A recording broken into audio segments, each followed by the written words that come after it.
All right. All right. Shut up, myself. uh, so, gotta get used to this whole new stream starting soon thing that I set up yesterday, but I think it's a positive addition. Again, just gotta get used to it, I guess. Anyways, so today it is Friday, September the 3rd, and we will be playing some Loop Hero today. Well, at least as a warm-up. That reminds me, let's also get Streamraiders started.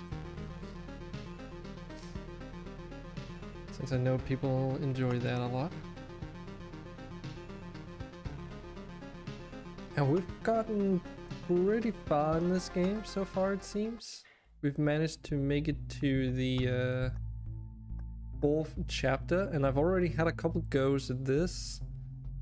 And it's really difficult because apparently you have to take out all the 3 bosses like one after each other in the same map, if you will.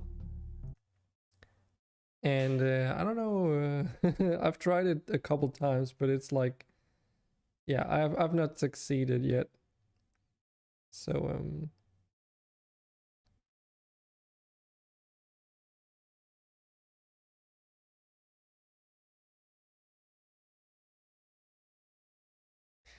So the first thing first is that we've got Streamraiders as well.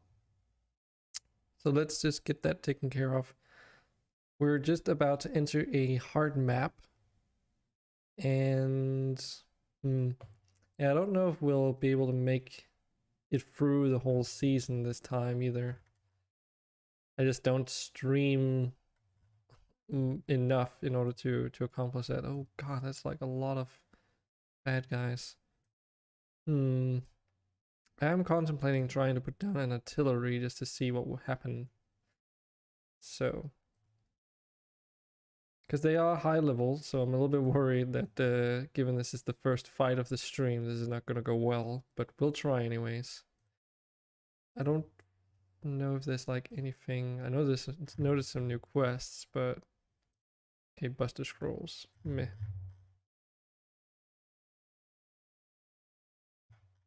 Yep. Yeah, I would have to start placing down mages in order to make progress. Any interesting scrolls? Not that much. Guess we can upgrade that guy. But how far are we? Yeah, 1, 2, 3, 4, 5. So we would have to beat 5 maps. And ends in 5 days and 6 hours. So we would have to do like 2.5 maps over the course of 2 streams. Can we do that? Maybe. I've got the fortunate benefit today that I've got leftovers that I just need to reheat, and it's just lasagna, so I could technically eat on stream if people are interested in keeping it going when we get to that point, but that's a couple of hours away, so the nets let's not worry too much about that. Okay, so what do we do here? Oh yeah, I need to add some cemeteries in because I need some materials that you only get with undeads. And it would either have to be vampires or skeletons, I think. I don't know if some of the enemies spawn off the battlefields count as undead, but maybe they do. But a cemetery is just fine. I was contemplating picking out the spider cocoon and then just use the cemeteries instead, but yeah, then I literally have no unit spawning buildings that can be built right adjacent to the roads, meaning that I would only have, well, I guess all these things are buildings that go next to the roads, huh? Yeah, okay, then it's not a big issue. It's not like there's a lot of options. Anyway, So something I want to try out real quick as well is that I want to try playing the rogue, I think, against Omicron or whatever the heck his name is. Because I've noticed that every time I've like sort of fought the bosses and won, they only gave me a perk or a new trait choice 2 times, but they were like free options every time. So considering that some of those traits were class specific, I'm wondering if playing the different classes is how you get the rest. So we might as well try another class just to see. We'll still use the arsenal, so they just get a different item slot. But yeah, I need some to kill some undeads because I want to get that graveyard upgrade. Oh god, he's like one-shotting these guys. I think I know why too, because you've got that training camp and it increases your hero's strength, which should increase their damage output, but it'll only affect the heroes' damage themselves, so it won't affect like the necromancer all that much. It's just a little thing to consider. I've also gotten a little bit more used to using the rivers, figuring out like strategies on how to use them. Yeah, okay, so we'll start a river here, go in, then 2 up to the right, 2 up all the way to the left, and then maybe down to do this other stretch. Because the enemies that spawn off of these rivers, at least for the necromancer, are really easy to beat. So I do want to like make use of that fact. And if we put a chrono crystal here, then that means those 3 tiles are gonna be like buffed, I guess you can say. I don't want to put any meadows in here just yet. We'll just put that there. Oh yeah, I also have to remember now that we're getting like pieces whenever we're taking down enemies, not like actual gear.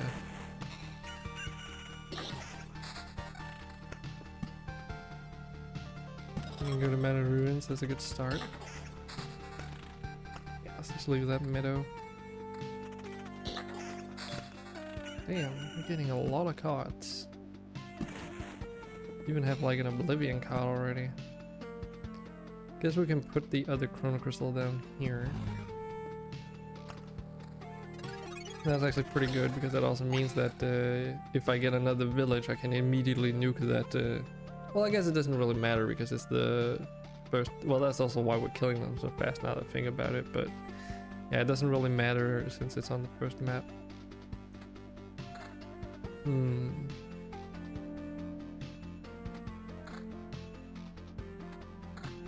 Yeah, evasion is the name of the game, isn't it? Oh, that gave more evasion.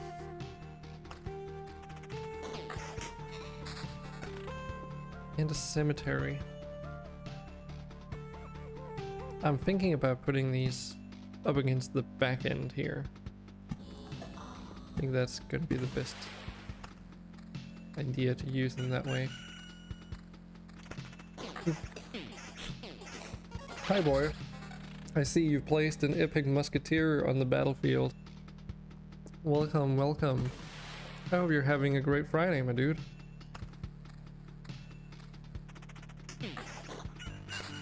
We've only just started the stream, so you're also just pretty early, I guess. Relatively speaking. I had to start the stream a little bit later today because I was supposed to be like having a meeting right now. I am, yes. And you? Well, I'm having an okay day. Unfortunately, that meeting that I just mentioned got cancelled, which kind of was supposed to cover some of the questions I have regarding my current job situation. And in terms of how like I transfer into that new system for getting like social benefits. And yeah, my advisor decided to just cancel the fucking meeting. I guess I may have arranged it like, yeah, oh yay. I think it's because I might have arranged the meeting like too spontaneously. Like I did also just book the meeting yesterday because I was in looking and I saw that there was a time slot for today, so. But unfortunately, yeah, no meeting. So I have no idea what's going on.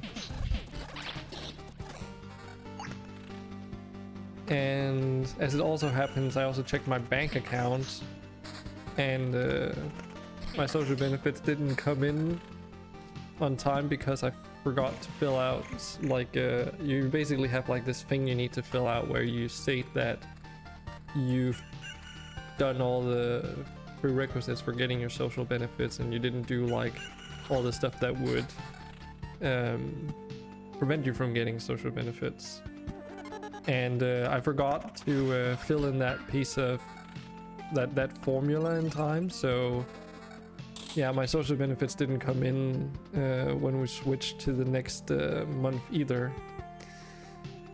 And as a result, my rent has apparently not been paid. So I have no idea what's happening on that front either. But we'll see. Since it's into the weekend, it doesn't really, you know, there's not really much I can do anyway because they won't be working, so it is what it is, I guess. Ooh, we definitely need this. Lowest quantity of items received on the camp tile by 3 while increasing the quality of exchange for trophies. Good luck.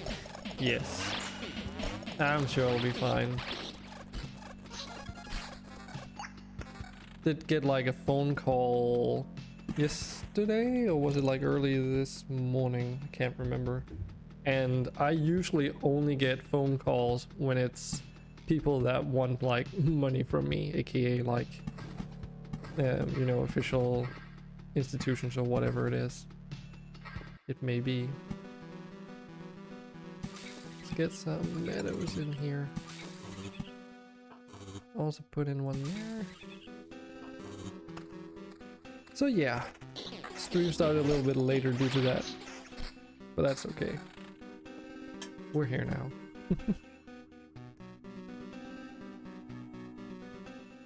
Oof. Where to put this one? Yeah, I've gotten like fairly far into Loop Hero, so we're like on chapter 4, right? And I've played it a little bit off stream as well. But the next what would you call it? The 4th chapter is like kind of difficult because you have to take out all the previous bosses on the same map. So basically what happens is that this bar gets split into like 3 subsections, and whenever you hit like a third of the bar, sort of, it's a little bit staggered, but it's basically like a third. Then the first boss spawns like normal, like it would on this map, except it seems to be also a little bit stronger. And then, you know, you defeat that boss, but it continues, and then the next one spawns, which also seemed like a bit stronger. I think the Zealot, she spawns 2 angels from what I noticed. Omicron, he generates like a larger AoE. Like normally he generates a 3x3 field of like ancient cities that buff him with 5% hit points and damage, but instead on that one it generates like 1 more out or something to the tune of that. It's definitely a larger area though. So so that was that's fun. Unfortunately, I haven't been able to, like, I've gotten through the, I think I got beaten by the Zealot, but I didn't manage to get to her. And no, actually I think I beat her, but then the enemies just ended up becoming way too strong, like the regular ones. So I decided to go back and do a bit of progression by just playing other maps instead, like other difficulties basically.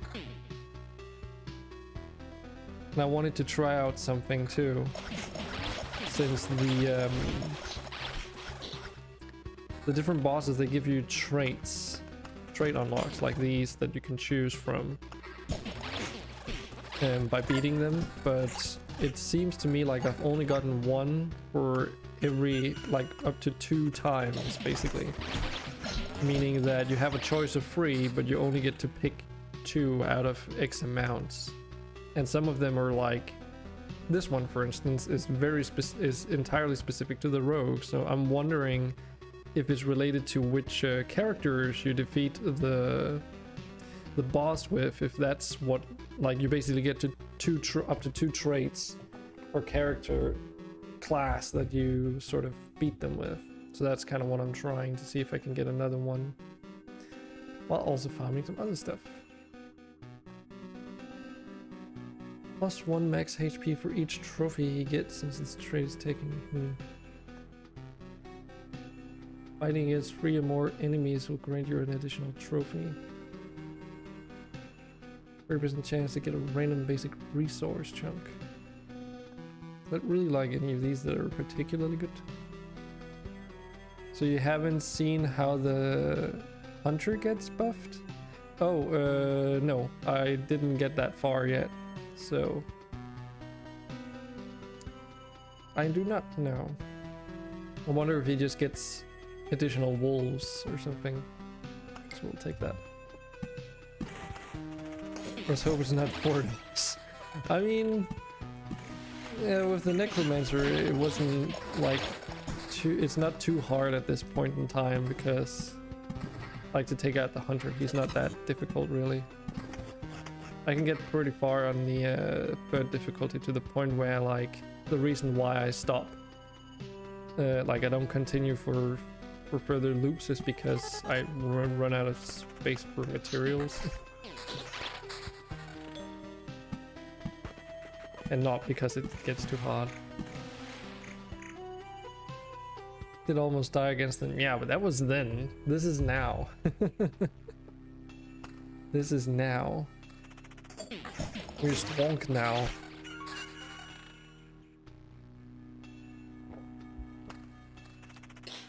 It's not even because much has changed now that I've been thinking about it. It's not really like the necromancer gets a whole lot of buffs from like items that you can collect and stuff. To say the items that you equip back at home base, there's not a lot of them that really help out the necromancer. There's a few, but for the most part the items will do stuff like affect your hero damage, or like yeah, in some way inflict like bonuses towards very specific things, like reduced damage from vampires is another one. Other than that, it's mostly just survivability really.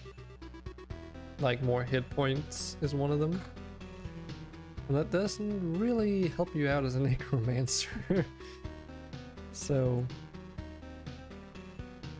for the most part, from what I've noticed, it doesn't seem like a lot of things are really that beneficial. Let's get this one in there.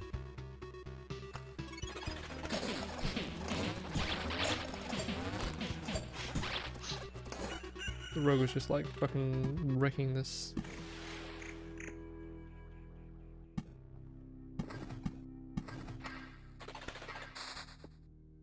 Yes, that there, please.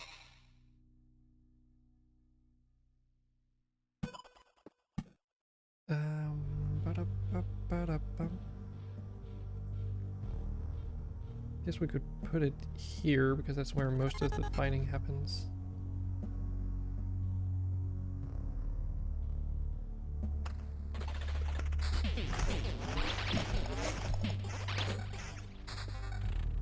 Gotta say though that now the fights are going by much faster. It's like it's weird, because on one end I was fearing that, oh, this just makes it like feel like a more grindy game because you're doing more fights, but it also feels like you're kind of forced into like playing a higher speed because you need so many materials. But I actually don't mind it that much. Is it possible to get more arsenal cards? No, it is not. The way those work is that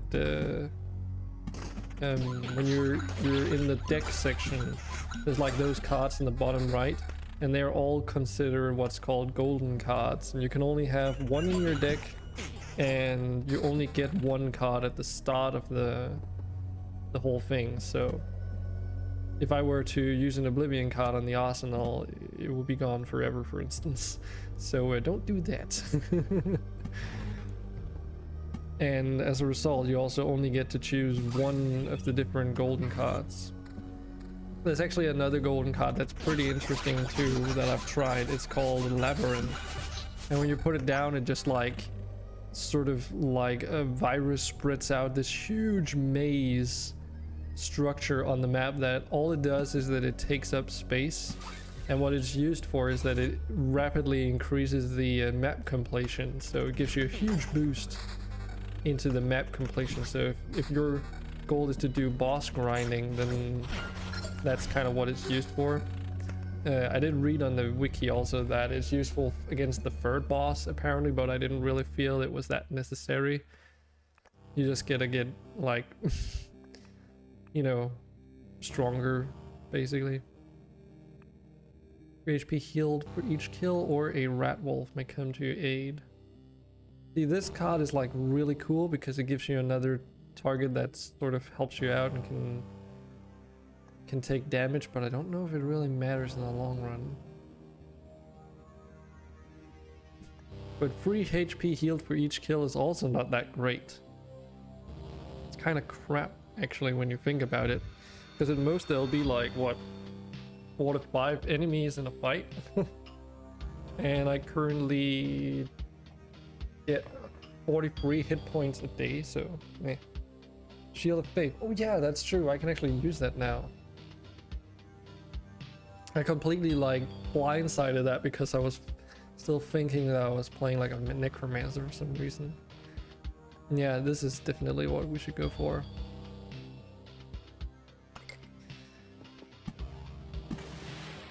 That is definitely what we should go for. I don't know why I was overthinking that. Jeez. Definitely getting some high quality gear now. Even with the arsenal nerf.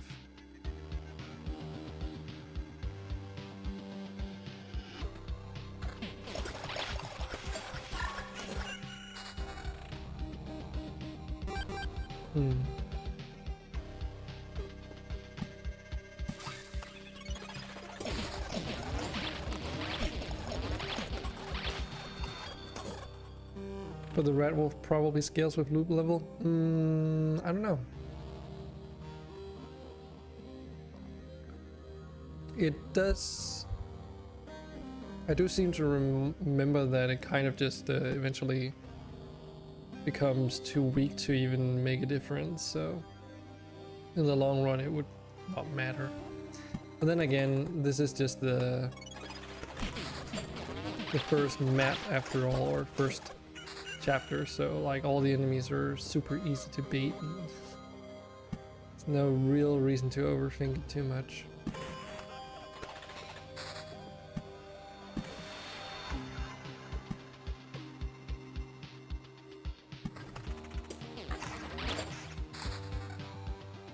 Need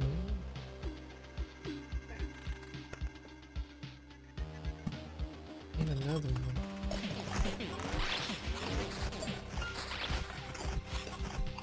These guys do a little bit of damage on the road, but it's not too terrible.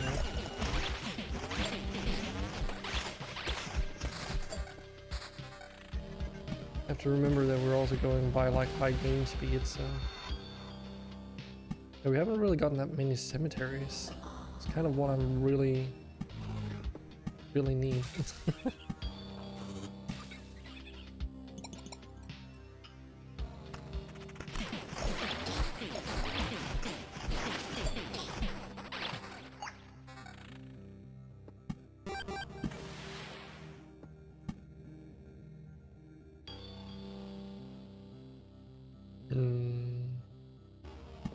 Over there.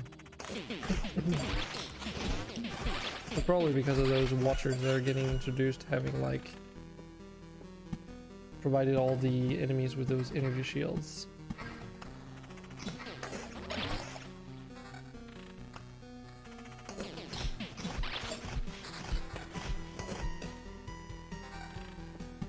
Those energy shields do tend to make the fights a little bit harder.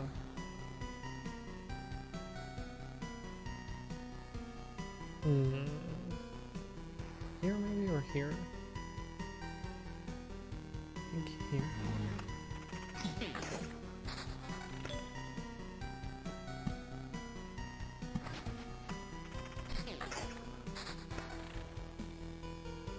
Oh, well, now I could have used that card in order to get rid of those bandits. Oh well. I'm a little bit worried about those wooden boys too. They work off of counter attacks, not really like direct attacks.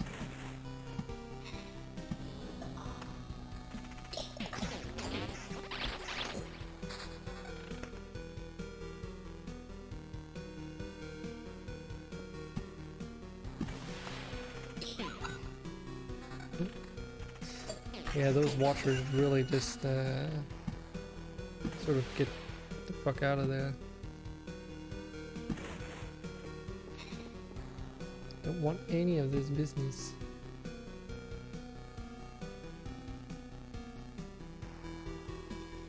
Yeah, let's put this here.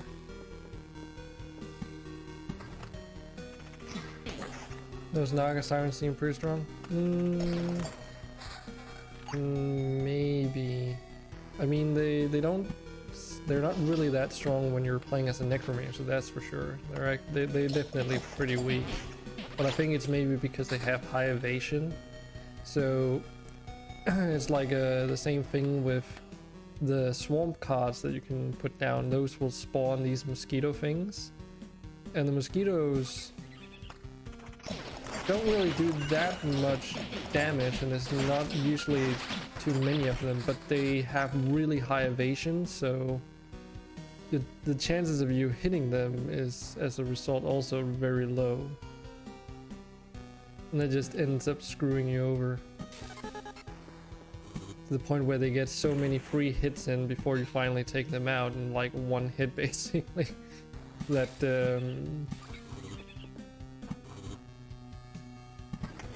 that by the time you take them out, you've already lost so many hit points just on one fight. Of course, if you're a necromancer, you just create like diversions for your skeletons, but still. It's like the main reason why I stopped putting them into the deck is because I just couldn't be bothered dealing with that high evasion.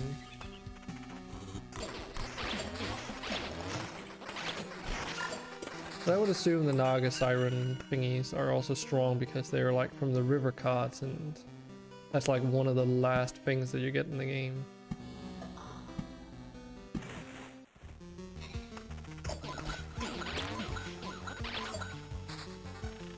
The Harpies are pretty strong too, but we have to also consider that if you're playing on a lower difficulty, they don't have as many abilities.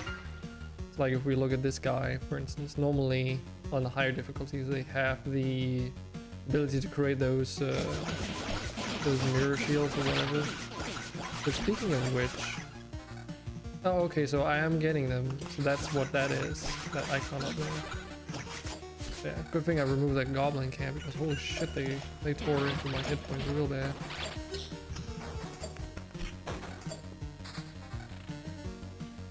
Damn. I might also have done a boo-boo by putting all the villages in front of the campfire. I think they're supposed to go on the back end. Since I don't think they give you items, I could be wrong. Yeah, I'm actually getting like fucking wrecked by these guys. Got me a little bit worried, honestly.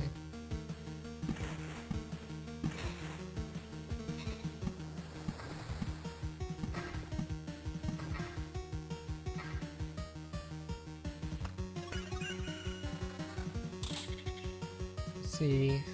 Well, we got some high level items at least. Yeah, only one weapon. And you can see how much the damage spikes on this thing. So we probably want to switch out our lowest level item. Just for that damage bonus. Air evasion is always nice. Pure damage is probably what we also want to aim for. Pure damage, evasion, and then whatever critical hit stuff we can get. Counter is also really nice because that means we don't have to actually attack the enemy. They like just attack us and we retaliate. Let's hope.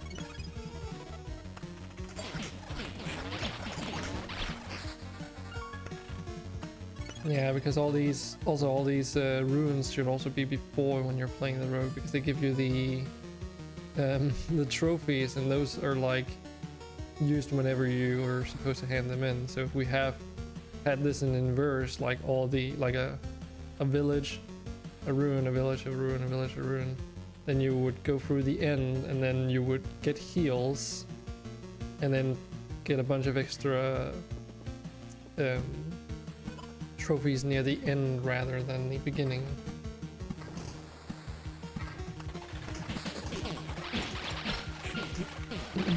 Did get another trait though. Time of pass for a tile will heal for 0.5 times the loop HP for each non-road tile around it. Meh.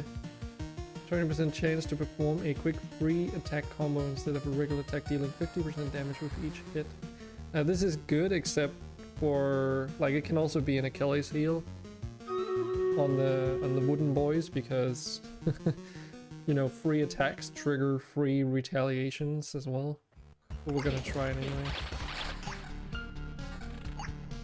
Okay, let's see. We have 6 units in Streamraiders, so let's see if that's gonna be enough, boy. I don't think it will, but we can try.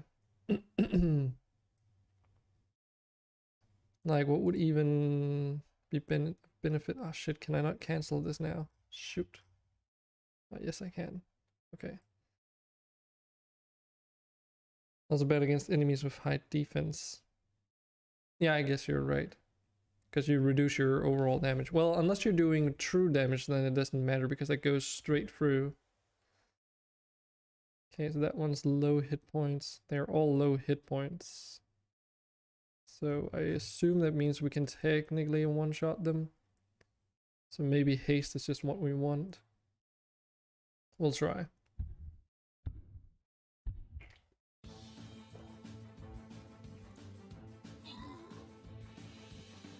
I don't know if these melee units are gonna last long.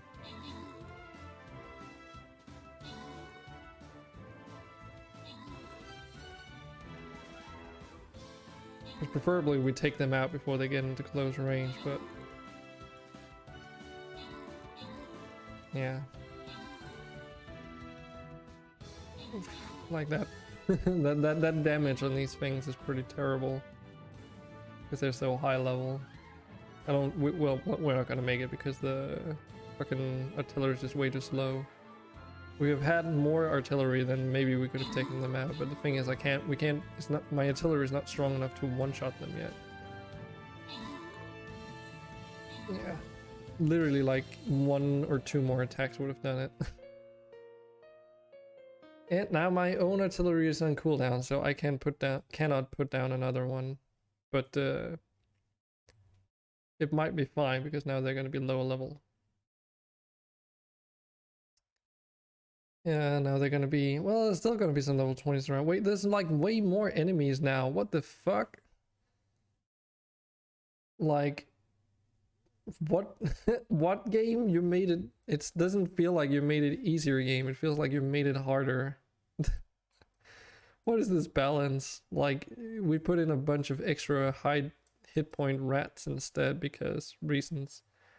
It's also like the game wants me to put down mages, but I don't know if that's maybe what we should be doing.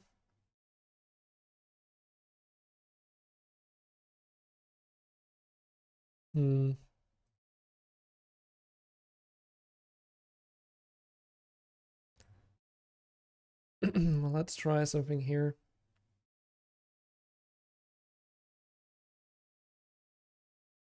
Support is definitely a good idea. So we'll see how this is gonna go. Because the rats, they don't have that many hit points, so if you have like strong ranged units, you can take them out before they even get close. They're like larger, faster moving units. We'll see how this is gonna go.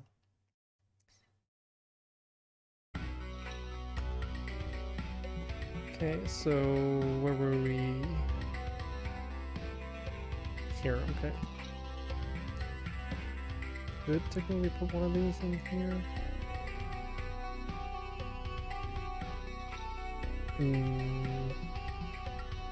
Yeah, let's just do it.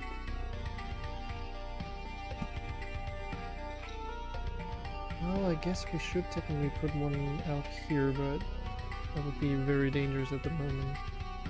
Also because the Nagas are spawning around here anyway, so putting down the ruins there would be a waste. Oh yeah, and of course. Oh yeah, okay, so there was the second difficulty map. I couldn't remember which one I'd chosen.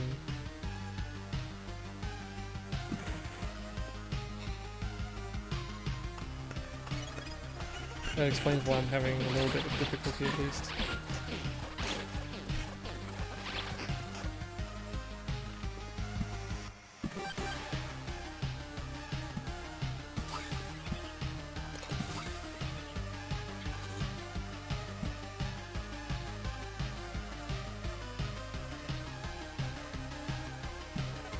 One more in there, and that covers the entire inner area, it seems.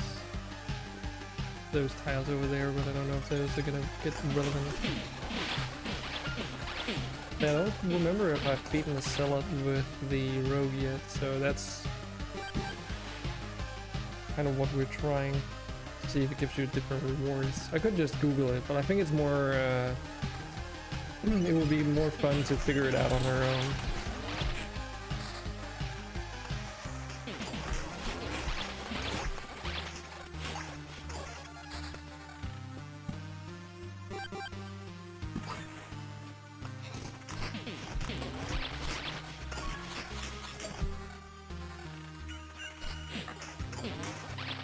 Yeah, this is like why I don't necessarily like the Rogue as much, is that you're getting all the trophies and only get the items whenever you return to the camp, so it's like I don't even know if we're gonna get any items before we fight off against the boss, so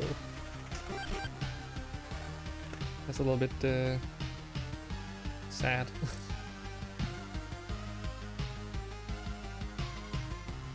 There's not really any place that I can put these where it makes a whole lot of sense, but this is okay. A little bit worried about the goblins that are coming up though.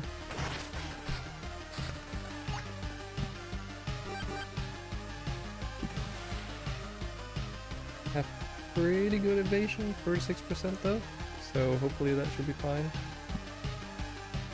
I think we're just gonna put in more mountains, because after beating the Zealot we'll probably start a new go. Okay, those weren't too bad.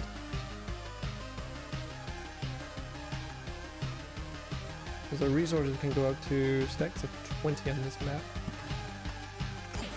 I hear the wooden doors, yeah, ouch. That counter did a number on us.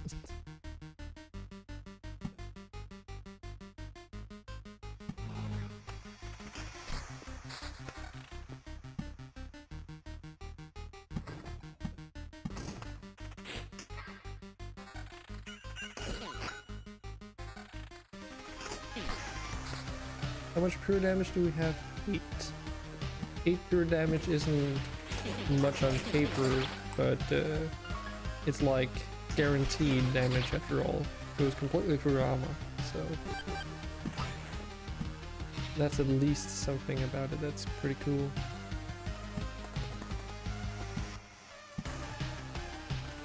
Still don't understand the logic behind the mountains and the rocks, by the way.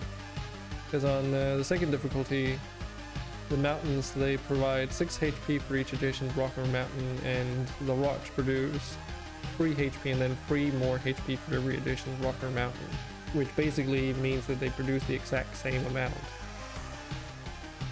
It's just that the mountains are inferior because you need to have at least two of them next to each other in order for them to do anything, whereas for the rock you can at least put those by their own.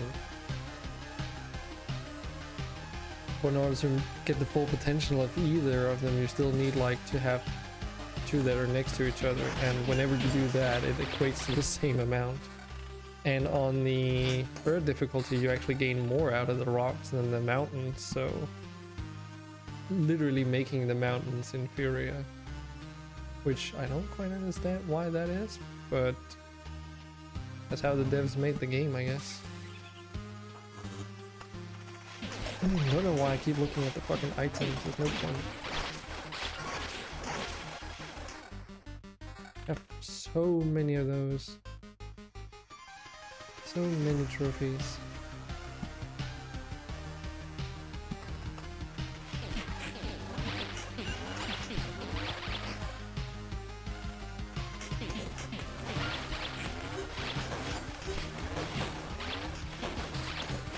Yeah. These scorch worms, ouch. Because they're standing on the tile behind us. And that's the thing that's dangerous about those, I found, is that they have a 40% chance of running away instead of being defeated, so worst case scenario, you'll go through a tile full of ruins and then they'll like both get to do ranged attacks on the tile in front for free and then on the one afterwards as well, because it works both ways. And that's kind of shitty. It is what it is, I guess. The only thing you could do against it is, of course, to try and limit the amount of scorch worms, but you really don't want to. Because the whole point is to have like a lot of them spawn in so that you have a chance of actually taking them out instead of them running away.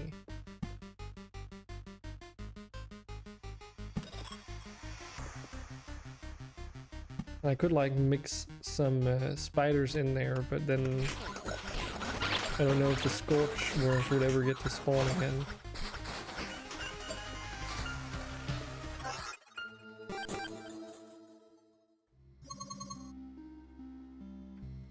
Don't know, did we get like an item? Could you please stop? Because we got this, but I don't know if that was like from a quest reward. I think it might have been. God, that attack speed. Rogue does get like tired very quickly though. That orange bar underneath is like his stamina, and it drains for each attack, so it's like whenever it's on cooldown you get reduced attack speed, but it doesn't seem to matter too much. But yeah, the priestess on the last map definitely generates two angels. Okay, so you don't get another perk from this. Okay, good to know. Well, we will retreat for now. But yeah, so we can upgrade this building here, which increases the hero's strength. But there's no stat in the game that's called strength, so I have literally no real idea what that means. It just increases your strength. The only thing I can, because it could mean a lot of things. It could mean like, oh, it's a combined like description of your hit points and damage, or it could just be your like direct damage. I think it's what it's supposed to be, it's just your direct damage, but I don't know. Where is it? How's it equipped? This is the one that I'm wanting to upgrade, which is why we need those undead thingies. We can also upgrade our houses way more now, more frequently.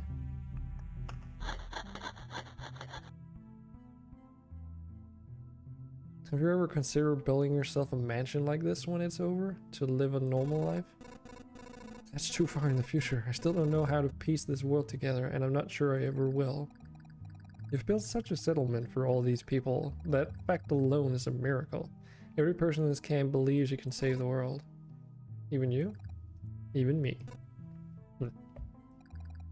I'm being sincere, no kidding this time. What the hell? Okay, so it seems that the mud huts can be upgraded up to level 4.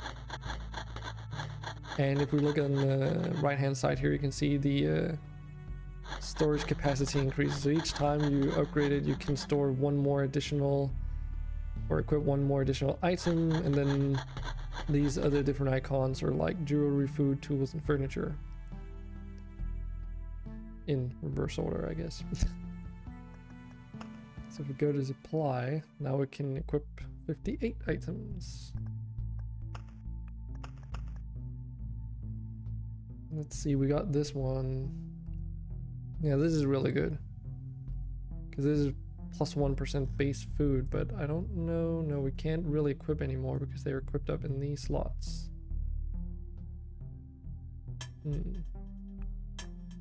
Just rearrange some stuff here. Oh yeah, we definitely want the hammers over these. It's only 1 defense per hammer, but defense is really good. And unfortunately, some of these don't like stack. So for each food item we also put in, we get an additional 3% hit points. Assuming they're like calculated that way at least. So if I were to put in one more food item like this, these give you 10 max hit points as a base, but then you would get another 3%. But we could also increase our hero damage against vampires using all these garlic here, and they would also give me hit points actually. I've also managed to get this count chair, which gives you 1% to vampirism if the hero already has it, so unfortunately not applicable to all characters, so. Oh right, we can have different loadouts. Why have I never thought about making different loadouts? I'm such a dum-dum. We can literally have a loadout that's all for like dealing with vampires, because I've got all these necklaces. Each of these reduces the damage dealt by vampires by a lot. Of course it's a flat amount, so the further you get, the less of an effect they'll have. But then again, you do have defense on top of everything else, so it's not really like, it doesn't matter that much. And we've got like these mirrors as well. They increase your damage done to the boss by 4%. As far as I understand, that means it also works for the oh right, they're in here, aren't they? Try this. So as far as I understand, that also means that it works for the necromancer, because it says just increases damage done to bosses by 4%. Rather than by the hero.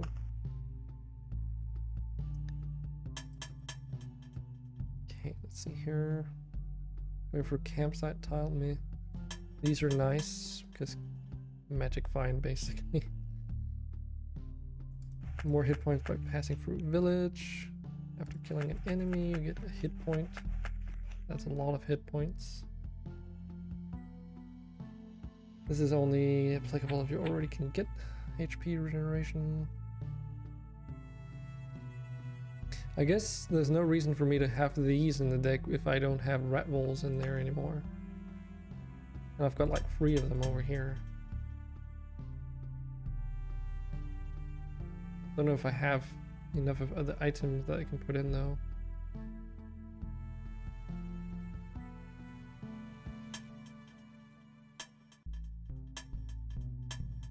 It's pretty okay though. Guess we can put these in more percentage-wise food. And then these just give you more heals. or heals you whenever you equip an item. Not so good on the rogue because you only equip items every once in a blue moon, but for the other characters it's pretty good. Okay, and we definitely want those for defense. Feels I'm going through the campfire is kind of like meh. Oh, these are also really good because they are like, they scale with like you know, your map progress. So every time you gain a whole resource during an expedition, you get more max hit points, which is really good. Unfortunately though, it does also mean that I think once you reach the resource cap on a map, like you can't pick up any more of a specific resource, then obviously you can't get hit points for picking up those items anymore. But until then, it's pretty good.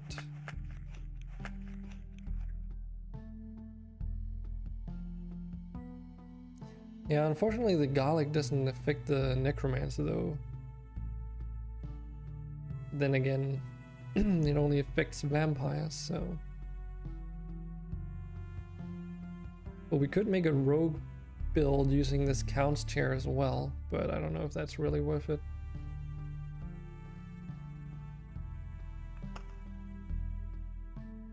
Okay.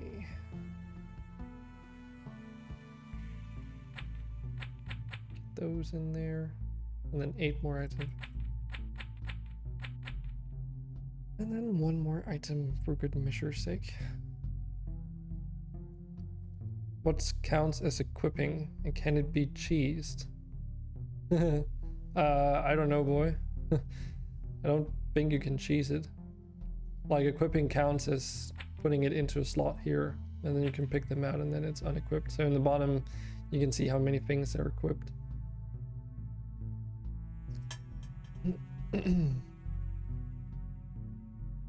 All right, I remember now.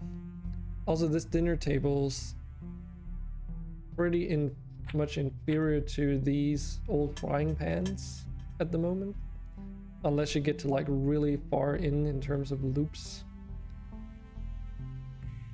because it heals like according to how many loops you've done, but it's, as you can see, 1 times the amount of loops. So if you've done 8 loops and you pass through the campfire, then I assume it only heals you for 8 hit points per table. Now in comparison, these frying pans heal you for 15 hit points when you go through the campfire tile. So you would need to go all the way up to like loop 16 before it would be better to use the dinner table. And all the time progressing up to loop 15, you would have inferior healing. Of course, you know, you can never heal more hit points that you've lost, but the point still stands.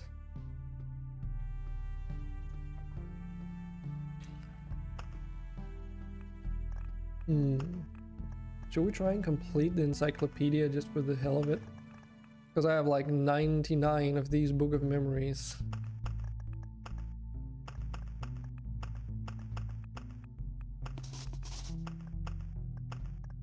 I guess why not? I don't really have much interest in reading all of this though. Maybe I'll go through it sometime off stream, because this is a lot of reading in one session that... Yeah. I assume no one would be interested in this. At the current point in time at least. But I do want to unlock these things at least.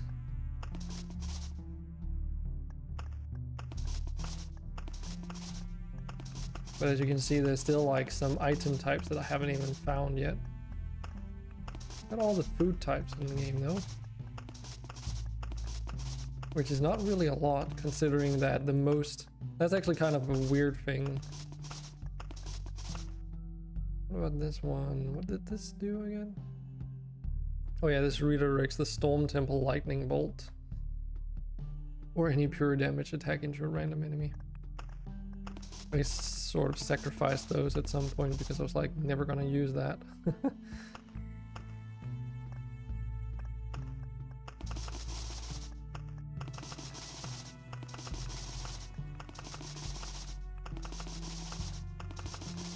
This is of course completionist stuff where it's like you can look the kind of things that you can like spawn in and stuff on the wiki, but you know, some of the things are not necessarily as interesting to get in there as others. Like for instance, I managed to get goblin archers in there by a freak accident because basically if you put a swamp next to a goblin camp, it'll turn into a goblin outpost instead, and then they'll just start shooting at you because they can, I guess. Then there's the last boss. I guess the stories on these characters is very interesting because it gives you some insights into the bosses, which are like the main antagonists, right? The rest are more like generic enemies, but there can be some interesting trivia about the enemies. I don't know about the materials though, but it like adds to the lore of the game, I suppose. Another thing I also would like to do is get the smithy upgraded, but we need like so ridiculously much metal for this. But it does tell me though that there's no reason to play any other class than the ones that you really find interesting. And I personally prefer the necromancer because it just seems like easier to get large enemy stacks and take them out and be less like bound to stuff. But like for instance, I know now that the Storm Temple, if you put this down and there's some forest in the way, it'll be turned into like burned forest instead. But it's like this one, if you're inside a tile that's covered by it, will damage things at random, which is really bad when you're a necromancer because all your skeletons are viable targets for it. So it tends to be better if you're a single guy against a bunch of enemies because the chance of you getting hit is, you know, you got some pretty good odds there. Oh, right. We should probably switch over to this one. Because I did make the other deck just out of curiosity. The question is, should we make a vampire mansion put vampire mansions into the deck instead of spider cocoons? Or what about the battlefields? Because these can also be pretty cool. Actually, let's try and put in a battlefield. We'll keep the spiders for now, maybe? Because these are like really easy to mass. And since they can be chucked on the side of the road, you can easily overwrite them by just putting a village in front of it and it'll stop spawning spiders. We'll take the hunter dude.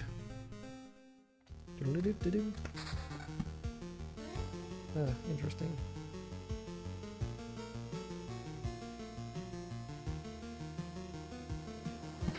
Put that there.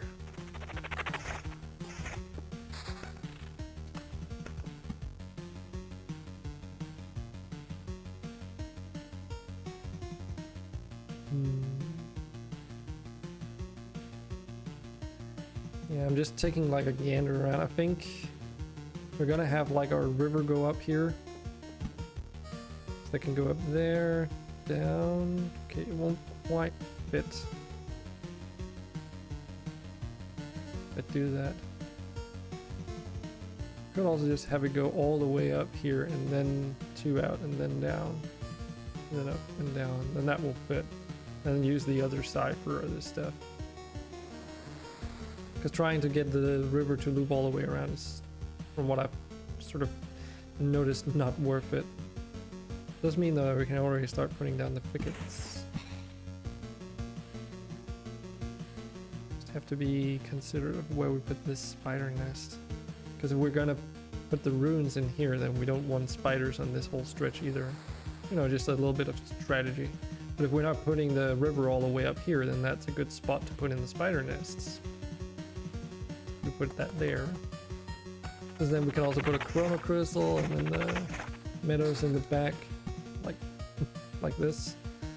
So we can get like the meadows buffed up to twice their original efficiency while also picking the spider nests, and it's all pretty good G.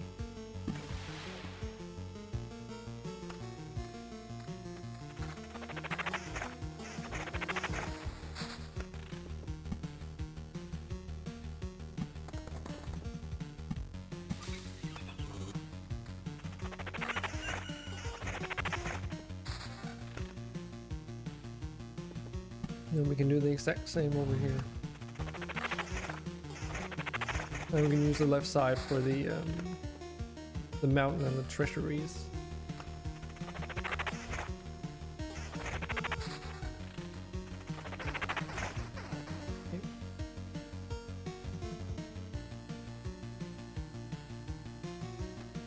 It's not really like there's a big difference between these items at the moment.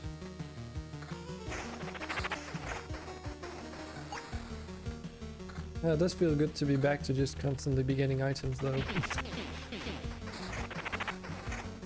It's like, at first I was really enjoying the rogue when I unlocked him, because the warrior was a little bit lackluster in terms of damage because it just felt so slow. But then you unlock the necromancer and then, yeah. Enough said, I guess.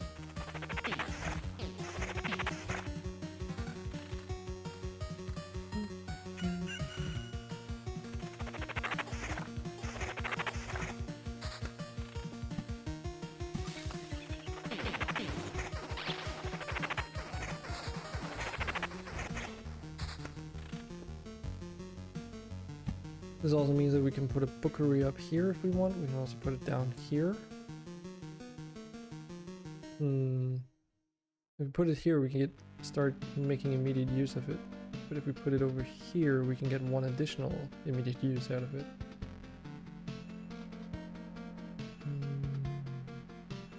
Let's do this one. Start getting some card conversion there.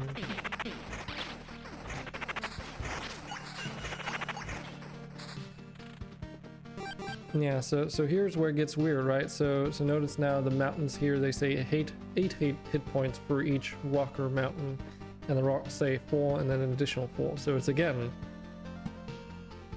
the same, but not quite in the same way.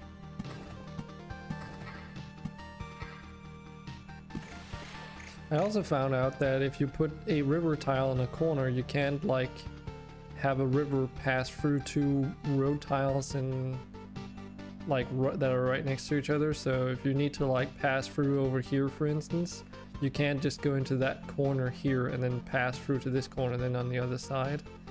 The game just won't allow it. I was a little bit bummed out by that, I'm gonna be completely honest. Because I was hoping that I had a map where I needed to do that, and then I found out like that I couldn't do that, sort of forcing me to the point where like I had to use the like a really good shape up here. It's like a slightly thickened dong basically. It was really good for these temporal beacons. Ah yes, and the treasuries. Good stuff.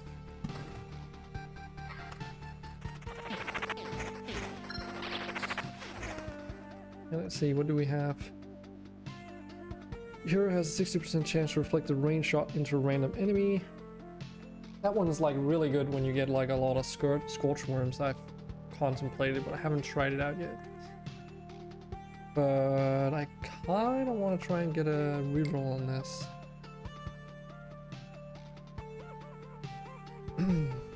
Epic Musketeer. Oh, that's hopefully gonna help out on the old worms infestation on there. Oh, and just in time too. Let me just figure this out. Indirect damage to the hero will be evenly split, or when an ally skeleton kills an enemy, it fully heals and 10% damage and HP buff for the rest of the battle. This is not as good because it's like, oh, you kill an enemy, but then you get buffed instead of being buffed before the fight. So it's like, why would you care about being buffed when the fight is about to end? Okay, well, we at least have 18 units this time. Okay, let's try a different strategy. Let's try just taking the high ground buff. Because I noticed since last time our problem was that we weren't doing enough range DPS, so they got in too close. Hopefully with this buff we can not quite one-shot them. Oh well, we have like I think critical mass. That is a lot of rats coming in at one time though, cutting you guys off.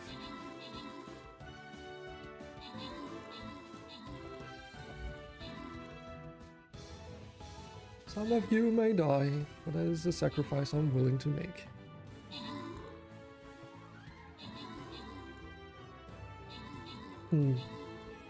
Some of the tanky units, like, is it the Centurion? Yeah, they boost allied armor defense by 20%. So units like those also do help out greatly because not only are they tanky, but they also increase the tankiness of nearby units. Yeah. Well, we did it. There's not a lot of combat ready units left though, but that was a lot of buffing units. So Boya gets some Paladin scrolls and the Mad Irishman gets a Flying Rogue scroll. Chose him with that reason. It's a good tactical choice. It's like one of those games where there's a lot of ways you can go about doing things. And not necessarily like every thing you try is going to be the best. Seem to have a lot of orc throwers on this map. I am contemplating putting down the gnome orc slayer dude. Even though I won't get any scrolls, but hey, if it helps us fight off these guys, then so yeah. There's that. Now, of course, you can also go for speed, right? And just try and take out as many worms as you can within short time. So if you put like a bomber over here, right? A suicide dude, and just go in and kaboom. Might take out a lot of enemies, but I don't know. Strategy. And it's like, you know, I only try and loosely guide chat in terms of the Streamraider situation because I know that not all my own like strategic considerations are going to be the best. So they're more like guidelines than actual rules.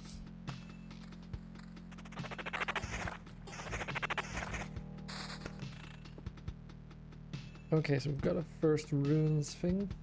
So we can decide to put it over here so that we basically get that bonus for going into the trial. And let's put a bookery here as well because we have so many cards that I need to get converted into something more useful.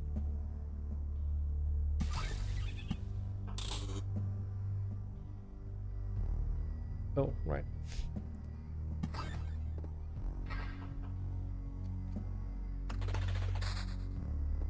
Chrono Crystal, that's useful at least.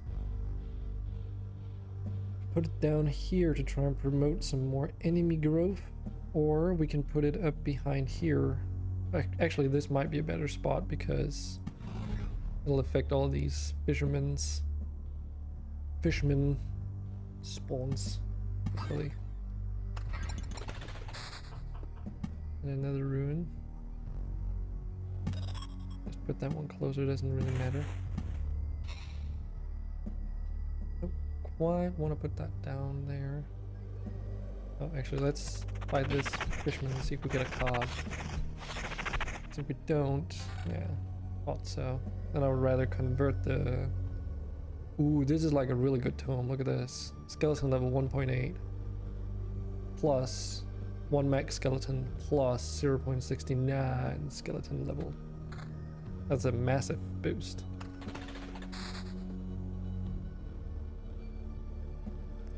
Okay.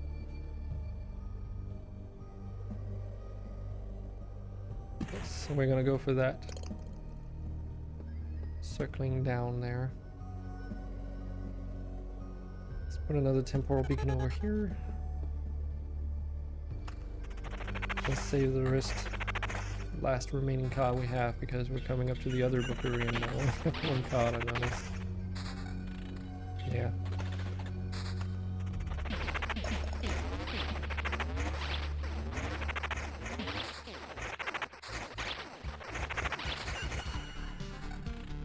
getting like some pretty good cards here though.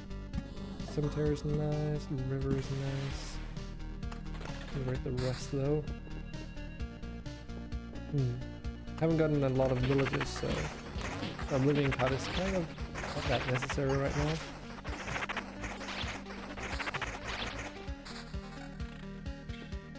Got a lot of meadows down there.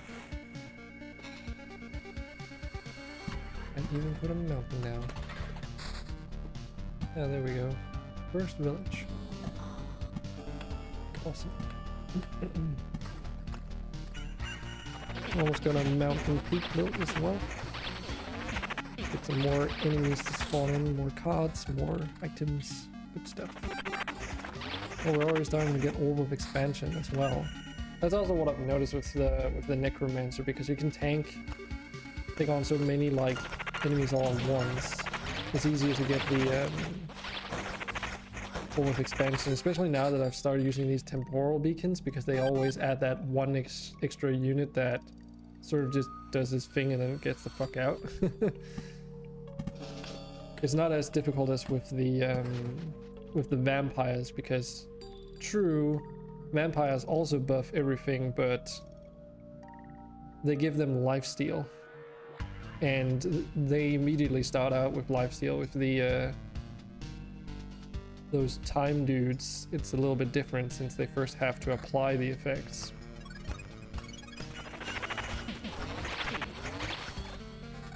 Plus you can sometimes like get to the point where you can kill them before they even get to apply that effect to everyone.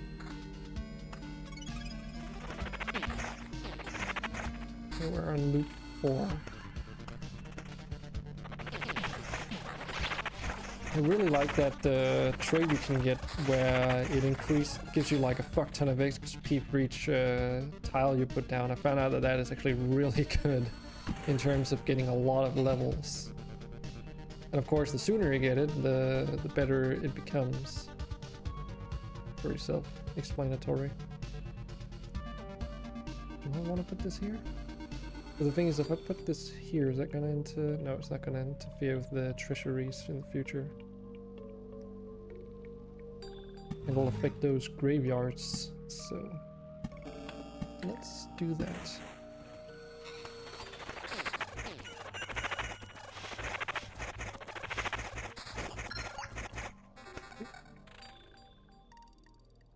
One to the number of max skeletons. That's a really good one too.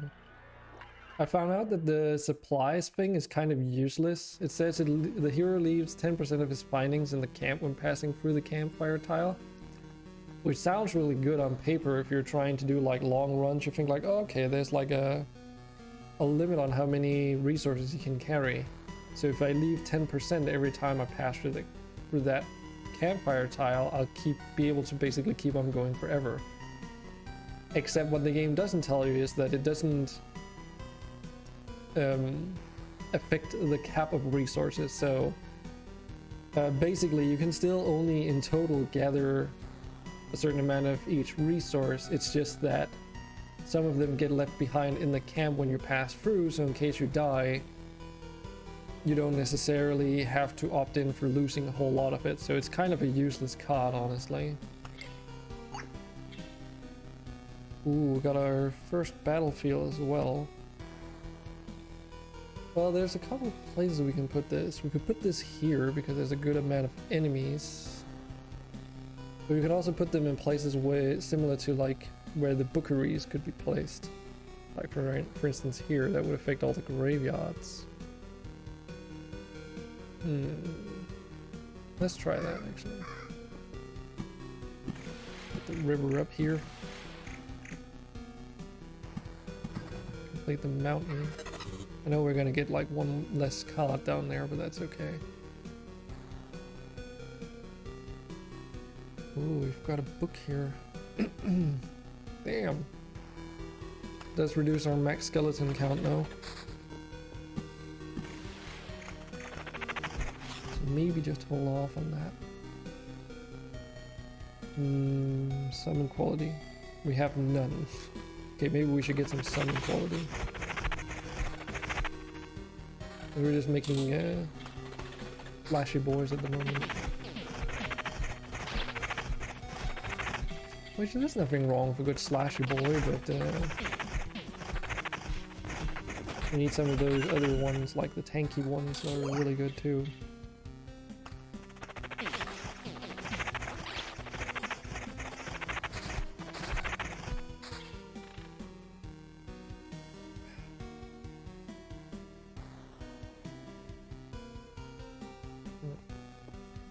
Well, we've got another temporal beacon. Should we put it down there? Is there any reason to? Because if we put it here, it's just going to cover like one thing essentially that matters, because all the villagers don't tend to allow enemies inside.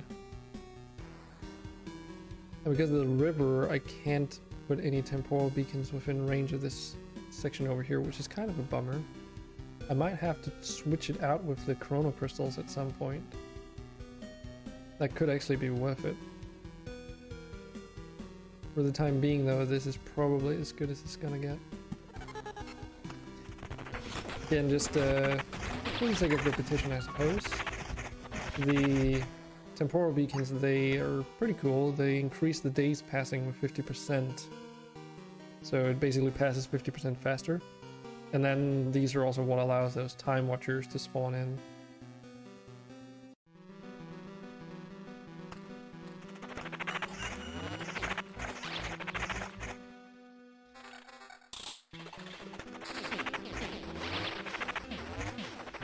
Some cards, get some good items. Also, killing those time watchers gives you time shots, which is another resource that's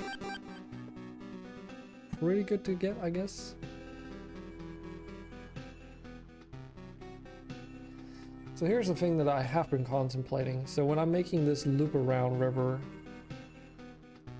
let's think about this for a moment, because we have two options. We can either have like forests at the end and they'll be doubled by the river going through here, or I could just have the river go all the way through and then have another. No, I think actually capping it off with forest might be the better option instead of putting the river up, because it's the difference between like how many tiles can you double with a river passing through, and you can do more when there's a tile on either side. River bends are a little bit more tricky because they're on like the outer edges, right? So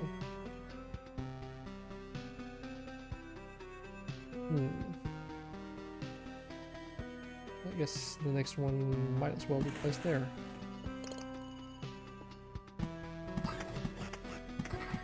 Goblin camp.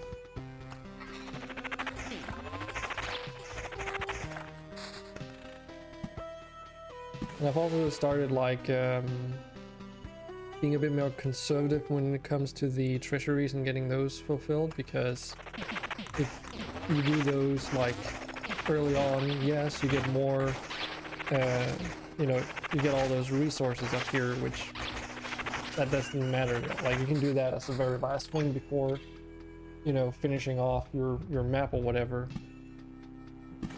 But say I were to put those 3 extra tiles in there, that's like a tiles spacing or whatever you want to call it, where you can't have another treasury. So if I wait until I can build another treasury, not only do I get twice the progress, but I can also have more treasuries as a result. Because once you start putting down the things, you know, there's no way that you'll ever get enough Oblivion cards to fill those out. So it's best to just use that on like, I guess, things that matter. Let's put this in here, because I'm thinking we can put a battlefield on either side of this as well to make those lot roads or whatever the hell they're called. Goblin camps, is this an issue? This is an issue, because this is where we're gonna have a runes at some point. So instead of getting that card like converted to something else at some other point, let's do that. What else? Where do we want to put this thing? I guess we could put one here to cover those 3 additional tiles. think that's actually going to be worth it because there's no reason to put another spider's nest there, since those tiles it would cover are already covered by other things. If we're gonna have the like the only other thing that could have mattered to put here would be a bookery, but it would only give you one additional tile. There's gonna be a bookery on the left side too. So, and here we go. So now we can like put in those 3 tiles, no problem. Or actually, not all of them, because I might want another treasury on the right hand side. We can put in these 3 tiles at least.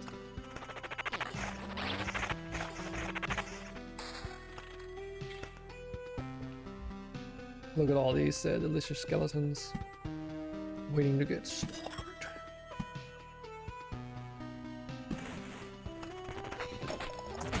Oh god, so many ranged units.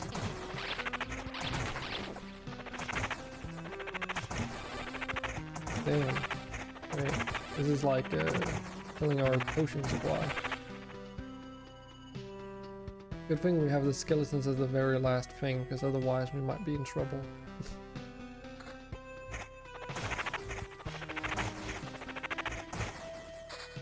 Another mech skeleton thing. Nah. Yeah, so we get those all with expansion now because there's so many enemies around here because they have archers on this side. That's pretty good. Makes the fights more difficult, but when we get closer to the camp, we do have our own archers to help us out, I guess. So, as long as we can get close enough to the camp, we can like sort of fight through it. Getting all with expansion, but also those remains from the skeletons. And another bookery here? I think so.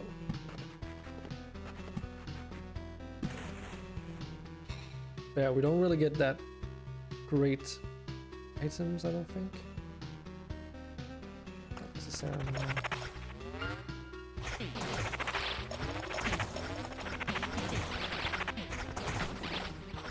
Did that skeleton spawn behind us?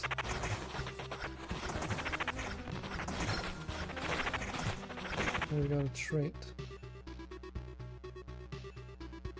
Ooh, okay. Well, we have some few options here. So this one is pretty cool because it heals you whenever one of your skeletons die, and we already have this thing where damage to us gets split out to our skeletons, so if we get heals and it scales with our loop count, then that would be pretty good.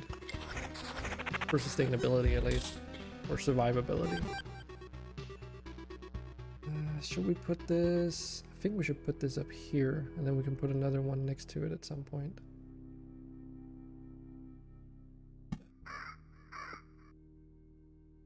Got another spider cocoon, but I don't really know if I want to use it because I want to save this space for more graveyards. So we're actually already done with the spider cocoons.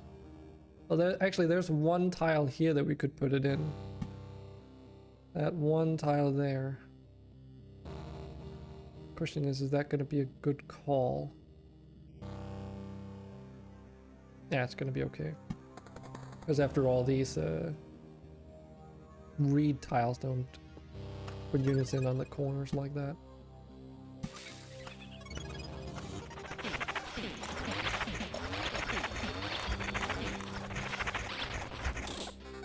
Look at all these delicious orange items.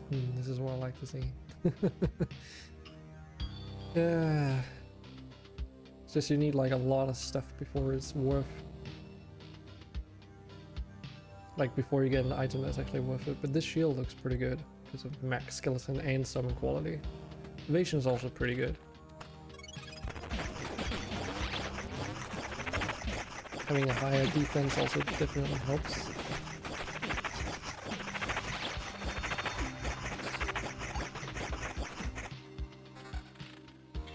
Level 6 tome. Jeez. It's gonna cut down on the amount of max skeletons we can have, but I mean we can have up to 6, so got a bit of leeway on that end. Oof. Here's the question, should I put this here Because it does seem like we get more than enough enemies spawning in on those reeds, so I don't think that's necessary. Because now, like, we're getting so far in loop count wise that we've got so many fights to go through that by the time we get through a full loop, they'll all have like quickly regenerated anyways. Since multiple days pass in between fights now, or at least some of them. Yeah, those fights are really dangerous. Having a harpy fight right next to a ruin full of scorch worms. Since they kind of just pelt you from a distance, and the harpies have those shields that they generate, so you need like to dish out a lot of attacks in a short time span. Do we want this thing? I mean, we probably do. Yes, we'll want this thing, and then we can switch our book with this instead, get some summon quality instead of skeleton level, and then we'll get that skeleton level and then some extra from just the book alone. So we can maybe hopefully start making some of those nicer units. Yeah, let's just put that in there, doesn't matter.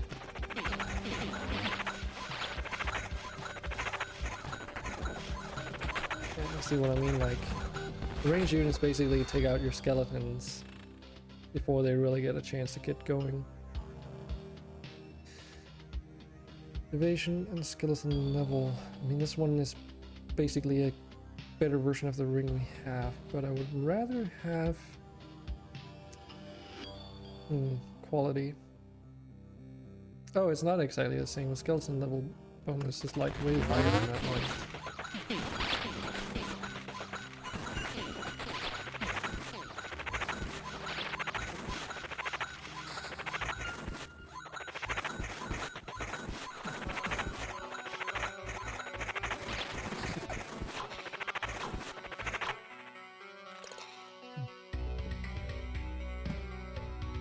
Going up around, bam.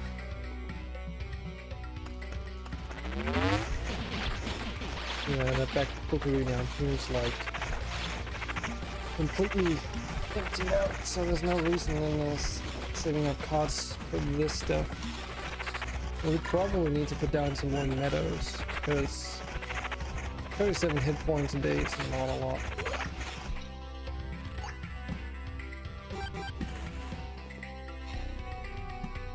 At this stage we need more hit points. Put some in here to make use of those doubling effects. And have one up here. Yeah, I don't want to put in these meadows yet because I want to wait for a treasury on that side. But even though this doesn't turn into like a blooming meadow immediately, it's still better than putting it anywhere else because of the doubling effect. There we go. We're basically getting twice as many hit points per day. Not much, but might just be enough to keep us going. Like what I found with the Necromancer is that eventually you just get like to the point where the increase in your personal strength is just so much compared to like the enemies that, especially with certain traits, that you can seemingly continue going on forever as long as you keep an eye out on your items. Because there's like that trait that increases your skeleton level for each time you pass through a loop, which is pretty cool. But that means that every time you pass through a loop, even if you don't get better items, which you probably will at that point, but every time you pass through a loop you just naturally get stronger without having to invest anything into it, or be lucky. That's the most important part. And, like, you're not bound by luck at that point, which is probably the biggest like benefit of it. Ooh, another cemetery. Got that here. Oh yeah, I also forget that we get these treasure chests from the battlefields. I don't even know if they're like actually worth it, to be honest. Like if they actually do like enough of a difference. Do we want a bookery here or a battlefield? I think we want a bookery. We can do a battlefield down here, I think. That's probably a better spot for that kind of stuff. And we can also do it in the corner up there. We get to that.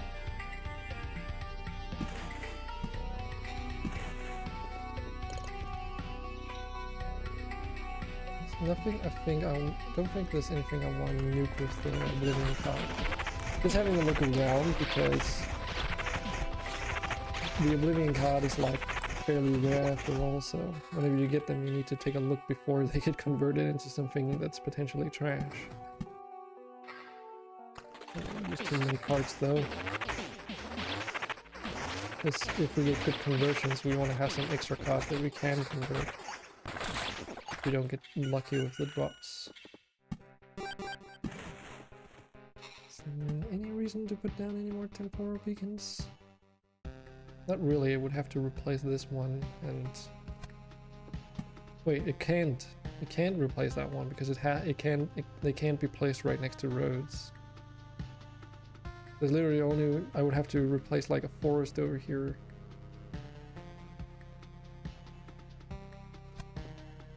That would have required that Oblivion card. Oh well. Fiddlesticks.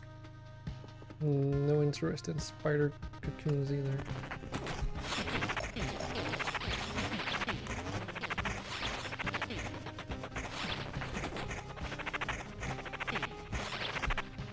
Yeah, what do these even have? Fills attack bar, 2 thirds after missing a hit. Yeah, that's what makes them dangerous, I guess. Like, even if they miss, so if you have high evasion on the rogue, they just almost get to do an instant attack again. And they get to do that for every time they miss an attack, so kind of bad. And then 15% damage for every ally with the same ability. Yeah, so for each one of these legionnaires, they get 15% attack. They get to attack very frequently, and they get to buff their attacks. It's not the end of the world though, because that's the beauty of having skeletons. If you divert the damage out, that, you know, less of the attacks are gonna hit you, and even if they do, oh fuck. Okay, I hope we're gonna get like a Oblivion card because I was being careless.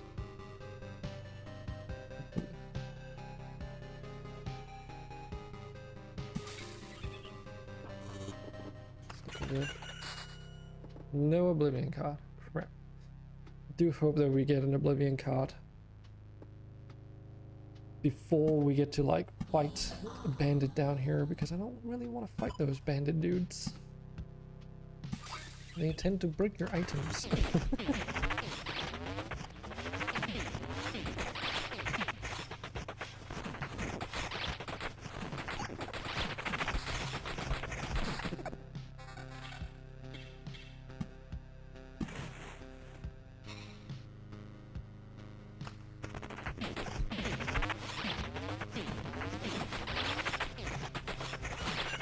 I don't think we can quite avoid having bandits spawn, unfortunately. As they spawn every, what is it, 2 days? Yeah, every 2 days. No, wait. Yeah, 2 days. Yes. Okay. There's also that they also spawn for every 2 villages you put down. That's why I was like, having to read that twice. Still no Oblivion card, god damn it. You get some more card conversions over here though, so we get another try, but a bunch of days are gonna pass by the time we get over there. Okay, I think it's probably gonna be worth putting down 2 thickets here just to get this treasury opened up. I mean, there's not really any reason to put these crystals down in for any other reason than to buff the hit point regeneration speed. So like putting it down here would almost be pointless other than those tiles down there, but they're going to be covered by villages anyway. We can put it here too, so that would give us like 3 additional meadow tiles. Also put it here for those 2 additional meadow tiles. Let's do that first.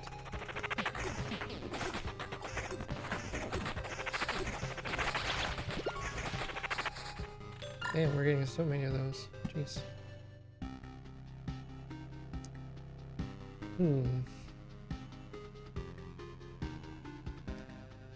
Well, I would like to put down more runes, but where? Because I don't really want to put them up against each other because that means that you could have 2 fights back to back with like 4 scorched worms standing on range fighting you. But if I put them up against the rivers, those are every 3 days. Okay, then the runes they're every 2 days, so that wouldn't actually be too terrible.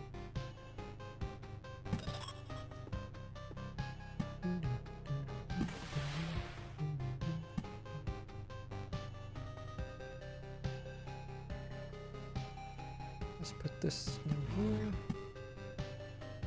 There's another one up here. Oh, we're actually also going to cover a graveyard tile, so that's pretty good.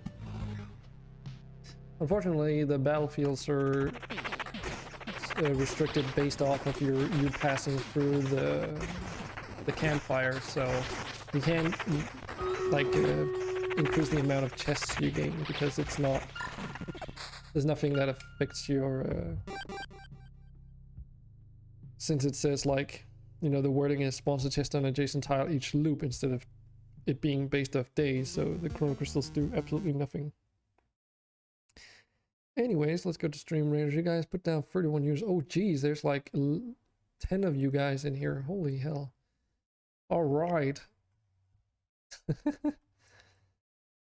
Cool. What do we want though? Do we want... I mean, all these orc throwers are range units, so...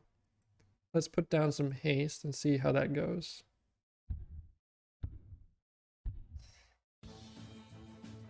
Especially because I noticed we had so many rogues.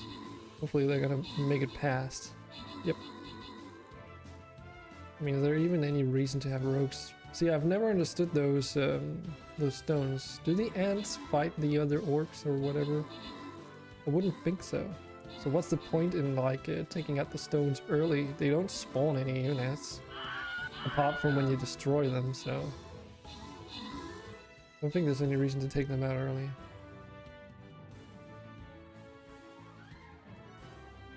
Damn. We're doing really good though. I love those fucking kegs. That's pretty cool.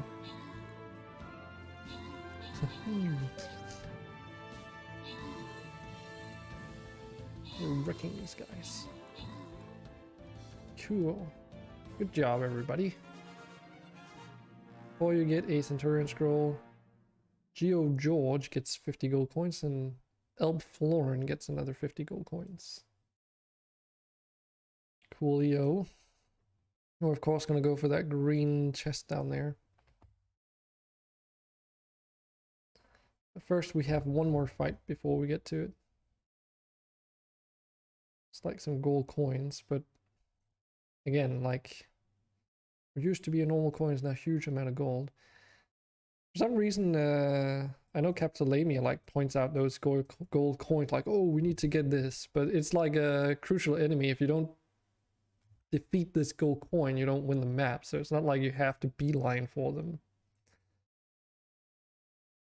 I don't like see any reason. Yeah, I guess we should really just go for these orcs up here. A berserker, maybe.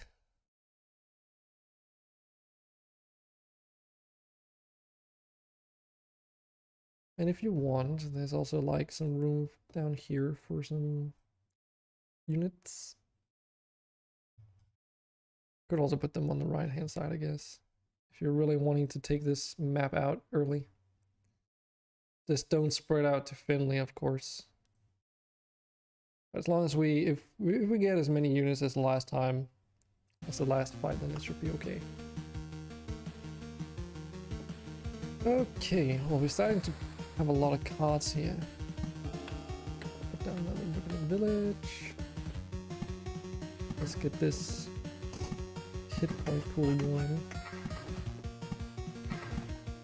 That is... oh shit, right. Well, we still have room for the more treasuries down there, so that's okay.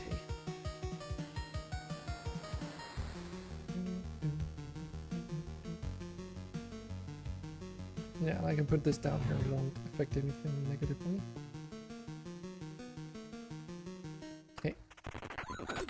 Let's move on.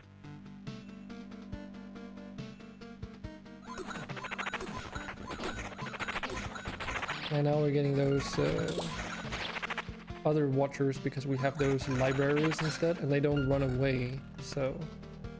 Oh, here it is. The hero gets 8 times loop XP each time a map tile is placed, so...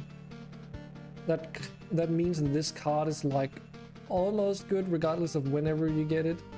Of course, getting it earlier means that you get more XP from the beginning of the game, meaning that you get more traits in the long run earlier. But even now it's like really good to get. So like we need 1840 XP, right? But 8 times 5 is a lot of XP for each tile you put down. Of course, it's gated by the ability to put down tiles, but you know, that is pretty good still.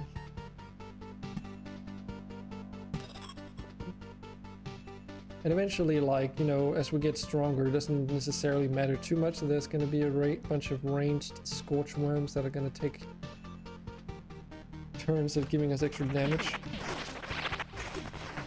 Yeah, we've got these watcher mages. Watcher mages?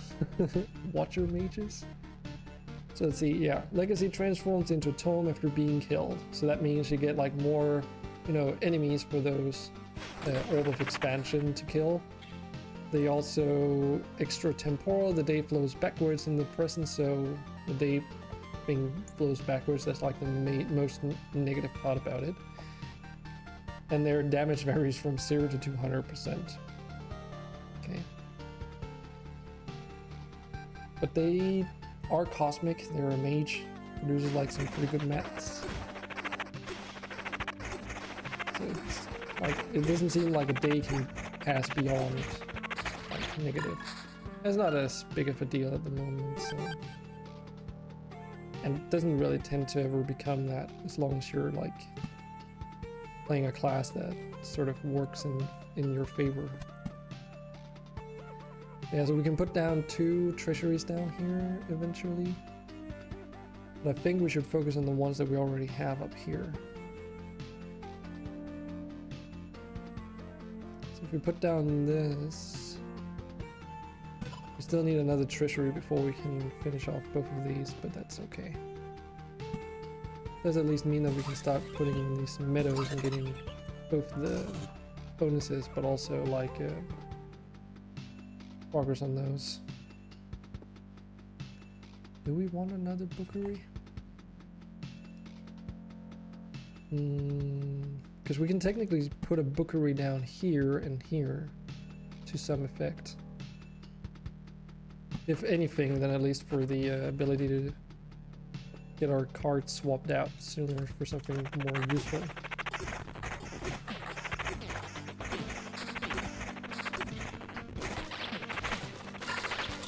Ah, yes, another battlefield. Oh shit, look at all those orange items there.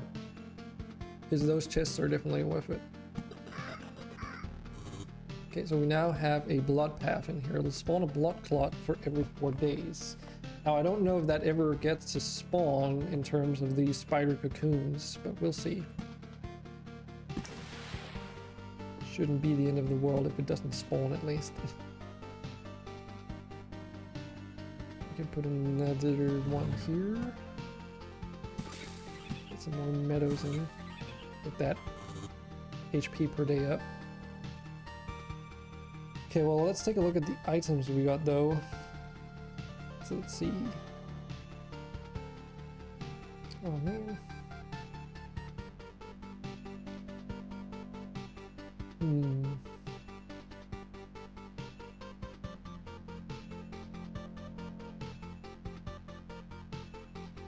It's not really any better. They're actually kind of just meh. I don't think we really need any items, because the one on the left gives us 1 extra skeleton. And that's something else that I've noticed as well, which is really good when playing the Necromancer, is that that the level of the accessories don't have a super high impact on the stats of the thing. Like, it seems to be better to just get higher quality ones instead. Oh, let's actually finish that off finally. Almost forgot about that one. So like, if we compare these two, like stat-wise. Attack speed is the same. If it had evasion, it would probably be the same. And magic shield, you know, doesn't really do much on its own. And one of the traits you can get is actually really cool, giving you 0.5 energy shield for each time you summon a skeleton, which scales really, really well since, well, every time you spawn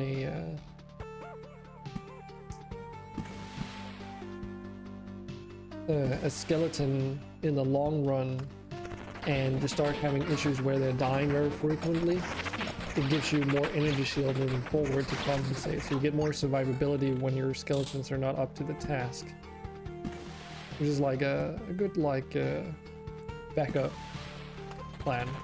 I've tried getting like I've made it to where I had like I got more than twice the energy shield out of my out of that trait alone than my item actually gave me, which is kind of cool.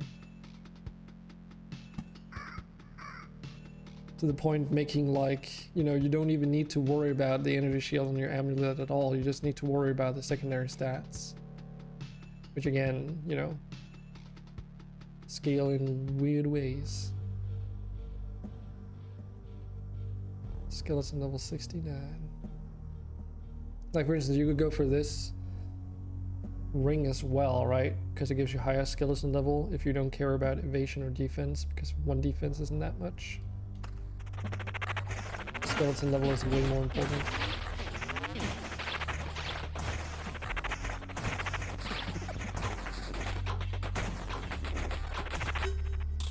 We got a new shield, but it doesn't necessarily now. It would reduce the max amount of skeletons we can have, and we can't have that. That is not okay.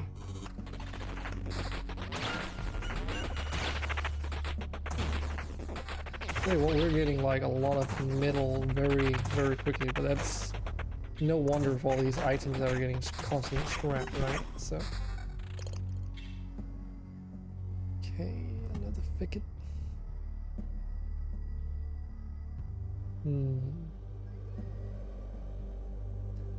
Put it down there, put a metal up there. Cemetery. That in there, and another treasury, that's good. That means we can start filling in this line up here. And that gives us more gargoyles as well. And they're good because they fly into like empty areas when they spawn, and if there's any available, of course. So you get like all those how does it fill out spaces on your road like filled out.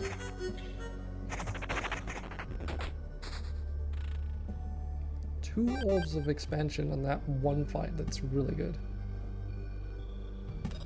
Doing pretty well, I would say. But yeah, notice how we're like, well, actually, enemy level 5 is pretty normal for the other difficulties now that I think about it. Yeah, we haven't fought the hunter yet. We still have a little bit of a ways to go even.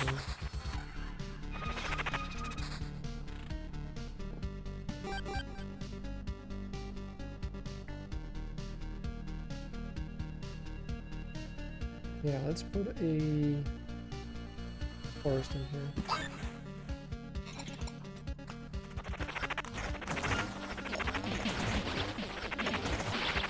You could even argue whether or not the treasuries are even worth it in the long run, because yes, they give you materials, but I mean, if it's just the basic materials we're talking about, you end up filling up those way before you even like, you don't really need the treasuries to do that job, is what I mean.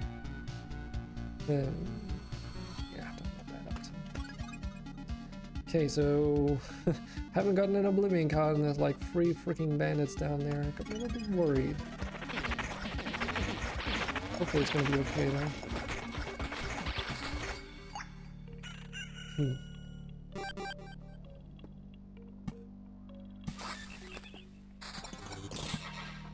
Still no Oblivion cards. Oh, putting down that one gave us a trait though. Summoned skeletons have 20% chance to perform a quick re-attack combo instead of a regular attack, dealing 50% damage with each hit. So that basically means that you potentially get to do 50% damage more with a skeleton.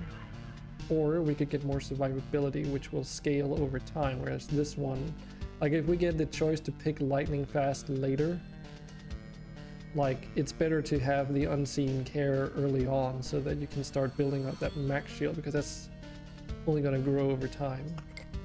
Let's try that. And I also think that I would like some more magic shield right about now. Of course we did.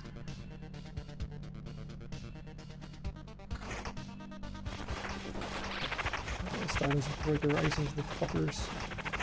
This might be bad. Might be really bad. Soon we won't have items for them to break. Yep. Are you fucking serious? Are these freaking bandits gonna be the end of this run? Because like our skeletons get out and they barely get to do anything because of the fucking scorchworms now. Come on. This is a pretty nasty combo too. They seem to be gaining health. But we didn't lose any like super critical items, so we're okay. Did get a level 8 tome though, so if we need like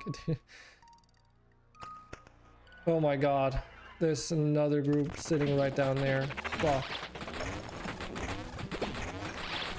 Okay, maybe if we get like some good items now. And we only took like, we didn't take out all the scorchworms either. This is like a really good tome. I hope we get to keep that. Nope.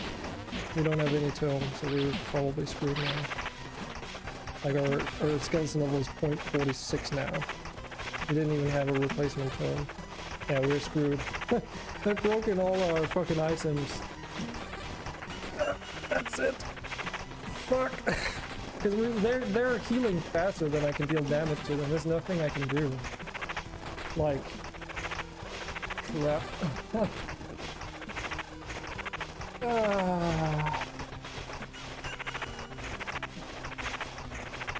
Why did there have to be a second group? Yeah, rip. But we can take it all. I have more than enough skulls still. I'm gonna leave those behind. Rip indeed. Okay, I do want to upgrade the smithy, because as it says, unlocks the smith's forge card and allows you to start expeditions with basic gear for any class. Let's get that one. Blasted beamy furnace. I used to be just a cabin boy on a orlop deck. What the fuck is an orlop? Hold on. And now I'm a bona fide captain of the blacksmithing battleship. What the hell is an orlop? Hold on. Okay, so it is a freaking ship. Okay. Now that is interesting. Let me just show you what I'm finding here. An orlop.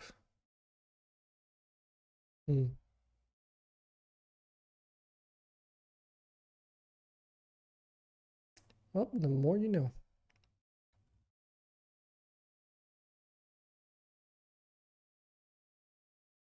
I do like the Smith concept. He has like a fucking anchor for a beard. It's like how often that's like very original, I think. Yar har har. Now it's my turn to keep this furnace downwind. You can expect plenty of deliveries from a fiery harbor. I swear on me tongs. Like a fucking seafaring blacksmith is like such a weird concept. From now on, your cargo hold will be full of weapons whenever you embark on a new expedition. Yeah. Oh, okay, and that's also, we can't upgrade it beyond a decent forge. That's what it's called. Lil. So the academy is also fully upgraded. There's not many things in terms of like 4 buildings that can be upgraded. Like we can upgrade the diner as well, which it'll upgrade the healing power of the campsite by an additional 16%. But I mean, it doesn't improve the efficiency of our potions and how many we get of those. But let's try and do that. Did you know healing herbs won't always heal? Yeah, sometimes your potions don't help me at all. That's not what I'm talking about. With the right dosage, you can turn a medicine into a poison. That's the duality of life itself. Something that you consider evil and also be good from a different point of view. But don't sweat it. It's not like you'll be facing such dilemmas anytime soon, right? Right. 2% to potions healing effect. This is really expensive to upgrade for such a small incremental increase in power. We can also upgrade some of our other houses, by the way. Like, ironically, the mud huts require a fuck ton of metal to be upgraded, but as soon as you've upgraded beyond that, they don't require metal at all. Could also go for increased crossbowman strength, but is that even? I mean, it's just a bunch of food, really. Let's try that. Very well, very well. Quite sturdy. The tower looks even better than before. I'll make a new training plan for the watchman so that he doesn't ruin the good impression. What's the next upgrade say? Makes crossbowmen stronger, attack range is increased by 1 more tile. Okay, so this is actually worth it. The tile range increase definitely makes it more worth it. Okay. We did also get one of these, so might as well equip that since we have an inventory space remaining. How long have we been doing this? For 2 hours? Okay, I kind of want to do one more go. Oh yeah, and here's the new card, the Smith's Forge. Huh. Okay, so it's not a golden card. Well, makes sense, there's no room for any. Removes up to 2 items from inventory, adds an effect for 10 hits for an item that lowers incoming damage by 20%. What? Adds an effect for 10 hits for an item that lowers incoming damage. So you're basically training your items for damage reduction, but you also need to use both a card in your inventory and you also need to put these on the side of roads. And my guess is that they're either going to be just adjacent. And what happens when you pass by 2 of these? Will it stack this effect? I don't necessarily think I want to use this Smith's Forge at the moment.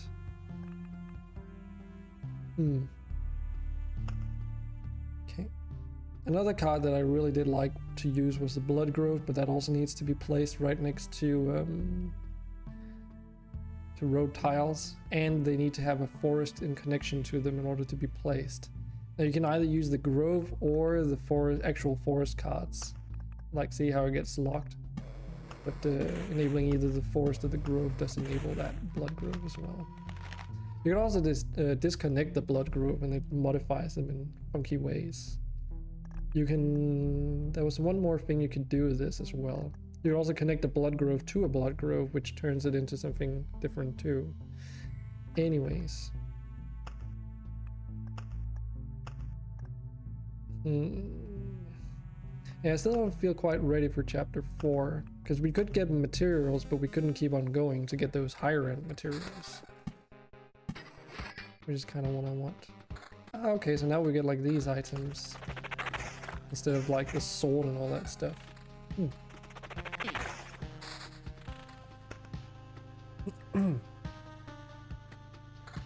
And if it's always going to be this ring, it's always going to be 1 additional skeleton to begin with.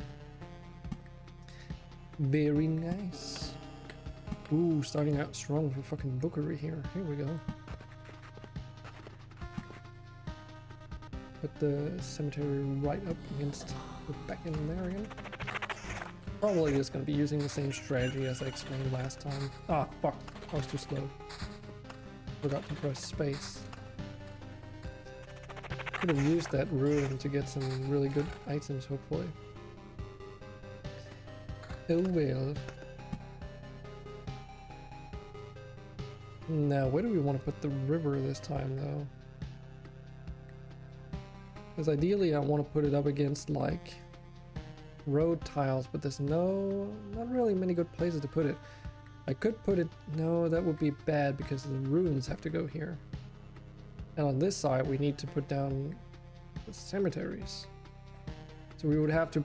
do some wonky ass shit here. And that's just gonna lead to a lot of wasted space because every bend is on... You gotta, like... Yeah. Not a big fan of that idea either. What about here? So it'll be easy if I take a look at this. So if we start the river here, going upwards, and then across, and down.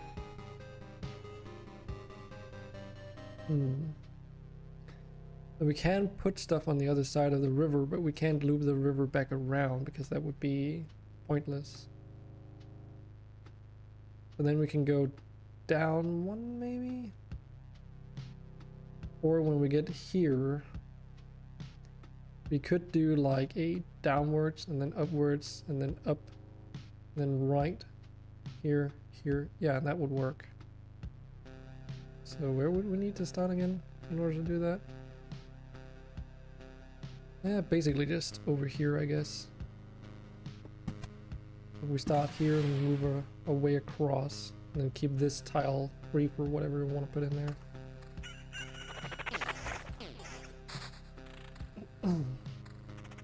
Oh yeah, boy, by the way, if you're listening, I added a new some new stuff to my Twitch. So now you can actually do sound emotes. Or not sound emotes, but you can like redeem loyalty points for sound alerts. That's what it's called. Get the terminology right, Dragon. So like, for instance, you can do, like the syntax is redeem, exclamation mark, redeem, and then whatever it is you want to redeem, of course. So one of them being like this. The loud ones. Did I? Oh yeah, you were here when I introduced those, but yeah, they're like I found out like a better way to like I guess that still makes sense to like share with you. I did find like if you go to the panels on my Twitch now, like down here, there's this new panel called the loyalty store, where you can either click the panel or you can click the link, which will take you to the loyalty store itself. So in here you can, for one, see all your points. Oh, I didn't even know you could fucking see the chat over here too. Interesting. Because I haven't tested this while running the stream. But yeah, you can like redeem the things from in here. You can see their cooldowns, how many points you have, etc. You can also see all the channel commands actually that Streamlabs provides, which is pretty cool. If that matters. There's even some here that I can't quite remember. But yeah, that's basically what you can do with it. And I haven't tweaked the cooldowns and the point costs quite yet. So like you can see, because I've been streaming for a lot of hours in total, I have a lot of points accumulated, since these are channel points after all. They're basically channel points, but for Streamlabs.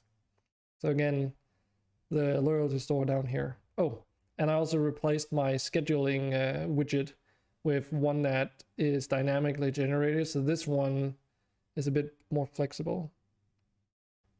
So this can be seen. What do you mean exactly by this can be seen? The chat there works.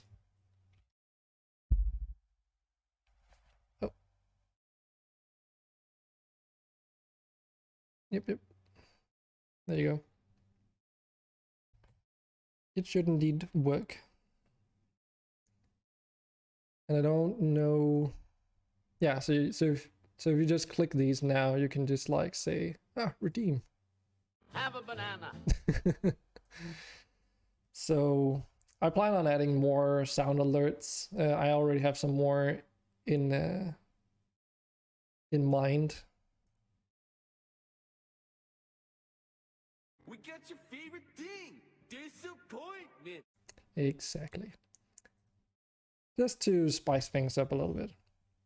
And as I was trying to explain as well, this schedule here now is dynamically generated. So instead of the one that I had before, which was just an arbitrary countdown to something I had to manually adjust, this one generates itself based off of when I've been streaming. So hopefully that's going to give you guys a better idea on when I'm more likely to stream, because my stream schedule is a little bit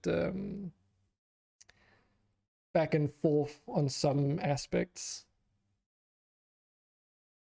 And I was contemplating on using that dynamic solution for a while back even, but I wanted to try and see if I couldn't just be more consistent with my streaming instead. But I've decided to go back on that whole idea and just do a dynamic thing instead. And the reason is because I started doing modding all of a sudden, and instead of streaming for like 5-6+ hours, I would instead start modding for 5 to 6 hours. And since I don't consider that always to be the most entertaining content in the world, I kind of decided that I didn't want to stream it. So here we are. Okay, up there, down the bend, and then down, up. So that means these two tiles are open. Okay, so we can put a nest there to some effect. But yeah, that is generally just what's been going on.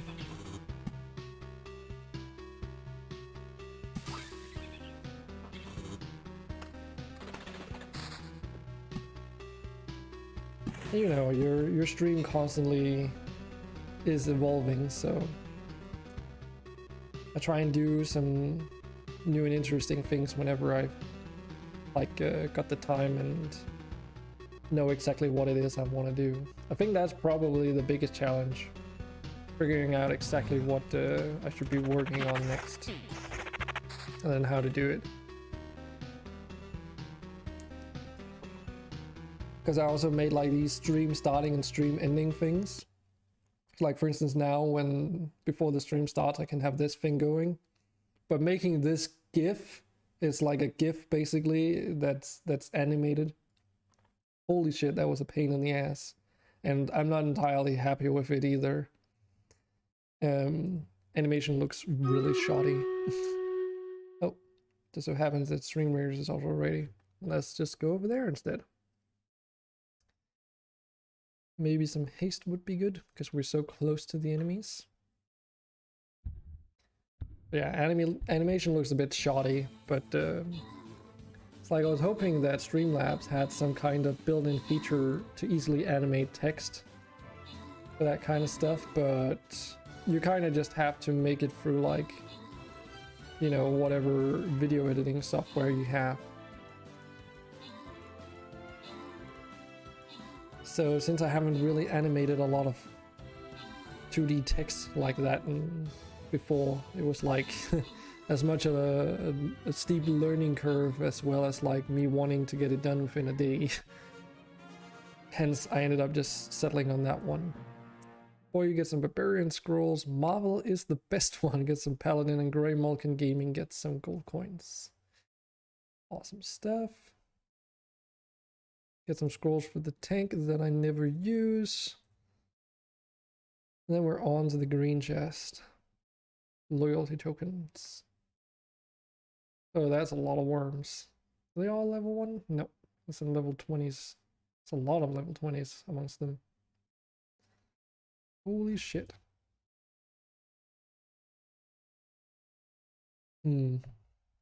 I could put in this guy, for instance, but this is for dealing damage.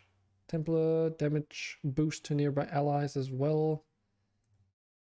I assume that would also actually affect range units, but the range on this guy is really short. This is just splash damage. This is also damage bonus.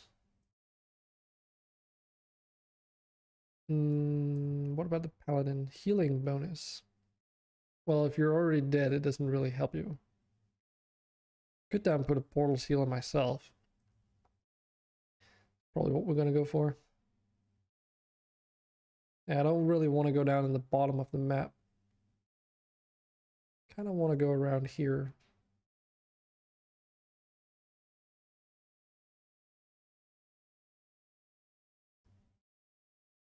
To something like that. Because if you put that yourself down here, well, if you're a buster, of course, you're going to hopefully run in and take them out before you get one-shotted. You have literally no hit points. My assumption is, though, that given the range on these, you're probably just going to get immediately murdered. But, you know. Also, I got like a fucking weird-ass Steam message from a friend of mine. In Russian, or not Russian, but in Cyrillic text. Maybe my friend got hacked. Just maybe. They're trying to get me too. Don't click on dubious links, my friends. Okay, definitely gonna get rid of that. So yeah, definitely gonna keep an eye out for those camps, because that was a literal fucking game ender last time, and I don't want that to repeat that mistake. But yeah, going back to the animated thing, that was a fucking pain and a half. So for those that are unaware, in Adobe Premiere, you can't export like a GIF, an animated GIF with transparent background. That's just not a thing you can do. Which means that if you want to make an animated GIF with transparent background, you have to apparently you have to this is what's the crazy part about it is you have to fucking export your GIF as an image sequence. So you have to export the whole thing as individual PNGs from Adobe Premiere. And that's how you get the transparency in there. Now, then you have to take all those PNGs, individual PNGs, into another program like what people suggest is Adobe Photoshop. And then with Photoshop, you have to stitch them together back into an image sequence and then export that as an animated GIF. But either the guides I found were just complete trash, or they were only like available for like they were only covering up-to-date versions of Photoshop. Like I use CS6 because I can't afford the fucking ridiculous expensive licensing fees that Adobe puts out there. What do we want this thing actually? Here? Not really, because rivers are gonna go up here probably. We put them up on this end, but that doesn't really do much.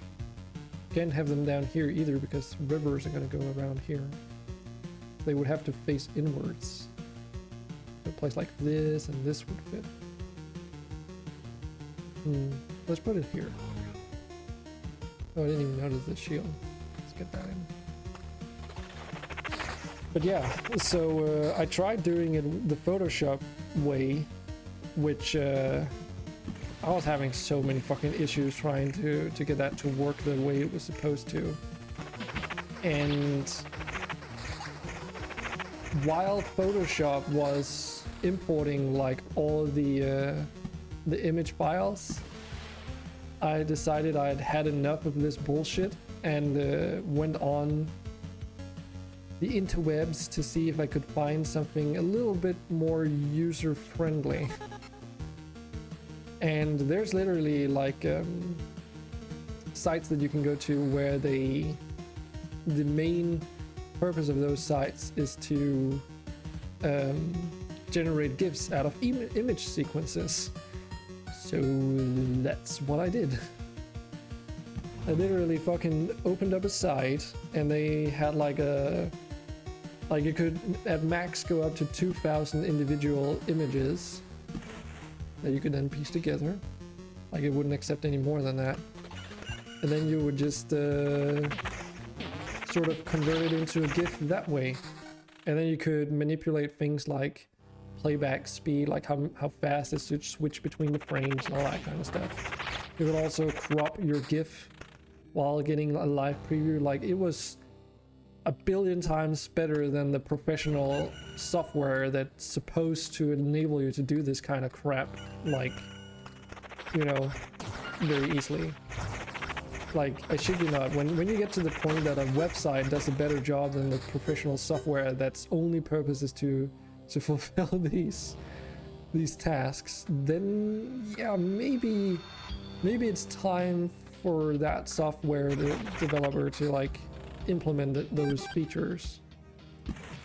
But I digress.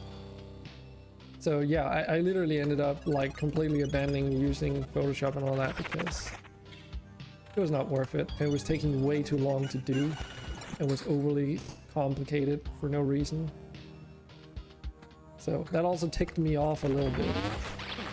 Like it took me probably, like I spent several hours trying to figure this out through the normal way. So yeah. And then what's the fucking point if you can't even export an animated GIF with an alpha background? Like, come on, Adobe, get your shit together. 30% chance to get random basic resource. Yeah, each ally skeleton heals for free exclude when it dies. Yes, yes please. Of course, we still need to be able to take out the enemies, which is what killed us on the last run, but I have learned from my mistakes and hopefully it won't happen again. Hopefully. You know, that's a strong sentence.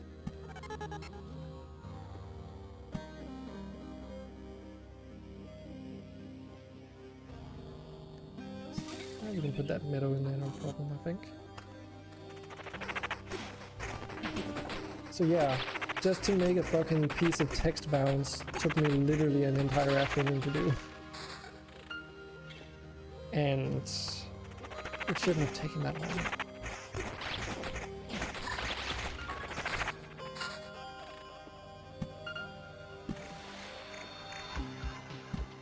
It's also like seems such a backwards way of doing things that you're exporting from a live video, like you know, video editing software. You're taking the source material there, which is like already set up to be an image sequence, and then you pick it apart just in order to get the transparency out into the individual images, and then you take that thing and like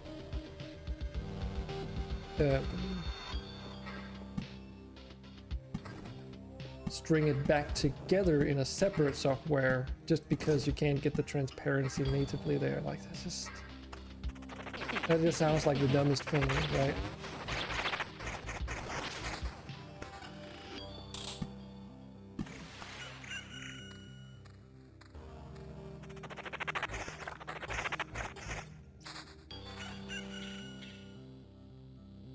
Especially because in order for text layers in Photoshop, in Premiere to work the way they're supposed to,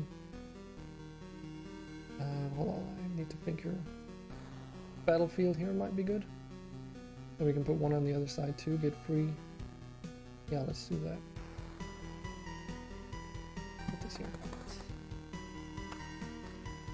What was I saying again? It's just a never-ending rant, really, because it just really ticked me off. As you can tell. Oh yeah, it's like in order for those titles to even function the way they do in Adobe Premiere, they need to have transparency and masking in there already to begin with. So there is some transparency there. It's just that whenever you export video or in a GIF format, which gives animated GIFs support transparency. Like, that's not new. So the fact that they just don't support it natively is such a fucking oddity.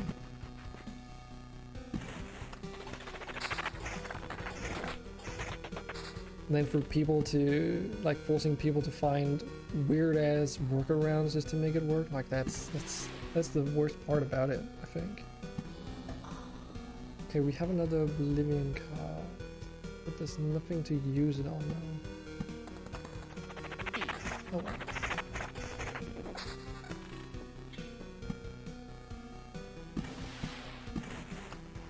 But maybe it's just their way of saying, like, buy our license thing, because the newer versions of, like, the live service version of Photoshop does have the ability to string together fairly easily a GIF without much hassle.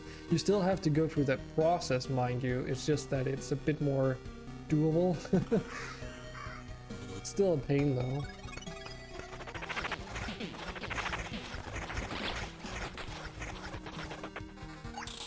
Ooh, a lot of nice items. Are they any good though? Yeah.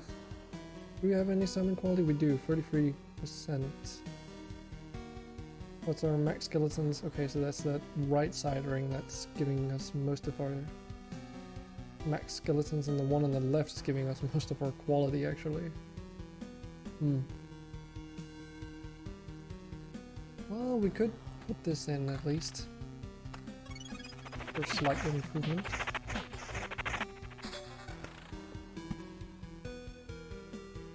Let's put that there.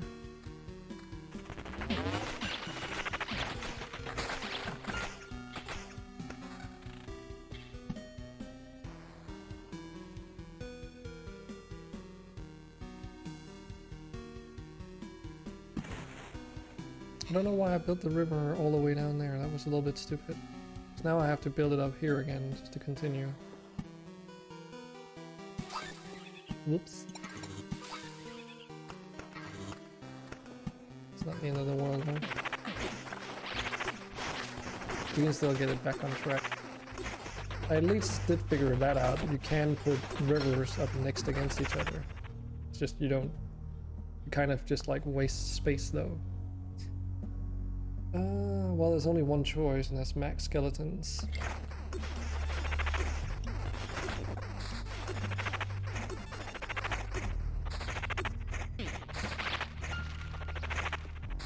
That's plus a lot of enemies. And it did pay off, so that's pretty good.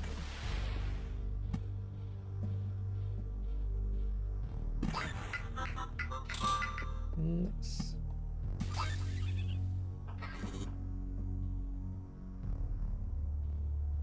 What about you, boy? Do you do any creative work?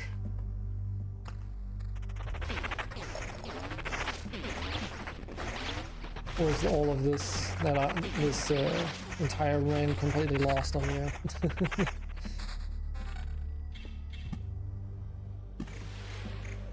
Go get it back on track.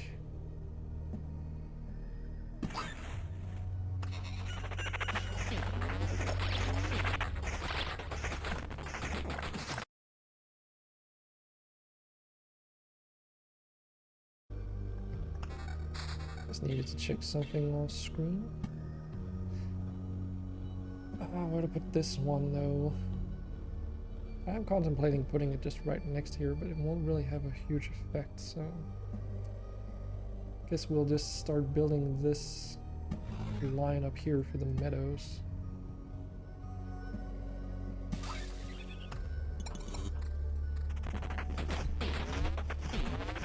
You guys are putting down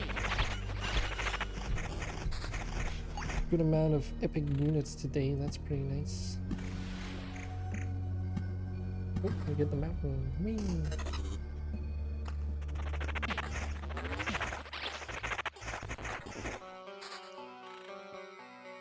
And a little meadow. Put that there.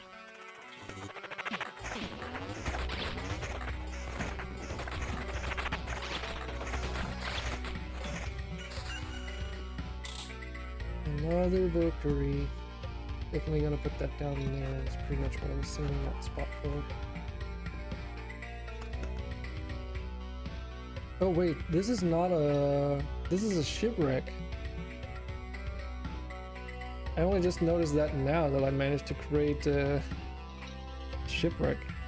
Trade ships often fall prey to the fisherman's expansion marshes.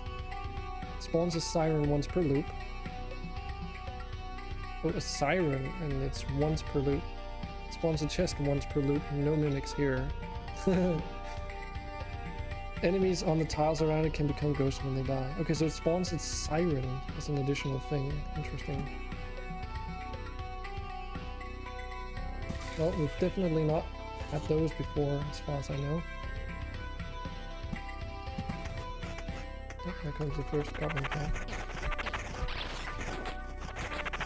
Hopefully the sirens are not going to completely screw us over. I think that's actually that green thing we see here. Hopefully we get to like some good banter or whatever when we get to fight them on the next tile.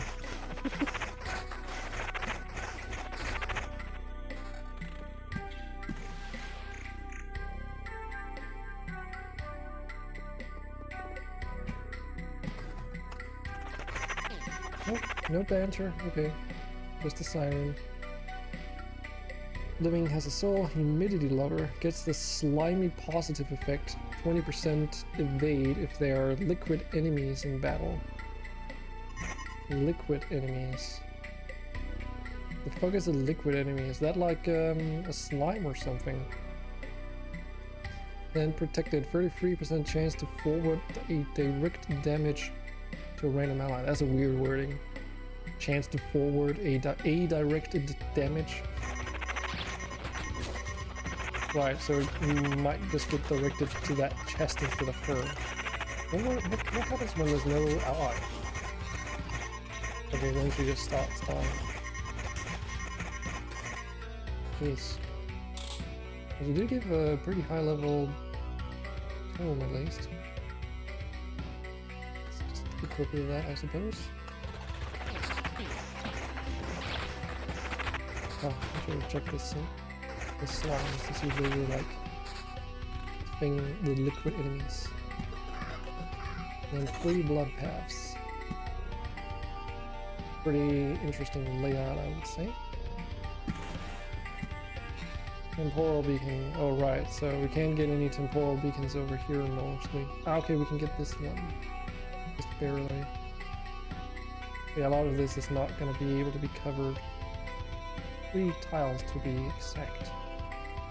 We would have to put one, like, literally where that river is. No, where this river is, to cover this area. So we would have to had the river go around here, but then we wouldn't have had a shipwreck. That's okay. Probably should have a beacon up here as well. Put it there, or we can put it here.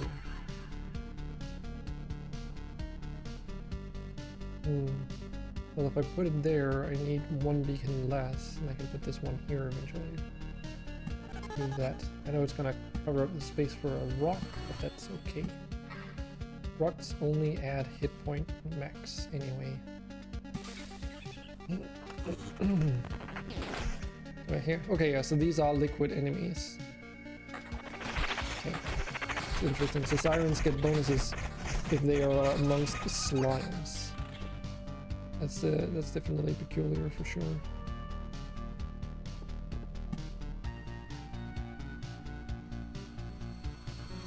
Okay, so how did I want to do this again? Was it down here and then up? Yes. That river is going to be like very bendy, for lack of better words, I suppose.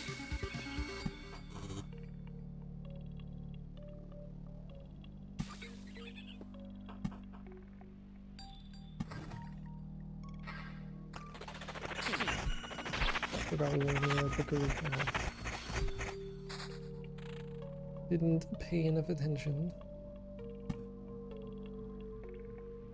So we can put this thing over here as well, which I think is what I want to do.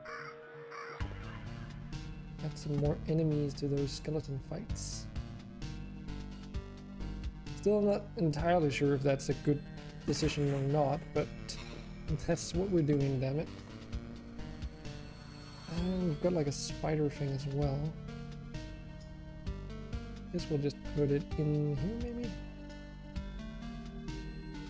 Yes.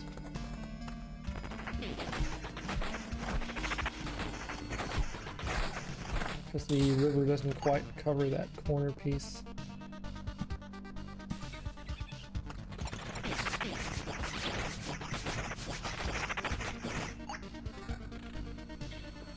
Easy does it.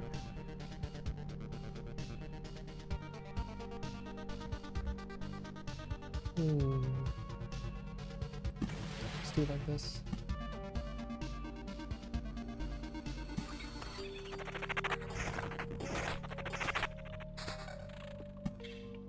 An open bed.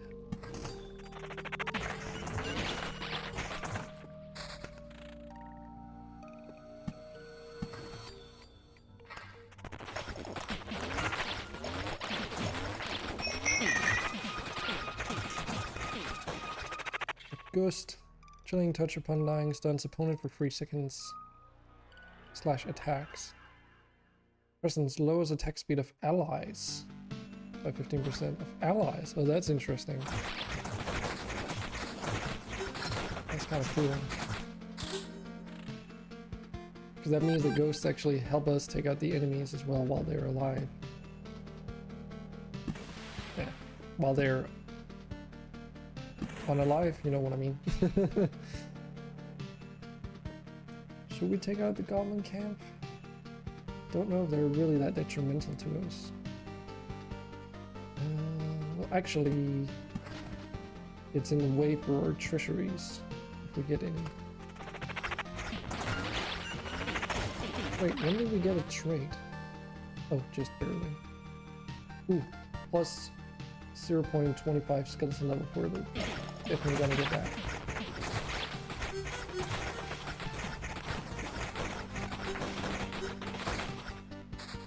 Oh, man. That's a lot of hopes of expansion. More skeletons. Could technically spread them out a little bit more, so that we don't have to deal with the archers as much. Have to remember though that our camp also has archers that help us out, so this is closer to that where these graveyards are placed, the more we get out of it. There.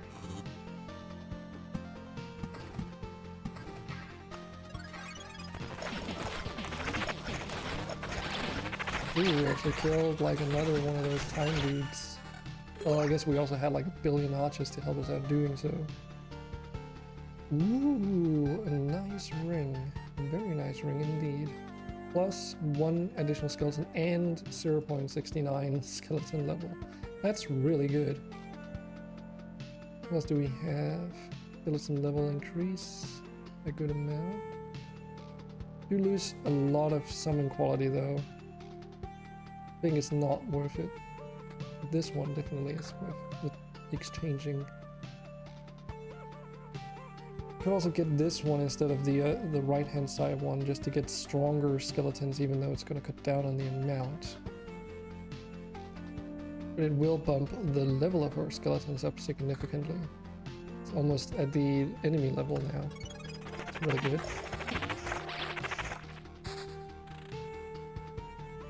Okay, we can put down another village, no props. What a quest.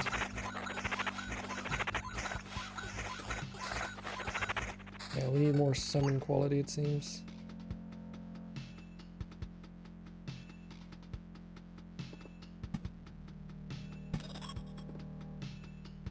A thicket. Thickets. Okay, there's no conversions going on over there, so we can put down this. We could actually make this another shipwreck right here. That would actually be a prime spot for it. I know we kind of have a spider den over there, but you know, live and learn.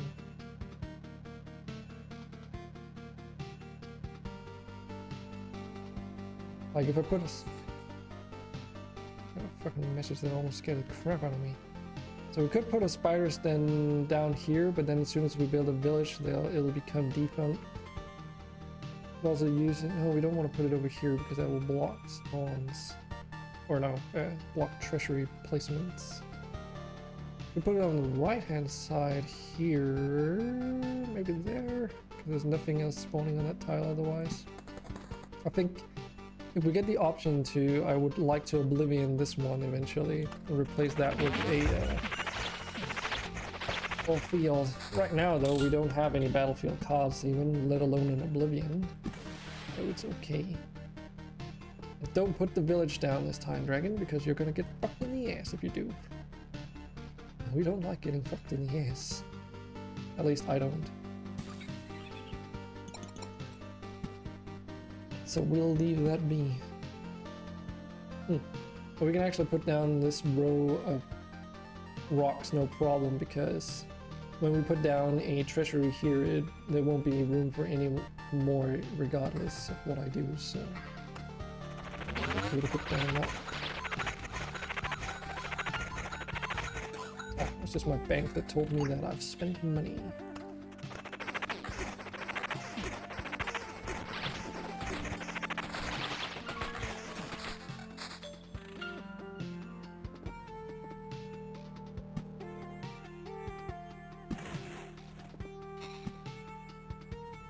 We can just continue building our line of meadows up here.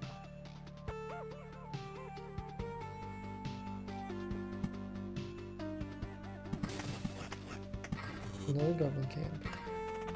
That one's okay though. This is right next to a graveyard anyway. I might regret those words. I think it's okay at least. Tome that all it does is skeleton level and quality. I think that's actually worth it. We've got another ruin. Do we need more bookeries? I don't think so. Might still be able to put it to some use though. Another graveyard. Oh, we've got an Oblivion card now. But the question is, should we use it on our village thing? Probably. Nuke that abandoned camp, please. Oof.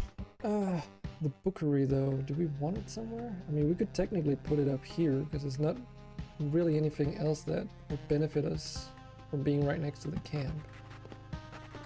It just means that we get like free card conversions every time we go through the camp, which would take like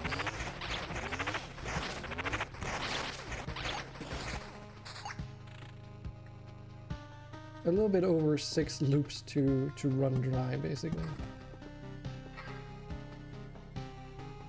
Yeah, eventually... Oh man, I just realized I will need like 2 temporal beacons here if we put down a treasury on that side. Because we can't put it right here because that's where the treasury will go. Oh well.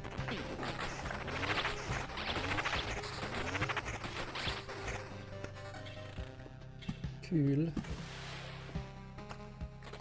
We don't want any more mountains because now we're at like 1200 hit points, and as we saw the last run, that when we died, it wasn't because we didn't have enough hit points, it was just because we didn't do enough damage because they ruined our fucking items.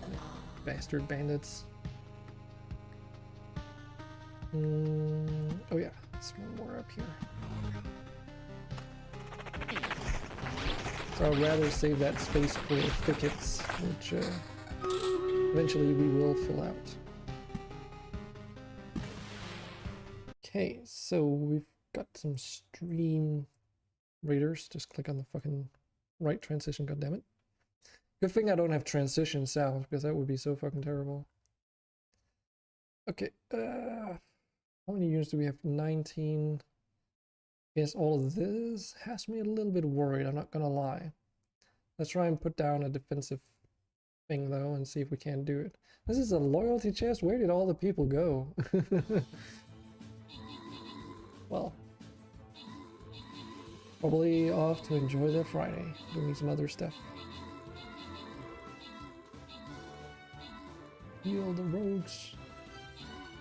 The rogues are almost faster than the healing projectiles.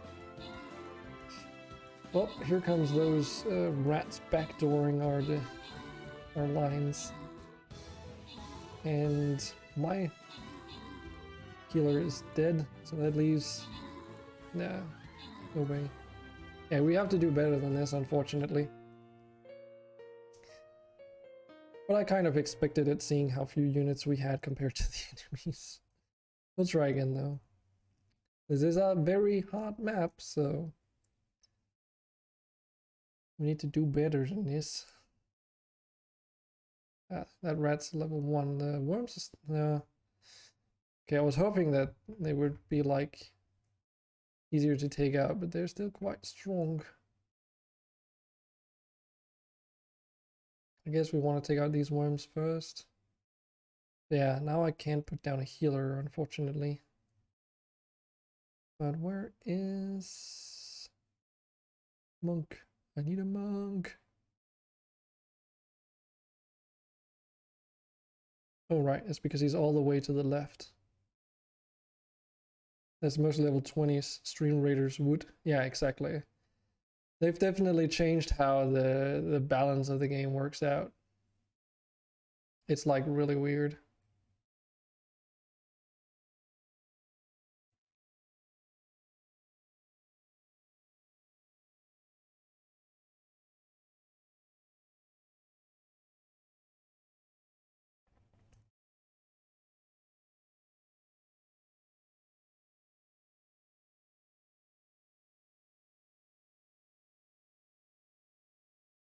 I don't know.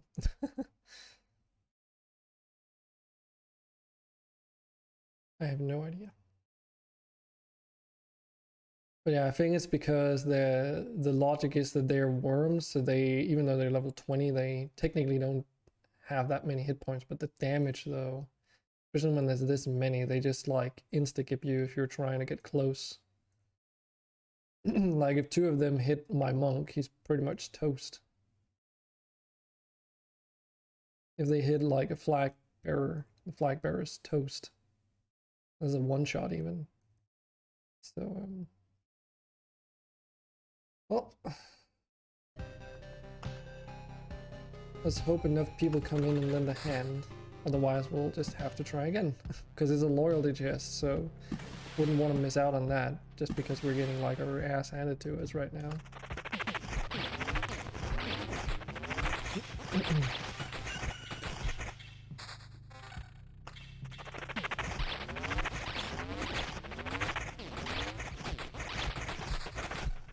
And it's not the first time this has happened either, where it's just like the balance seems to be like completely missing.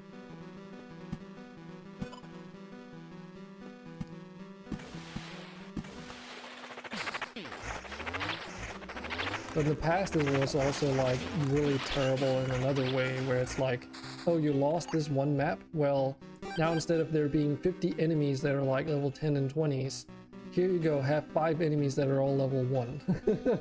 Like, it really do be like that. So, I don't know.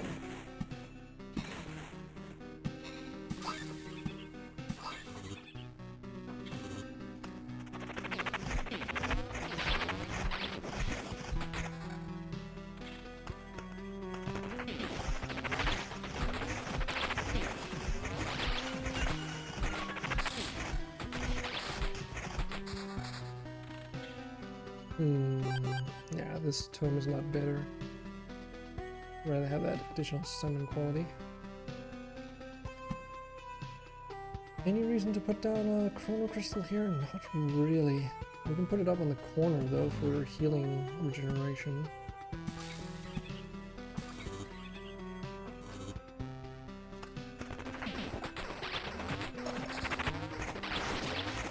Like at this stage, it's very tempting to use these rocks in these empty spots between the treasuries, but I would much rather have the pickets because they actually help us in the long run.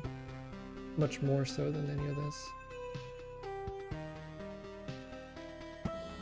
Have like a fucking insane graveyard going on the left side here though. Little bit scary to be honest.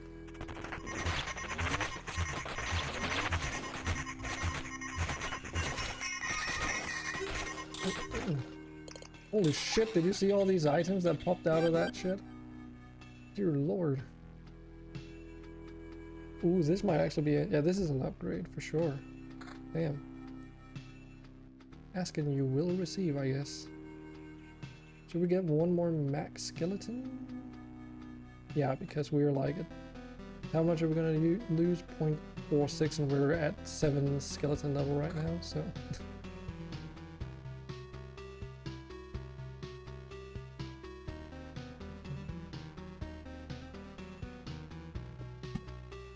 Let's go up here.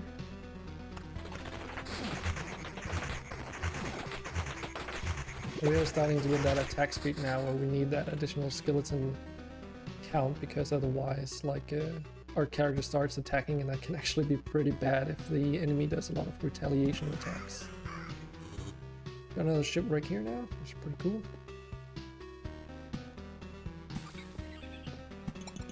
Put it in the middle in there.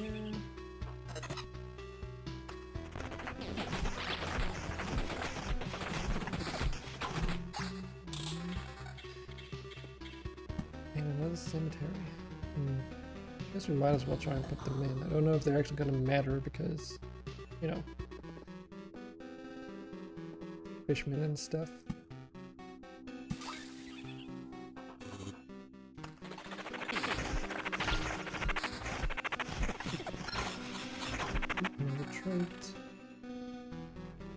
Aw, come on, game.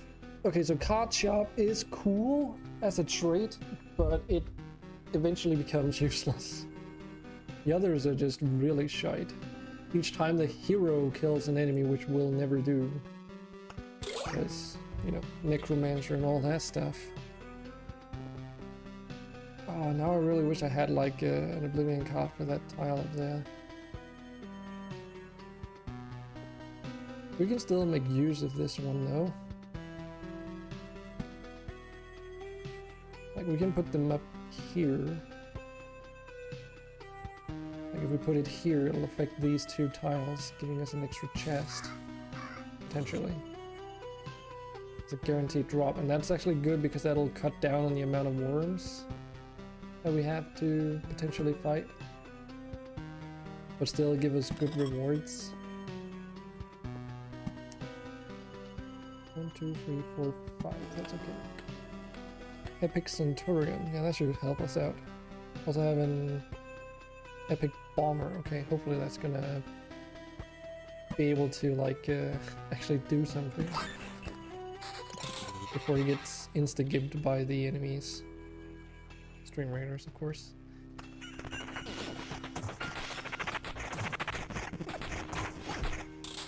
So many items, Jesus Christ.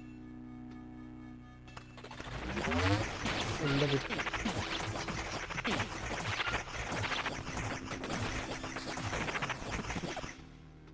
Ooh. What do we have here? Oh, it would cut down on our summon quality though.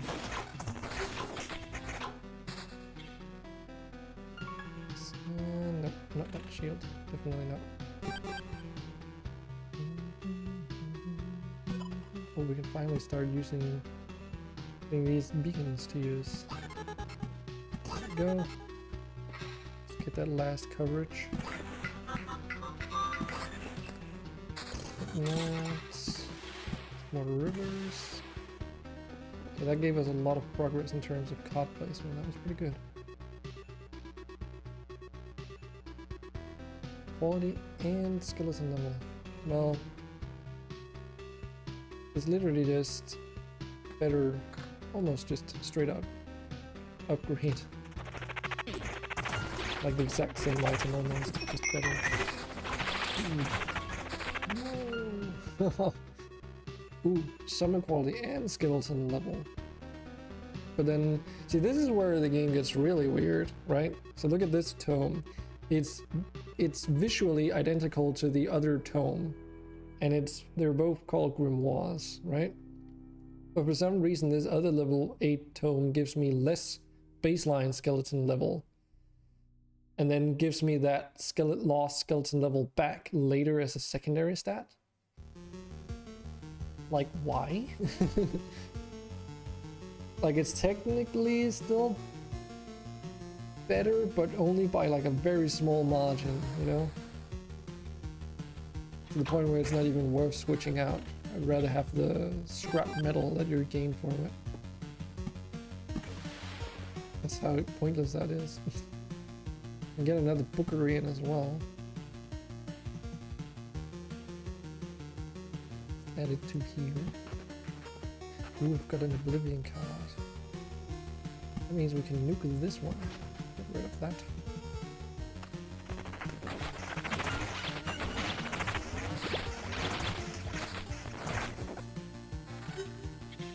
Because eventually we'll probably want to put in some skeleton graveyards over here to fill in the void left behind from not having any spider cocoons. Or is that even necessary? So we're gonna get ruins up here too. They're basically gonna do the same thing. Yeah. I digress. Track that statement. Oh, just barely escaped that fucker. These shields tend to have max skeleton increase, which it does, including a lot of defense. Just equip it. Of course, defense doesn't do anything if your enemies that you're fighting deal true damage towards you, but fortunately you can sort of control that by not putting any enemies in that can get true damage. I don't think I am personally like that smart to have done that this time around, but you know. Just something.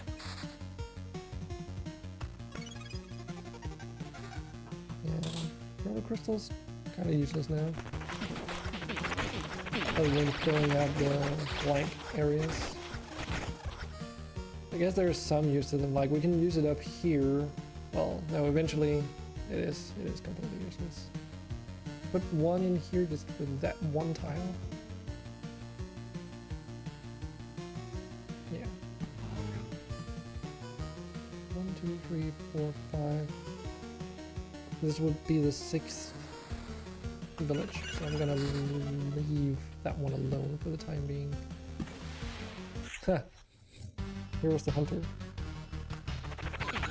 I'll just have to like go through the whole loop before we get to face off against him.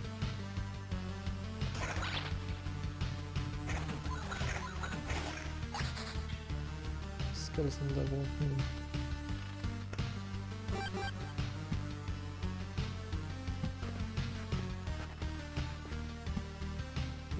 Meadow in there, nice and snug.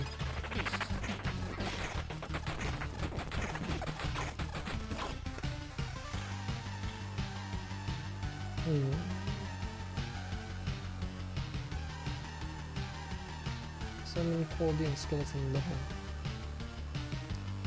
I think having an entire additional skeleton is probably better. And see, like, because we get like additional skeleton level every time we pass through the campfire, our skeleton level is still, you know, following alongside the enemy level pretty well. Okay, so we got a cemetery. Definitely want to use that. But where? We can't put them onto these bloody paths.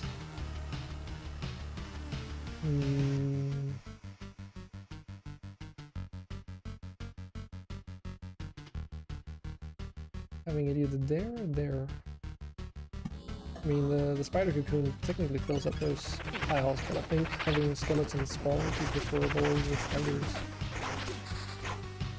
at this stage. Oh yeah, this type of shield gives you a lot of skeleton level, but again, I think we're better off just having more than quality. Oh, time passes backwards. I wonder if that's also affected by the 50% time passing thing from the temporal beacons. Like if it reverts 50% faster as well. Ooh, well, we're getting the last treasury over here. Oh yeah, I totally forgot that we sometimes get our cards back. So not good to get it this late, but well, what can you do?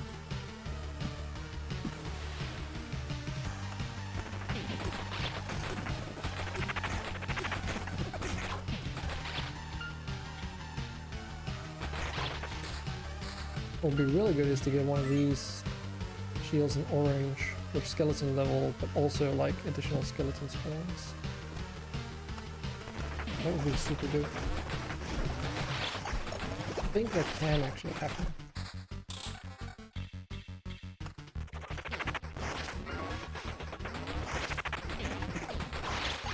Well, they're really starting to rig in the resources now.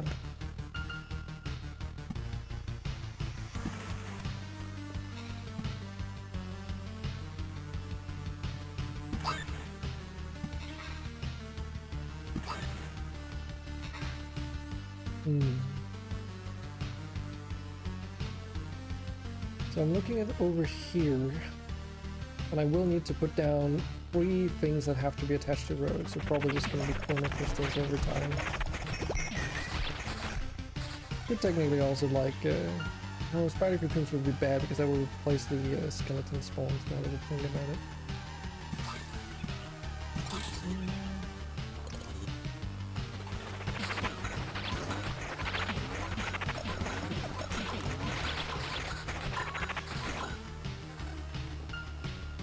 Another cemetery. Put it up in that corner. Place some of the spiders on them.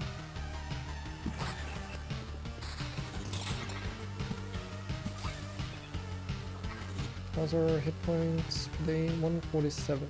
I do like to get it up to about 200-ish.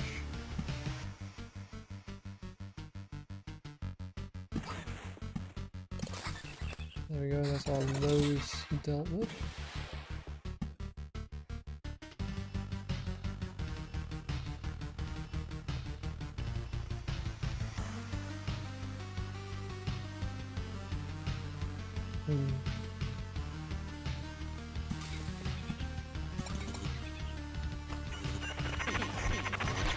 Our attack speed is 148% as well.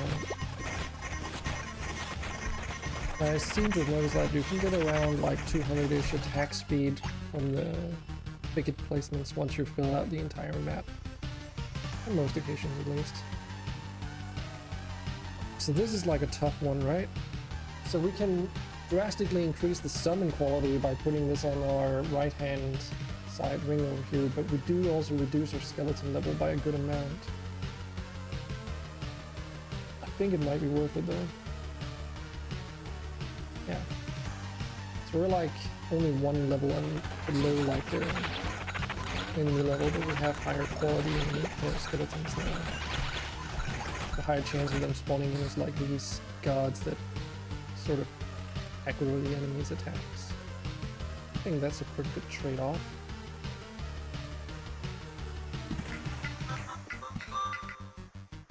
Now we could run a river all the way up here. I don't know if that's actually a good idea though, because that would just give us survivability, like healing, instead of what I otherwise planned putting in thickets all the way. We will need some more meadows and other places though. I want to get up to that 200 hit point revolution.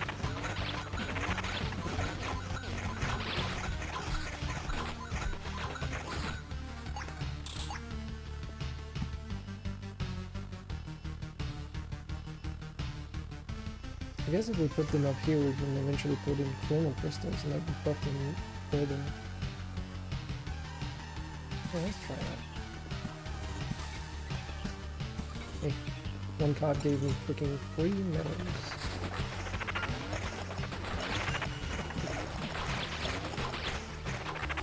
Because that's like the main way that I'll be healing, is speeding up the time of day using the temporal beacons as much as possible. And then having like enough meadows being buffed up to the point where the hit point regeneration is just so much better. I don't think we should put any more river tiles in. That would be a waste.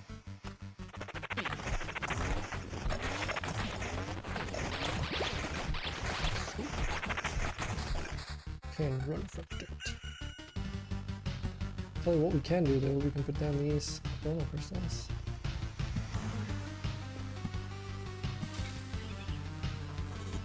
No, we should technically also consider putting, oh yeah, right. If we put one in this corner, just anything, like actually battlefields all the way up here would also be kind of nice. Or at least some of the cards. They are also like slightly more rare cards to get. I mean, for crying out loud, we're at enemy level 7, we've gotten 3 of them. That's to be expected. They don't really do much on their own, so...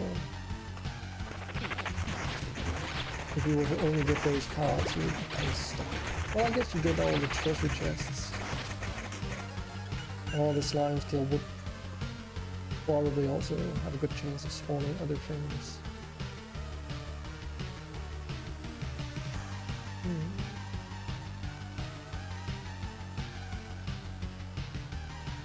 Yeah, I kind of want to put this in here and then leave that for a battlefield hopefully. So that's going to be highly unlikely to get a battlefield. Just when you need it. What do these do on a higher, like, difficulty? Under a stony stair. That because of the gargoyle. Impenetrable takes 60% less damage when hit unless it's attacking. Stony stair lowers attack speed of allies by 10%. Okay, that's nice. I'm like fucking freaked out, I guess. Reduces enemy defense and evasion by 20% until it leaves combat. Yeah, these also are the ones that grant those shields as long as there's any valid target.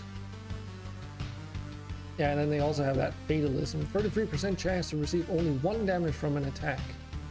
But then another 33% chance to receive 150% damage.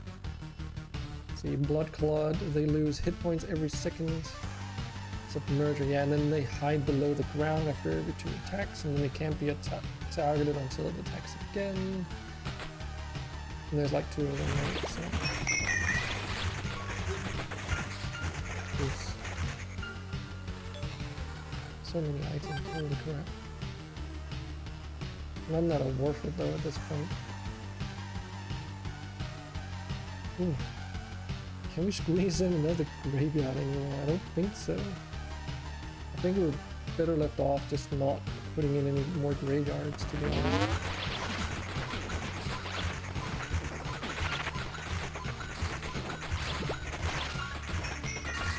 Are these considered undead? They are, they're both undead and liquid. Nice. For some reason I don't think they gave me Orb of Afterlife. This one is like so weird. You need to kill undeads in order to get these, but for some reason they seem to not drop that frequently. I'm not entirely sure what's up with that. Okay, so should I put this one in, or should I put this one in? I don't want to put this one in. Another bookery? Don't really need any more bookeries. Oh, we could also put a bookery in over here, actually. Just because, why not? And we would get the most out of it if we put it up in the corner. Just because. I really like to build this map though. And this is what endgame looks like, I suppose. But then not really. First, 2 skeletons summoned, any direct damage. This is probably the one that I'm most interested in, because this one, although days pass by very quickly, I think the direction of damage is probably more useful. Because if we're dead, we're screwed. But if our skeletons die, we get more... Like, because we attack so frequently now, having our skeletons die is actually not a bad thing. Because if we get that magic shield on skeleton summons, that's gonna benefit us. Because obviously you can't spawn skeletons if you're at your spawn cap. And on top of that, hold on. 1, 2, 3, 4, 5, no, still not one. Oh, we got a thicket here. And some more meadows, but do we need more meadows? No, we're at 201 hit points per day. Okay. But another thing about the whole skeleton summoning thing is that if I get to my skeleton spawn cap, I start attacking the enemies directly, and that can be a bad thing when you have retaliation, right? So preferably, there would be a balance between my skeleton summoning speed and like how strong they are.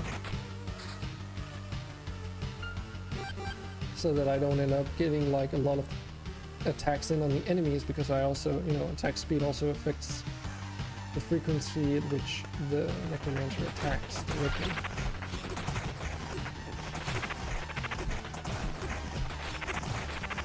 Get him.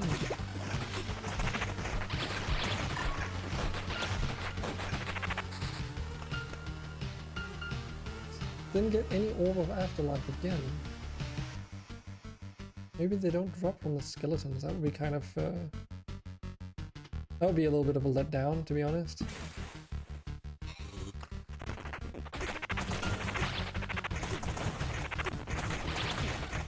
You would think since they're undead and Orb of Afterlife... Well, it did drop it. I guess it's just infrequent.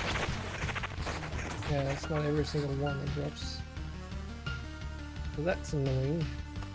Explains why I'm having such a hard time acquiring those bastards. But I guess it's not really that big a deal. You can convert from other things into those after all, so... Yeah, we've already hit the middle and or expansion limit. We're getting close to the Book of Memories limit too. So after beating the boss, we might as well just not do further loops, because there's not really much point to it when we have our resources that we get the most of, or we're already like at their cap.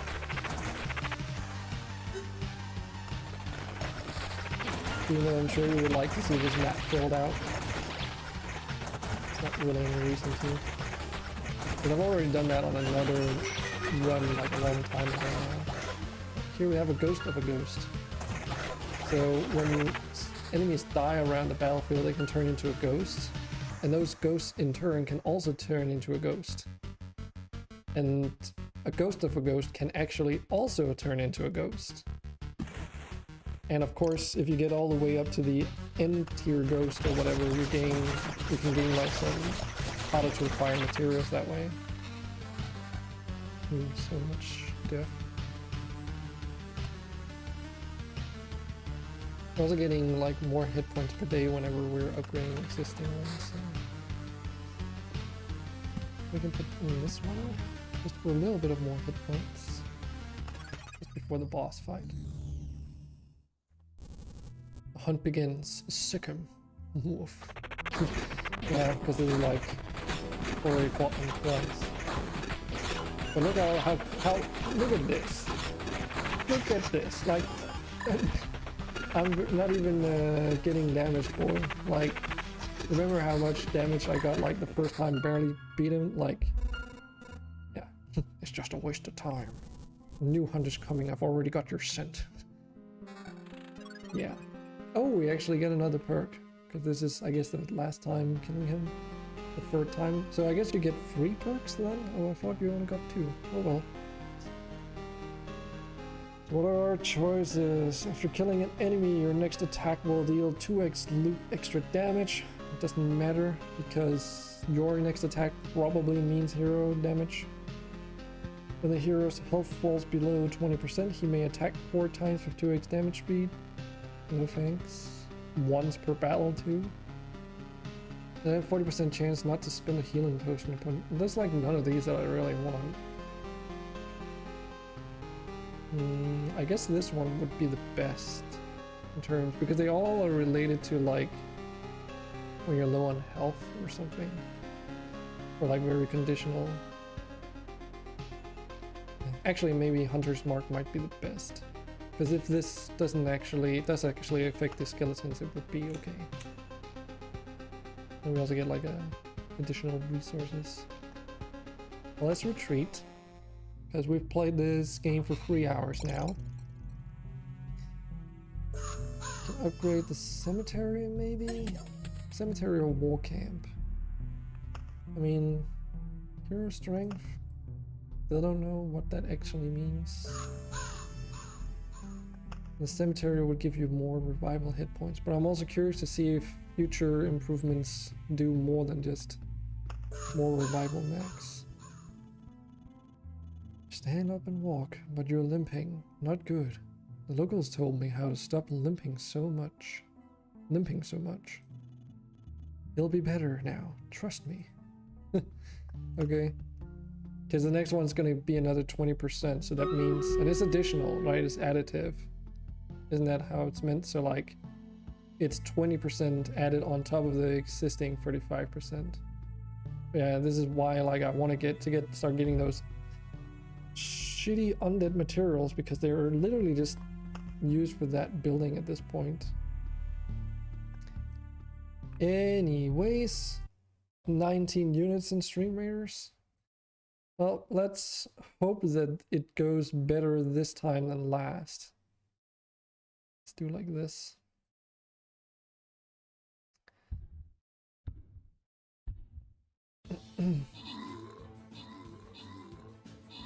Yeah, my Mongol almost got one-shotted, jeez.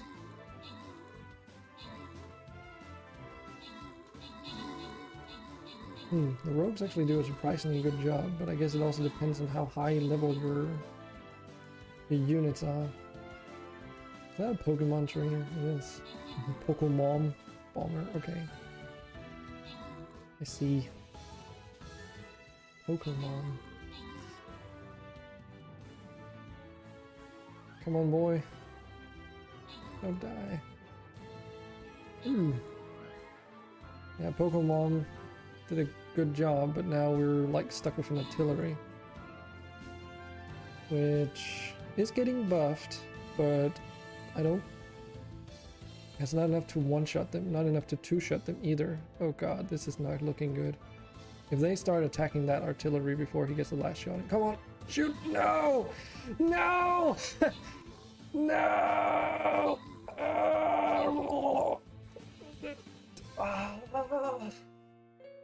Why? God dang it! Yeah, you fucking F in chat, man. Got one retry token. I do like how 3 of those 4 were mine. Yeah. Fucking hell.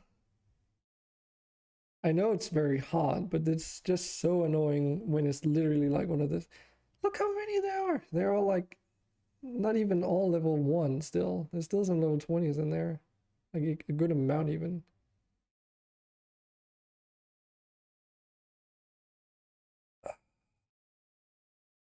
At level 1 they're like, you know, no biggie, but still. Holy fucking shit, dude. God, that is so annoying. I can put down a healer this time. My own, like, artillery is on cooldown, though. The thing is, they can attack air, so it's not like a flying rogue does you much good.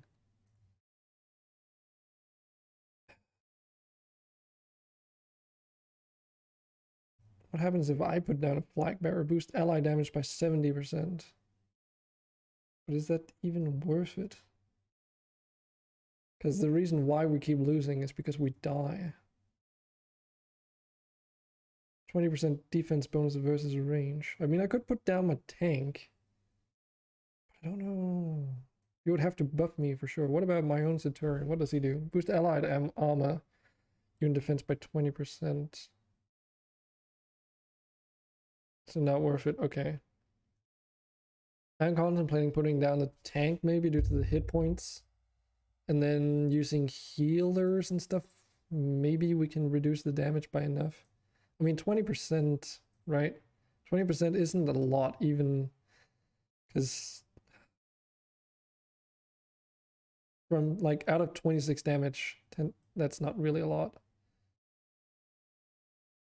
The rats are the least of our problems.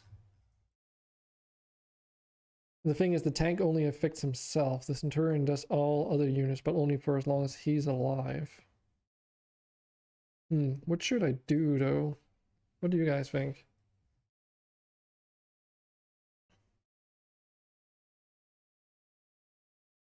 Opponent's damage vs melee. Definitely not that. Musketeer, like, boost allied ranged unit damage by 20%. Is good, but like, if we don't have an artillery, it's kind of trash. If you put your units in the middle of the map, you're just gonna get surrounded. Especially when it comes to buffing units, that's a pretty bad idea.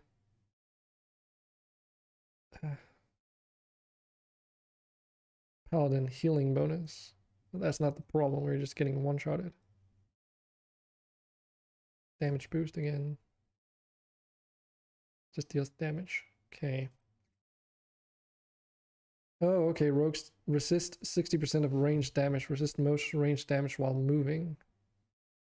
60% damage reduction is actually pretty good. Flyer +1 range. So we could just go for the rogue spam. Rogues are actually really good against them, allegedly. That makes sense. How strong is my rogue even? 26 hit points is not a lot, right? Because if all these worms attack one rogue at the same time, he's dead. Like DED, really dead. But if I put down a Centurion, then maybe some regular assassins down here. I mean, if we get some rogues here and there to like deal with these ranged units, that might be of benefit to us. Because the thing is, they tend to come in for us in like such large critical masses that it's like, fuck.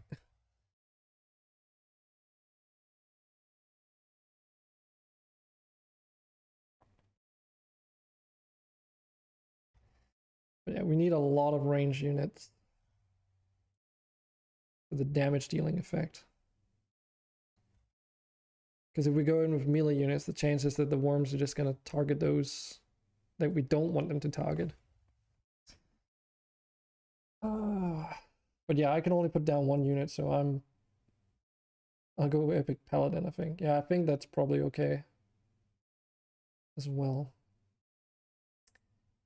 Alright, well, here's hoping that that's gonna go okay. It's definitely like making, like they're throwing me for a loop, no point, pun intended, playing loop hero and all, but like they're definitely making it more interesting by upping the difficulty, because you know you need to think a bit more about unit placement. Like it's not just a blur of units anymore, there's actually some strategy involved. Retrying over and over again in order to try and like figure out the strategy also doesn't seem cool, especially when it feels like you're losing arbitrarily, like because of something that's outside of your control, mind. Should we get this one, or should we? Yeah, because all these buildings are... No, this one is not. This one can still be upgraded. We can also start upgrading our houses for more capacity. Or we could also just build more, actually. I haven't built any new buildings in like forever. And these are not that expensive, and there's not really anything else that we need building. Each time I build a mud hut, it increases the supply capacity here.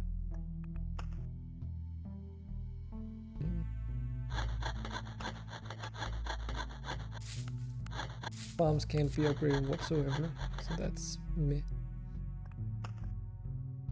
Did we even get like anything interesting? Oh yeah, we did get this cabinet thing. because that's a permanent HP increase. Or like a scaling permanent HP increase, especially on the last chapter. On chapter 4, there's no limit on how many resources you can acquire. So, in other words, if you can beat all the bosses, you can just keep going, keep obtaining materials, really.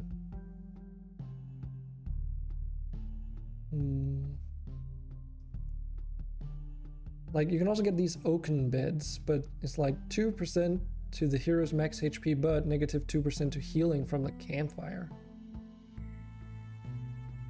I wonder if this scales with anything else that provides you with hit points, like if it's like 2% of whatever your baseline is.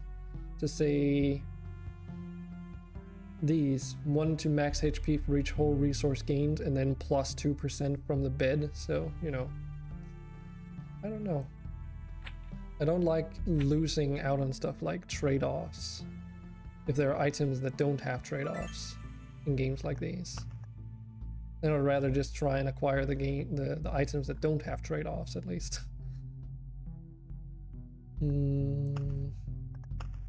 So an alchemy here.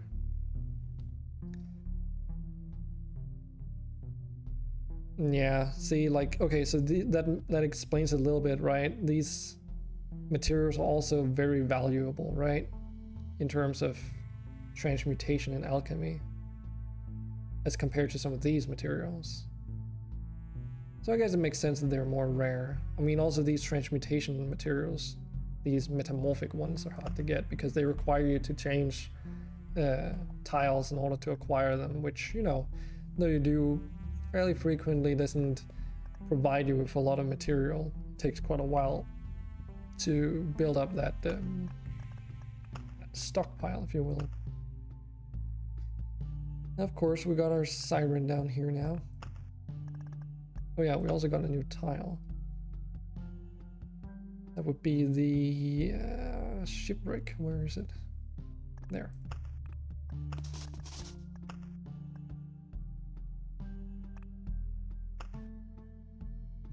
Drops from some enemies' treasure loot.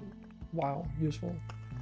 What if we click in on these things? Yeah, resource drops, pitiful remains.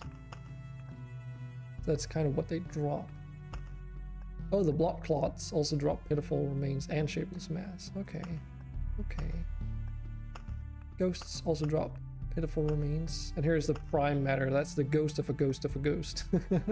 They can drop those time shards as well, which are like the ones that you really want, because they are so valuable. Vampires, of course, also can drop pitiful remains because they're undead. Not sure why the bats do, though. I mean, are they even considered undead? Because if we look up here, it says undead vampire mage has a soul, right? These are just vampire and swarm. Time shots. So this is where it's like really useful, because you can look up information on these creatures and figure out what you can like gain out of them in terms of resources. The bandits. Ghouls also produce pitiful remains, and those can be easy to like amass, but I have a hunch that, see, this is another thing I'm unsure. I don't know if different enemies have higher drop rates for them, because it doesn't say in here. I assume so, but you never know. Also, flesh golems, like, I guess they're not considered undead, which is kind of weird considering that part of their body is literally a ribcage and a fucking skull encased in blood. Not exactly sure why that logic holds, but I think it's because they're created from the blood grove rather than anything else, and that's why they have that living plant thing. Fucking mosquitoes, though. These things can just go to hell. Scarecrows. Craft fragments. Oh yeah, you can also be attacked by literal fields. Fucking wheat called Field of Blades.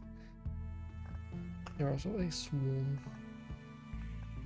Sand spirits. Oh, they're also undead, so they can also drop the pitiful remains. And the time shards. But these are like such a pain to have in spawn in, not because of the enemies themselves, mind you, but because you need to put down deserts. And they kind of reduce the overall health that you can have. Even though it affects all units. It's kind of annoying. And these drop living fiber just like their fisherman counterparts.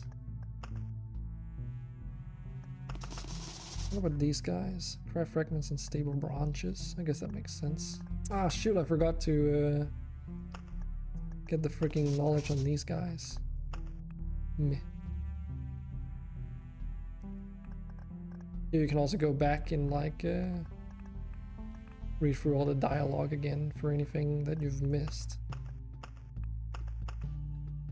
Anyways, enough dilly-dallying.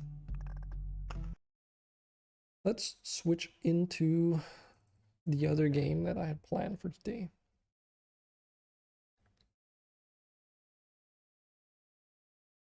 Factory Town.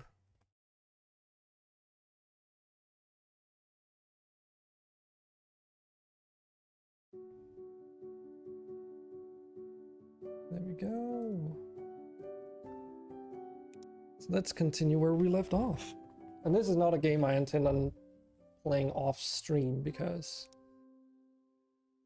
I've already like played Factory Town before, so I don't see any reason to.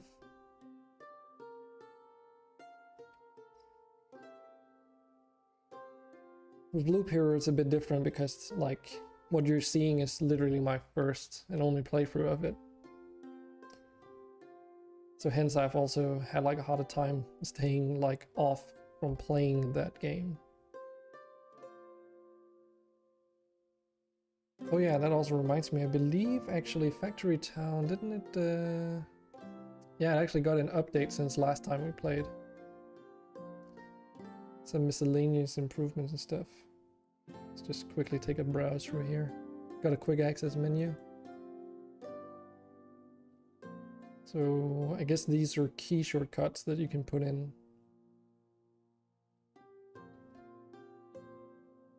Cool. There's some miscellaneous improvements like, for instance, how much space you need above a belt in order for things to pass through has been lowered, so now you can have this situation going on.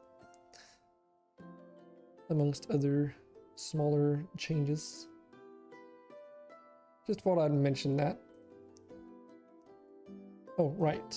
And before I do any more, let me just have a moment to update the game that we're playing.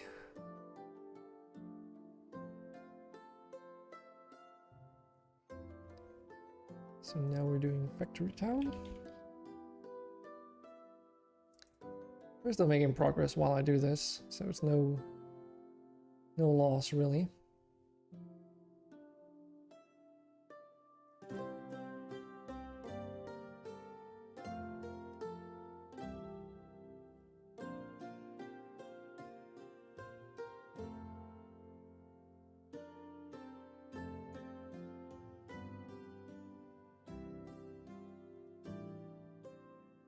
Oh, Brains is playing RimWorld.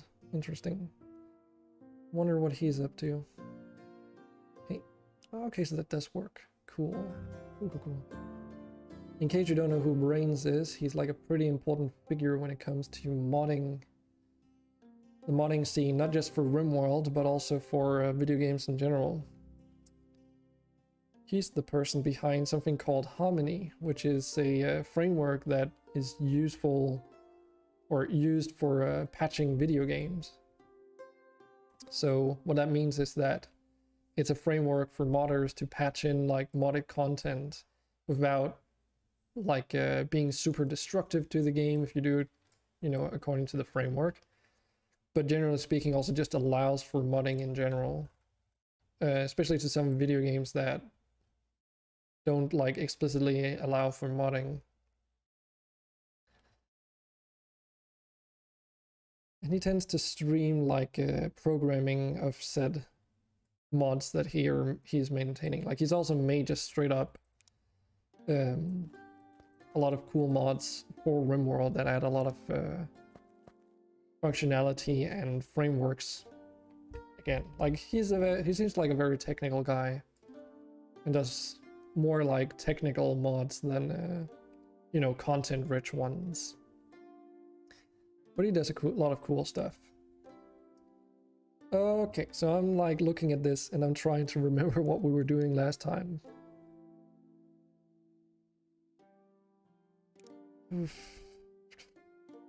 Okay. So obviously we want to do more research. Kitchens will allow us to produce more coins. I think that's what we might want to go for. Natural knowledge tomes are going to be required soon too. Okay. Let's start with the kitchen though. That also gives us a tavern. What's the tavern used for again? I have no recollection. There. Sells prepared food to nearby houses. Okay. So how's that different from the marketplace? Because we can sell bread in here. Okay, so it's like one step further. I see. This is like, yeah. Things produced in the kitchen. Okay. So let's just see what we have access to in the kitchen at the moment. Oh, we do have access to a lot. So we can do like the simpler recipes, like just making bread and such. We can also do some really complex things later on. Making a cake. Which can be sold for 50 coins. 50 yellow coins nonetheless.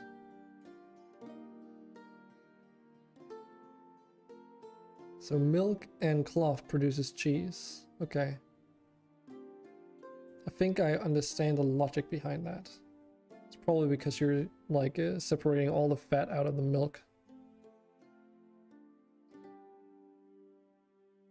All the stuff needed for cheese, so it can like solidify. Not knowing the exact process of creating cheese. That's just a hunch. So we can do bread. Bread sells for 12 gold coins. I think that's probably the most interesting thing we can do right now. Only question is where to put it though. Because we can put it up here, but we need some like heat source for this. Prophet just placed an epic rogue. Okay, nice. Good to have you in here, Prophet. All right, don't need to make those wooden conveyor belts anymore. Can also get rid of this. Now we do need a heat source for this, however. And for that, yeah, we need fertilizer before we can really get that going. Maybe I did delete that that wagon a little bit too preemptively. We can do some stuff temporarily though.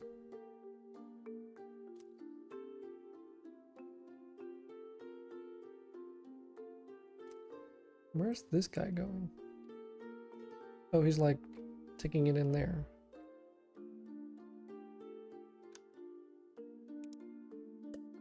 Why is it not producing anything? Is it because it's being it's being turned into freaking lumber faster than anything else? I think it's because I removed the coin boosts. Yeah, I did.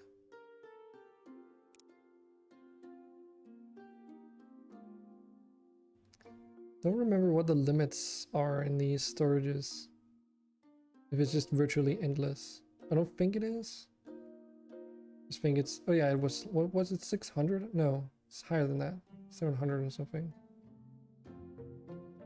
It's higher than 720. If not endless. I hope it's not endless. That could be kind of terrible. We might even need to have like a separate lumber mill. Forester here. Maybe even two. Because I don't see like an end to this. Or rather not have any coin cost over there.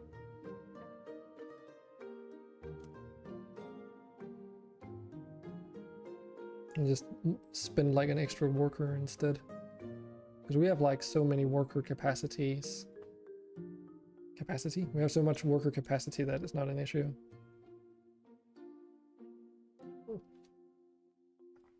Get those last drops.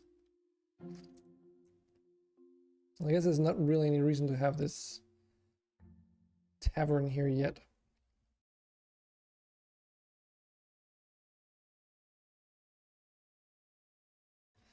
How many do they need? They need 2 flour. To make 1 flour you need 3 grain, which means you need 6 grain. In other words, you need to be able to produce... How fast is this? How much? Does this take? 1.6 seconds. So every 1.6 seconds we need to be able to produce 6 corn, basically, or wheat. But we also need the fuel source, and it doesn't seem like it can keep up because we're like also putting it into the town center. So let's actually just make another one, I guess.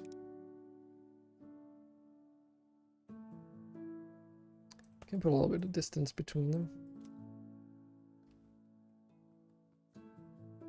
Okay, so next up, I think we should try and get some fertilizer going with the pastures here. And from what I remember, that's going to take a little bit of space to do. Seems like we have a prime real estate over here. Just flatten this out a little bit. Don't want to go too far into the steep areas though, because that gets more expensive. Alright, maybe I would have liked to lower that. Oh well. It's kind of the main thing that we're using, gonna be using red coins on anyways. That height difference is very annoying though, because over here is like just one tile higher, or whatever you want, like 1 height higher. So we wanted to plane out this entire thing, we would need to literally fucking smooth out this entire back end area. And in order to do that, we would have to rip up all these buildings, which, you know, wouldn't really be worth it. So I think it's just gonna stay like this. Over here though, we haven't built too much yet, so we can probably work with it a little bit more. I'm also thinking, there's probably some reason to do this. Now that I think about it, if we flatten this out actually, so we can have 4 additional houses here, that would allow us to produce more coins. Because right now, like if we look at the vegetables, it was sitting at 20, meaning at, you know, it was being more than fulfilled in terms of satisfaction. So our capability of producing carrots is higher than the current demand, but by building more houses you can increase that demand and thus create, you know, coins faster. Oh, I just realized this is going to be a pain in the ass.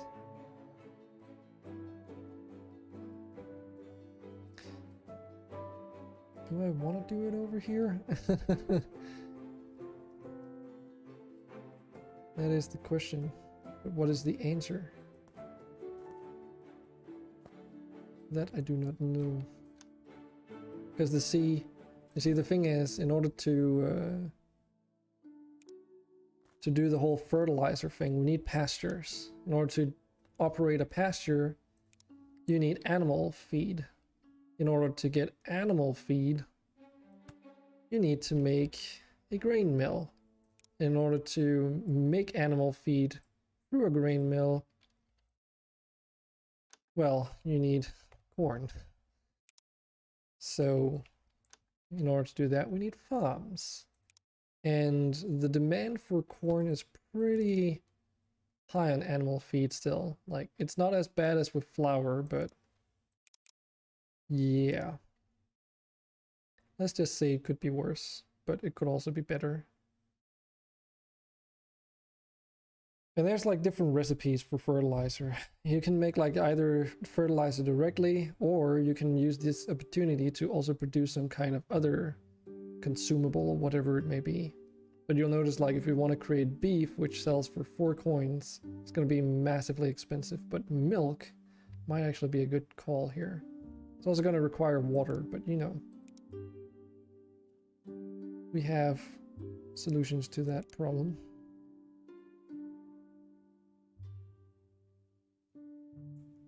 Let's do it like this. Grain.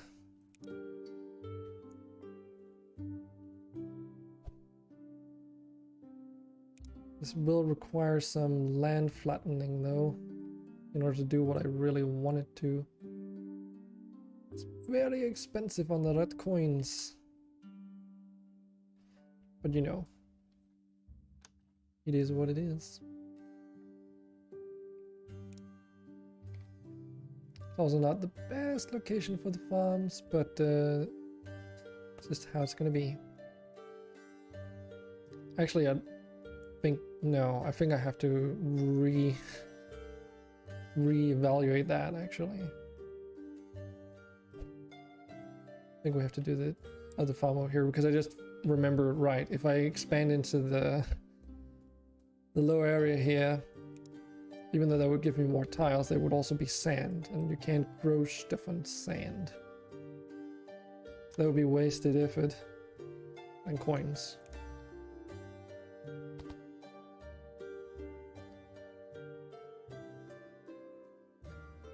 So now that we have these belts, we can just feed in the water like so.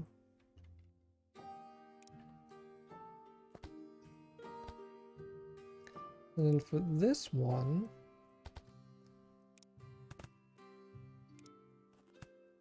do just like this.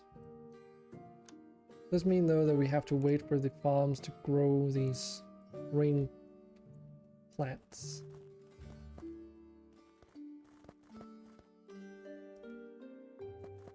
But hopefully this will do the trick.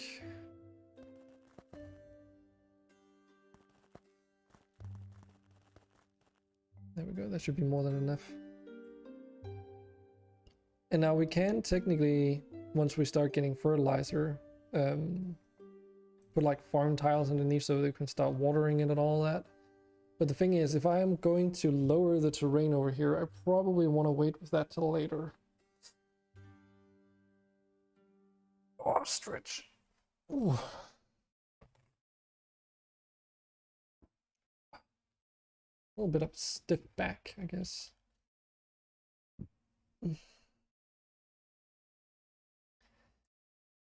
Anyways.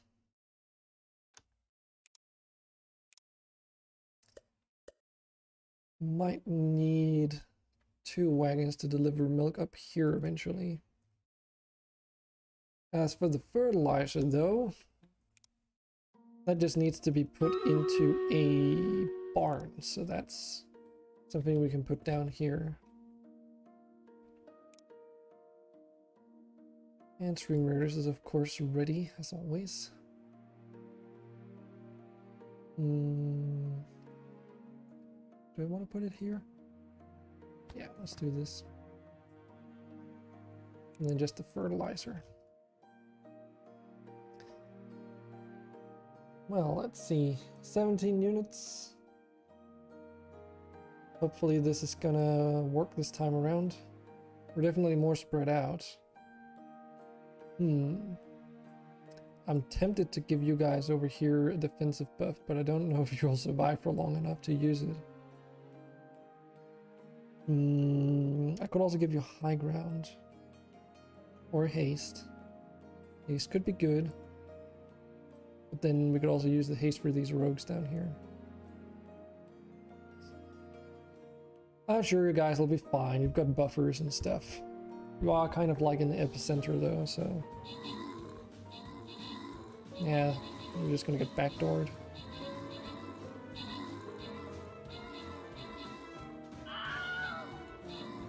Leaving the buffers behind. With all the melee units going forward to try and take care of the rest. They seem to be doing an okay job, but these are also just low levels mostly, right? Oh, there's level 20 in there.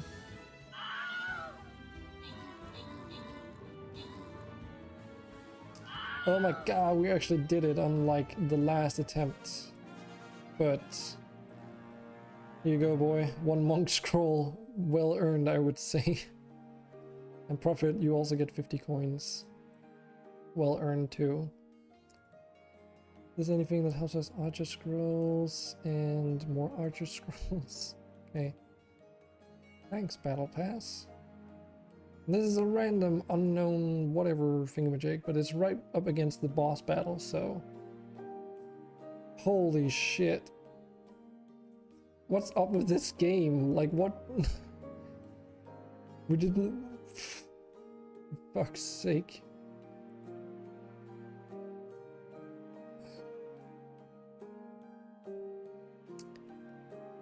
Motherfuckers. I really don't get this game.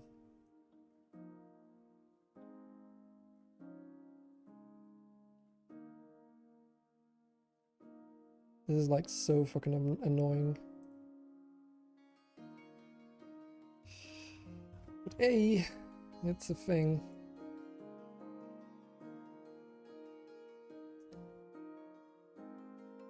Oops. Feeling a little bit suicidal, boy.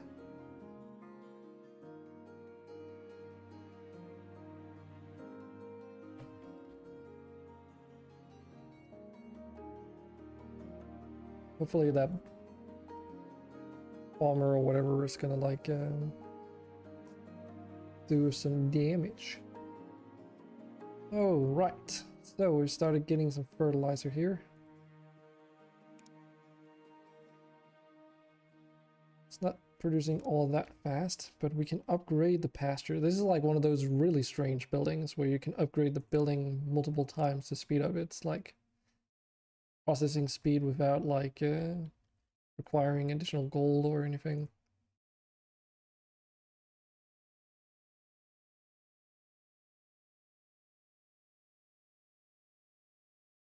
Oh, you haven't selected a recipe over here.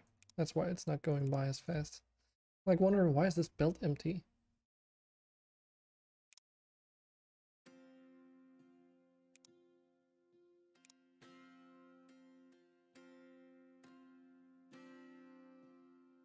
There we go, that's pretty good.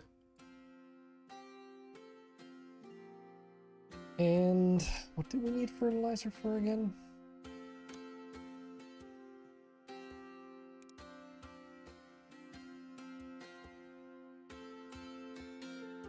Other than the farm fields. Because in order to upgrade this, we need to get into like red coins, metal rails, iron wheels. So, you know, metal processing and stuff.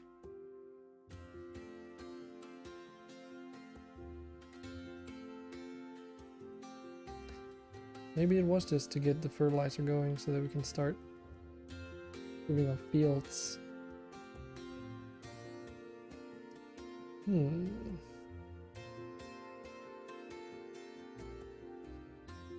Well, something I do think we should definitely improve is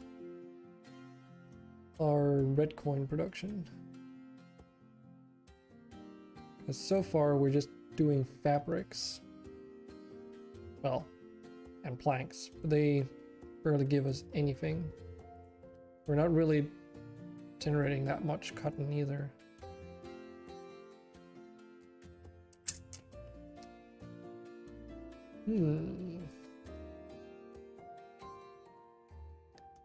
Tell you what, the range on this thing is really wide though. So we could maybe get like, if we flatten the ground to over here, start flattening it out so we can build like a cotton farm and general store and stuff. We also have a tailor at the moment, right? Yes. How come we're not making shirts out of those? Let me see. Yeah. Let's do that. Because all it would literally take is to move this over on the other side. And then put a tailor in here. Set it to shirts. Ooh, cloaks would also be good, but that requires leather though. So another pasture setup.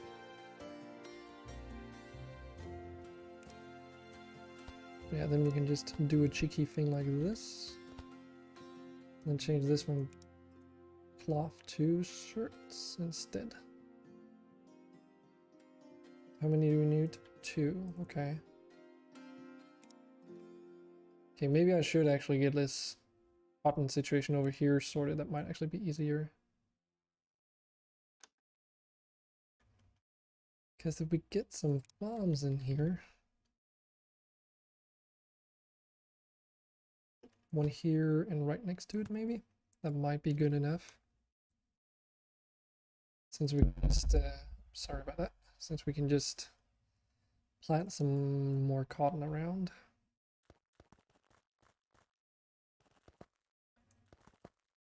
Like this. Look at those other roads, so they gain those. Actually, do they even? No, they're still outside range, so that doesn't matter unless we make another village around here, which we could eventually do. I'm curious to see how that's going to affect the whole, what would you call it? Like, efficiency? I don't know.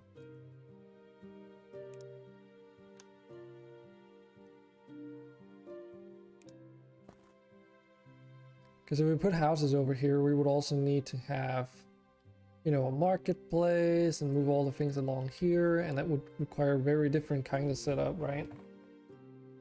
Where we would have like stations hooked up to the markets instead, so that we could have a train track going between the city, the towns for delivering food.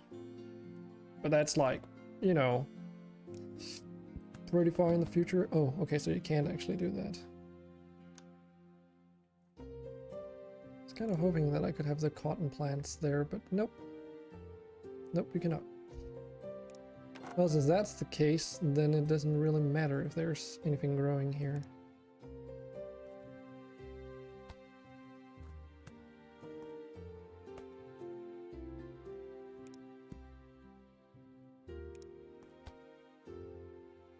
Let's get this grabber.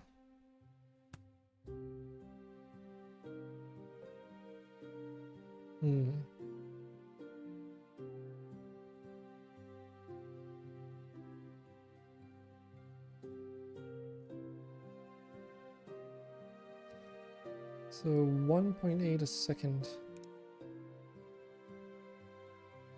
Can I see the speed of these belts anywhere? No. No, I cannot.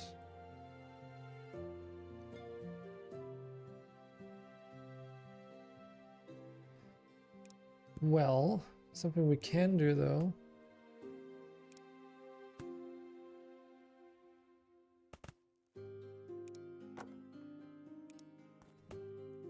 is that we can just add in another... Oh, right. I want to try it actually. So in theory I can put down these now? No, okay.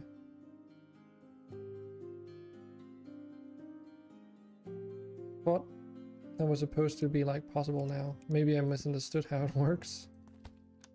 Not like we've gotten any new ones. Or maybe it's because of this log bridge being like a different thing. Because that was the one that was in the image. Because we don't have any other structural pieces, do we? No.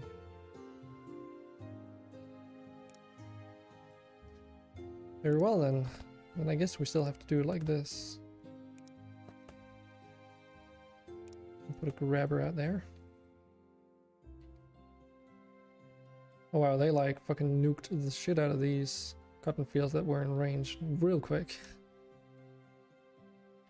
Okay, okay.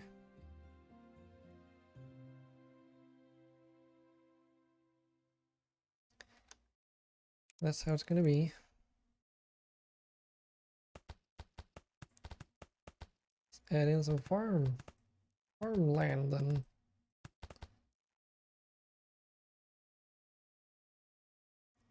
Guess we don't really need that wagon anymore.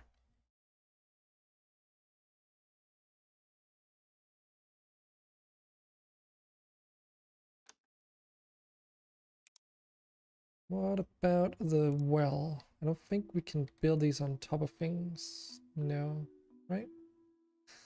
I'm pretty sure they have to be grounded at least. Well, we can do some pretty cheeky stuff here. We can put this here. Does it actually... Oh, I forgot that you could do this. Or does it not work like that? No. I'm wrong. You do need to have like a conveyor belt going in.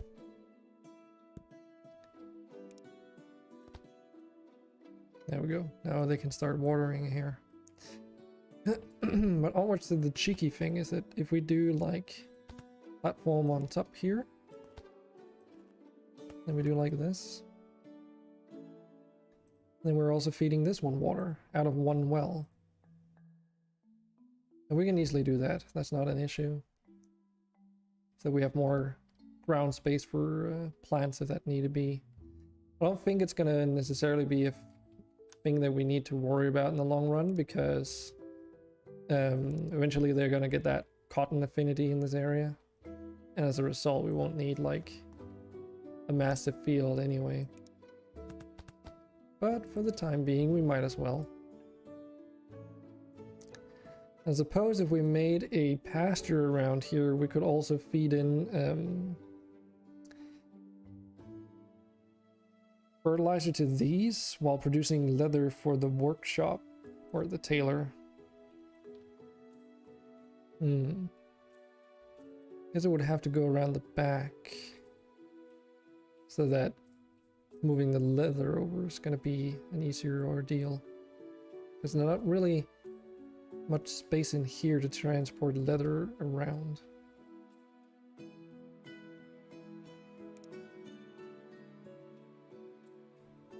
Well, let's see. Try and flatten some terrain here. Oh, this is gonna be a mess though, because we do... For a pasture, you also need like a bunch of other crap. God damn it. Including farms that require fertile soil. Okay, so we're not allowed to like... Oh, I see why. There's like a scaffolding hidden down there from when I placed a conveyor belt earlier. Yeah, this is like super expensive to expand, and there's not really space on this. I could remove some of this forest in favor of a farm field, I suppose.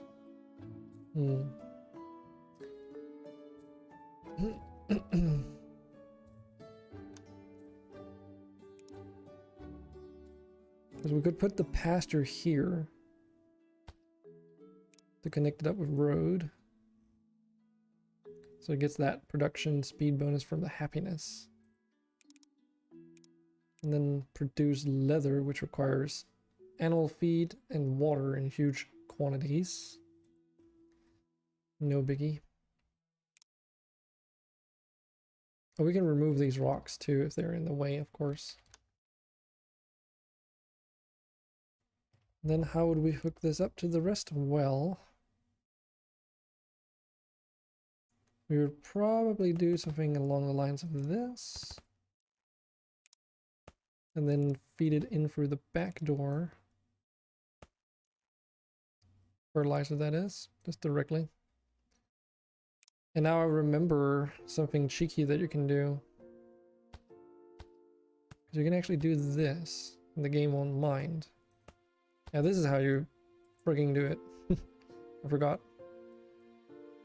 So I could have done that like in other places too, but now this is like a clusterfuck of conveyors, so you know, not really that necessary. Then we'll need a splitter here. We can put our wells around this place. These do need a lot of water.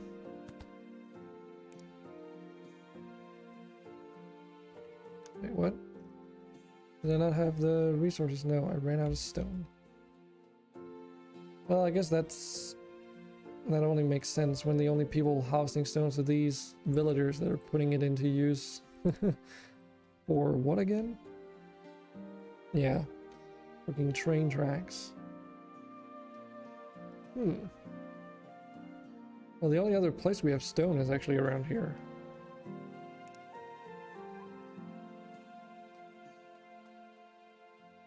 Well, then, given the circumstances, we'll just probably have to build a barn. And then use manual labor to transport or collect stone in here.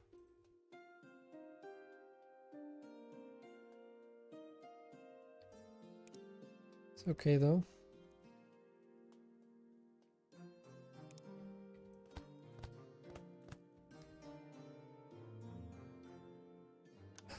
We're far from done in terms of this stuff, because now we also need the grain mill, and that grain mill, as you can recall, probably will need grain in large quantities. But we have like a forest in the way here. And not a lot of space to go around. And terraforming that bit down there is going to be super expensive. And even then it's just going to be sand, so not really like it's going to help us. I am considering putting all the field farms like all the way up here.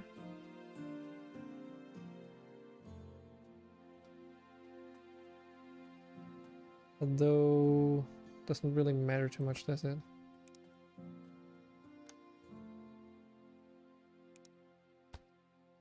Because I do want to have these connected with footpaths, which is gonna like limit the amount of available soil for these quite a lot.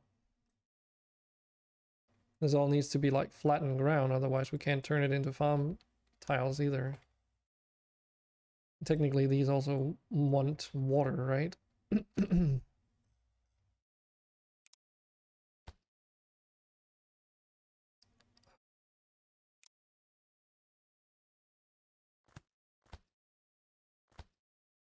Oh shoot. That's not what I want. So if I put a conveyor belt in there, it'll just automatically output the fucking things onto the conveyor belt, because they automatically do that even without a grabber. And I'm not interested in that. Well, I guess we'll just have to do like this then.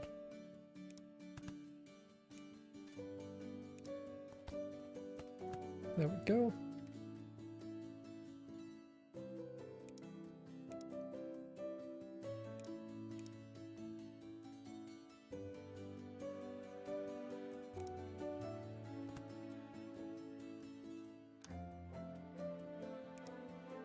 Into farming, find the...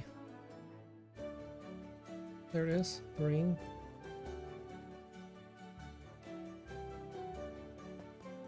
Can make a little bit of use of that terrain, but not much.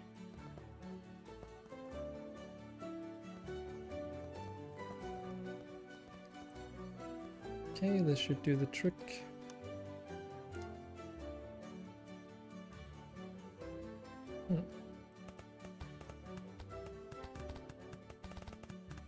There we go.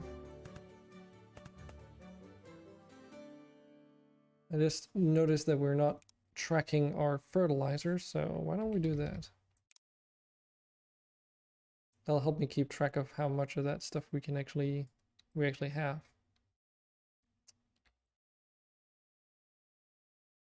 Okay, so this one, well, it is operating, but there's nothing being produced yet, so.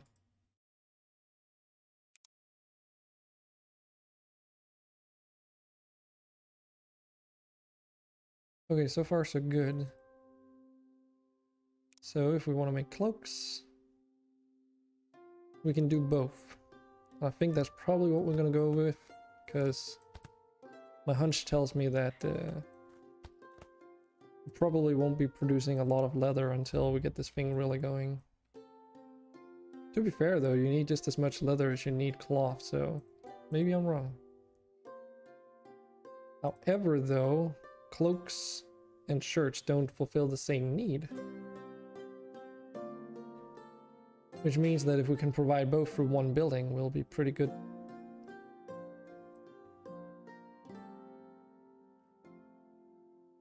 So this way I don't need to make like a whole dedicated production for shirts. It'll just kind of do double time.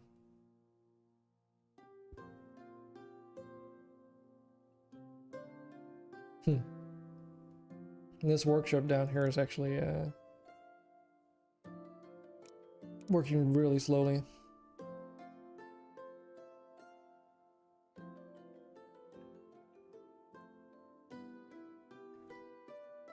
So we can invest red coins in order to make red coins faster until we hit like the supply demand.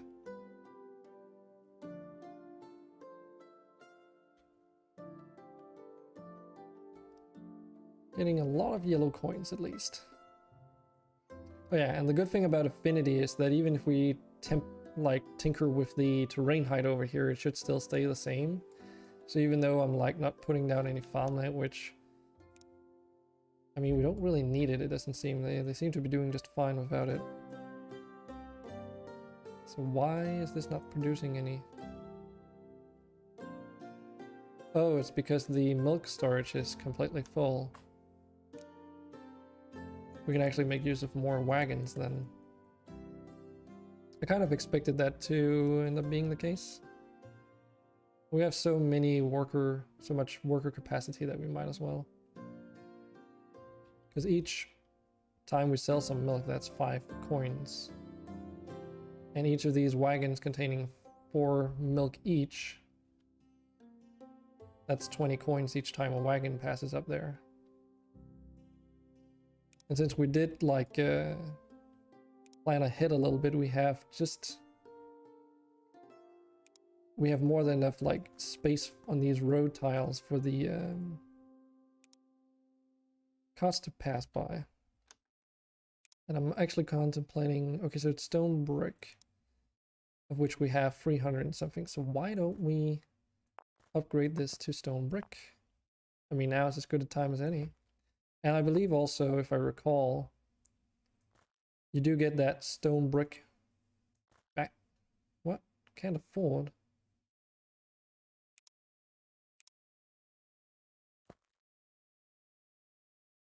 Oh, that's stone brick. We have a lot of stone, just no stone brick. Oh, because we're not... Fuck, okay. I see the problem. Let's put this into a barn, shall we?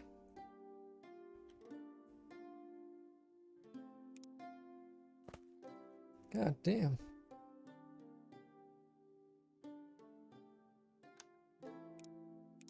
Probably want 2 more workers because it's 3 stone per stone brick.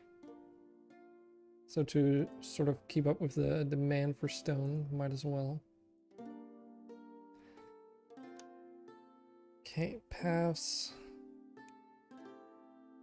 Do kind of want to get this in here. So we can make these wooden rails now. Wonder what that range is for. Huh. Yeah.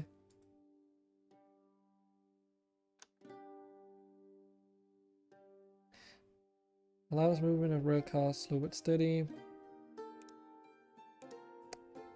Okay.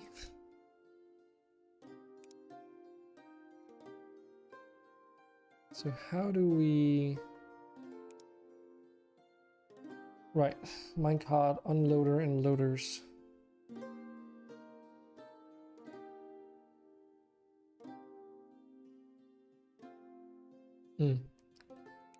Yeah, so we would just like put these up against the building where they need to pass through. Just need a little reminder of how it worked again. It's been a while.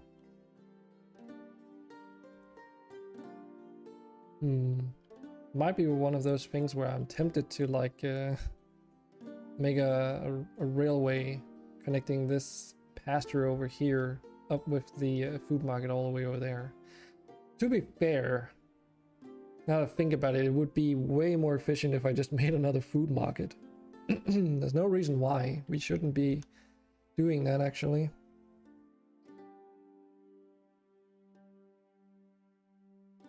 Because I can put one right here literally and it will still be able to supply. And we can even do some more stuff here. Because we've been like manually moving these berries across, which is also completely unnecessary.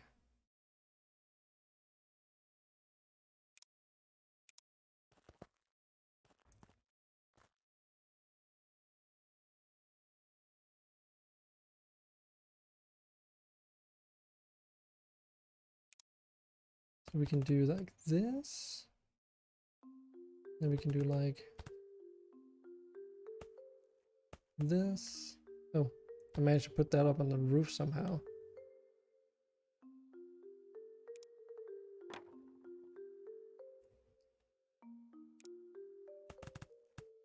So this way we won't even need like oh god, this guy's like still moving planks across manually. Yeah, there's a lot of room for improvement here and there, it seems.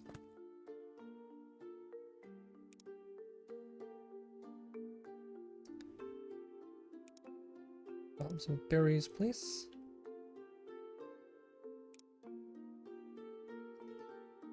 Okay.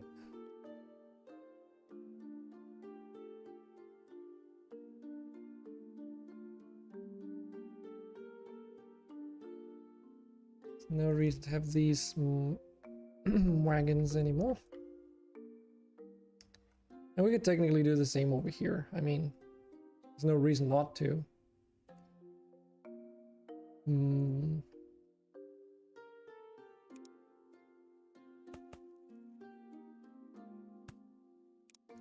Let's put it in the back there.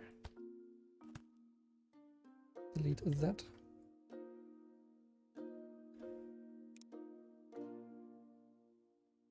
Let's do this.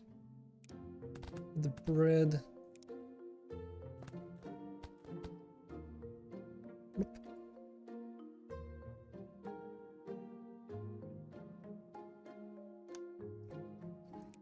Okay, did we... I don't think we have the ability to automate our fishing yet. I think that requires some research. Right? Yeah, fishery, and that requires that nature research points. I have no idea how we acquire these. Produced by laboratory. Okay. In order to progress, we also need metallurgy. Unlocks capacity town center to... Oh, so if you research civics, that allows you to have multiple town centers. I think. That makes sense. That's pretty cool. That's definitely new too. It has the laboratory. Start with metallurgy though. Oh, we have like more than enough research. It's just a matter of coins really. Coolio. These will require industry research. Oh. Okay.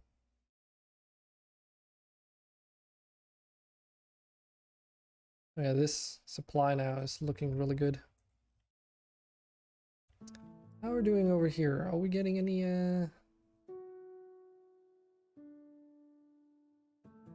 looking at the bloody run thing, am I not? No cloaks yet. Why is that? These are producing wheat. This one is producing feed. This one is producing leather. Then why the heck is it not being inserted into this building? Oh, I know why. It's because it is. It's just that we're not taking out the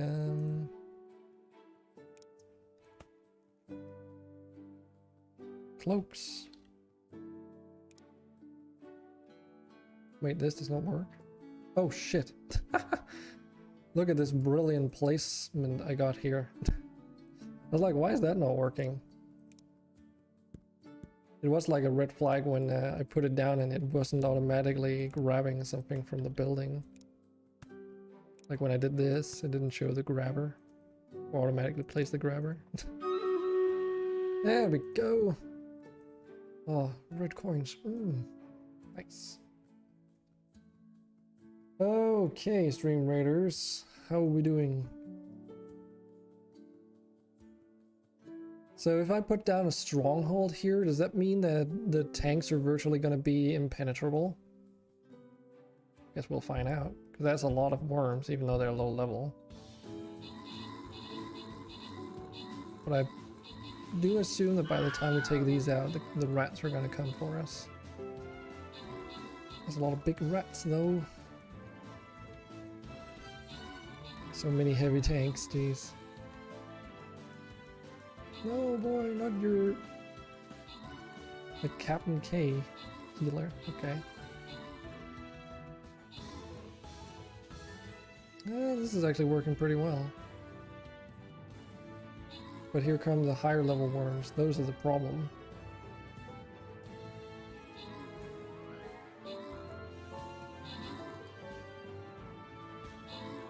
And yeah, the fucking, damn.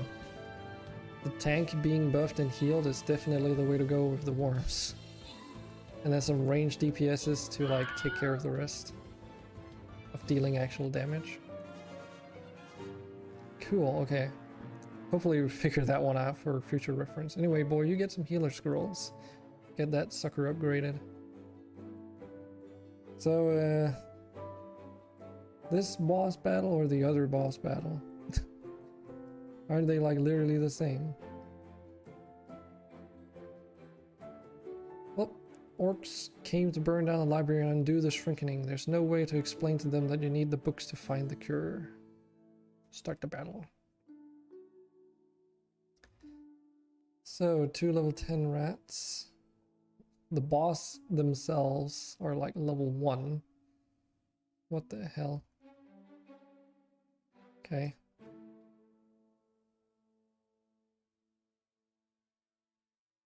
Well, my gnome dude is like on cooldown.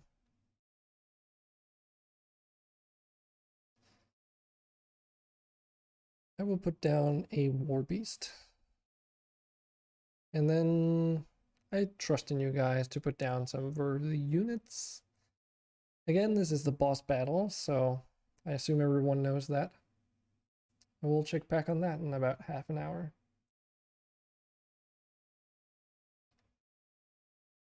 Okay. What time is it? 18:05. Okay.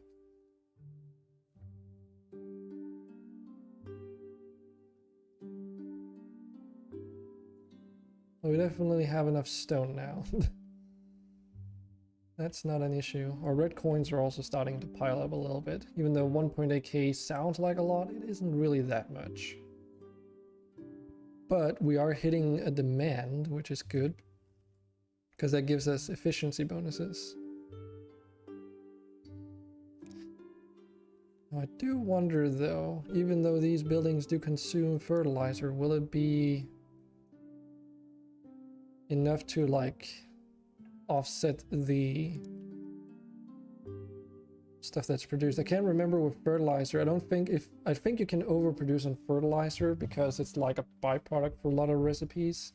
So even if this fills up, if you continue to produce stuff and gain more fertilizer, even though it's like sitting at 10 out of 10, I do believe that it just wastes the fertilizer in favor of the other materials being produced, so it doesn't clog up your production chain.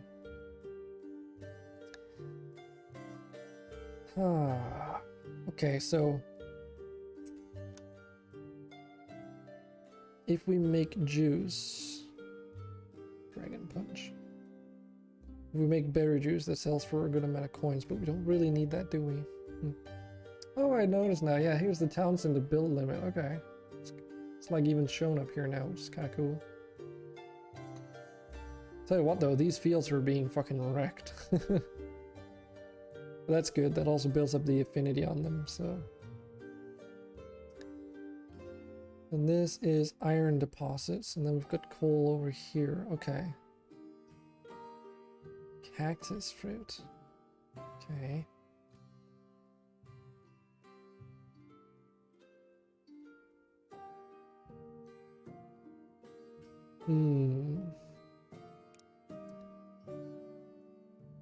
So let's just try and do some future reference stuff by flattening this out to the correct height. So if I ever want to go back and like clear out these buildings at some point because I want to restructure things, then we totally can. Because we've got metallurgy or metallurgy. I think it's pronounced metallurgy. Such a weird name or word. Wait, I did research it, didn't I? Oh yeah, it's forge. I don't know why I was looking for metallurgy in there. Hold on. So for these, in order to produce stuff, we need a heating source and ore. Now we can use coal as an efficient heating source. As you can see there, the fuel units. You can use frigging fertilizer too. Okay. Magma, that's a new one. Don't think I've ever seen magma before. That's kind of cool. Probably means that you need to fill up buckets or something with magma and then pipe them in somehow.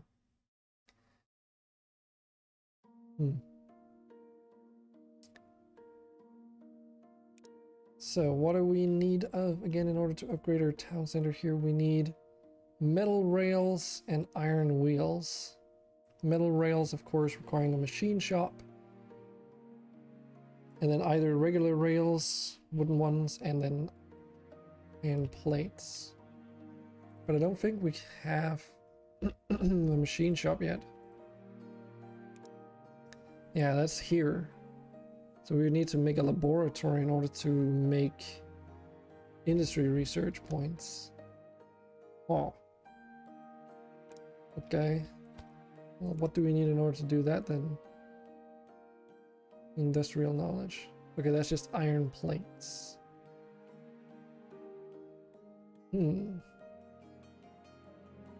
Just iron plates. This might be... Actually, no, this is coal. This is iron ore over here, though. Might actually be better to do this one, even though I just spent like a ton of coins flattening that other area. Just simply because this is nearby.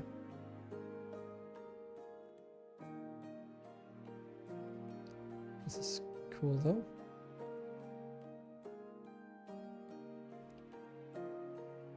Because even if we make those industry research thingy-majiggies, we would also need to like actually send them into the thing where they're required in order for them to have any effect, aka the school over here.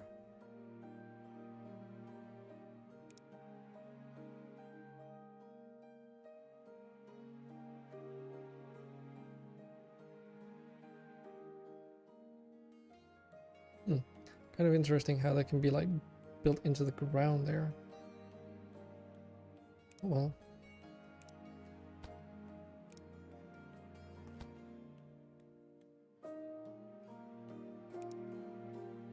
Iron plates. Now there is coal over here that we couldn't make use of. How would we go about doing that though?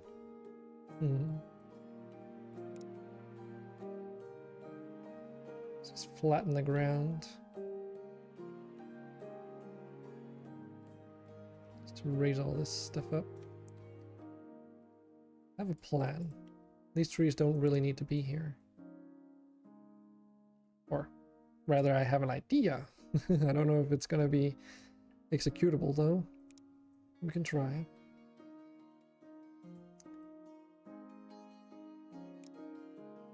Let's also just put in some more road and expectation of requiring 4 more houses to be built eventually. So let's do a... I guess we don't really need a barn for this. Could just make a crate.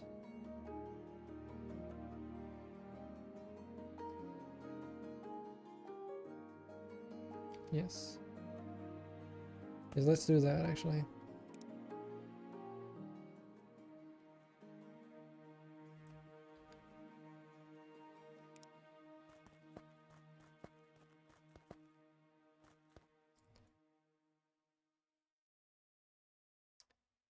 So wooden rails, huh?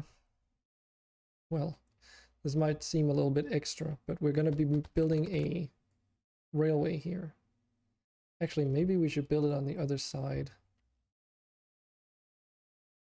Actually, that might be better. I'm gonna remove all your roads, sorry peeps. They will replace it though. Yeah, let's do it over here. Because then we can do it over the road without like completely closing in this town center too much.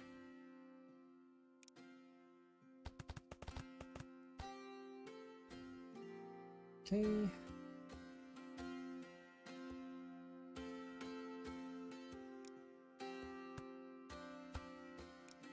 Let's get these down there. Yeah, this is gonna be okay.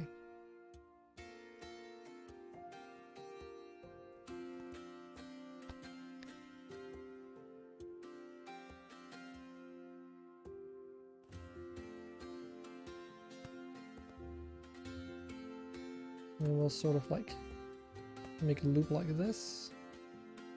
And this actually has to be a loader, not unloader.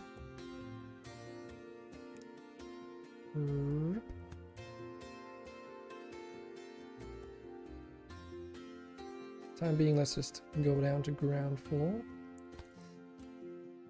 So this is what's going to be supplying our forges with coal, is the idea.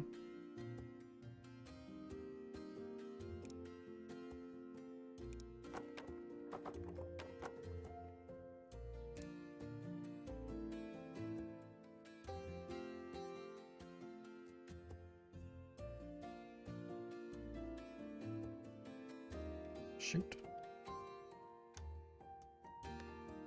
I need more terrain manipulating tools here.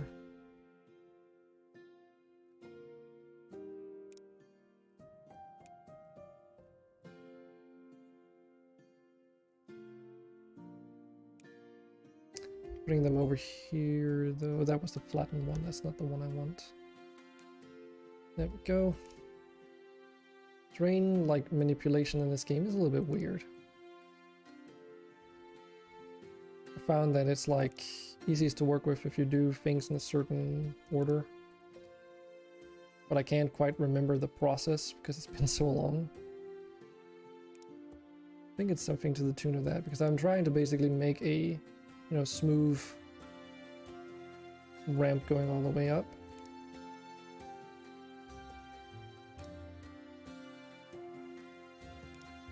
That can go there and then up, and there we go. As smooth as it'll ever be. Just for that movement speed bonus on these guys. Even though they are hand harvesting the stuff. It's okay though.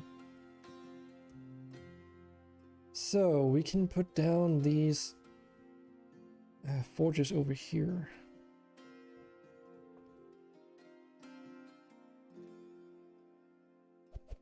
Probably want to rotate them around to this direction here. In case we want more. So then we can come around like so. 1, 2, 3. 1, 2, 3, and then maybe a bend.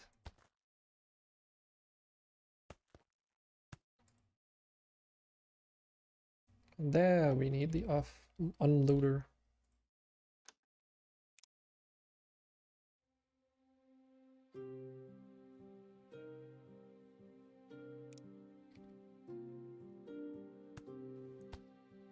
Go. Railroad control. Like this.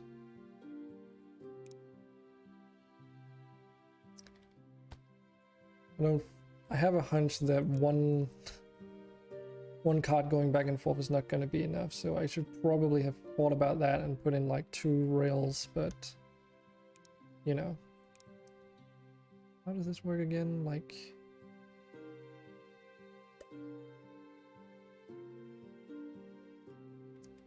because we can hook them up, but you need a train in order to do that, don't you? Maybe not.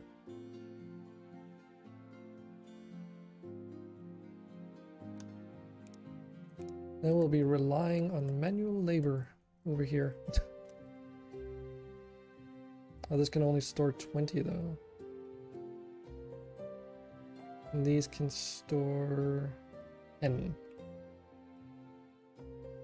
So, oh shoot. Made this too narrow.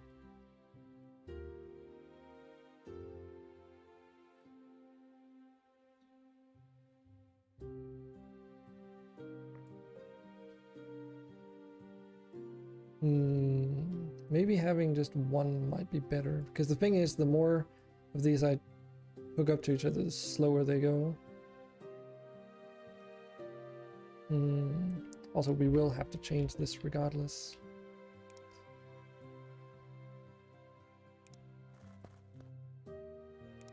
Because they're not even loaded yet, if anything. But now we can put in a proper storage building. There we go. Probably don't need that many workers because it takes quite a while for it to get through.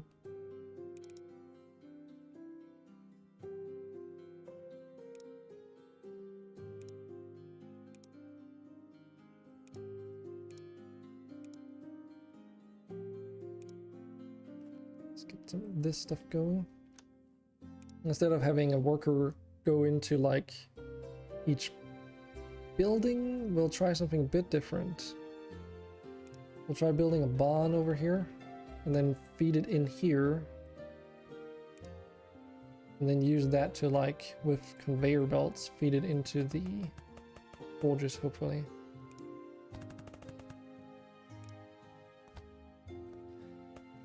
We'll see if this is gonna work out though.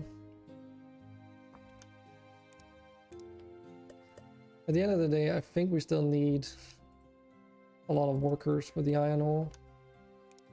This way it'll at least be centralized so that if for some reason one building is overproducing, then ore that they harvest is just going to go into other places instead. And then we can just use these splitters here.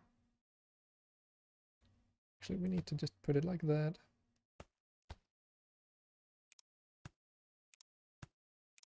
Just to keep consistent, I'll just add that one extra tile, like so. The reason why I did that on the first one is because otherwise half of the ores would like return back into the barn, and we don't want that. So this should be good.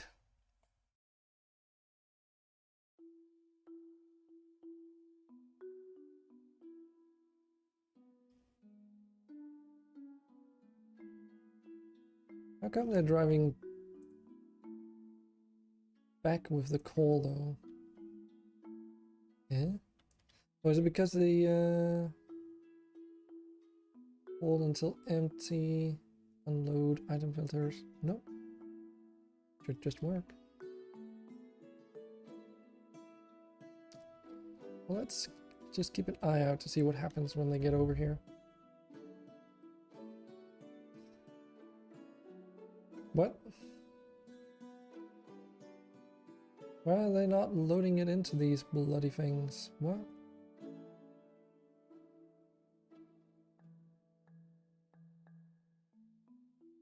Unload.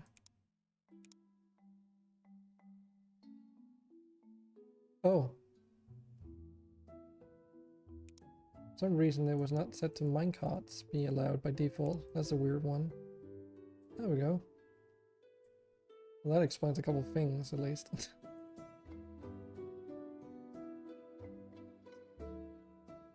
Okie dokie.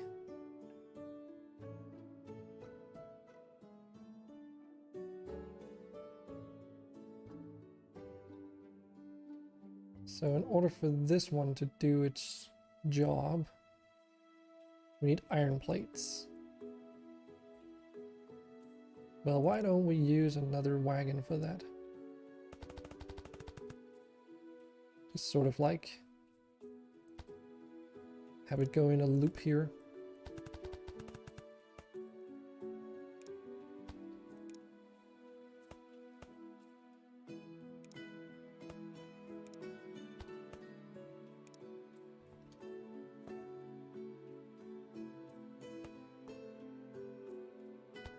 Keep like the used up space nice and tidy.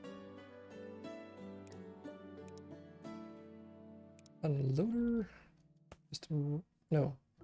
That has to be a loader, goddammit. Oh, it's because maybe I used the train ones, maybe that's why. So these are just probably presets.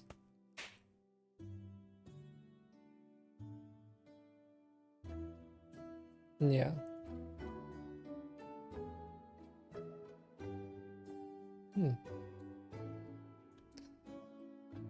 Interesting. Well, the good thing about the rail cars, minecarts is that they don't use up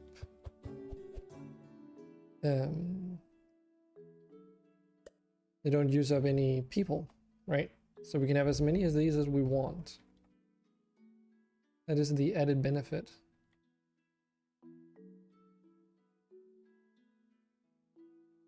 So they're long distance conveyor belts with like large capacities, basically,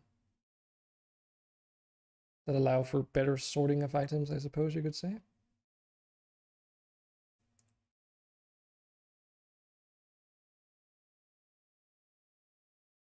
Yeah. Is it unable to be loaded here? Surely not.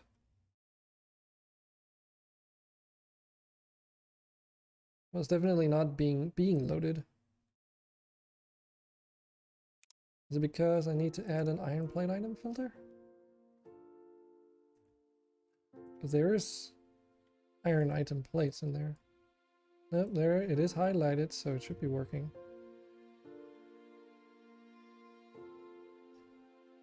Still not. Yeah. The heck? Wait, what?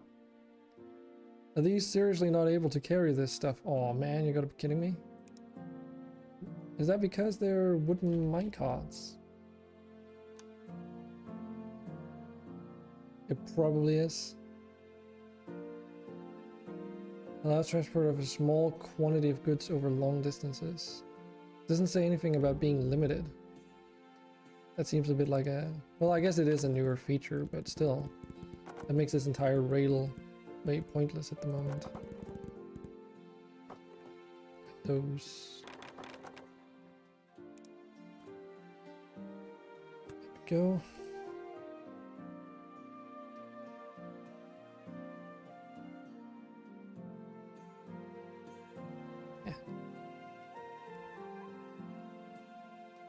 We can still make use of that, even though this is going to be rather silly. Not exactly what I was hoping for, but I mean, we could technically just make this a fucking conveyor belt, because we have plenty of those to go around. So let's actually do that instead of this nonsense. Silly game.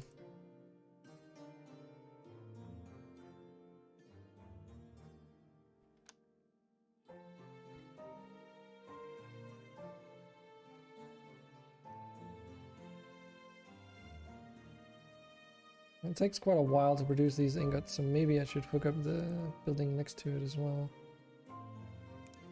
And make this one make iron plates for future stuff. So we can probably, without any problems, just hook this one in.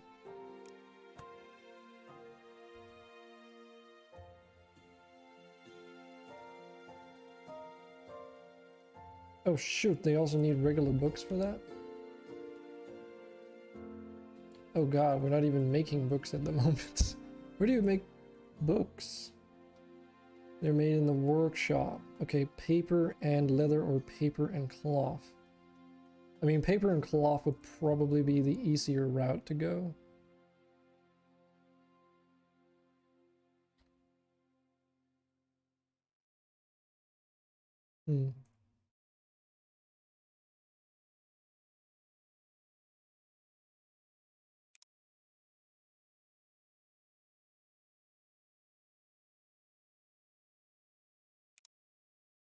Yeah, damn it. As this one forester is just so slow for making paper. Well, no, actually, it's just about right. But we just need... Oh, right, the paper is being, like, fed in and then consumed. So it's, like, not exactly being voided, but it just kind of disappears from existence whenever it enters the building now. I forgot you no longer build up a stockpile of that stuff.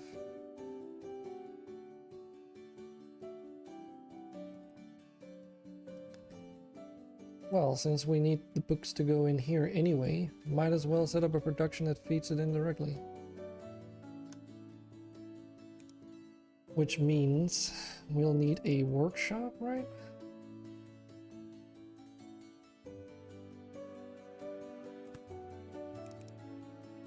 Not wooden wheels. Books. I think we're just gonna make them out of cloth. I don't see any reason to do it with leather. That seems overkill, because leather is such an involved process because it requires like multiple buildings. Pasture, grain mill, farms, multiple farms. Instead of just doing farms that produce cotton for cloth. Or a pasture even that produces wool for, and then into a workshop that produces cloth. Seems a little bit,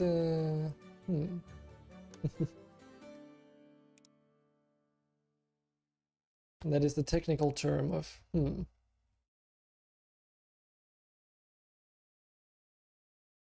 I definitely also want to kind of flatten out this stuff here. Guess we can kind of just move some things around. Not really like it's gonna be detrimental at all.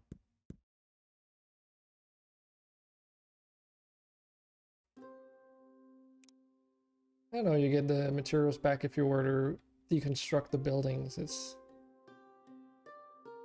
just that if you do decide to move them instead of deconstruct them, you do have that added benefit that the buildings are still there, so you don't run into an issue where you start forgetting what it was you removed or moved around. Like these farms need to be in the same exact location. Oh god. The mess. And of course there's like one building that's a little bit special, and that's this one. Since you can't move a barn if there's like buildings or stuff inside them. But you just delete the contents of that. It's okay.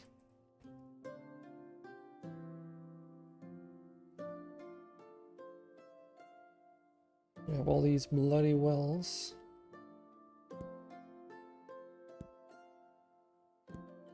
And the rest has to be sort of just destroyed and rebuilt. Because unfortunately that doesn't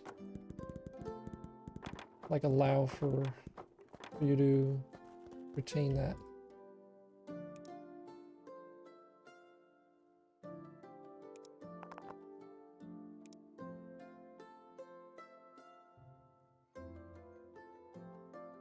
It's gonna be very expensive in red coins, but At least we have plenty to go around. There we go.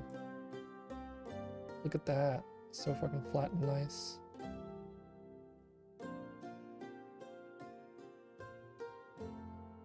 Now we should be able to just put these back into place where they were. And why is this one rotated that way? I have no clue. And this was here. And we can just add this road down the middle again. At least this is a reference point for now. Okay.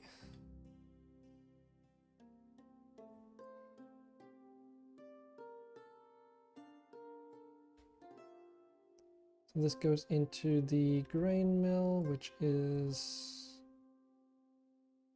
not that building. Not that building. This building.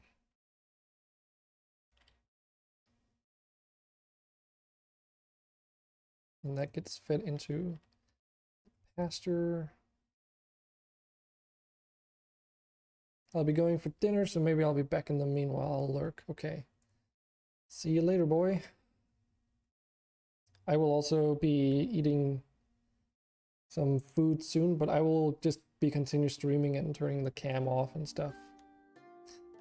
For people that want to stick around.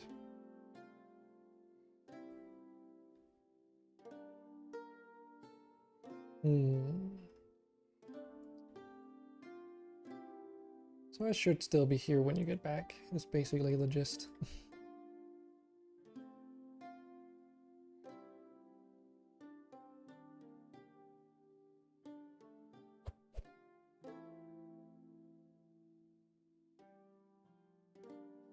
Oh wait, that's the fucking school.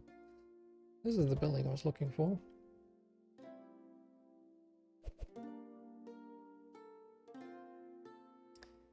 Oh wait, is this well used? Was this used for? No, it was not.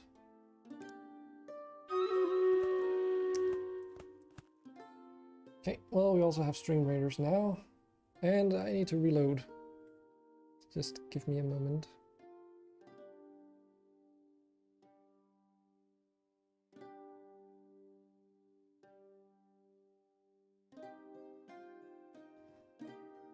This is the boss fight too, so unfortunately you're missing out on that one, but hopefully we'll be doing okay. Otherwise, oof, 16 units? I don't know, that's a lot of orcs. So we'll try and put down a forward defensive buff for anyone that should get into melee contact with those orc douchebags. Those rogues are going off to get themselves killed. Literally did nothing.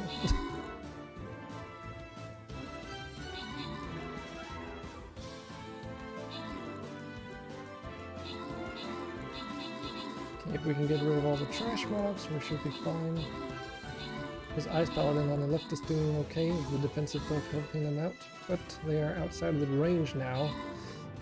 Oof! Come on, ranged guys, do some damage. Good thing with the mage doing like a dot attack. Okay, now there's one stone left, so this should be in the bag, I would assume. Unless like a fucking Mr. Whiskers boss pops out of that rock, I'll fucking scream. Oh, that would be terrible. Well, usually just a bunch of ants. Cool. Music ended up looping, but we did win. And boy gets a Centurion scroll. Cool.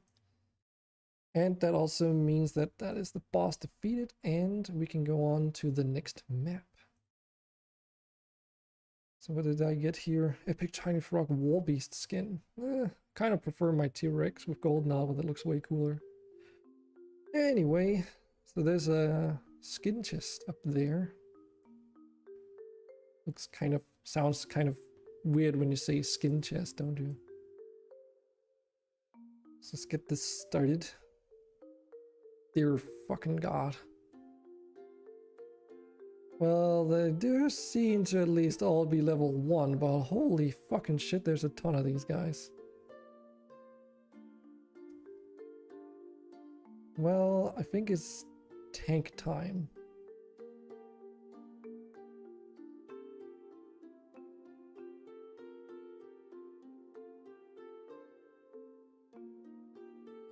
There's some tanks and rogues, maybe. Rogues can also do a pretty good job on that week. We get some rogues in here, they can help out. That's why you put down a flying rogue, I think. Probably the reason why.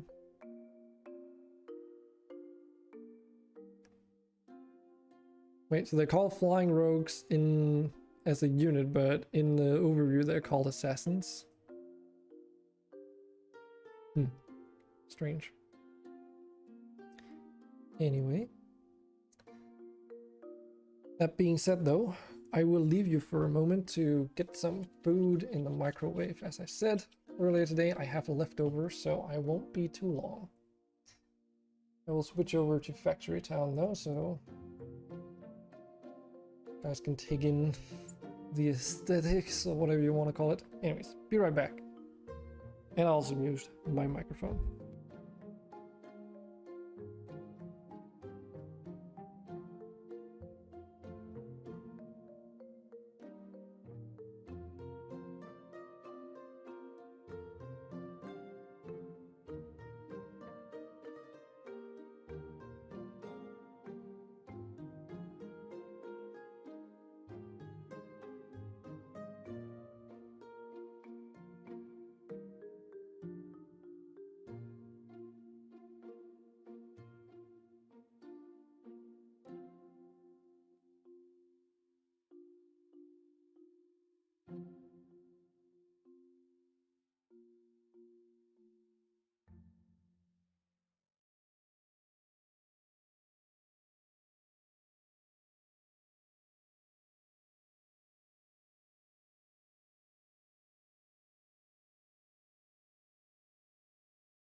Okay, and I'm back for a little bit.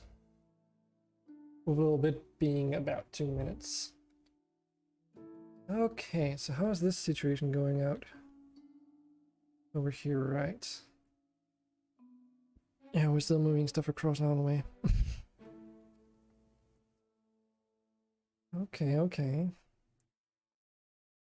And we needed the wooden wheels in order to make carts. But we can do that literally anywhere else than where we're currently doing it, so maybe I'll just move that particular production over here for the time being, since we have the space.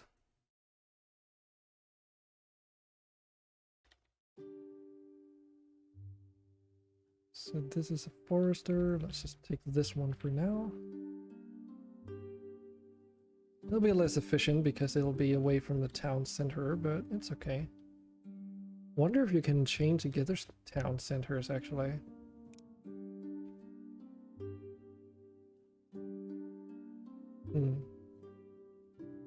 Damn, okay, you need the reinforced planks to do that.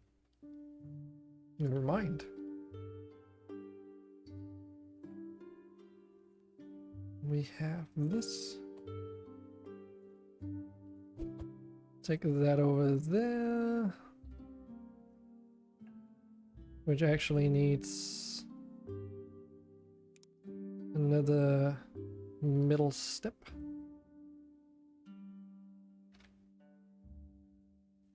So one of these. There we go.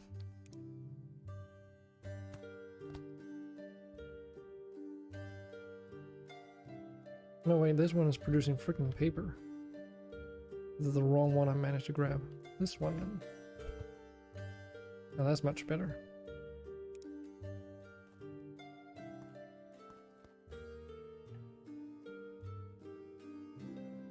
Yeah, not getting that happiness boost, but whatever.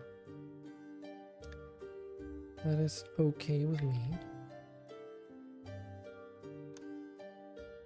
And let's have a barn on the backside here. And just output it in directly there.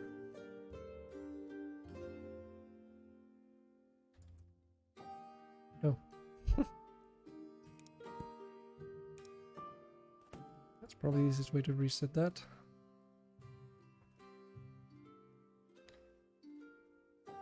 We should probably have 2 foresters over here. Because we can. And what we'll do is we'll remove that. Put in a little road. And just because we'll just put those. God, being able to like, I don't know why I don't think I've ever had this issue of accidentally putting things on top of buildings. It's both nice that we're able to, but also a little bit annoying when you don't want it to happen. But that's a minor pet peeve. Yeah, just having those foresters look nice by being aligned in the same like orientation. Don't know if the road connection to them is ever gonna matter, but it's done.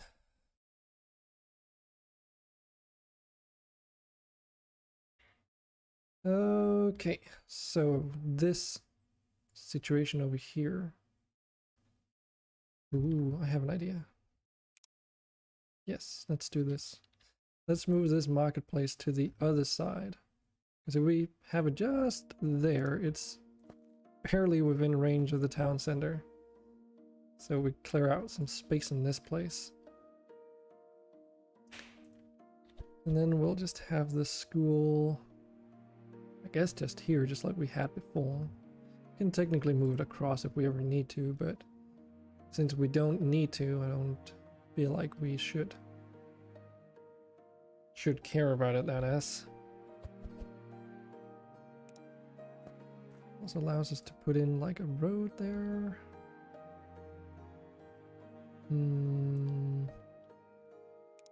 Actually, let's Put the road there instead. The one on the other side will need a road to it anyway. Okay, so here we need paper and cloth. So this one needs to make paper.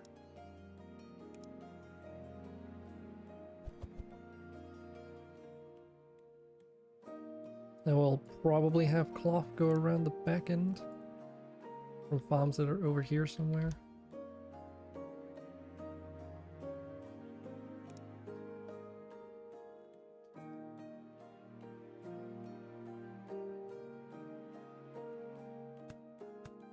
Something along the lines of this.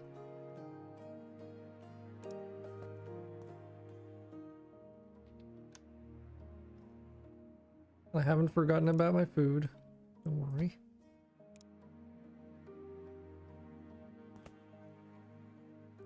Then we'll do a cheeky little raised thing here. Like so. Should allow us to add just one more cotton plant. There you go. It's kind of wonky how that works, but hey, if it works, it works.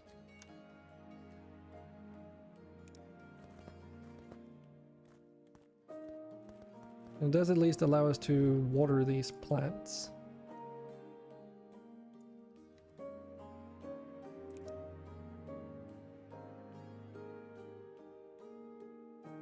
Cotton, and the other one also needs to produce cotton. Cool. Okay. Yeah, we don't have any fertilizer going anywhere right now because all this stuff is not hooked up. And I kind of nuked all our fertilizers, so that is not coming in at all at the moment. That's okay though.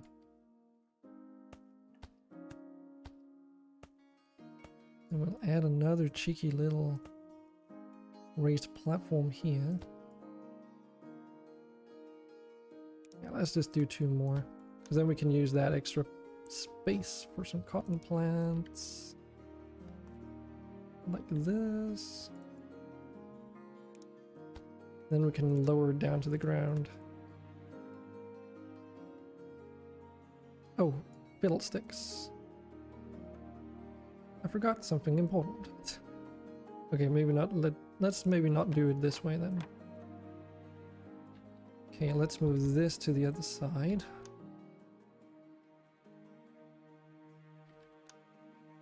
Because I forgot. We need a workshop, don't we? Workshop to produce cloth. Which technically we could produce cloth in the thing that we produce the books in to save like on workforce and space. But I don't know if that actually affects the production speed. Which if it does would kind of, you know, be a little bit bad.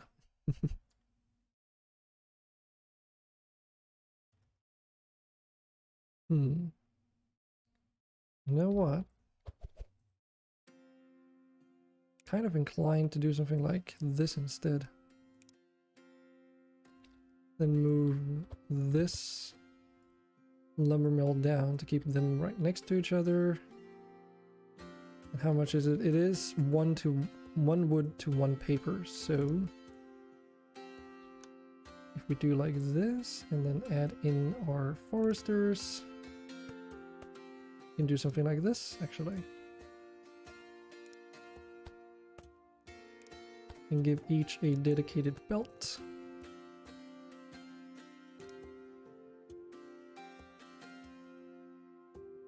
Yes.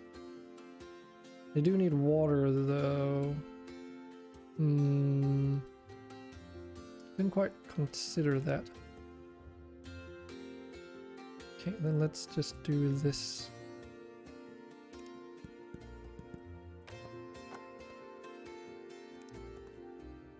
A little bit of wasted space, but we can put in trees there later again. Should the need arise, that is. Okay.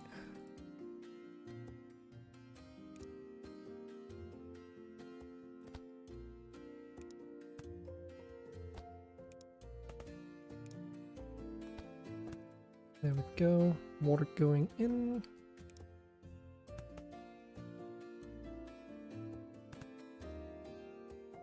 So let's put it where the path is. Gives us one more tile. Yay for a little bit of efficiency. There we go, that should work. Now we're producing paper here. This means we can take paper in from there.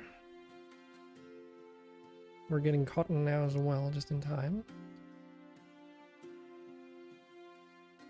Yeah, let's just put it on the ground.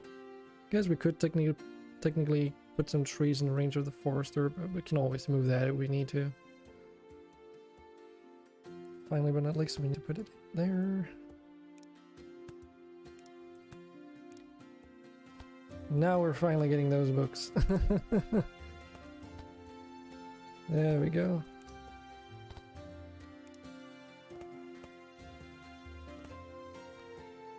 Nope, don't want that.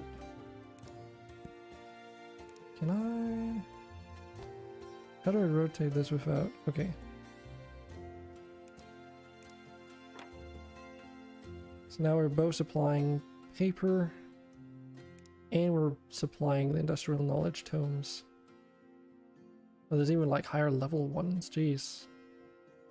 Okay. Oof. Metal conveyor belts and railway tracks. Well, I'm gonna go and get my food, and then I will be right back.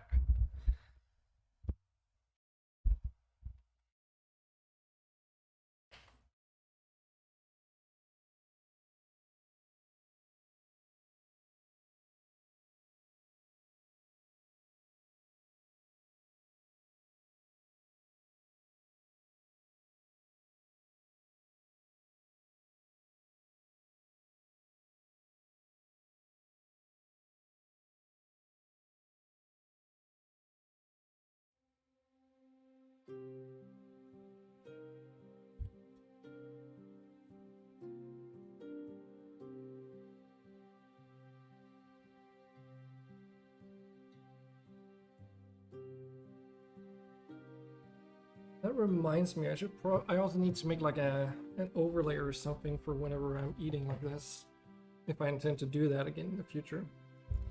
Haven't been doing that much lately though, because I started getting like, let me just disable the cam thing. There we go. Since I started getting like what do you call it? Not throat burns, that's the wrong word for it. I started getting like injuries in my mouth because I was like trying to eat and talk at the same time. And I already have a fairly bad habit of like eating too fast. To the point where like I sometimes also just get like burn injuries as a result. Because food tastes great. And when it tastes like really good, I'm sometimes very impatient. It's not really because I'm in a hurry, because I need to do stuff. But I just end up like want to start digging in, and then yeah, if it's like a really hot meal for some reason, I tend to get like burns a lot. And those are kind of unpleasant and unwanted, so let's try and avoid those, eh? But yeah, basically because I was trying to talk with chat back then, since with Twitch Toolkit and RimWorld, I tend to get a lot of RimWorld viewers very frequently. It's like a highly discoverable category, I guess. Ended up having a lot of people in chat. To the point where it's like, oh, I have like so many people in chat, and I know that if I were to go and turn off the stream for like an hour or two while I eat, then when I came back done eating, I would either be like so full and tired from, you know, food coma that I wouldn't feel like continuing on the stream. I would also be worried that it, you know, would not be worth doing in the first place, because you know, you've been gone for 2 hours and people might have started going on to other places and doing other things. And there's no reason in like stressing over, you know, having to stream for X amount of time or within certain time frames if you're not having fun. Or not at least a good time.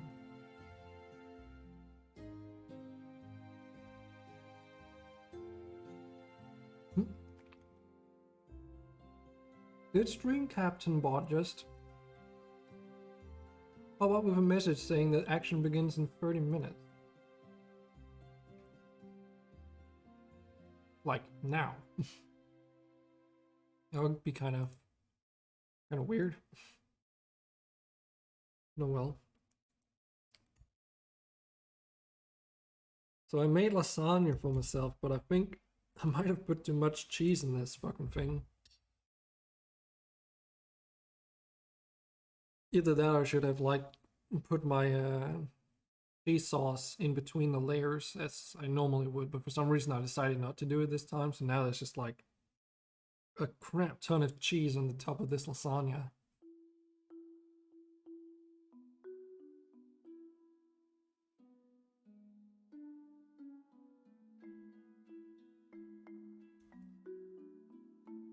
That kind of just results in the meat sauce being very creamy.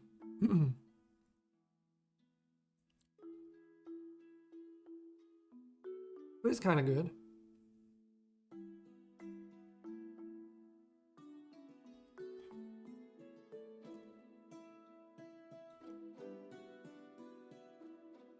I also don't think I let it set for long enough yesterday when I had the first portion. Because it was like very liquidy when it came out. But it's way better today.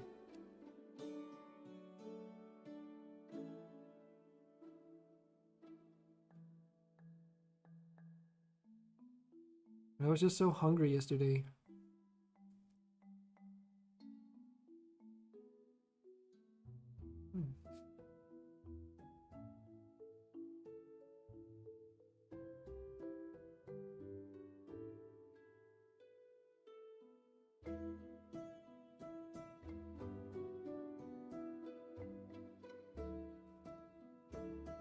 It's still so crazy to me. Like literally a month ago, if I'd been streaming on a weekend like this, it'd be like 30, not 30, that's maybe a bit overkill, but on average like 10 active chatters throughout the course of like an 11-hour stream, which is another thing I did. Like, as I said, I did eat on stream back then more every single weekend basically. But it's kind of fucked with my eating habits to the point where I'm not cooking food myself as much anymore. So I want to get like that sorted because it's not a healthy way of living. Which already like the things I consume, maybe like work on that a little bit.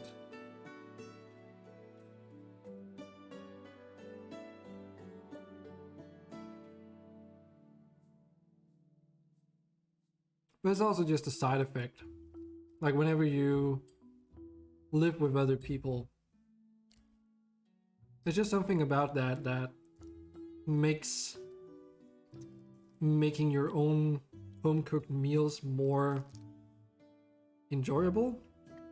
Because you know you'll be sharing it with other people.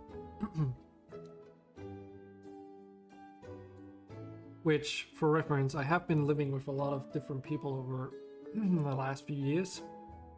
Well, when I say last few years, I mean you have to go like 3 years back. And then from then backwards. Basically all the time I was studying at uni, I'd been living with other people. In other words, 5 years. So it wasn't until I finished my studies that I finally got to live by myself. I got a little bit of taste of that before moving out from the last person I lived with. Because we were basically doing each our own thing in the end, since he was never home for like dinner time anyway, so it was just easier if we did our own foods.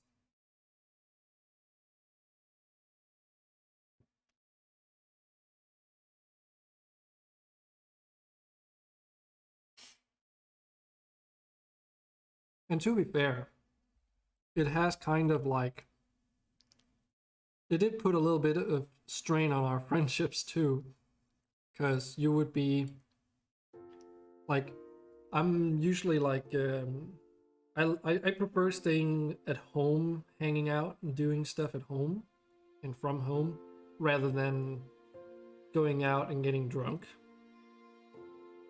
And as a result,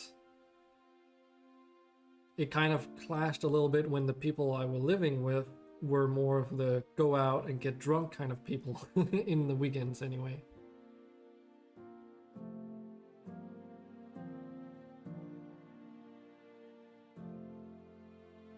Since our agreement was that we would be helping each other out in terms of making dinner throughout the week, and for a long period of time I was living together with 2 other guys. So basically, you know, you would cook meals or food for like 2 days in a row, which usually would just mean that you would have to cook on 2 separate days in a week, back to back usually, just to make it simpler, and then we would rotate around. So that's, for instance, like I would do Monday, Tuesdays, the next guy would be doing Wednesday, Thursdays, the third guy would do Fridays and Saturdays, and then, you know, that extra day in the week would either be like we would order food, or we would, whatever the need when the need arose, we would rotate stuff around.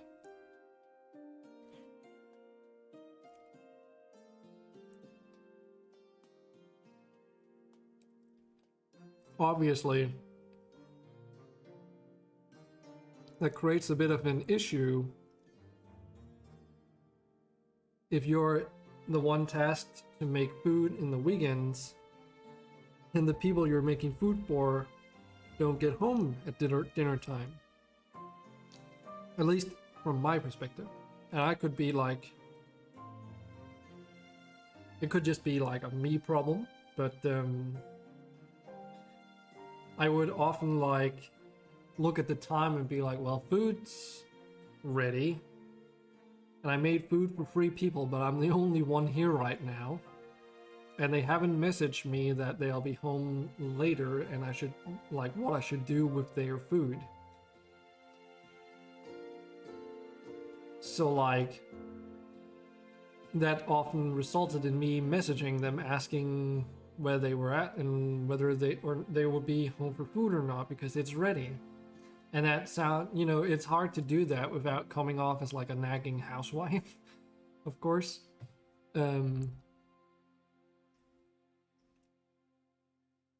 Especially if it were the case every single weekend, or every time it was your time to cook, which eventually it ended up being.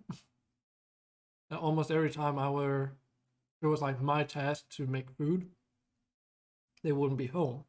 Sure, you could say, okay, not my problem. But it is my problem, because, you know, we also had like, there was a little bit of a cleaning problem that needed solving when I moved in, where they didn't really have like a good system for cleaning dishes and shit. Which basically is amounted to, they had like a plastic box, like a huge plastic box that could contain multiple liters of water, and they would just chuck the dirty dishes into that box instead of cleaning it immediately. And that basically just resulted in like a lot of this is maybe gonna be a bit hard, you guys. I'm a little bit worried about this, not gonna lie. Well, here goes nothing. Don't think we can do this with 9 units.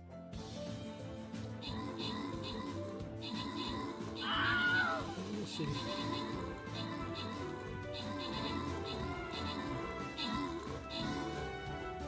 Yeah. This does not seem viable without a healer. The rogue is doing some work down here, but now that, yeah, no. Absolutely not. Well, the good news is that the map would be easier. Do we already want to start using retry tokens? I guess we might as well. Because this does have a skin loyalty chest. Try again. There's way less worms this time. This seems more balanced. I'll put down a warrior again, just for good measure.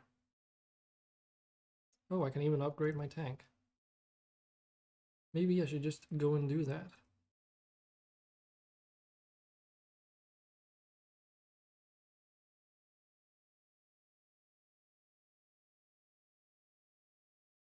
See what else we got here. Blackbearer scrolls, okay.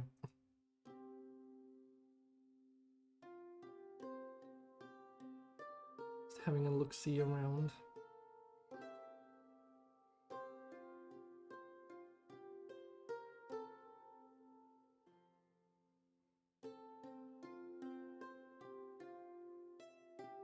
I'll continue my story in about a minute. Just a second. Let's get the Templar upgraded. No Captain spell scrolls at the moment though. That's okay, they only give you like small bonuses anyway. AKA cooldown reduction. No, duration extensions. Oh fuck, I ended up on the stream ending thing instead of, oh crap, oh well. I got to see that, I suppose. I have no idea if this is even working, actually. Click on that instead of Streamraiders. Okay, maybe I need to rename these so I don't accidentally misclick in future. Anyway. So, where was I? Yeah, so they would leave like this massive load of dishes and dirty cutlery.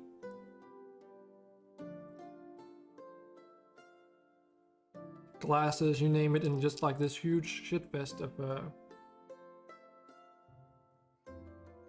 a nasty ass pile.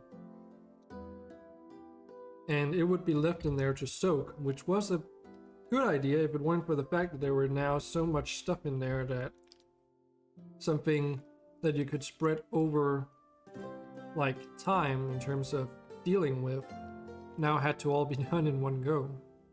So instead of spending like a few seconds cleaning up stuff after you used it, now it was like, you know, half an hour plus ordeal instead, with like nasty water and like, because you would also have to eventually clean out the box itself, so you were creating even more stuff that needed cleaning, and it took out so much space that your work environment when prepping food was also very small.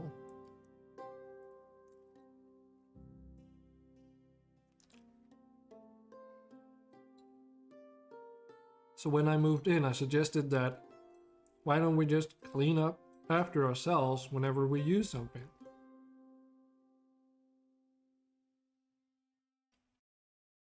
And I could deal with that, that was okay. Because like, we had a lot of cutlery and plates and shit to go around, so if they wanted to be a slob and have like multiple dishes stacked next to their computer desk, and then that was perfectly viable.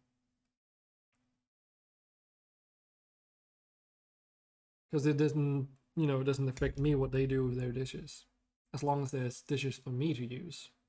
Clean, that is.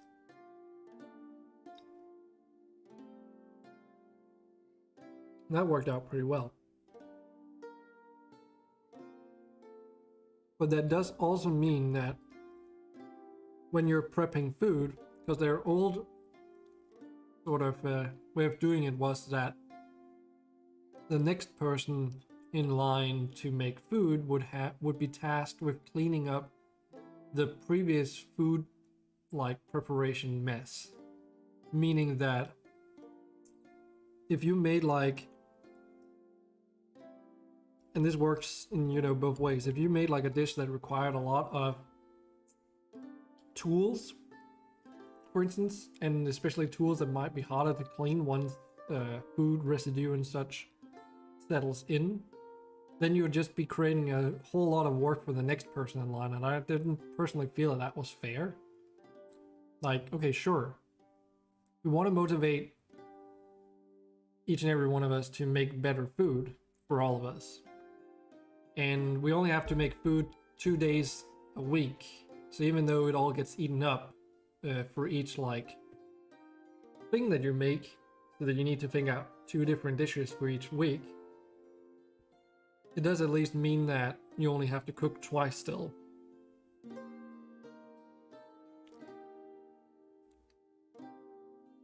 Which is kind of cool because it meant you also got more food variety, ideally. Since we all came from like different places in terms of our food culture, well, all 3 being Danish guys, but we had like different preferences and stuff. It meant that we also got to eat something different very frequently.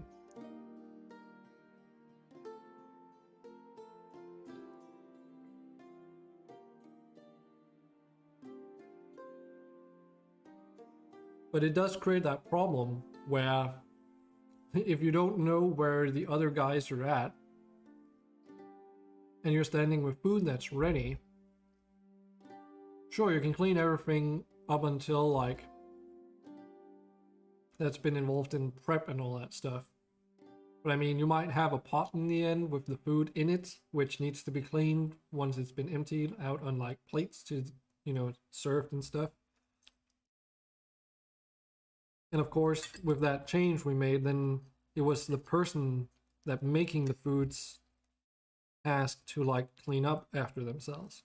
And I imposed this myself because I know that when I make food, I tend to go for more like things that require more utilities and stuff. And I only found it fair that, you know, for their sake as well, that I would be cleaning up after myself, but also because I didn't want to deal with whatever mess they might have left behind. And God knows how long it might have settled in, because, you know, sometimes you would have a few days where no one made food for reasons.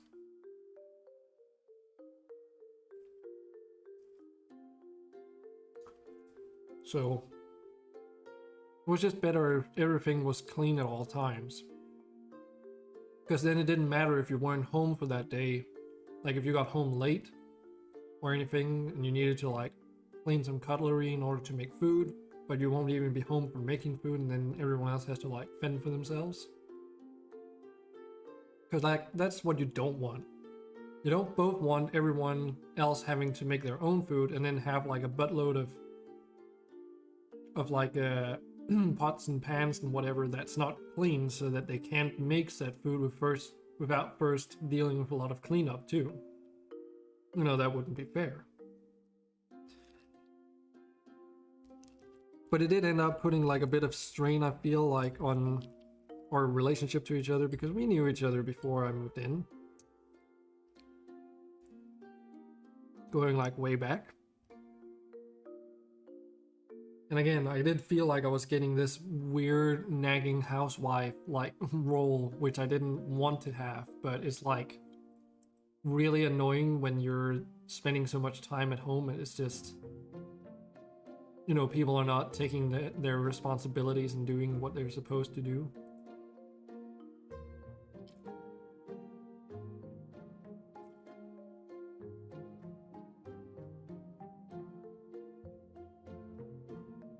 You know, you can always say like, oh, I'll get around to it, but that's not what we agreed on. Or rather, you eventually getting around to it doesn't help me right now.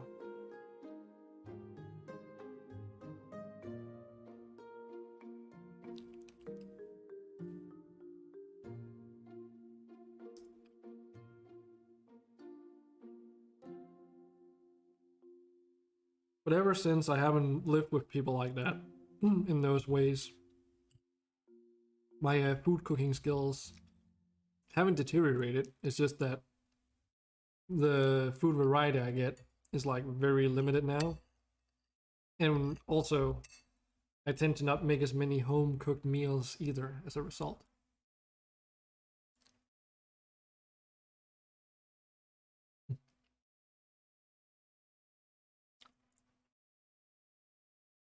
Kind of weird too.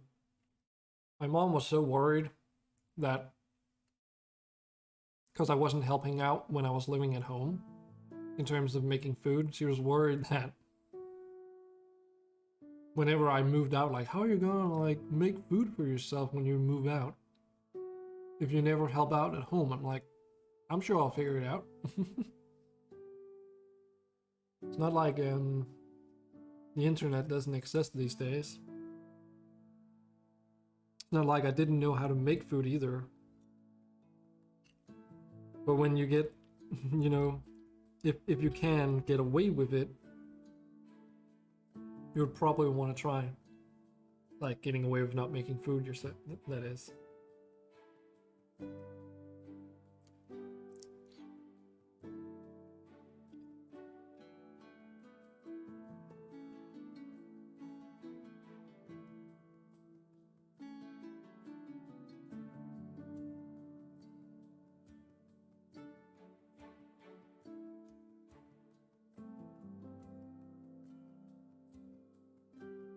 But yeah, even though I feel like I'm okay decent at making food, I don't exactly expand my food creation horizons all too much.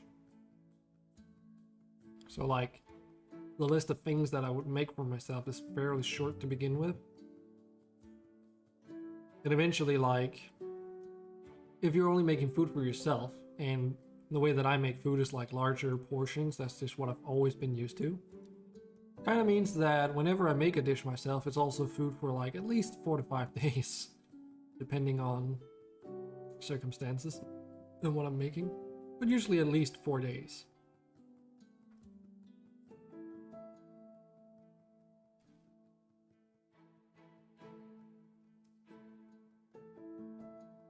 And though I can refrigerate it, there's still a limit on how long it'll last, so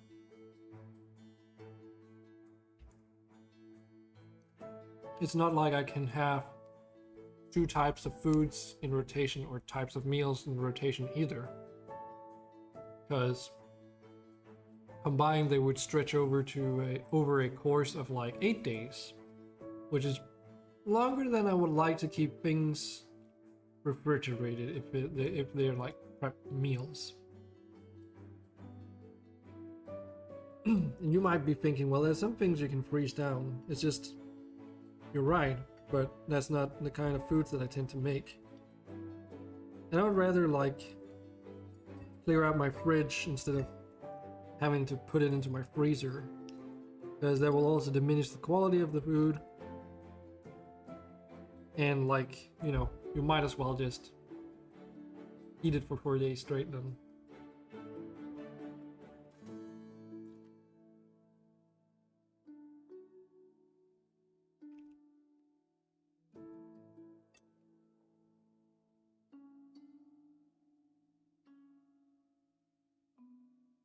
This is good though. I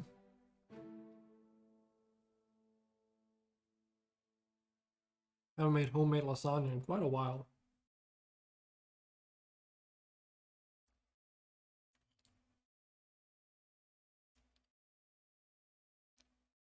But even then, like, I just still decided to take a more lazy approach than what I normally would have done in the past.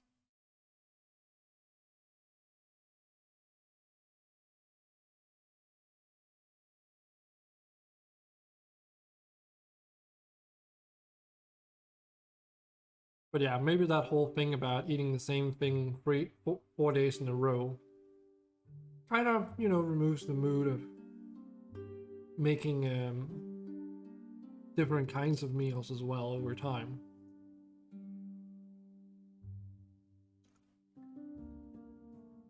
Especially when you're the only one making them. Because it's like, I don't know, there's just something weird about it where it's just more rewarding to share a meal with someone else, something that you made, rather than you making something like super delicious but it's just for yourself. I don't know, it's kind of weird like that. It's not like it tastes different just because there's another person sharing the meal. It's just, it feels more fulfilling that someone else is also enjoying what you made.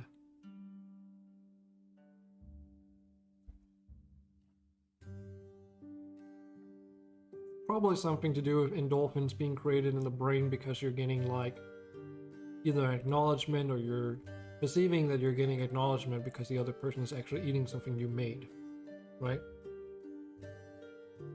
And then you infer that they appreciate whatever you made for them, which makes you happy.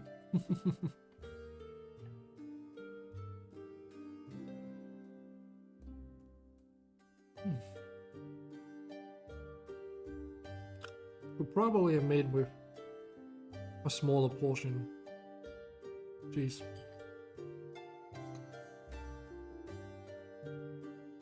This is a sign it definitely hits.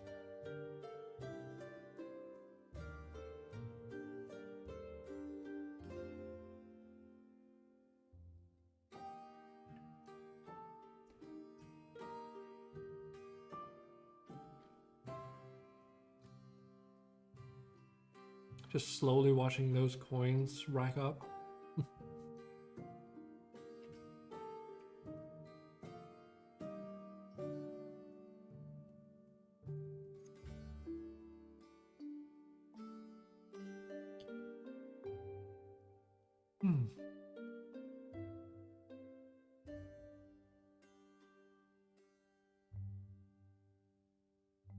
Does require a lot of chewing though because of all the cheese I put on this sucker.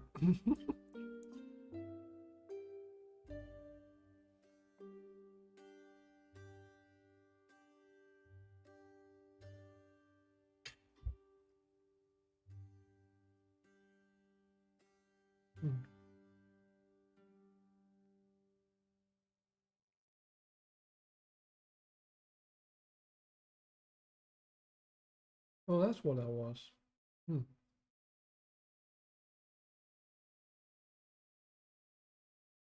was like wondering what kind of purchase I made that gave me that message earlier today.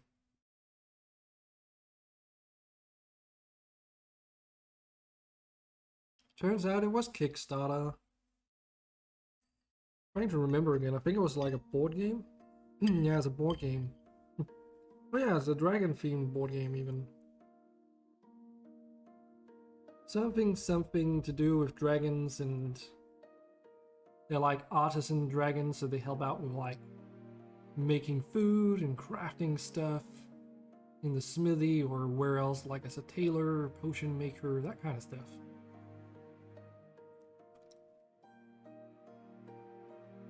Looked really cute.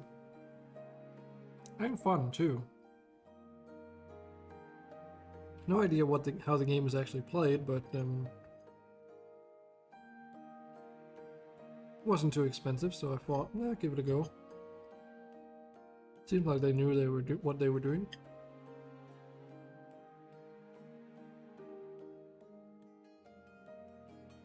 And I don't have many board games that people can come and play when they hang out with me.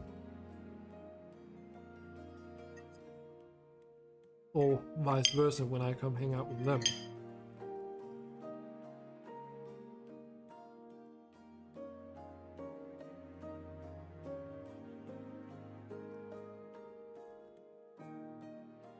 Okay, I will be right back.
I am back. Let's just get that webcam re-enabled. Wow. Cool, cool. All right, all juiced up and ready for some more gaming. Now, I was looking at these houses while I was eating. They need stone brick supplies. We're not getting those because we moved the... No, we did not. Why aren't we getting any?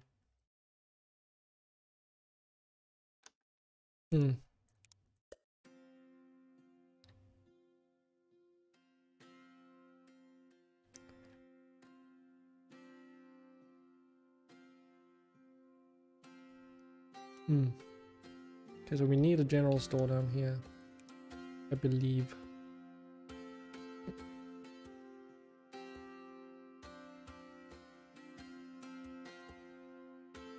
There we go.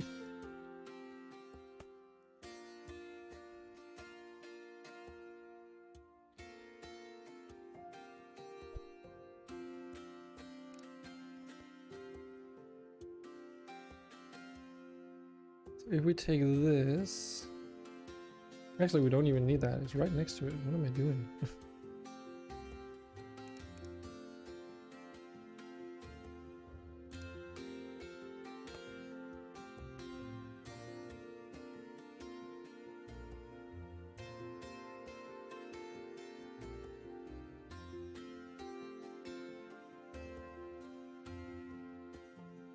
Still got some freaking cheese stuck between my teeth. Right in the gums, I guess. So if I'm munching on something, that would be it. Okay, so how is this situation going? Well, I've got a good amount of industry research. What's the bottleneck? That would be the books. AKA the paper. Why the paper though? Oh, you know what I think it is? It's because they need bloody water and they're not getting enough of it.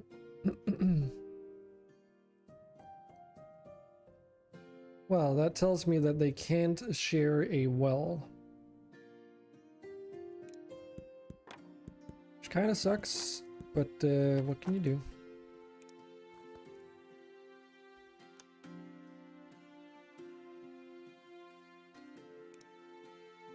Oh, well. Oof. So if I end up sounding a little bit woozy, it's because of all that food I just ate. So my apologies in advance, I guess. Okay, this is much better. Now that can actually keep up. Fuel reduction is not quite enough for the workshop, but it might be okay for now. Can you actually put... You can put a coin booster in the freaking well. Oh, they do also require workers now. No, that wasn't the well. Oh, you cannot. Sorry. I freaking not clicked on the well, did I? So if we need more water, we have no other choice than to add more wells to it. Because there's literally no way. Because even if I were to move this, it would be the same amount. You don't get any efficiency bonus.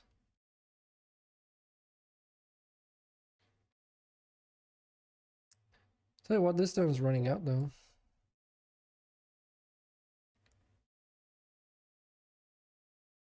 Fluid pipes are much quicker. Hello. Submit! Hi, Solo Dad Games. Oh yeah, you can make those early on now, can't you? But that does it really make a difference on these though?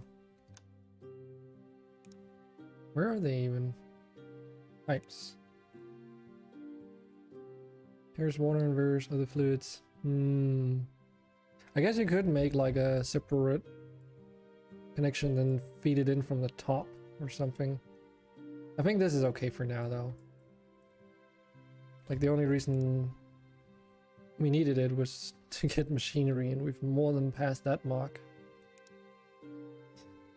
And maybe mining. Mining might be another good one. Else... Well, metal conveyors, I suppose. Just get the caravans, because why not? Tells me that you know about this game, though. Haven't played it in quite a while, so a couple things have changed since then.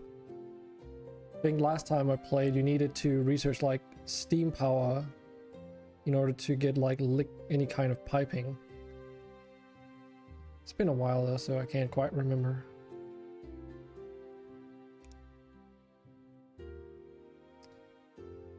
Middle railways is going to be nice. Yeah, let's just research all of this stuff. Ah, so that's how you get tome level 2. You can put like 7 wells into one barn and then pipe out the water to like 3 to 4 buildings and they're instantly fed. That's a good idea. Doesn't use any people either. Yeah, this is what I've got so far. The map is gonna be like a lot of islands, so I wanted a bit of a challenge.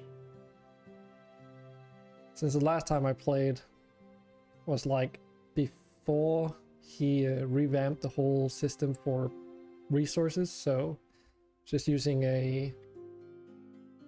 what would you even call that? Like the distribution was evenly across the entire map back then. I'm getting distracted. I was needing to get this fertilizer up and running again. I like recently moved all this stuff away in order to flatten the ground so I could move all the things back again. And as a result, things are a little bit in disorder. Feel free to ask anything. 1300 hours plus. Yeah, I have 73. 37 at the moment, not 73. Read that backwards.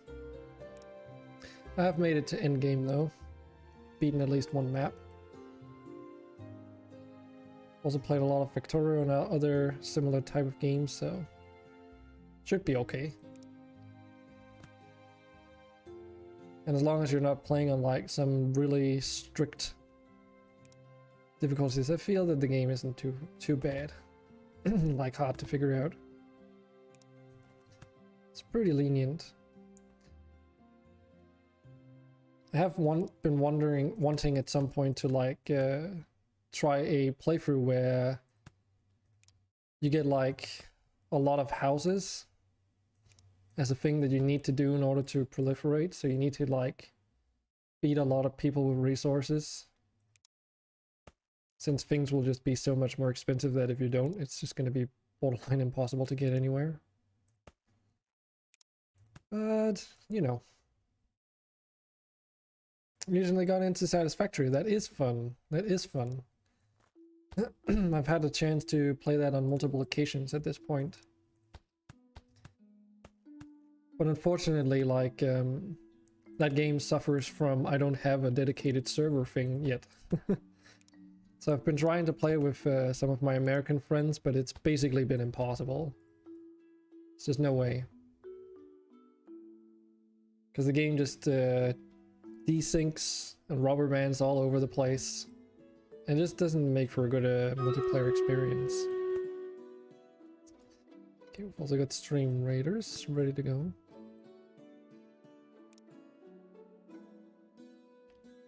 Let's do that and then hook in the milk in a moment. There we go. How many units do we have? This 21. It's like everyone went on a lunch break and now we're here. This is much more like it. But now there's so few enemies around that we can just get haste and be over with it in no time. Damn, that speedy rogue. Got him! Like, we could probably beat in this map with like 10 rogues or something. This is like way more than we absolutely necessarily needed. Need to reborn, get some Archer Scrolls, and Kias gets a Healer Scroll. Let's move on to the next map though, and Does it matter which direction? Yes. So let's go for the bottom one.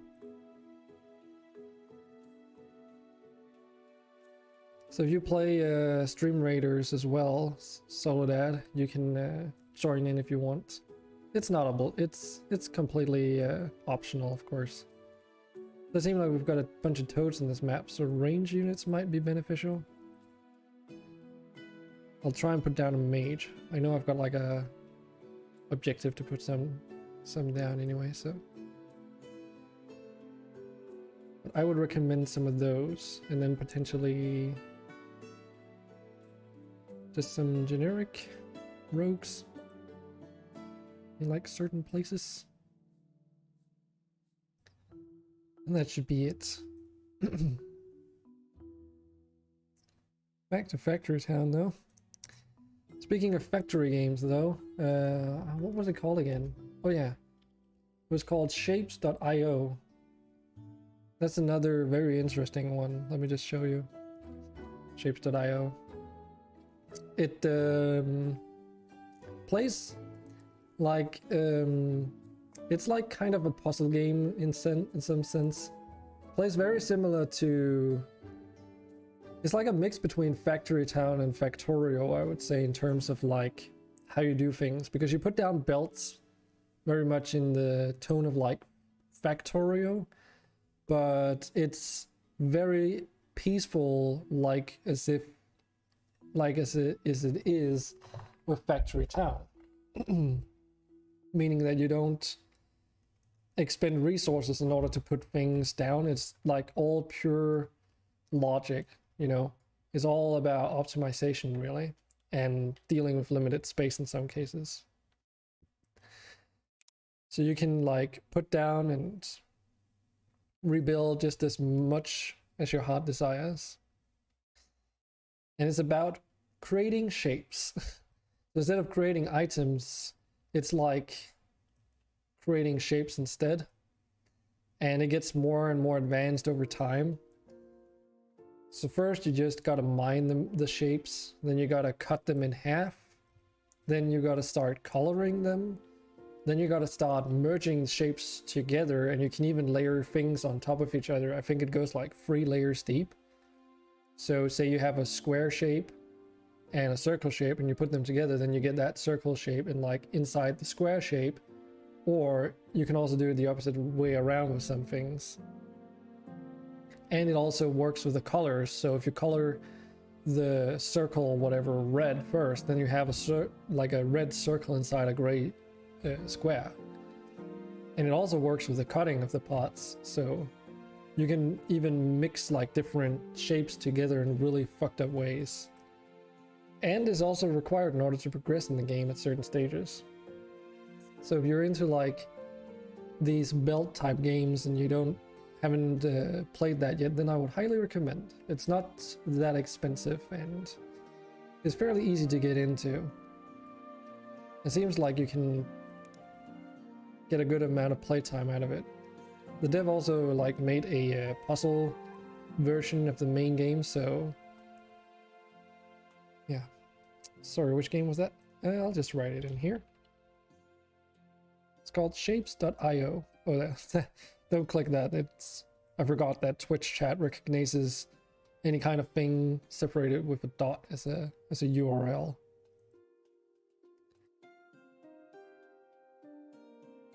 But yeah, Shapes.io.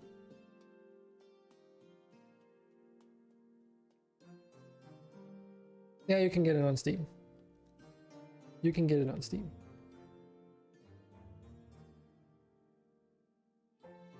Oh yeah, milk. Would I get them back around maybe? Let's go like through here and up. Yeah. Yeah, let's do this.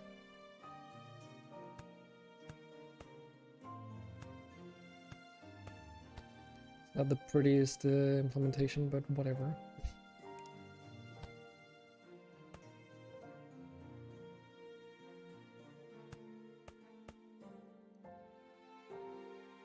What am I doing? I guess there is a little bit of vanity in this game too, if you're really into that.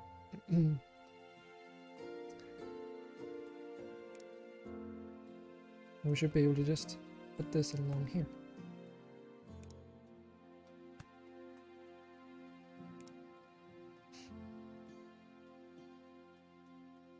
Yeah, it's a bit crazy.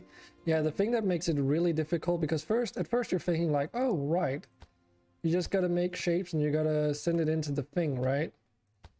Well, the thing is, the core, like the main building that you start out with, that's all you get.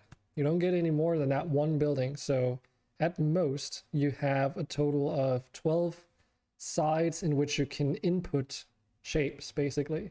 So eventually you will have to mix different shapes onto the conveyors in order to send them in through the middle for delivery. Because a lot of the shapes that you make over time, you want to keep, since there are some that are sort of like one-shots that are just used for upgrading the core or whatever.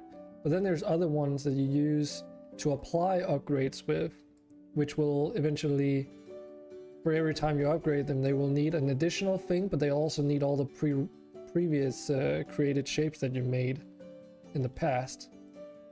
So like those factories kind of need to stick around. You eventually also unlock being able to blueprint stuff and copy it over, which, oh my god, when you get to that point, that is just so good. But the thing is, that has an associated cost, and the cost is another shape. So you literally have to make blueprint shapes, as they're called, as a currency in order to carry it into making copies of things. Which I think is an interesting way of doing it. Because I was thinking, you know, as soon as you end up being able to make blueprints, this game's going to be like easy as shit. But then you realize, oh, I have to pay for this? Fuck. And like the first thing I did at least was to, well, copy those blueprints in order to make more blueprints. Like I used that feature in order to expand the production. Yeah, I don't think I need any farmland around here. We're pretty Gucci.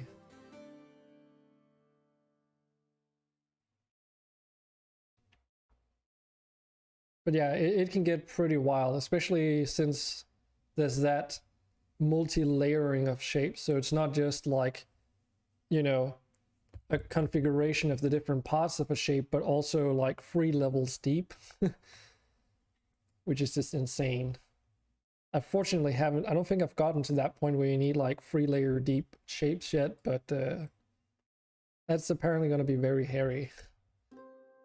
You also have to work a little bit differently because it's 2D, like with Factorio, but you don't have the inserters, so you can't reach over belts. Other than you can make these, still make these underground belts, but other than that, you can't make like an inserter, which makes for a little bit of a difficult game. And some of the inputs and some of the devices you need to build are kind of weird too.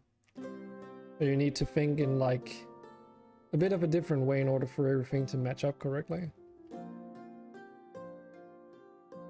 Okay, so what's the next thing that's on the table here? It's like we can play a bit more Factory Town. I can show you Shapes.io if you're curious. Got like an ongoing save there. This is very similar to this game, I wouldn't mind.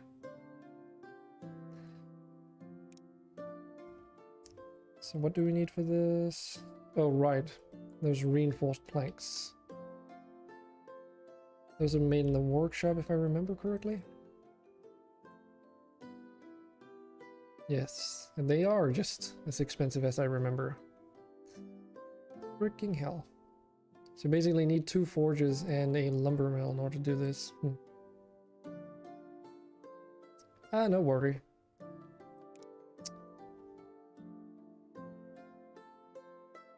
It's not like I said anything super important.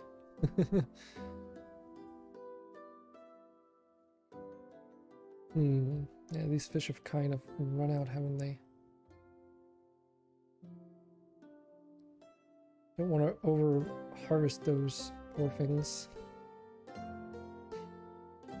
Oh, maybe I do need water.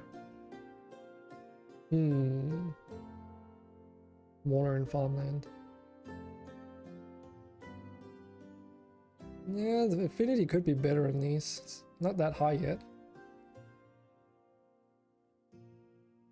Once it gets to 100%, then maybe water isn't as necessary, but yeah, let's just do it. Why did your son do something bad at school? Not meaning to pry, you know, if you don't want to talk about it.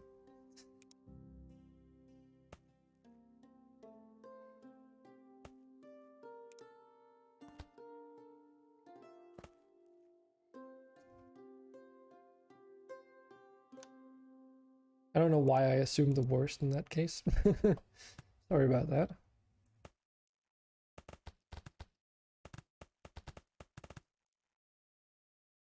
Probably because I've actually, now that I think about it, I think it's probably because my own situation back then was that the only case where my parents would get in touch with the school is if there was like a problem with me, apparently. Not me being the problem, but I was involved in like a problem.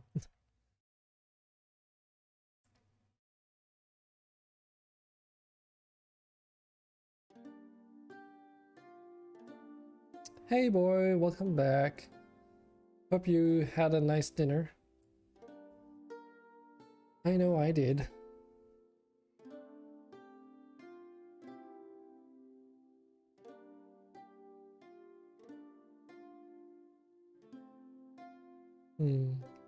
So some of these tiles still have like high wood affinity. I guess that's not gonna go away until it's like been reversed. Yes, I did. They were calling me because he was exposed to someone with COVID. Oh, can't go back to school until the 13th. Yikes. Yeah, I'm so glad that I'm no longer in school. University, of course. During a pandemic that would just have like completely fucked with anything that or yeah, just completely fucked me up is what it would have done. I'd probably just have gotten so distracted from the whole situation and demotivated that it's like might have affected my grades too badly. I can only imagine. Or rather, I actually have a little bit of a story in that regard. So when the pandemic started, I have a friend who is thankfully now fully educated and he's even gotten a job and everything. But back then he was still undergoing school.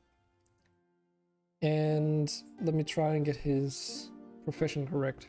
I think it was called data technician? Data technica? Yes, data technician. It's a rough translation, I guess. And man, that was like a fucking mess. So for context, he wasn't he originates from Germany, around like, you know, the border between Denmark and Germany. And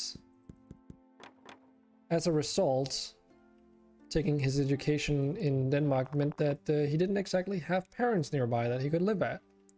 So he kind of, you know, lived on a school home, as they're called over here. Again, pardon the translation, but, you know, just taking the direct wording of it, I guess. So he was living in a school home. And that basically means that, like, I guess it's like a dormitory kind of thing, where you also get to eat and stuff. So you don't have to worry about, like, food and that kind of stuff. And then you pay like you would normally rent a fee, both for food and, like, accommodation. And that's where the problem arose when the pandemic hit. Because over here, the schools were basically told, well, you're all like closing down for like an unspecified amount of time. And that is a bit of a problem when you don't have any place to go, as you can imagine. So my friend ended up in like a precarious situation where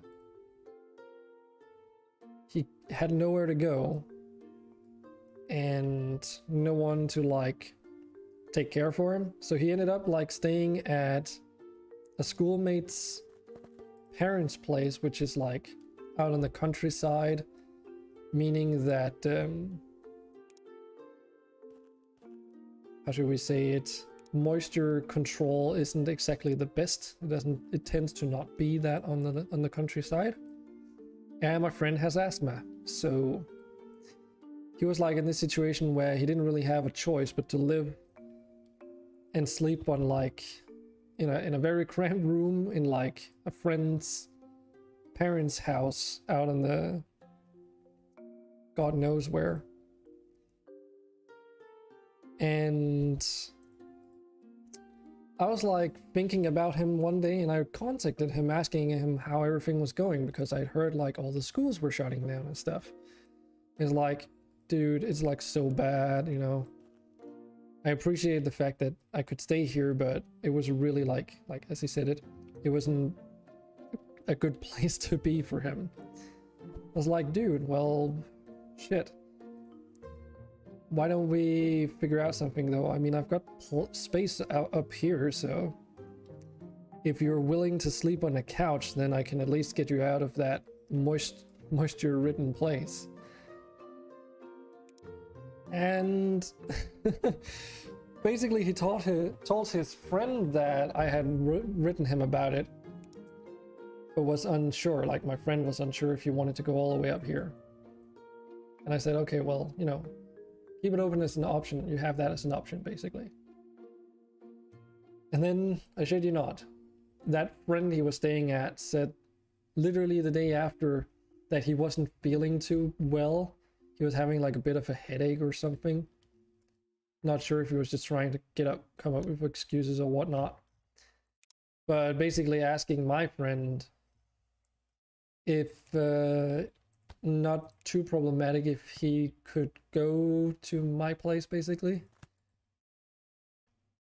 And you know, it's really hard for someone to say something like that without coming off as them not wanting you around anymore. Get what I'm saying? So my friend was like, okay, if you're absolutely sure, dude, but do realize that if you're just saying this just because, oh, this is a fucking mess up here. Just getting distracted. As he said it, if you're just saying this now, just to get rid of me, it's okay, but I would rather have you tell it straight to my face than lie about it. Because that's not something you should do as a friend, you know? Should be straight and upfront about this kind of stuff. Because, as my friend put it, if the problem was that this guy didn't want him around because he was, you know, it was cramped and unpleasant for him as well, then it would be understandable. But that's just not what he told him. So, trying to remember what the frick I'm doing with this setup. So this is conveyor belts, meaning we need to empty this. Okay, I think this is gonna be what we're gonna do. But basically, he said, no, I'm actually feeling like a sack of shit. You know, headaches and stuff. So my friend writes me literally the day after and asks me if he can come stay. And I'm like, sure, dude, you can totally come and stay.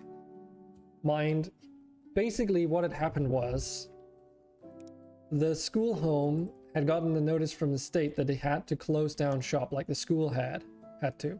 And as a result, they closed down this school home as well. Which meant that the general gist is that, oh, you know, our pupils can just go home to their parents temporarily. What's the big problem? Except then there's people like my friend, which didn't have a place to go. And you could also say like, well, couldn't he just have gone home to his parents in Germany? He could have, but you also have to consider the fact that he was in an active learning environment when the when the pandemic hit, and his mom was like being treated for cancer, and as a result puts her in like a high risk group, you know. So you can imagine you don't really want to be around your parents if they're that vulnerable at that point in time. So he didn't have any place to go.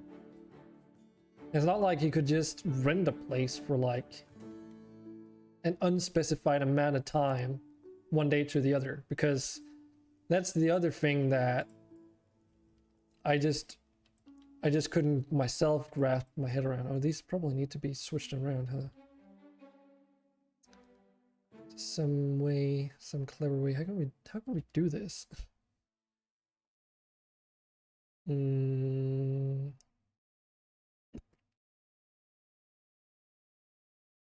Shoot. Because I kind of need the Forcer to be back here. But yeah, he didn't really have like many options, right? So he kind of just got shafted by his school, having to fend for himself. And, you know, that's not cool, in the lack of better words, I suppose.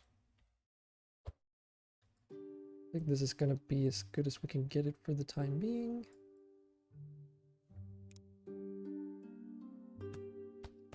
And the worst part about it is that they got like a 12-hour notice that they had to pack up their stuff and leave. Like, that was probably the worst part about it. So not only did he not have a place to go, but he also only had, you know, less than 12 hours to both pack all his stuff, get out, and somehow find a place that he could go to. Which is just like, that sounds like something that would be against human rights or something. I don't know if you agree, but that's at least what I felt at the moment, at that point in time. That sounded highly illegal. And again, like the worst part, another bad part being that they had no idea how long they would have to be gone for either. It could be like weeks, months, half a year. Like, you can't plan anything related to that when you don't know how long you're gonna be gone for. Like, how would you?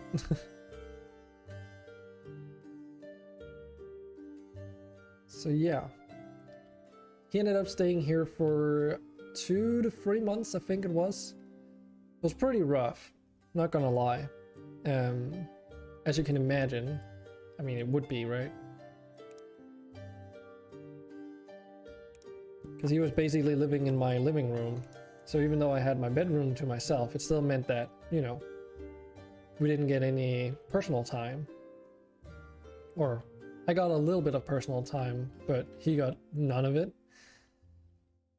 And that did also put a little bit of a strain on our friendship, but, you know, as I told him, it is what it is. So I asked him not to think too much about it.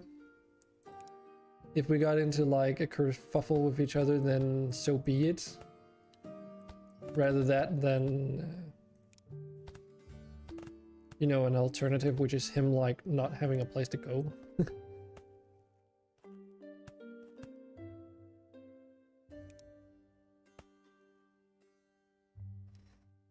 So yeah, but that was like an interesting few months. The upside to the story is that he's also got like training working as a baker, so we got some nice pizzas during that stay that he was at. It's a pretty good time in that sense. But man, like, the government pulling that one, and then all the school systems not having like a like even remotely good strategy for how to deal with the situation, that was like probably the worst. Not saying like, you know, why didn't they do A, B, or C? Because I can also see it from their perspective.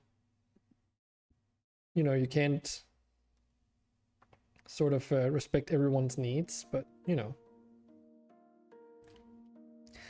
Also meant that my friend had to leave without, like, he literally had a bag worth of clothes because it's literally what he could carry with him. Oh, speaking of the devil, hello. Who do you think I'm talking about right now? How are you doing, my friend? It's just telling the story of how you stayed over at my place for like 2 to 3 months. As you might have guessed. If you were in here a little while ago.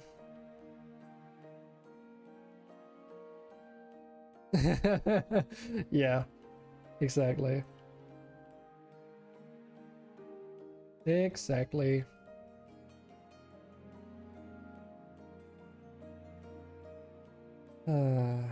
That was like an adventure and a half.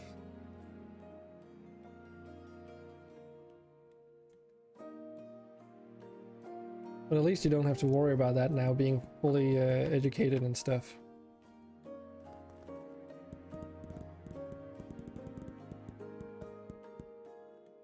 Real bonding experience. Oh man. I guess you could say that.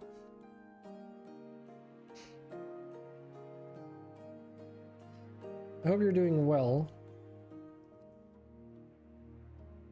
I don't remember if we got to talk about Sea of Thieves, because I know you couldn't like play with us that day, but I don't remember if we ended up talking about it afterwards.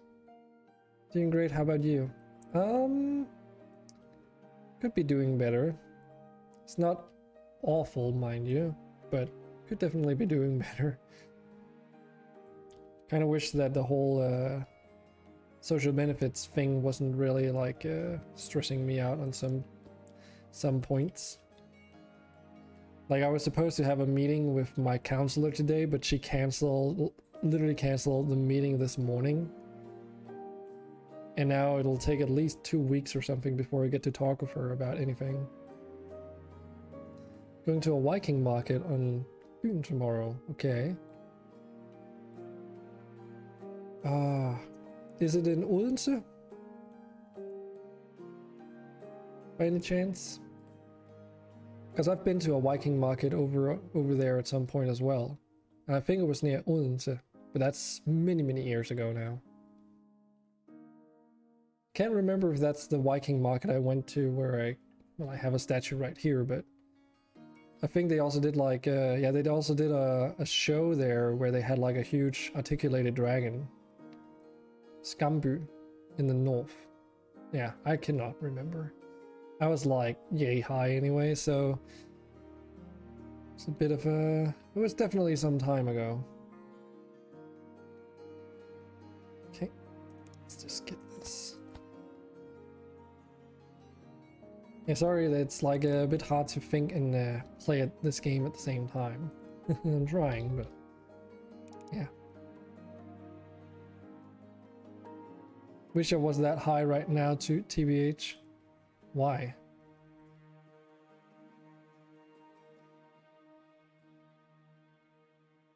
What makes now be a good time for being that height? Okay, let's start moving some stuff across. There.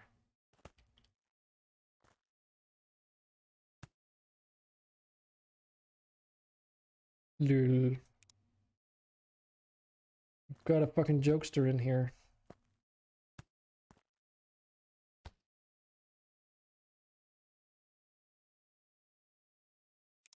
Just gonna move all these belts across so they don't go to waste, because I need these belts in order to rebuild all of this stuff once I tear it down and rebuild it on top of it. Haha, haha.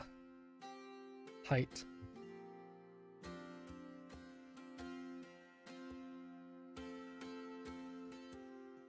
Definitely getting a lot of coins in excess.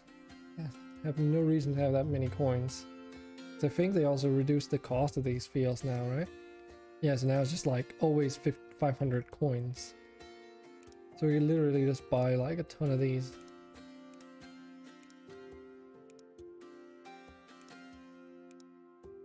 Just to see what's out there. Not a lot of landmass, that's for sure. But I knew that going in. Looks like where we started was probably the most landmass we'll see in like one connected area. But no, we didn't talk about Sea of Thieves.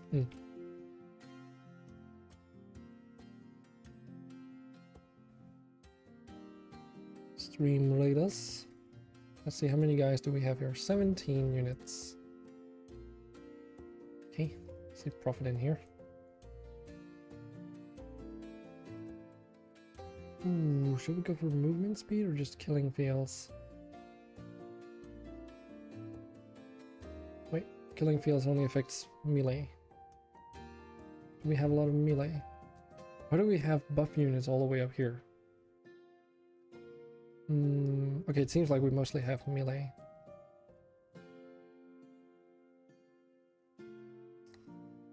Get these ants that are undoubtedly gonna spawn out of these rocks taken care of first.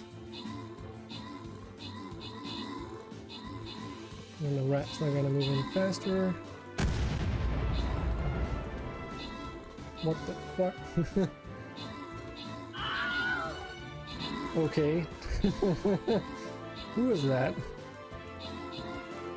I don't get notifications the redemptions like that apparently. Ain't that a kick in the head?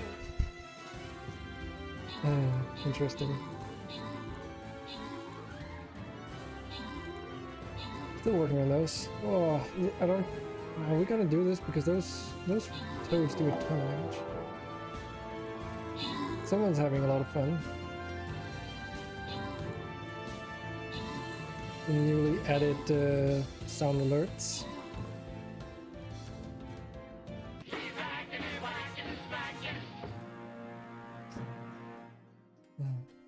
Sounds like someone's just trying them out. I still haven't figured out like cooldowns and such on that, so be a little bit mindful of it.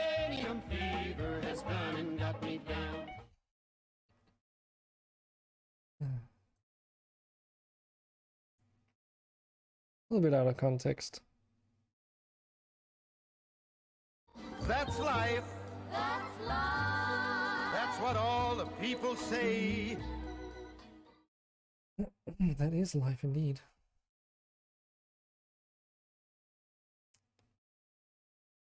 We got your favorite thing, disappointment.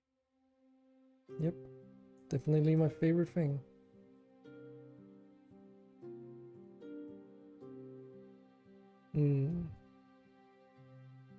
Have a banana. Tanks are doing pretty good with these, and it's mostly the worms, so either that or rogues is what I would propose. I think we can do with basically anything. It's kind of annoying that it doesn't show up in my mini feed that someone redeems stuff on Streamlabs, especially since this is Streamlabs OBS. But That's life. That's life. That's what all the people say. Jesus Christ. Okay. You know, I need to just figure out who that is now. Timing. Indeed.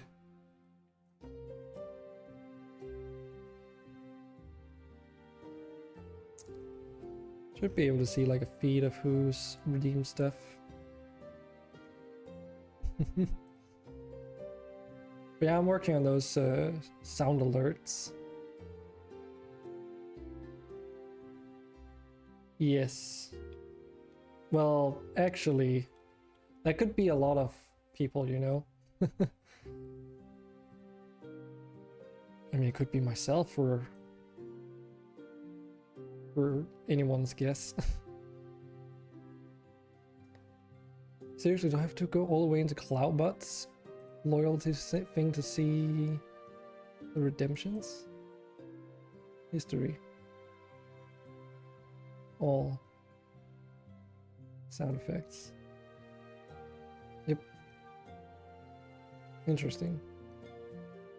It's a bit annoying that I have to go all the way in there. Kind of hope that they would pop in the mini feed or somewhere But I guess there are like other alerts. They just do the visual thing and then I could see it there if I really needed to. But you can also do it command based, which is kind of cool.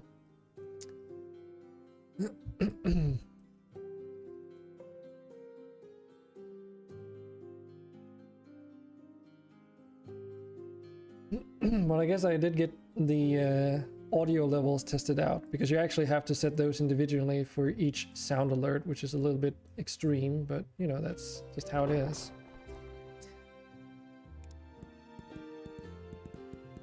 It's going to be very interesting to be super confused whenever I get raid sounds in RimWorld, but there's no raids going on. Very much looking forward to the trolls.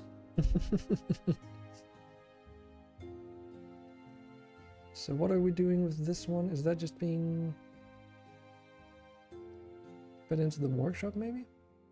I think it might be.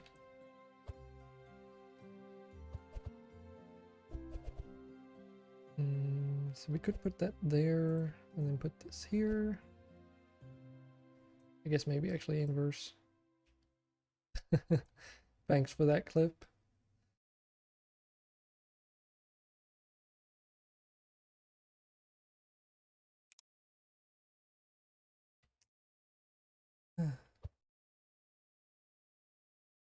Have a banana. God damn it. But yeah, I have them more in more sound alerts planned. What do you think? Do you like them?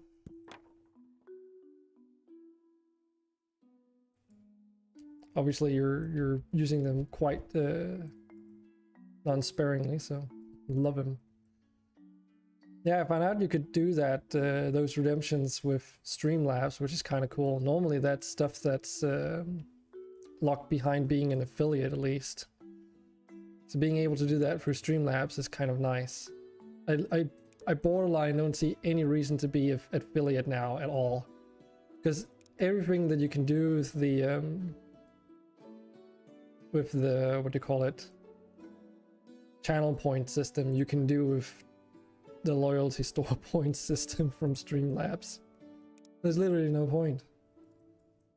The only thing that changes is that it's a bit more convenient, but like Devin Nash has said, like in his videos, their data doesn't show that it even matters to have it in the first place. It's just like a nice thing, I suppose. You can get subs, that's it. Well, subs and bits, right? And ads. Subs, bits, and ads. That's pretty much it. So you can monetize your channel, like directly, not indirectly, of course. Because that you can do with Streamlabs too. If I had some, if I had some, I could, you know, monetize through merchandise or other ways for Streamlabs. Does that matter though? Ads and bits, you mean?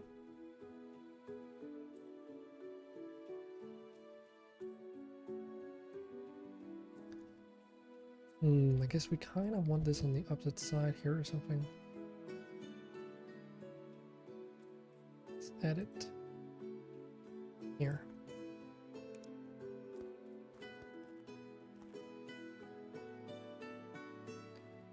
Grain mill, that's needed for the pasture, which produces the leather used for the tailor, which uses the cloth as well.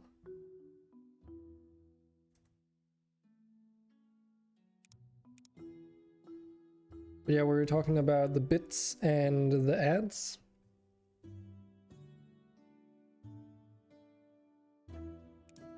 Because the main problem with being affiliate is that even though you get ads and other kinds of revenue, you still need to like earn a certain amount before you can get the payout. And that is like the main problem. I mean, I had the discussion before with you and referred a lot to Mr. Nash, but yeah, bits, ads, and subs don't make any sense if you're a small streamer. Yes, exactly. just cripple your brand. Now, to be fair, there's a little bit of a correction on that video. Like, he says that, I think in the video he like refers to it as Twitch owning your brand, which is partially true. They have exclusivity rights to your brand, right? Either that or I was just hearing things when I watched it originally. But basically it means that they have exclusivity rights, meaning that if I were to stream on Twitch as an affiliate, you are basically like, by contract, not allowed to stream on any other platform simultaneously, aka restreaming, which is what I'm doing. And that is like with a 24-hour interval in between streams as well, like a hard set 24-hour interval. So if I were to stream in the evening on one day, I couldn't stream onto another platform until literally 24 hours exactly as a minimum later, which would have to be at the same time frame on the next day. So I couldn't be streaming in the evening on one place one day and then streaming in the morning in another place on the day after. And they can use your VODs and clips however they want. Sure. Does that really matter though? Because that's just free promotion to your channel technically. Sure, they're not monetized when they use them in that manner, but you know, that's a concern for when, I guess the whole point is that it's a concern when you're a bigger streamer, I guess. Yeah, that is the key takeaways, that it doesn't matter now, right?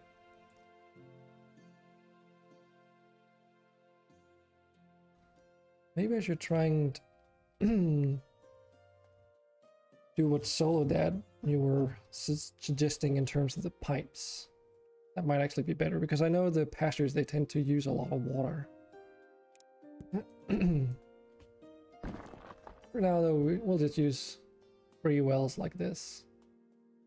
I'm also using this as an opportunity to like move some stuff around. But if you would get a huge breakthrough all of a sudden and a clip of you makes you a couple of thousand, you might think differently.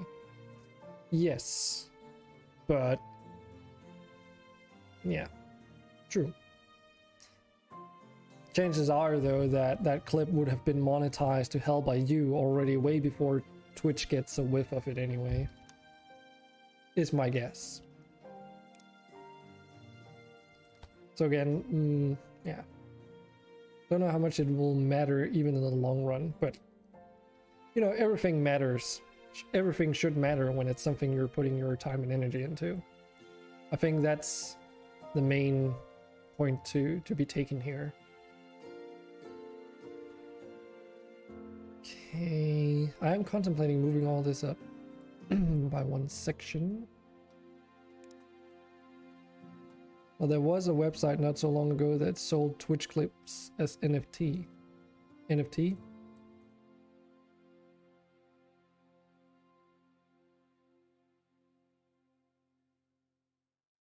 Imagine the money he made and other people lost because of that. What does NFT stand for? Non-fungible token. Eh? The fuck does that mean? That's something I've never heard before.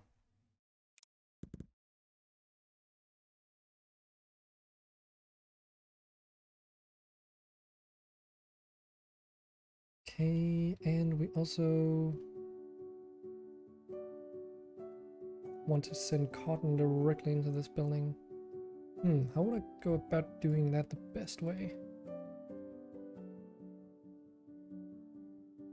Because leather is technically just used by this workshop up here. So the reason why I moved it up is because I wanted room for the farms. Maybe we should put it over here. Keep the... We can also put the barn on the other side, technically. because we can use that fertilizer for our farms. Oh god. A non-fungible token is a unit of data stored in a digital ledger called a blockchain that certifies... Is this like related to Bitcoin mining? Never mind. I'll just read. Certifies a digital asset to be unique and therefore not interchangeable. NFTs can be used to represent items such as photos, videos, audio, and other types of digital files. Access to any copy of the original file, however, is not restricted to the buyer of the NFT. While copies of the digital items are available for anyone to obtain, NFTs are tracked on blockchains to provide the owner with a non-fungible token. No, wait, what? Whoops, yeah, I think... Yeah.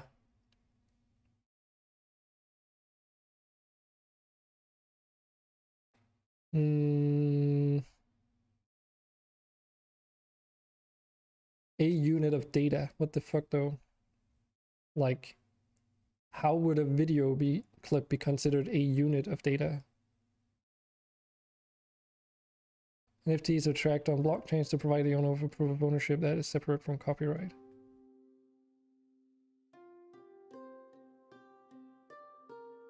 Okay, I'm not entirely sure I understand why video clips are involved in this process at all.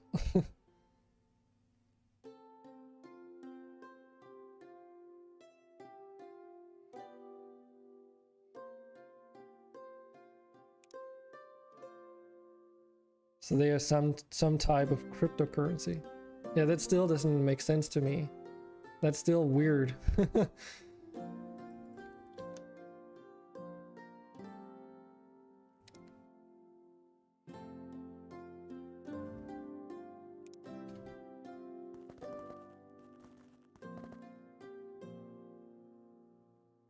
So they assume, well, that's exactly what it is. Weird. Yeah. Yeah, it just sounds like someone figured out like a very, very naughty loophole to a system in a way where it shouldn't be like where it shouldn't be allowed. The NFT market value tripled in 2020, reaching more than 250 million. During the first quarter of 2021, NFT sales exceeded 2 billion. Jeez.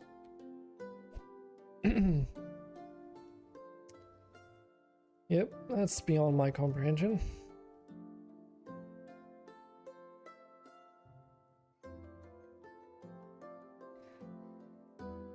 And most importantly, outside of my interest areas too.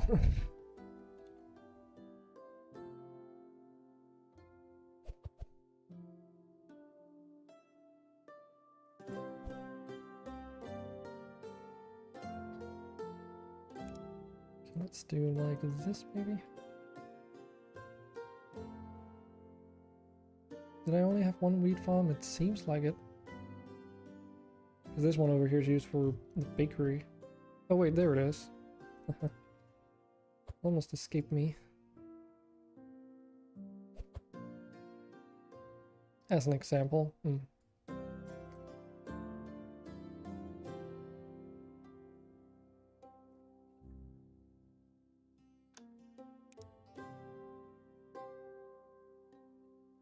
Packager bundles and unpacks items for transporting greater quantities.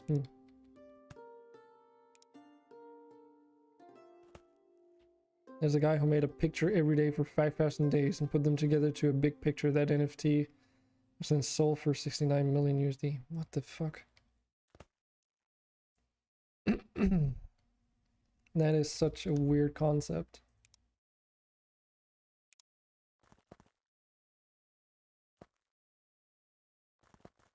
Is it because it's like uniquely identifiable data or something, and that's why it can be used in this context? Because it's like original content not created by an algorithm or something? Yes. And no. Okay.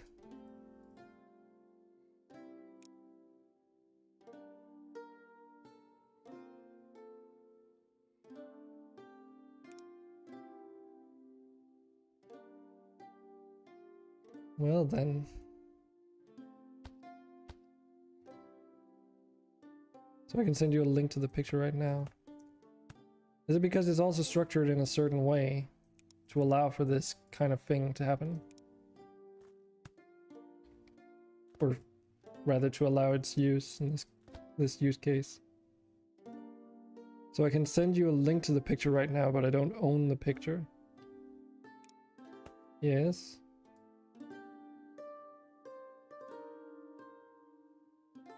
I mean, yes. So it's because of the digital rights stuff. But I mean, if it's like made by someone, like a YouTube Twitch clip. So the idea is that then, because Twitch would own your clips, they could sell those clips off to like third parties outside of your control, and then those third parties could use that as like they would buy the license to ownership, or however it works. And that's like really technical, but I assume that's kind of where it's the direction in which it's going, if I grasp the general concept.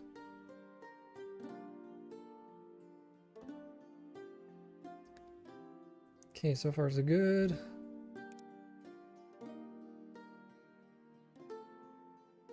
Okay, I don't think I'm even deep enough in this, haha. But owning the NFT doesn't mean you own copyright, but you own a piece of blockchain. So basically it's like Bitcoin and stuff. Yes. That is kind of also what I assumed. Knowing a little bit about, you know, how blockchains and all that stuff works.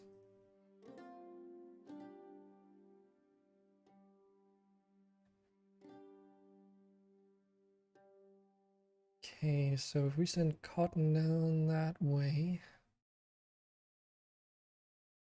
because the idea with putting it over here, the workshop, is that I wanted to try and see if I can't squeeze in another workshop. And if you remember, it was already like super cramped here before with a ton of buildings.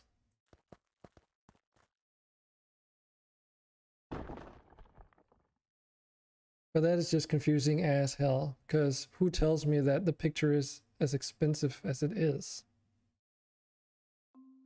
The author, I guess, or the owner, I guess.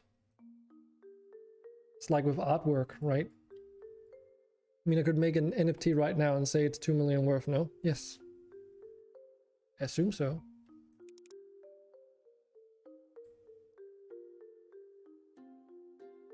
Isn't that the whole point of currency, is that it has a value upon which we all agree it has?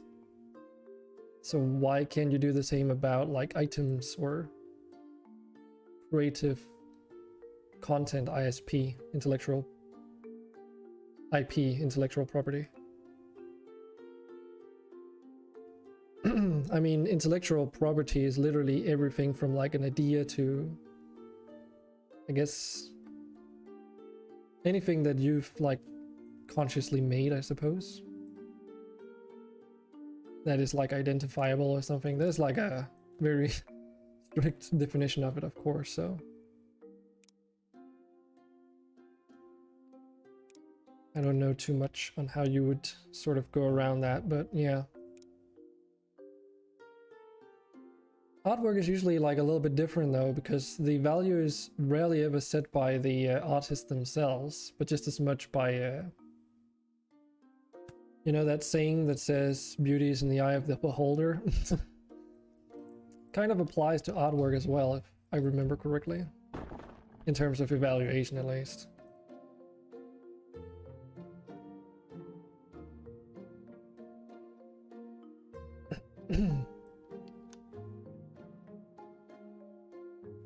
And artwork is kind of weird like that too, right? Where if you were to buy an artwork by a living artist, from the time they originally made the artwork, it would maybe potentially being borderline worthless.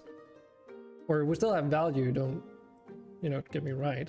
But it would still be like way less than what it'll be like 10, 20, 50 years after the artist has died and passed away. And you know, because its rarity is like magnified by the fact that the author isn't even around anymore. And then I guess the evaluation lies within those who are willing to evaluate it, like onlooking it, because they can't really ask the artist anymore either. It is the everyday picture, by the way. Yeah, this almost looks like a freaking like a hybrid. I'm sure that like if you could zoom in and see all of these in their full resolution, it's almost like a what am I thinking about? QR code? But just like on a much bigger scale.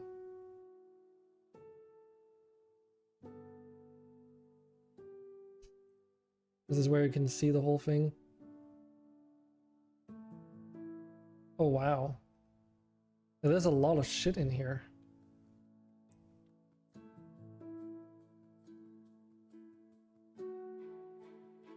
The first 5,000 days. Made a picture from start to finish every single day, yeah. Well, that's pretty interesting too, as a concept, right? Because you can see the... I don't know why I can't move around when I'm zoomed in like this. Kind of weird. Well, let me go further to the left. But like, all the things in the top left, you can see those are like mostly white background sketches. But then it moves into a lot more colorful things. So I wonder if the placement is also related to like time and day. But that is a lot of data. Like if all of these things were at full resolution, which I assume the real thing is, that's a lot of unique data. Like holy shit.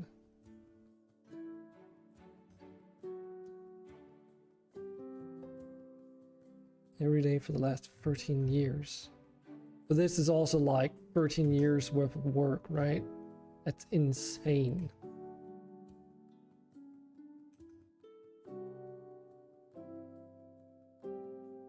Well, good for him, hopefully. Don't spend it all in one place, because it's gonna take another 13 years to get back to that stage of having something on the same level. Literally 13 years. 69 million, holy F.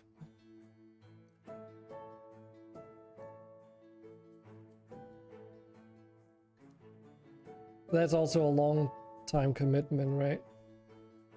You would have to have invested money in order to make the art and work in order to make all that artwork over such a long period of time, because that is, even for 13 years, it looks like a lot of artwork. At the end of the day, it's like buying used underwear, I guess. What? I am not entirely sure how that falls into the into the situation, but okay.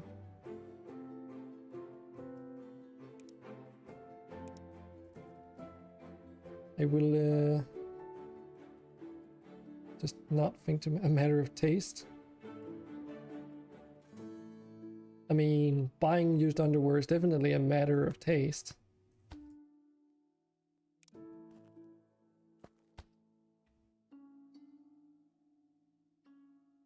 And hey, I don't judge.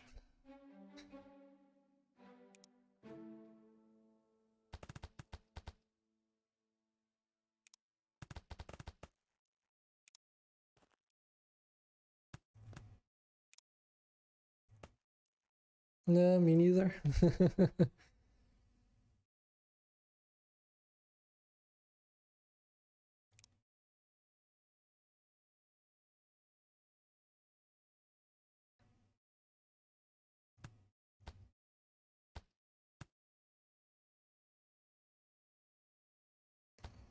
We're just making a little bit of a fertilizer conveyor here.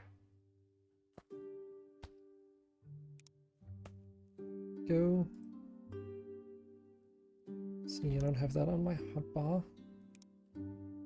I should really just spend some time sorting out my hotbar and stuff, but I honestly can't be bothered.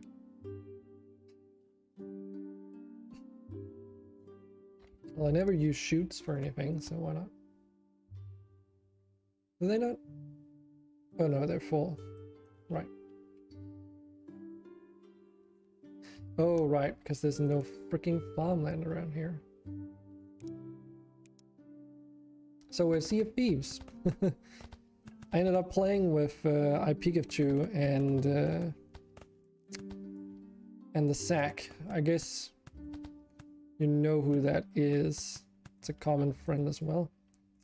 He goes by the name Mist now, for some reason. I actually didn't get to ask him, but I was intending to, but I kind of got away from it. But yeah, we just ended up doing a what are they called again? Golden Voyages? Yeah, Golden Voyage, where it was the part of the Caribbean thing, and we ended up doing 2 of those. Tall Tale, that's what it's called. Yes, yes. Why was I thinking Golden Voyage? But yeah, we ended up doing the Tall Tale, or like the Pirates of the Caribbean themed stuff, and we did 2 of them. And general consensus between iPeak and me was that it was not really that great. Golden Shores, that's probably why. That's probably why. I think you're right. But yeah, our conclusion was that it was not really worth it. Done like 4 or so. Yeah, and Sack has done like a lot of them. He did them while they were brand new too, and he told us some pretty horrifying stuff about how broken shit was. Like, it was actually terrible. It was kind of sad how terrible it was. They were bugged as hell. I don't think I did them on release day. Okay. This is not Loop here, this is Streamraiders. I don't think he told us that they were bugged to hell, but rather that they weren't designed to be instanced, I would is my way of how I would put it. So they were working as intended, but the thing is, well, I can get back to that after this. Prophet's gonna like make short work out of that stuff over there. Is that a giant dog? Swiftfoot Rogue. I almost thought that was a beast thingy. Nope. Did the same one for 5 hours because it bugged out. Okay. Go to the other end of the map. How many guys did we even have? Holy shit, we must have had like a ton of them. We still have 20 remaining.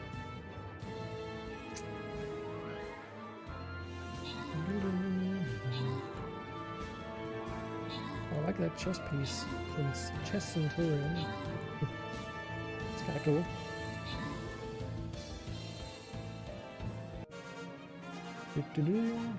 Boy, you get a Baron Scroll, and Vopi, you get some coins.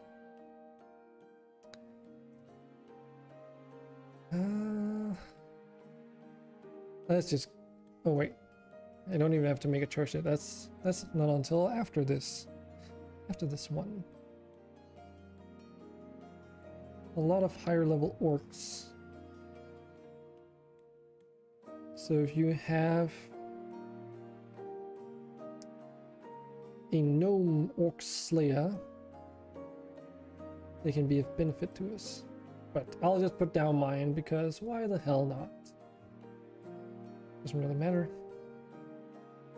We'll be back to Factory Town. So you say they were bugged to all hell, huh? Okay, so here's what I heard from Sack. He played it around launch as well. If not directly on launch. Anyways, as he put it, their experience was that they went in to the like he was using the second one as the most like as an example, because that was the one we were doing at the time, and because it's like situated in the overworld, so not truly instanced. You share the instance with other players, which is a bit problematic. Was the worst 100%. Yeah, so what he told me was that actually, do we need more? Oh shit, I know what I forgot. We need to fucking hook it up to this thing over here. Bollocks. How do I do that? That we can move over and across. But yeah, basically what he told me was that their experience was that they came into the second dungeon thing and all the puzzles were already solved, because the crew getting in there before them had already done them all. Which actually, when he played with us, was the first time that he ever got to do that entire dungeon without anyone else having been there and spoiled it in advance. So it was actually his first time truly doing the dungeon, which was in the voyage, which was like kind of interesting, because that meant he actually got something out of it, even though he was doing it something that he'd already done before. But yeah, you were supposed, for those that don't know, you were basically supposed to go into these caves, or it's like it's a section dungeon with rooms in between, where you have to reorient some mermaid statues, 3 of them if I remember correctly, in like each room usually, and they have like 3 different states that their arm can be in, and each is holding like a specific item in order so you can differentiate them. So what you got to do is you got to find the murals around the room and use that as a reference to what position those arms need to be in. And then you need to activate a last remaining statue in order to raise the water level, or other way wise, like progress. So that's kind of what you had to do. And then the problem was that those puzzles could be solved by the party coming in before you did it, meaning that by the time you got in there, those puzzles might already be solved. The enemies you fight in between, like these puzzle solving segments, were not even there, and the room was already filled with water, causing all kinds of issues. So we had the issues with where you do the puzzle that people came when we were there, and all of a sudden that water reset, and that made so you couldn't go further on, and that meant you had to leave the server and start over. Oh my god. Yeah, he didn't mention that either. I guess they like breezed through the dungeon because all the puzzles were already done. And then, as he put it, they got to this one part in the dungeon where the server had like reset that part because they'd taken because of the time taken from them to like progress to that point. And that meant that when they got to that room and it already being solved, because they didn't do any of the other rooms, they had no idea how to progress, because they didn't know the puzzles. Because normally, in a dungeon level design, if you have puzzles, you gradually introduce more and more complex versions of those puzzles, where you introduce other like side mechanics or variations to that puzzle to make it more challenging. But if you just like throw a player into like the 6th iteration of those puzzles, there's a good chance that they'll get lost. And in this case, it was because they had to, you might remember this, but it's basically a room where you have to go up to a specific place to find the mural, and then from that place there's like a wall with some bars that you can look through. And I can't remember, I think that's the room where you had to remotely, with your guns, shoot the statues to change their position or something. Because you could shoot statues or attack them in order to change their position rather than just interact with them directly. And then you had to go up to the room which you needed to raise the water in and stand in like a specific part of that room. And then in the very far back, there was like a passageway you could look through or something. that you couldn't access by foot, and then there was the statue you had to shoot in order to activate the puzzle mechanic to raise the water. And basically what happens is you shoot that and it checks, okay, are all the 3 other statues in the right configuration? And if it is, it gives you the correct sound, like cue, and then it raises the water. But they didn't know that they needed to look for this statue to begin with because they hadn't done the puzzles. And it was like, not even, you know, they couldn't even walk up to it so as to try and figure this out. So they basically got the hard version of the puzzles as the very first challenge for them, which was that he said they spent literally 3 hours in that room trying to solve it. That's how bad it was. So I think we tried like 25 or 30 times and did 3 of them, it seems like. Jeez.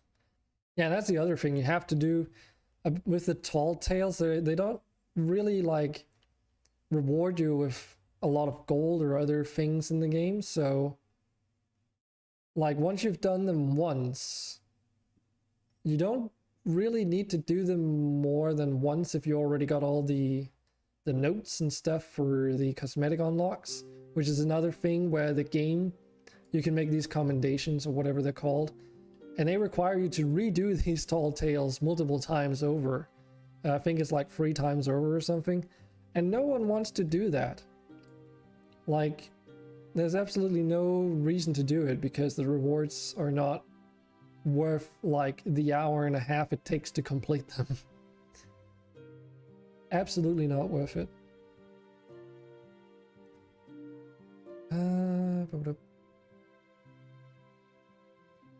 Could technically make more shirts, but don't know if we need to at the moment.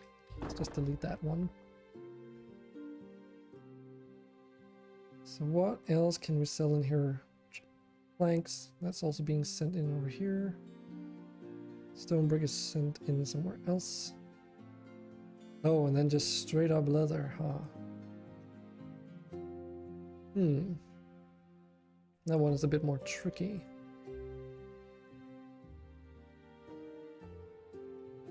Could technically do it around here too, but yeah. Yeah, we got so frustrated we just left the game. I can imagine. I can imagine. And then when we did it, it was like all fine because we were the only ones there, and it ended up taking like 1.5 hours because all of a sudden he had to do all the puzzles. It was very peculiar, like to experience that alongside him.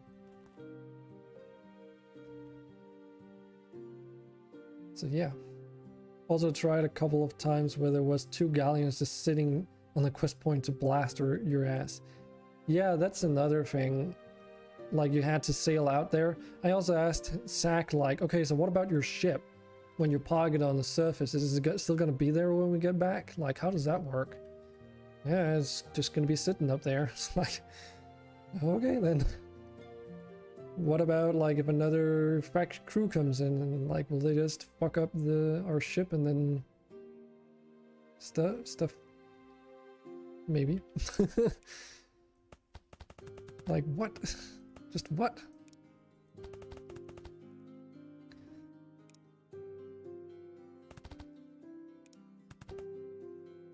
Yep, that's exactly what people did.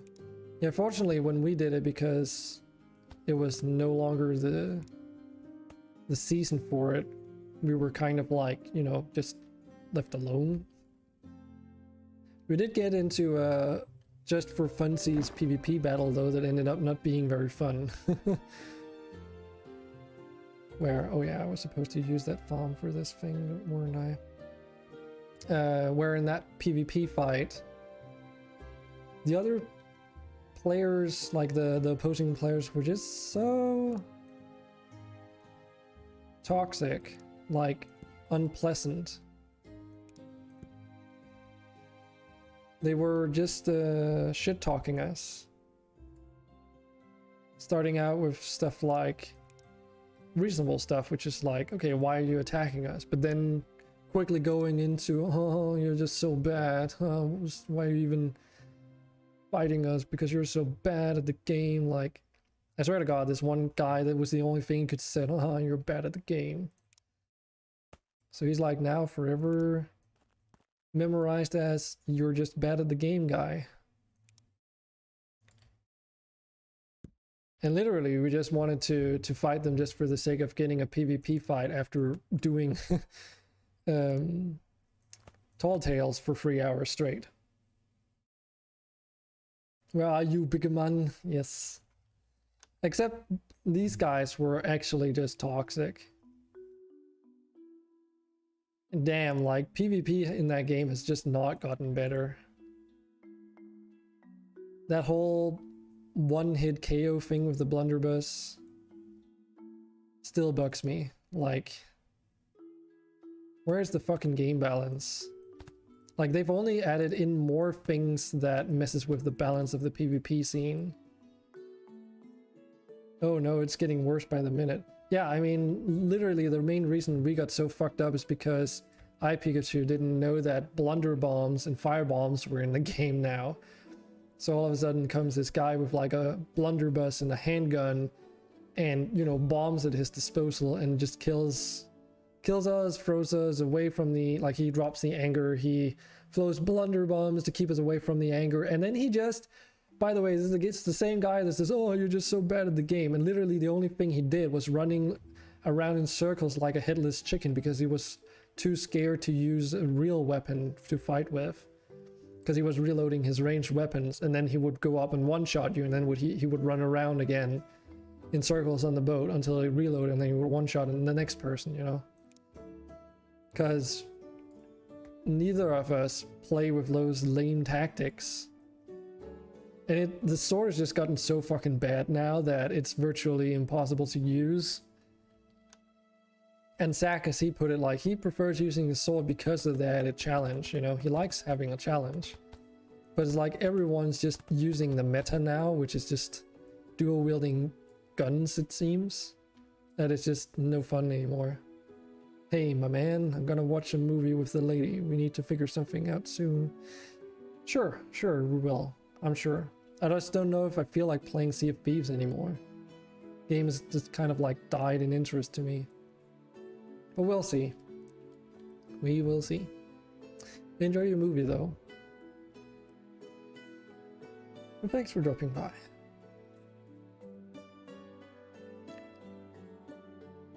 So yeah, Sea of Thieves, ladies and gentlemen.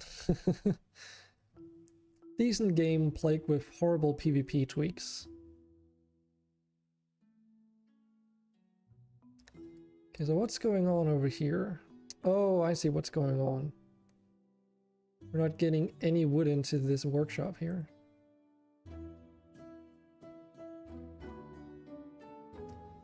Because we only have one forester. How do I want to do this? Could put a forester here and then plant some trees, but... Oh yeah, we can afford those now, can't we? You know what? Might just do that.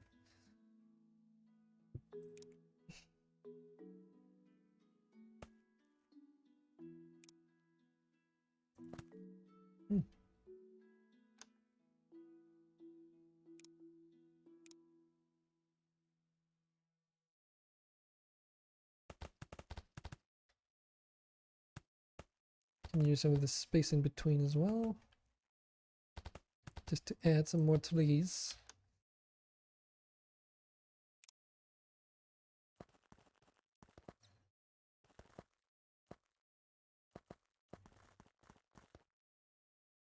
Of course, they're going to take a while to grow also because no affinity. Okay, so we have a bunch of things that I haven't even checked out. So we've got all these marketplaces which tend to give you pretty good deals on like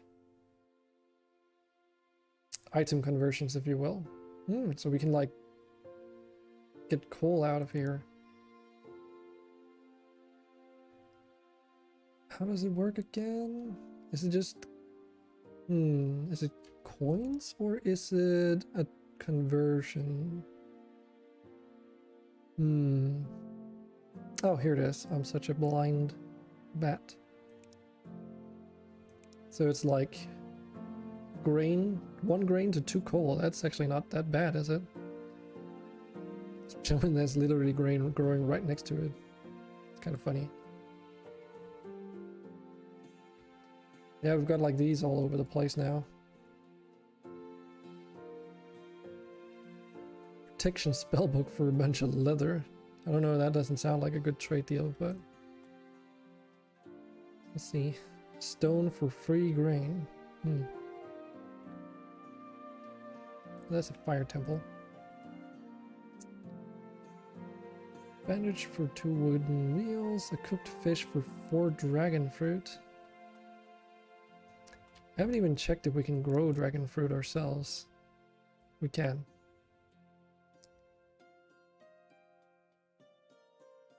I don't remember if they need to grow on sand though. Or if they can just be grown naturally. Or however that works again. This one's not too far away. What do we have here? Sugar for wooden planks. Isn't sugar like super easy to get? That just requires us to plant sugar and just pipe it directly in here. I guess it does have to be planted on the grass, huh? Which is going to be another potentially unforeseen challenge I haven't thought about. Apart from these raised areas, a lot of the surface terrain is going to be like an unfertile soil, so it's kind of why I'm trying to make everything around the center island so compact, is because we have so little. Like once we move out of there, things get a little bit more tricky. Like for instance, we can remove this entire mountain rock piece here in order to make room for like that aforementioned sugar, but notice how fucking expensive this is. It's okay though, it should be worth it.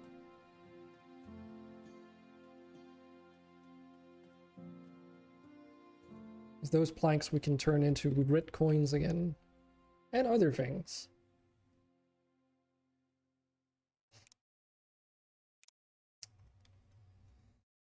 Doop-a-doop-a-doop. I don't even know how many farms we even need to consider building.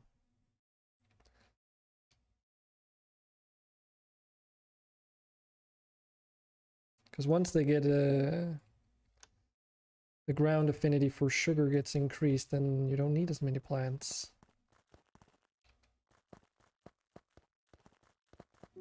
So let's try this.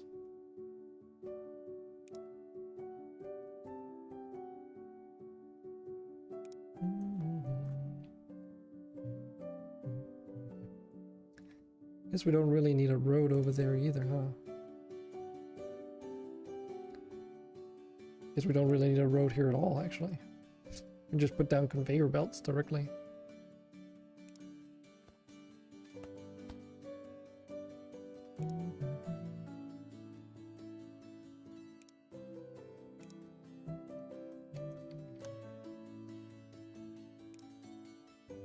Okay, so let's try some stuff.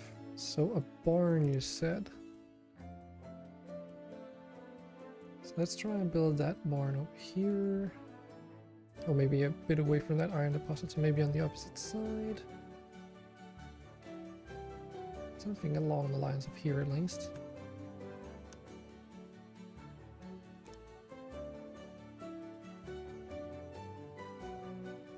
Water will be automatically supplied. What the fuck does that mean?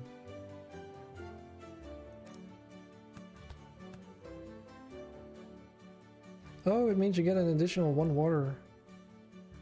Hold on. Shit. It's not what I wanted. This is what I wanted.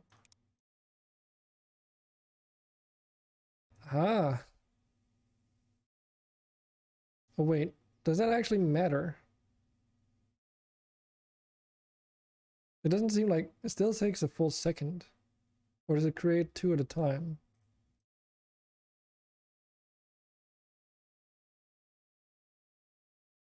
Hold on a second. Because I wanted to mess around with the pipes a little bit. Fluid pipes. Oh shit, we need to make those at a lumber mill. I guess we're reserving this huge flat landmass over here for another town if we need to. So we can just make these wooden pipes literally anywhere else on the map. I guess preferably somewhere where we already have some forest going on, just for the added affinity bonus.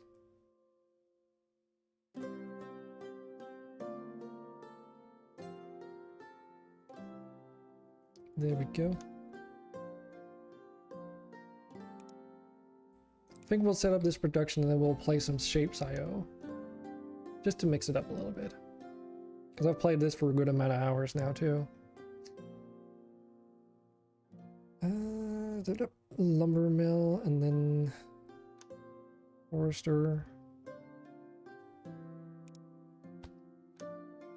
So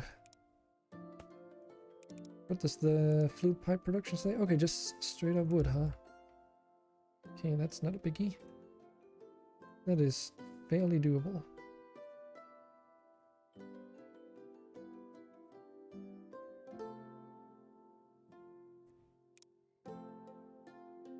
Don't normally like doing things that are staggered just because the way it looks, but this time we're just gonna make do with it.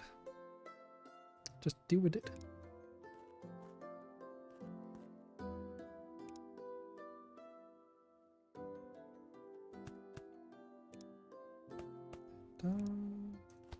Okey-doke.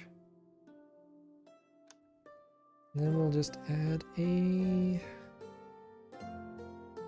pond.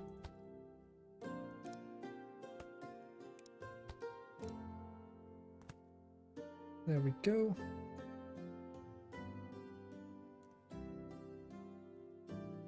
So how long does it take to craft this? 1 second. Okay, that's easy to calculate. So how is this game? Hey Alex. It's pretty chill. I've played it before, this is not my first time playing it. But it's basically like, how would I explain this? A peaceful version of of Factorio, I guess. In some ways. I would consider it very good. It's like probably one of my favorite factory games. I guess it's a bit closer to Satisfactory now that I think about it than Factorio in terms of like how it functions. But it's still tile-based. I don't know if you're into like factory-based games. I don't think I've seen you play any yet. I know Tumbling Satellite's been playing a lot of Factorio these days.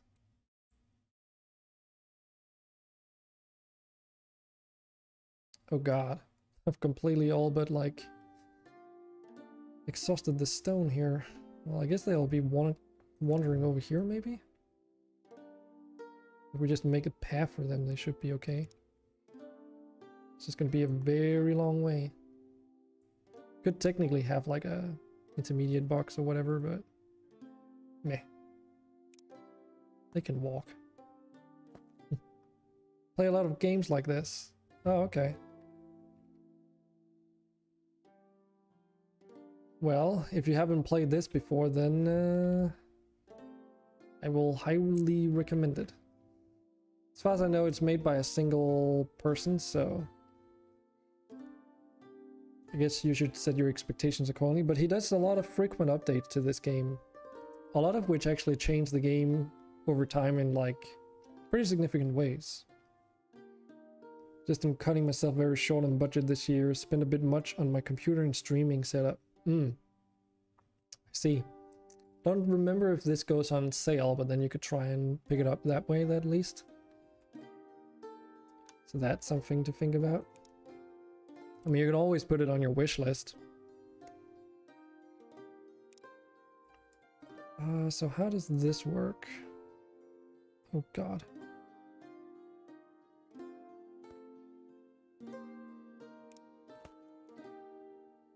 Yeah, pipes are a little bit funky. Can we hook these up directly to pipes, or do they need to...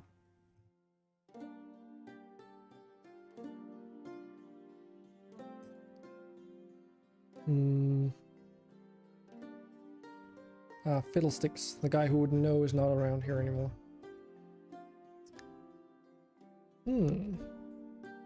Oh, connectors.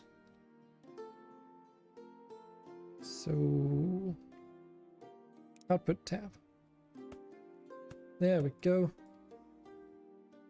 Is it like Victorian? Do you need something to interact with them?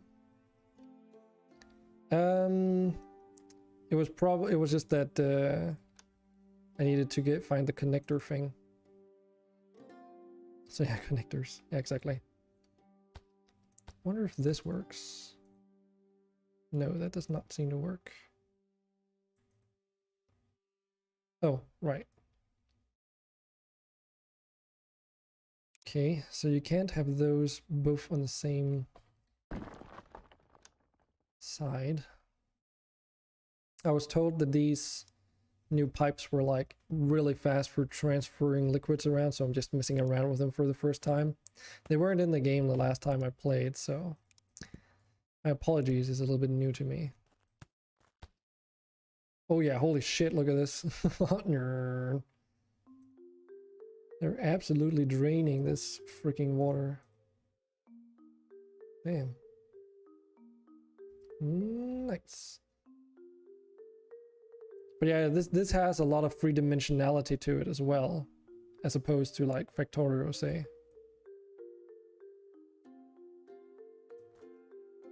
So we can do like this, for instance, and that should supply this farm of water now. Nice.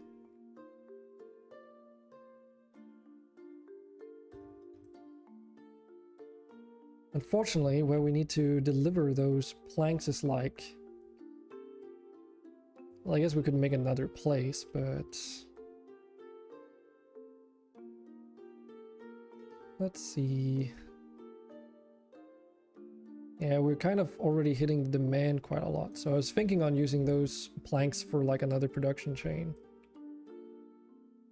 But that is for another time, because I kind of wanted to switch over into another game. Very similar game in some ways. But yeah. I actually wonder, just out of curiosity, which would be my main save? This would be my main save. Resource update. I wonder how this works, like how well loading a previous save goes. Oh, there's a train. So this is my old ass save from last time I played it. It's a little bit laggy. Can definitely feel that. Jeez. We have a lot of stuff going on. But yeah, it gets pretty wild. The world gen settings for this map are completely different though. So a lot more landmass to make use of, and this was also before the resource update, so there's way more stuff to go around all over the place. This is like what the resource distribution used to look like, but since the latest update it's completely changed now, so no more easy mode. But yeah, it's basically like a production chain game where you end up making some really advanced stuff that requires all kinds of weird ass shenanigans setups and materials and stuff. And eventually, like, you know, transporting stuff becomes so tricky that you need trains to haul this stuff around to deliver like coins to deliver resources to the marketplace and stuff. It's pretty cool. It's got a lot of content in it and a lot of replayability, I would say, because you can customize a lot of settings to your heart's content. But yeah, there's like a desert all over here doing a bunch of other stuff as well. Just trains everywhere. Do resources disappear? Surface deposits can eventually disappear, but let's just do Streamraiders and I can try and see if I can find the thing before we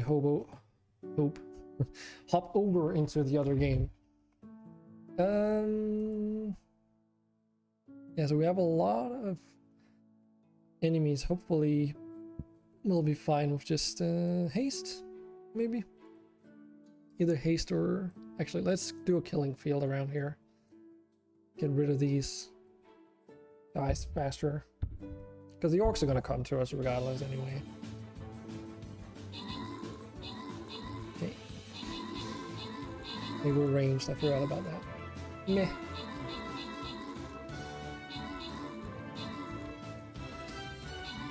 But in endgame all the resources are renewable, so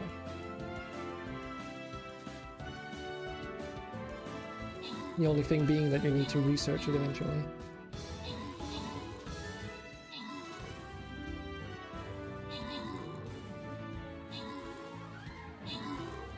Seems like we're doing well, okay, job. It's just the 4 ants remaining. Jeez.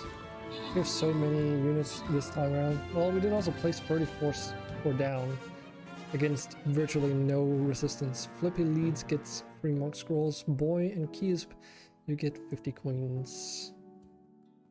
It's definitely prime time for Streamraiders. Like late in the evening for us Europeans. It is what it is, I guess.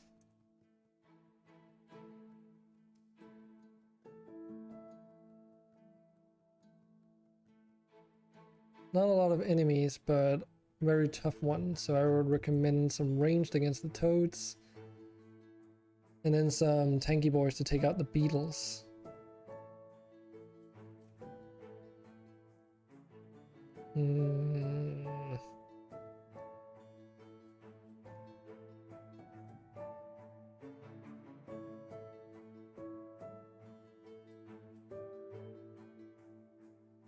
Don't know if we can take some ranged units to backdoor those toads.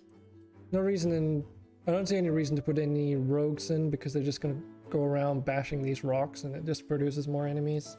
We'll get to those eventually. Any hoots. So resources on the surface are normally finite, but eventually you get to here. There's like a mining layer. So once you research these mines, there's underground like deposits for these resources as well. And you can like even create your own ore deposits if I recall correctly. It's been a little while. Can't remember exactly how. Here it is. Prospect 4. So you use like pickaxes and purple coins, which is like the hardest to acquire coins eventually, to like in certain ways. So you can like create more fields and then that'll prospect it, but they'll also be finite. So once they are removed, I can't remember if you have to manually reset them or if they do that by themselves. It's a bit of a while ago since I've played it to this level, so I can't quite give you a good enough explanation, but that's the general gist. The same with trees, they can be regrown by a forester. Farm fields, you can plop down more farming terrain so you can plant all the different crops in the game. So yeah.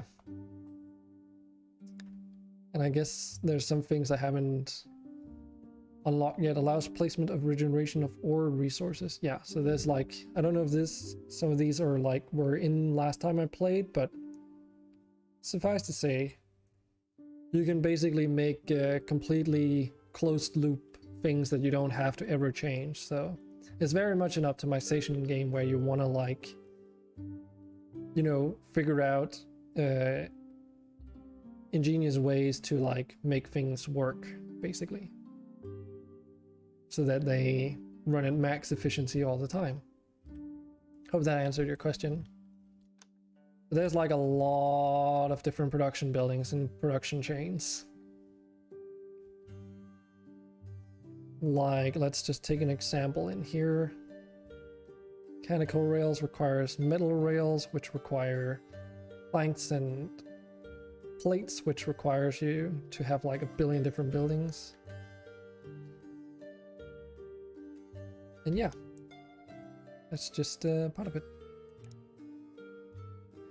And just to show that off real quick as well, if you say new game and custom, you can customize all kinds of things. So just like with Factorio, you can change like certain aspects of the world gen, but you can also change the rule sets of which there are some, so to speak, predetermined ones that are pre-created, but you can also make your own.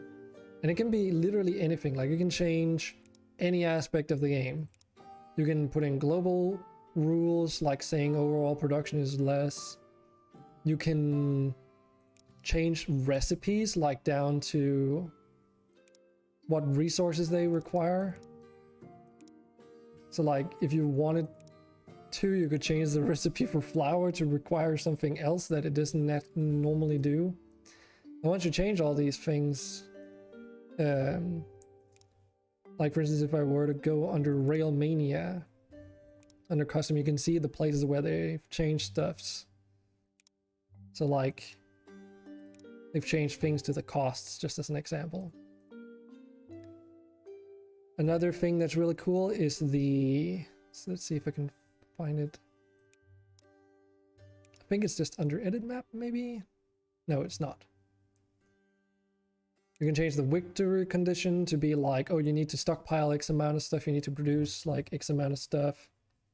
Reminds me a bit of Industry Tycoon. Haven't played it, but I think you're probably right. Starting map, is this the thing? Ah, here it is. So like you select from a list of different biomes what things should be like allowed to generate at random.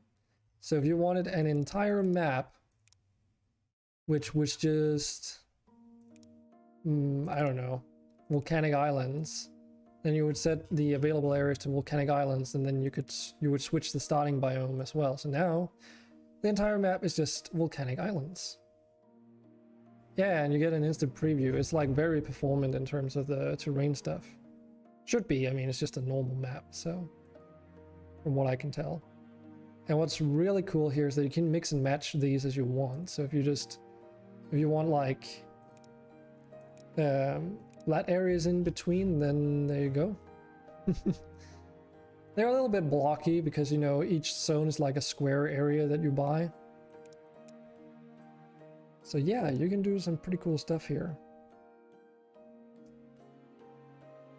And you can of course also change the resource distribution if you want stuff to be really difficult. And most importantly, on map size, you can set this to infinite even. So you can say like, oh, you can only buy a certain amount outwards, but you can also go infinite, which is what I did for my current newest PlayStation. And as you go out, it'll just unlock new areas as a preview for you to unlock. So you get to see like the areas, but not what resources are in them. And that's pretty much it. Minecraft, I guess. Except God mode. But it is pretty cool. Oh right, I don't think I have a shapes.io preset yet, do I?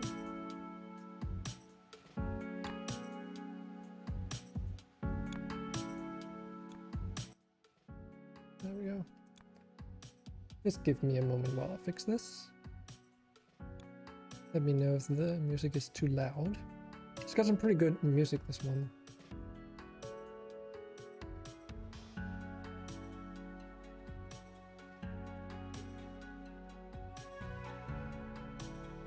Put that there.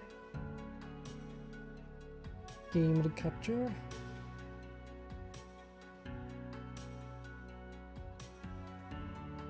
This game is called shapes.io in case you're curious. Let's get the right window.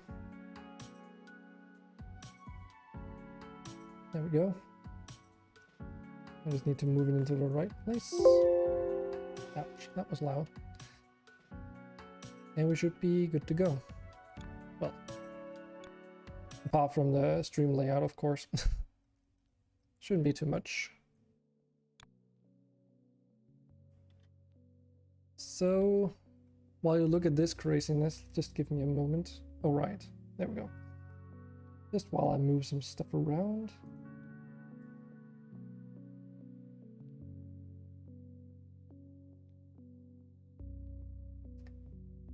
So this is a shape building game or shape factory creation game, whatever. It's not hard to explain, but it's hard to put in words. Guess we can put that up there.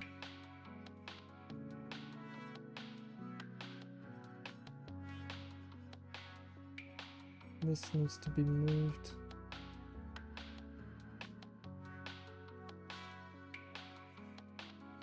And then finally I have this thing. Whoops, not the game, god damn it. Lock that in place.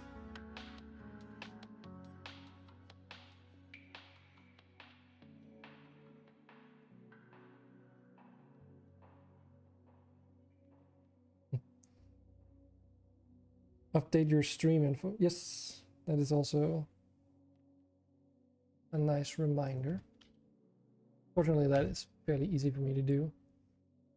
Can do all that from Restream.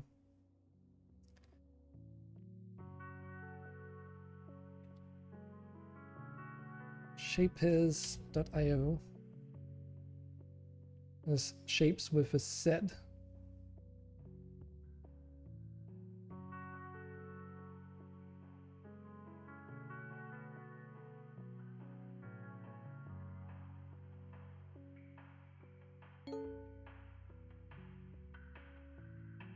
There we go. Just double checking that it actually did it.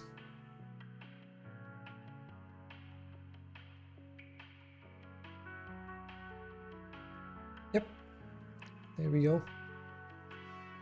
There's all that nonsense. So, forget that all the time. Oh, I definitely don't forget, because I basically have to do that multiple times every time I start the stream because of how Restream functions. But I digress. So this is shapes.io.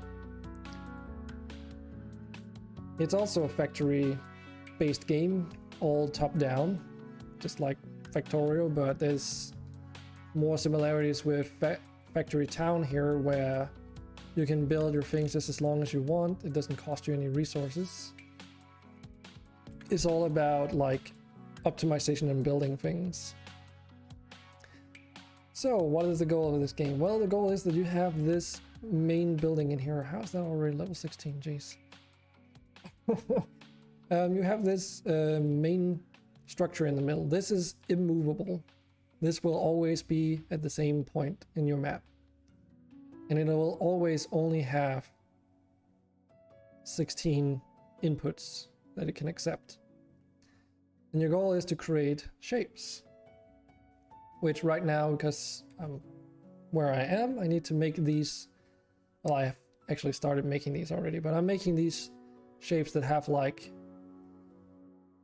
an interior like white star shape emplated onto like another shape consisting of a circle, yellow circle put on a red star. So that's a little bit overwhelming maybe. So let's look at something very, very simple, which is also where the game sort of starts you at, right? So when we look at the map, we have all these fields, or fields, you can consider them whatever. There are colored ones and there are gray ones. The gray ones produce a shape.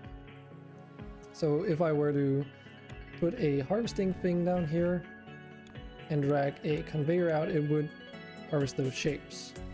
Pretty straightforward. And these produce dyes, which can then be used to color those shapes. But you'll notice that some of these fields have like some really peculiar shapes to them. You'll hear that a lot, by the way. And sometimes they get really, really wacky.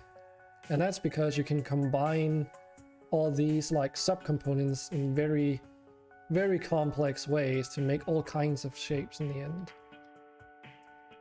So going back to our hub, as an example, I'm feeding in just straight circular shapes, but we're also sending some down to this facility.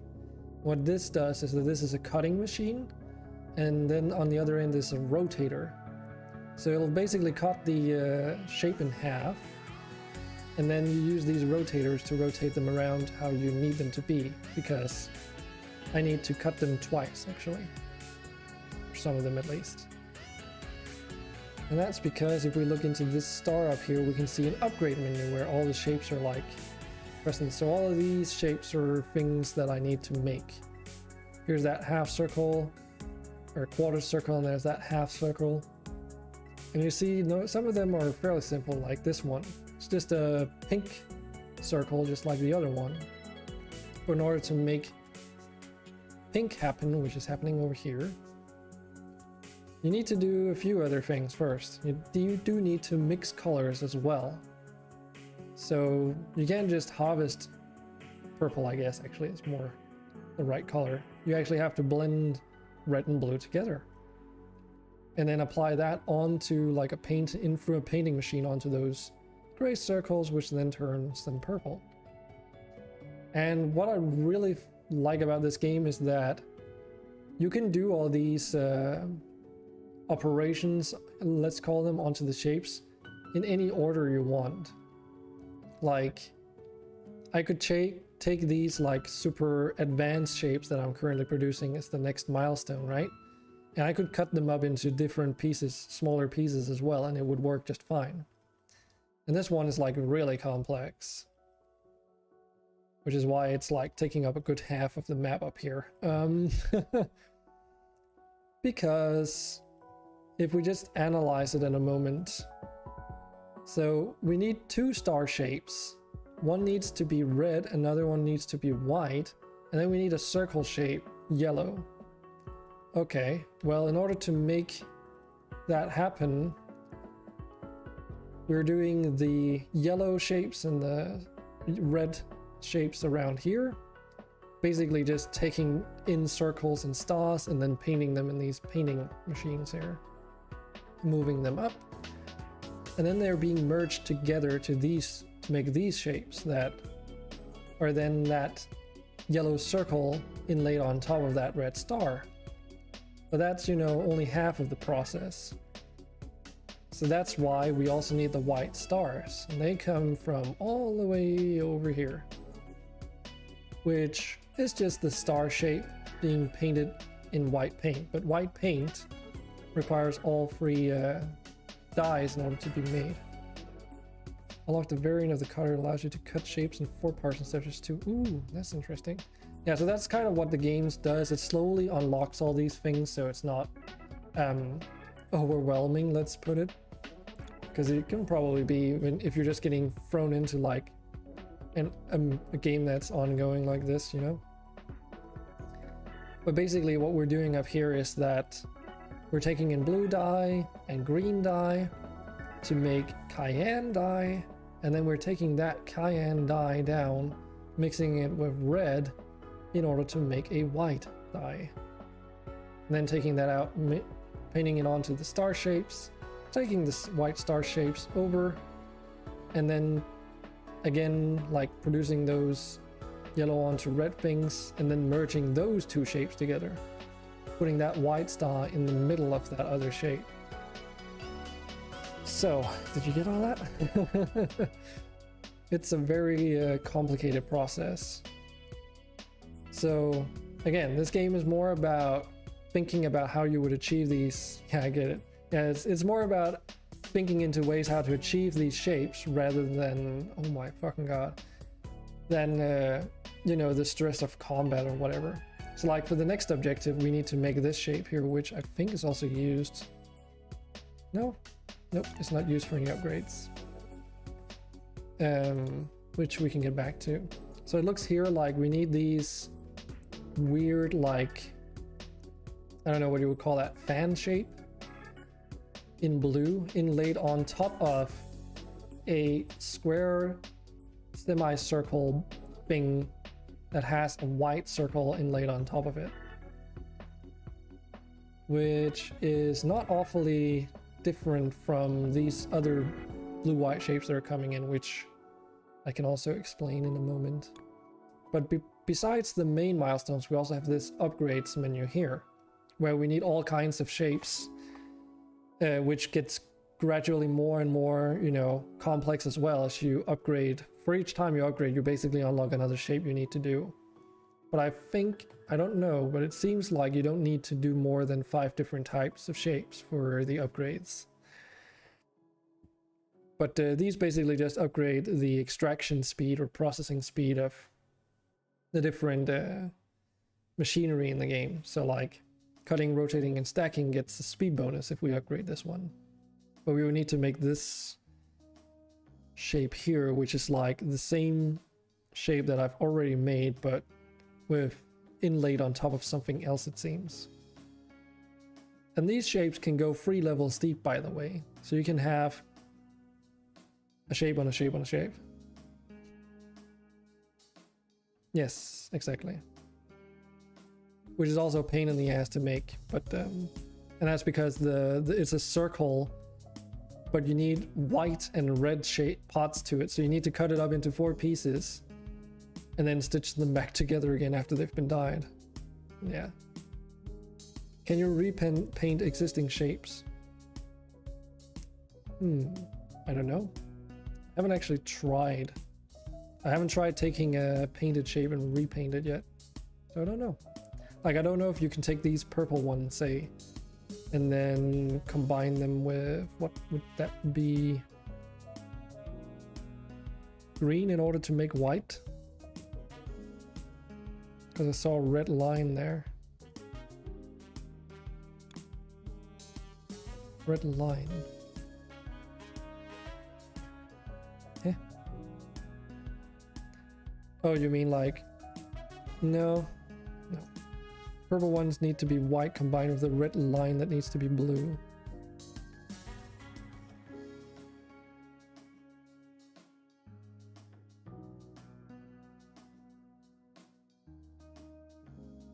Right towards your output game?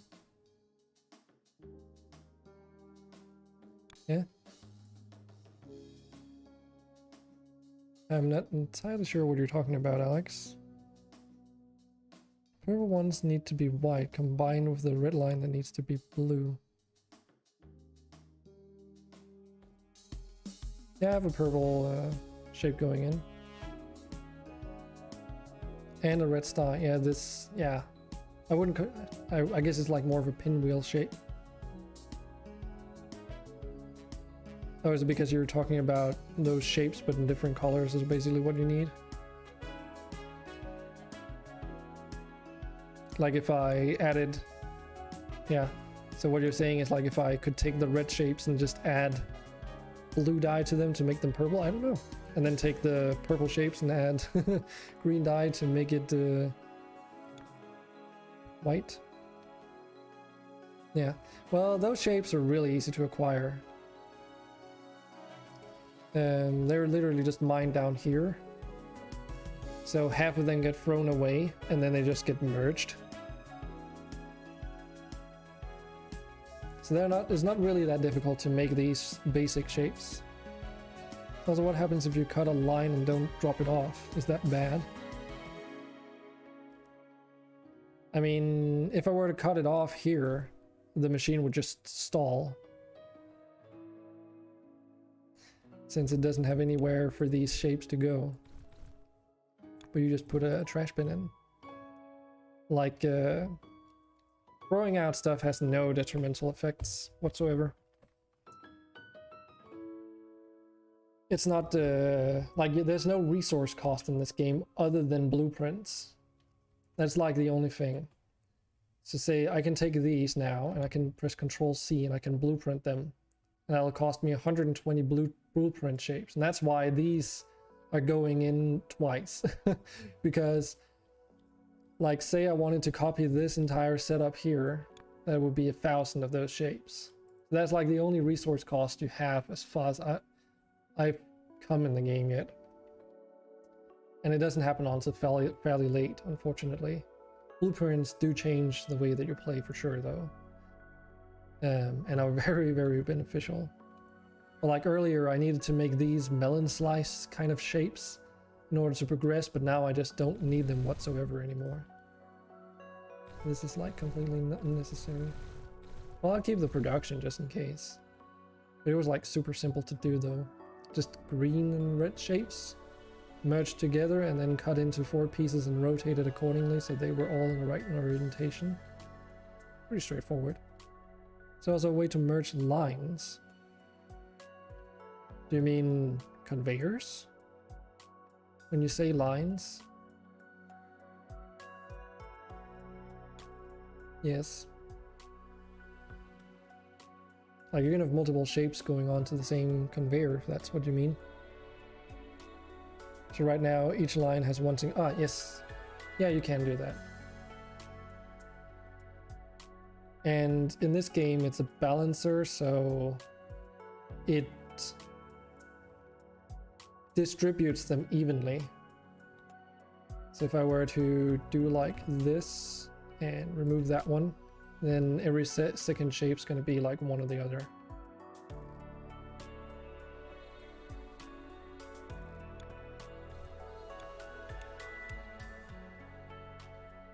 Hey Dragon, hi Alex. Hey Arkham. It's been a while since I've heard from you as well. Hope you're doing good, my man. Oh, that's what I meant. Okay, so this is really just making electrical circuits in a way. I don't know if I would make that analogy. I mean, it's just shapes. You're making shapes. You're merging shapes. These fucking pieces were... Oh yeah, also, some of my factories are very inefficient because I was thinking in terms of how factorial functions, and that's not helpful in this game, by the way. Been a while. Shapes is funny though, but I only played the first few levels. Yeah, I've been playing it on and off. I'm at level 17 at this point, so... How are you? I'm doing okay, I would say.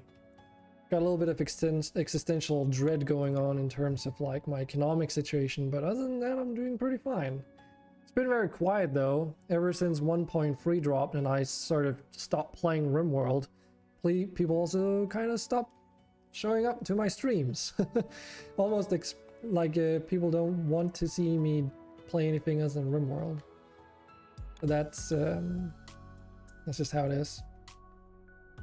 Have the same issues. Yeah, you're not the only one either. I know that Captalami has also been feeling it, but he's also been feeling like he's also been playing RimWorld still. But yeah, it's like, damn, something just happened, which is, you know, whatever. God, this is also a clusterfuck of a freaking setup. Okay, so instead of me just talking nonsense, maybe we should get somewhere, start making these shapes. Now, we can actually save a lot of work, it seems, because we can get those shapes handed to us up here. There's even like one that produces those half pieces that we need. Yeah, it's good to have a talk with you guys. So these need to be blue, and then this needs to be cut in half in order to make that pinwheel piece, but they both need to be blue, which is kind of useful.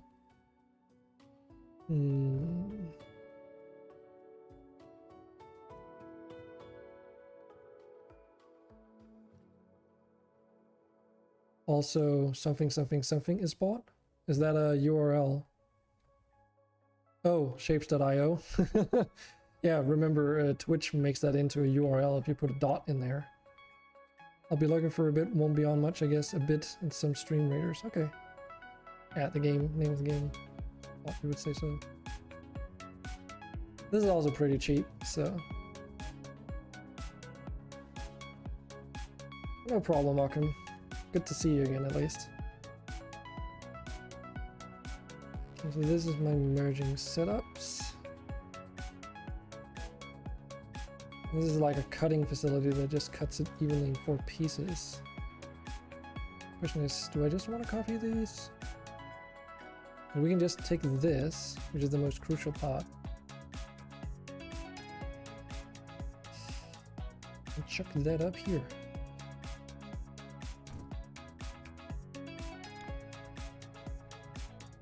Oh yeah, and these miners are pretty interesting too. So the way they work is that you can stack them, eventually unlock the ability to stack them on top of each other, or in chains like this. And then that sort of makes it so that they produce more. And you can do it like this as well, like this works too. Maybe some more Wimworld this weekend. I've also not streamed in 2 weeks or so. Been busy setting up a Discord. Not finishing up my RimWorld mod published on the workshop. Ah, cool. Was that the what was it again? It was like a neural. Oh, I can't remember. It's been so long since I've watched your streams. I've also been publishing mods myself, of course, but you know that probably.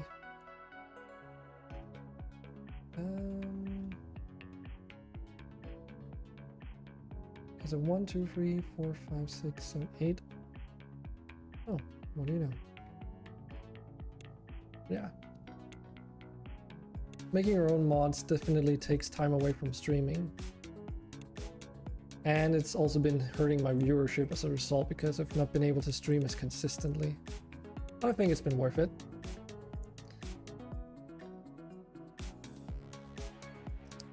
Cool, so we got these shapes now. And streamers, 32 units, Jesus Christ. Oh.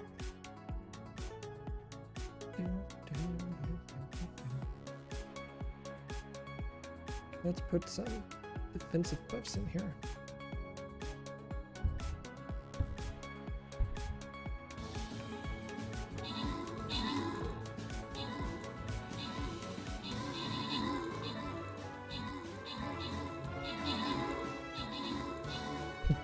Profit is rogue annihilated by a bunch of ants.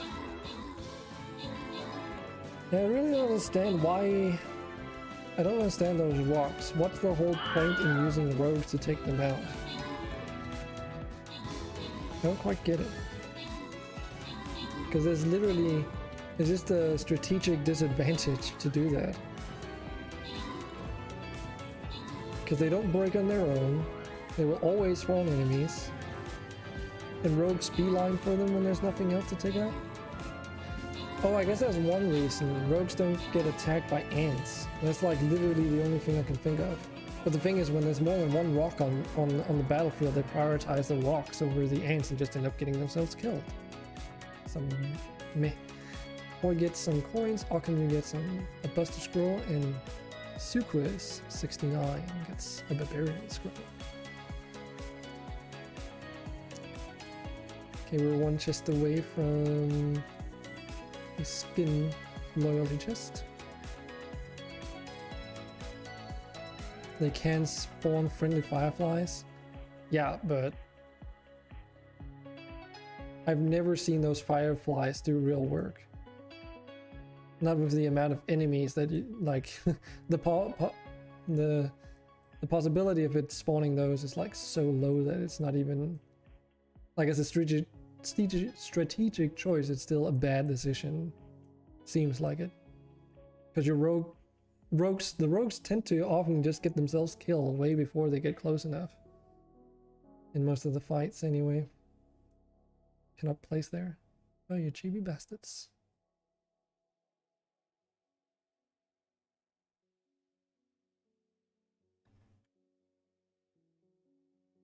And immune to range damage when walking at level 30, I think. The fireflies? But so are the flying rogues.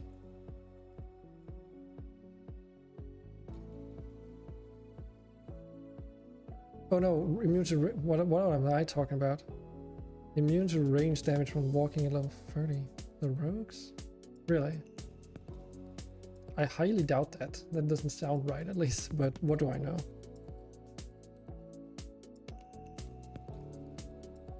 Doesn't really matter. Jeez. Okay. So what did you say, Occam? Yeah, so I went with Legacy mod as a general description. Save money and pawn skills across save games. Save money? What kind of money are we talking, like silver?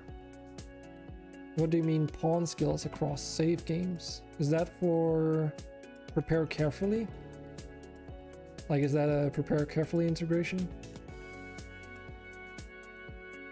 Because that's actually something that I've also been contemplating could be cool. Especially with the unlimited mods that allow you to get your skills way beyond level 20. Being able to like do multiple maps sound pretty cool. Where you take the skills across, so to speak.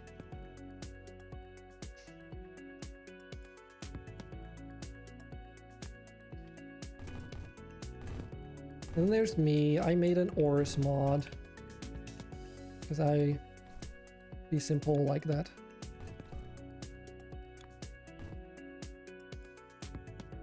And a retexture.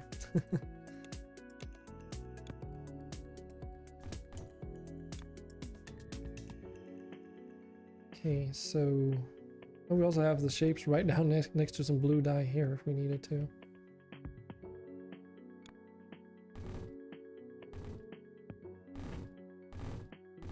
Might actually just set it up down here then.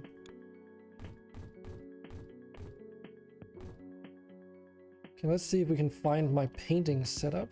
I think this is actually it. Trying to balance out a zombie-based mod pack, but so far I've been struggling to get it right for stream. Got burned on RimWorld. Yeah, I've been trying to get a medieval run up and running for like the last month and a half. Or ever since 1.3 came out. The only thing that I'm really truly waiting for now is Dragon's Descent, because I really want them in there, but I also want to do some stuff with them. But this time around I've done a lot of manual local mod patching, which is something I haven't really done before in order to make these mods work way better in a medieval setting. So like for instance, I took Faction Blender and turned those factions into a medieval faction, so that I could have faction blended factions in a medieval setting. Because normally they are like considered industrial tech, and as a result won't generate or won't work in a medieval setting rather. Yeah, money is in silver and experience of pawns. The mod basically saves a percentage of that, not too much, so it's not overpowered in a text file. As long as you use the mod, you kind of have access to the saved money and skill experience. That's pretty cool. Pretty cool. Yeah, that's what I need to learn.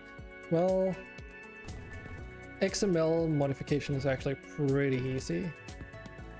Especially because the main way that you just learn it, which is what everyone will probably tell you, is to just... oh shit, did I turn these the wrong way? I did. Didn't I? I think I did. Yes, I did. Shit. Whoops. But yeah, literally just take a look at some other mods in terms of XML, if that's just what you need, because most of the times you can fix those small minute things by just making a local copy of the version and just changing literally just a string. For Raise the Roof, I also made like a local version change that makes overhead mountain removal available as a medieval tech, because normally it's industrial tech, and it's literally just changing the tag from industrial to medieval and then removing the prerequisite, which is, I think, like either a structure research wise or pre-existing technology. Did the same for a dog one set. Allows you to do injury healing if you do the associated research. How many of these do you think we need? Okay, let's try 4. XML editing is rather good if you need to change stuff in the code. It gets trickier. Yes, absolutely. I wanted to make a change to Fluffy's what's it called? Fluffy's stuff floors before the 1.3 update, because I was not happy with how he ham-fists in there that you need to put in those floors into the floors menu in your architects tab. since it just adds a fuck ton of unnecessary clutter for no reason. Because it basically, every single mod that would put their floors into anywhere else that's not the floors menu would be pushed in there in order to, if they want to make use of the stuffed like framework that he's built. And it's kind of silly because Fluffy put it up as it being a framework for modders to add stuffed floors to be buildable by any of like stony and such, metallic, woody, etc. But then he forces you to put it all into the floors menu, and I've like done a local version change to this that fixes it so that it doesn't do it anymore, because it's not necessary for the mod to work, because it literally carries out the patch operation on all the floors in the game to make those drop down menus, and then after it does all that as a separate function, it takes all those floors and moves them into the floors architect tab. So dumb. Does RimWorld use XPath? Yes, it does. I needed to use that recently. I can't remember what it was for the XPath. Yeah, that was for the ores mod. So yes, it does use that. Maybe we can make do with this. We'll see.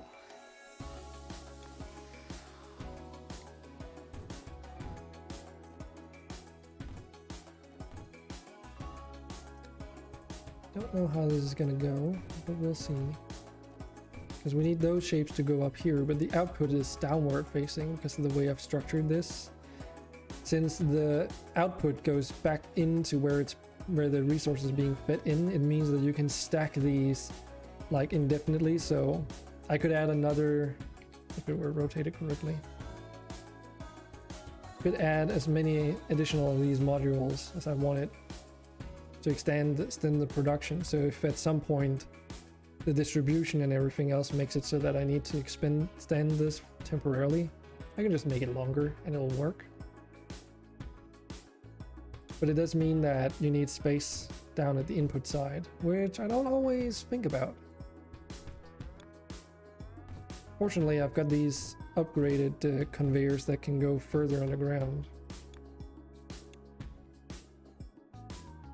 Random Streamraiders question: is it best to use only a couple of units so they get higher levels? Depends. I've sort of ended up not even using the common units except very recently. Like I've started looking much more at the stats now, and like effects of the different units rather than anything else. Simply because like the way that they're now balancing the difficulty of the challenges, if you will, is progressively changing to become more and more difficult now. Like before, for instance, there seemed to be this tendency that if you failed a map, it would get like ridiculously easy on the next run. And then it was like very knee-jerky in terms of how easy or hard a map would be. Now it's just straight up hard all the time, it feels like. It's like a thing. But I try to avoid using legendary units because putting them down does not reward you with scrolls. So I sort of try and use the best unit for the case without it being a legendary, and only if I see like a fun reason to use a legendary or very useful scenario, I will opt in for a legendary.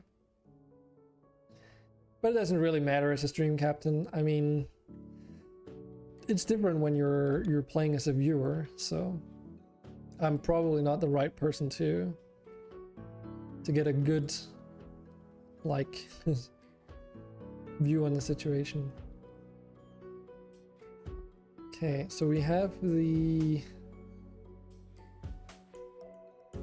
half semicircle, right? Yes. So we have those in blue now. Oh shoot. I actually just noticed something. They need to be rotated. That's okay. We can do that. Here. Oops. There we go. Now they're rotated. Because this shape doesn't, like, if I go around a bend, it retains that shape, right? And if we look at the hub, it has to be upward facing like that. Pathfinder by Discord is demanding more attention now. I'll have to lurk. But it was fun to watch these games. See you around. See you around, Alex. I hope you're enjoying, or when you get back into RimWorld, you'll get some enjoyment out of it. By the way, I updated the very special ORS mods to use XML extensions so that now there are some in-game options you can toggle on if you only want your ore in there, Roosterium. So if you intend on just adding that ore to a playthrough, you can totally do that now. So, just as a little PSA. It's a very funky way I implemented that too. Basically, like, I'm doing a patch operation using XML extensions based off of like parameters, and it sort of doesn't remove the ores from the game outright, which means you can technically do this on any save you have if the ores are present even. What I do is that I changed the resource type of the ores from metallic to raw resources, I think it is, which means that you can no longer use it in future crafting for swords and plate armors, for instance. I change the commonality of the ores, like the rock version of the ores, not the items. So, and also the items actually, so that, from what I understand, setting it to 0 means that they won't appear in raids in terms of gear, also because they can't, because, you know, armor and such can't be made out of them. But they also won't appear in trade deals with incoming traders in the future. And they also won't like appear as random origin anymore moving forward. And the cool thing about this is that if you ever change your mind, you can always go and undo that setting change, and the ores will completely return to normal. Like, all the behavior will return to normal. They'll start generating moving forward. They will arrive in trade deals. They can be used for armors, etc. And what's even more cool, I found out, is that if you say made a plate armor out of Bryolium, for instance, is a metal in one of the mods, and you decided that you no longer wanted it to be generating in the world, and you ticked that box, the armor would work just fine because all the other stats on the item are not touched. So the armor would be completely functional still, which I think is the beauty of this implementation, since you don't run the risk of it corrupting your save files where you have to go in and manually delete like one item in your stockpile. And all the things that you've acquired in one way or another retains its functionality. So if you have a raid that's ongoing, for instance, and they have armor of this material, they're not gonna be like nerfed mid-fight because you made that change. I know it's a very edge case situation, but literally every single use case works that way. It also means that if you build half of your base out of one specific type of metal, they're still there. You just can't build any more walls out of that material, and deconstructing them won't reward you with any of the resources. That's like the only thing. The same with the ores that are already in your world. If you were to go and mine them, they just won't provide you with any ore because I patched that out of them. Actually, maybe deconstruction will reward you with the ores. I'm a bit unsure about that one. But generally speaking, they're like, it's very flexible. The only thing I've been considering changing is that right now I'm also changing the wealth value of the items, of the ores, but that unfortunately also affects armors and everything else made out of this stuff. The intention being that if you're not intending on having these ores around, like toggling the option is not going to remove the ores, it's just going to make them defunct, so to speak, so you just have to like delete them somehow if you want to make, like, get completely rid of them. But since they also do, like, you know, get their value removed, so it's not like having them lying around makes the game more difficult, because after all, RimWorld difficulty is based off your wealth. So, but yeah, that is like how I decided to do it. I haven't tested it in depth yet, other than, like, you know, boss spawning in a bunch of traders and stuff. And doing that didn't produce any, like, issues, that's what I can see. And even then, like, the worst that could probably happen is that the ore still generates for some reason in some cases. But, you know, it's just a matter of figuring out why they're still generating. The ore should still work then, right? But yeah, I was pretty proud of that. I think that was a pretty cool way of doing it. And since it's like a mod setting, you can change it to your heart's content. The only thing that is required is that you, of course, need to restart the game every time you make the changes. But anyways, so we need some more painting facilities. It's like really hard to play these kinds of games and talk at the same time, especially when it's like something technical like that.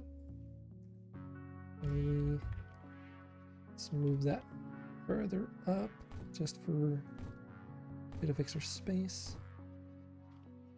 I still try though.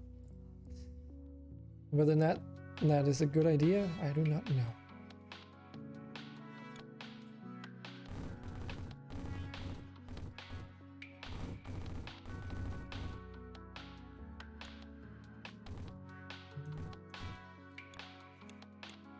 I also really like the music in this game. It's very chill.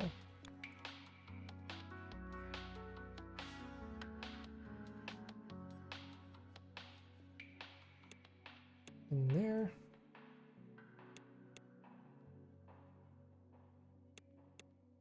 And like when I finally do get to focus, you can sort of see how it's like pretty easy to build things in this game too. It's literally just right click to remove, left click to place, and then you just have your hotbar down here of all the things you can build. And again, it's not like super complex at first, so you get eased into it. But having played similar games is definitely a benefit. That I will not lie about.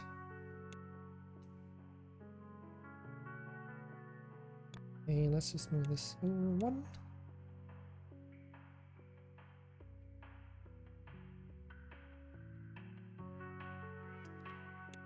Same here.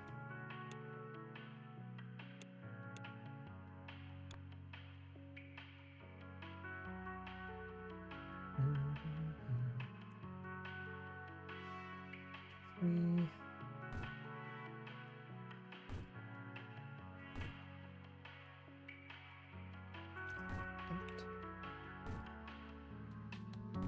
Get those in there.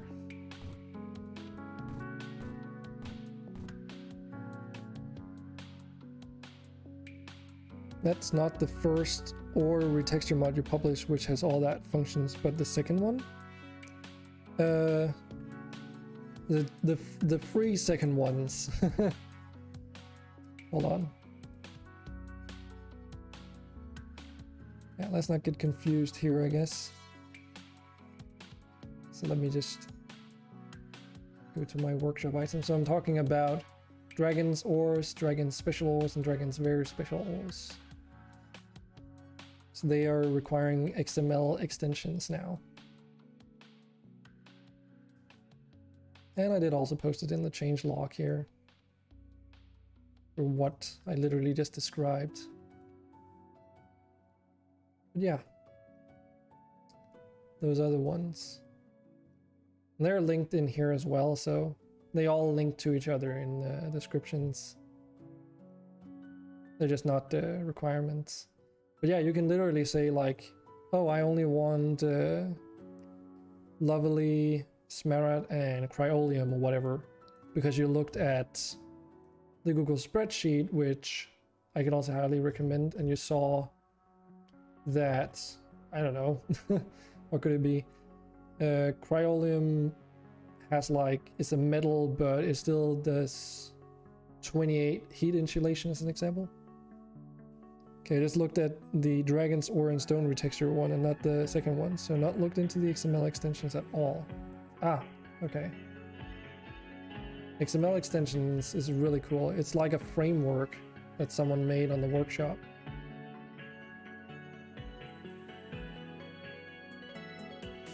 And it just adds like more patch operations that you can use. So it requires, by using XML extensions, there's a lot of stuff you can do that would otherwise require C# coding.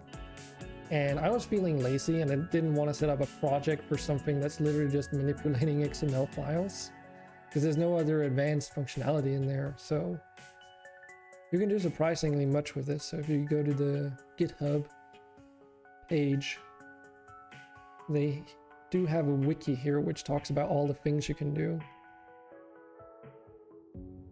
Just as an example. And there's also a guide on how to create these mod settings. Oh yeah, and that's the most cool thing, is that you can also very easily create like mod settings,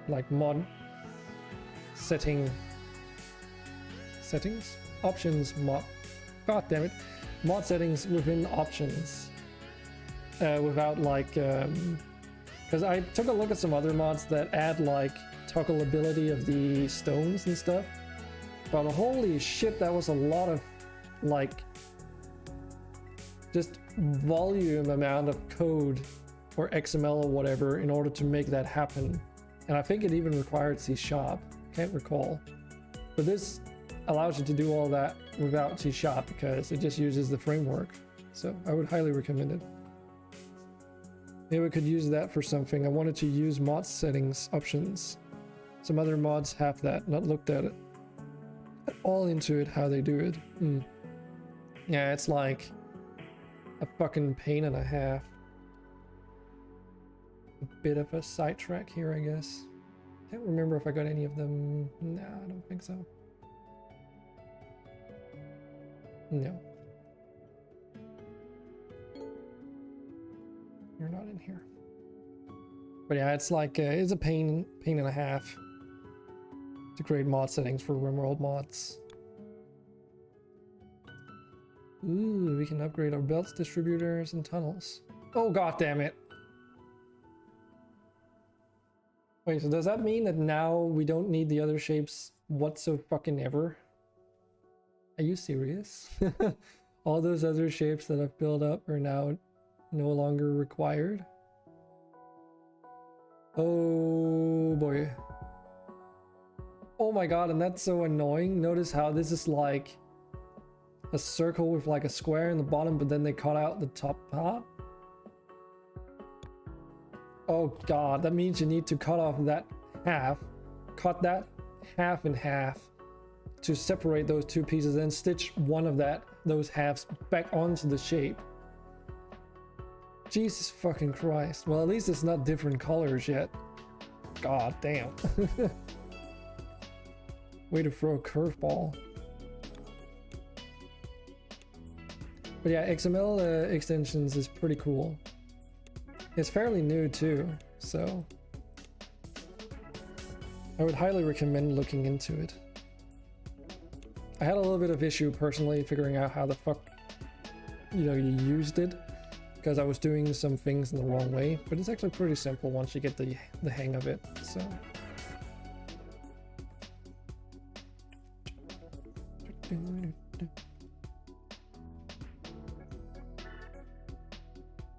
Okay, so white circles we also need. We have 2 of the 3 components needed to make that shape. Now I know I'm producing white circles down here in like large quantities, as you can tell. That's because you need those for the blueprint shapes and something else as well. Yeah, so they're like being funneled in here to make those blueprint shapes, and we're actually not even producing enough of them from what I can see.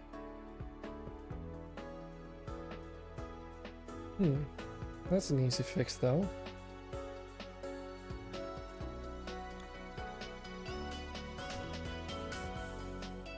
They should at least do something. It is very laggy around here though, holy shit. Yeah, that did, I think that did put the density on the, yeah, that's definitely way more, holy shit, yeah, here we go. Damn, that was an improvement. I don't know if the paint will be able to keep up though. This can also be extended though. This is just made in like an opposite direction. Oh yeah, I think I know why as well. The only reason we can do that now is because I upgraded the speed of the belts. That was the bottleneck earlier. But yeah, now we definitely have more than enough redundancy down here. Holy shit. Okay. Well, we will need these paint mixing stations though. So let me grab one of these.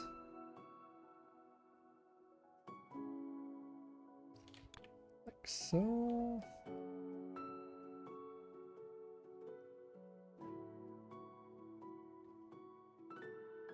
I have no idea how big this map is either, but it seems like it goes on for virtually forever.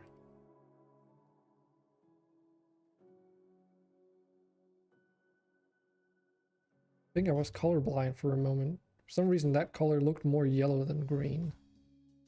Then again, I am slightly colorblind in terms of very bright yellows and bright greens for some reason, so in the right light, very bright lime green to me can sometimes appear as a very bright lime yellow-ish color, which is kind of weird, but that's just how my eyes work.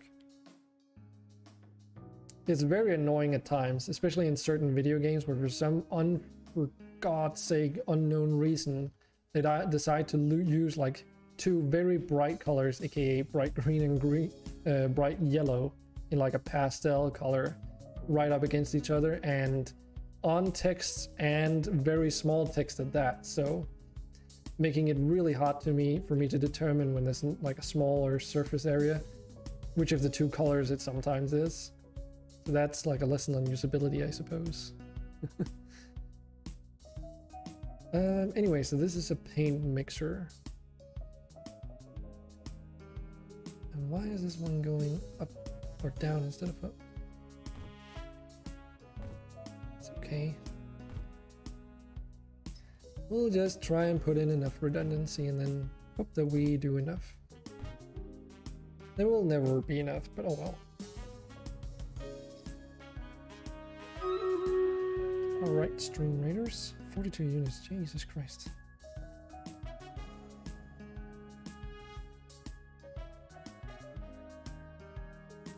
Definitely have some critical mass going on over here. Some haste to take out those worms might be good.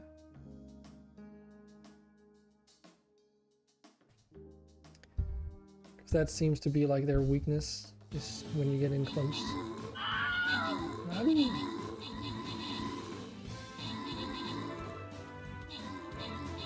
Oh yeah, we're definitely working these guys. But what about the rest? These are level 1s up there. Level 10s, level 10s. That shouldn't be a problem. It's mostly just tends to be the level 20 worms that are like fucking absolutely monstrous because they deal so much damage, but they spawn in such huge quantities that unless you have like a tanky tank, getting in close can be pretty difficult.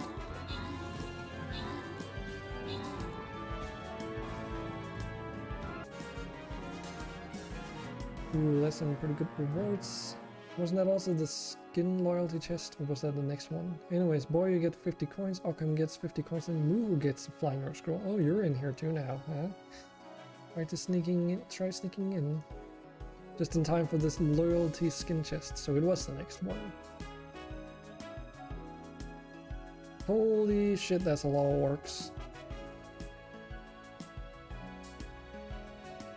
Unfortunately, my own Orc Slayer is on cooldown, so can't help you out on that front, guys. There seems to be a lot of ranged orcs too, so keep that in mind.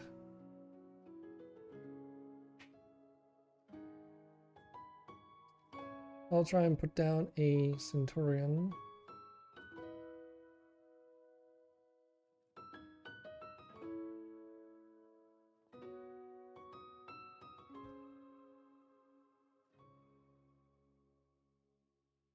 And then we will check back on this in about half an hour.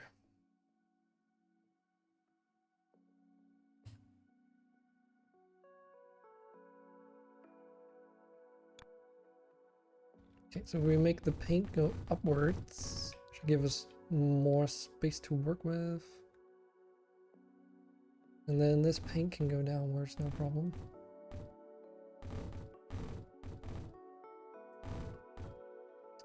Oh, we can even put 7 extractors up against each other now because we got that upgrade from earlier. Very nice.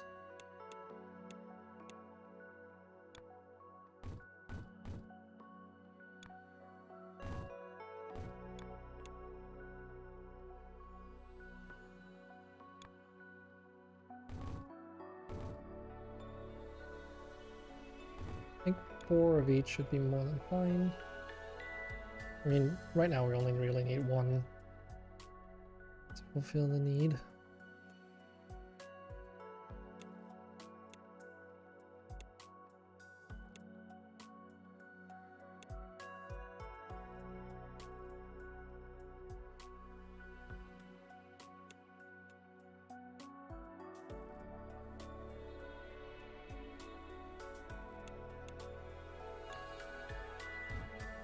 That in there.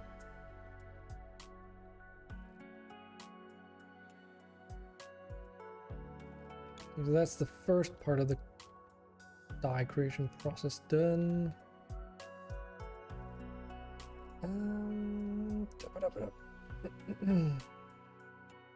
Paint mixing, I guess.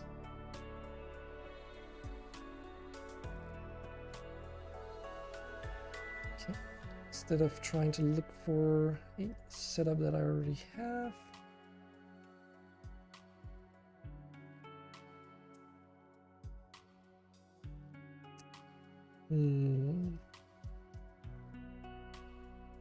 So the paint comes down at the bottom there.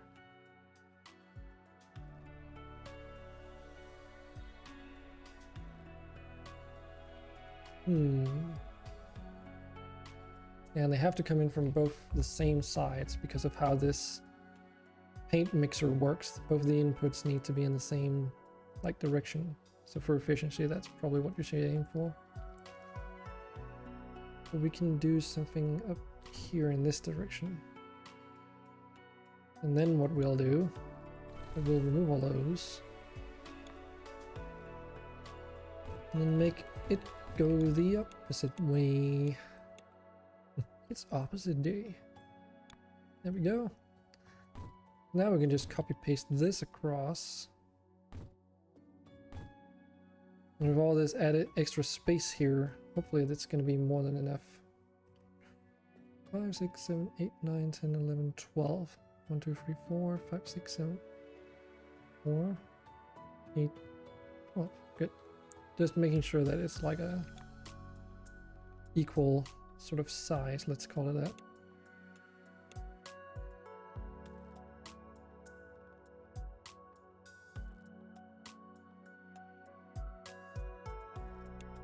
Yeah, because the map is so big, there's literally no reason to go into space save behavior too early. Because the deposits around the center area are very small.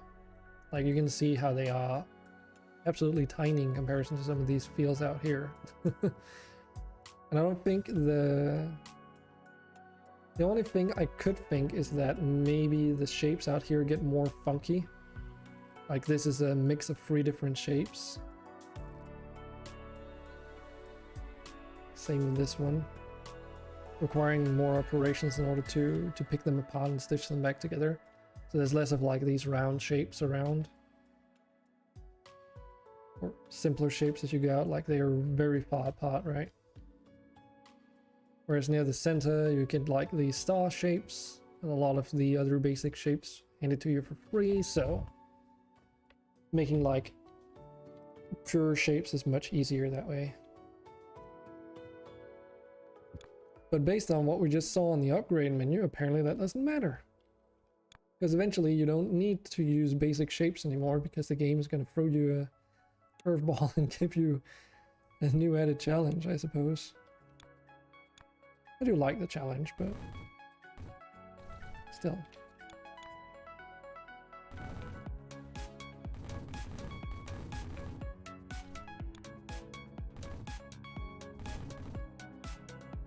Extractors. Oh wow, we can even hook up 10 extractors. Jeez.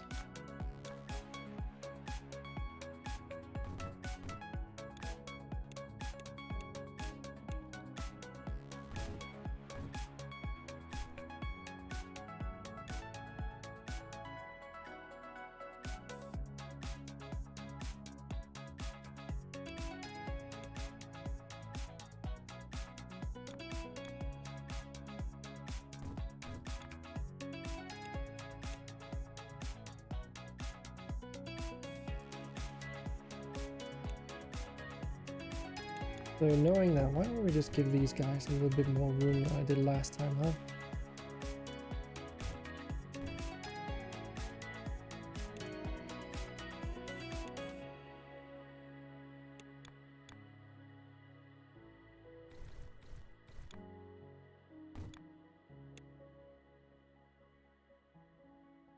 Okay, so now we've got white dye coming out on the other end. Now we just need the shape. They were circles, right? Just straight up circles? Yes. Question is, do we have any pure circle shapes anywhere nearby here? There is some over here, but I've kind of built on top of most of it. Well, actually, that doesn't even seem to matter at all. Could also take these half round shapes and then cut away one half of it. Doesn't seem like there's, well, there's circles all the way up there, but that would be like so fucking far for them to travel. Meh. So we will go over and copy paste this setup just because we can. This is the exact same setup we need to use after all. Let's do that downwards just for the edit space. Okay, so we can actually do it this long way.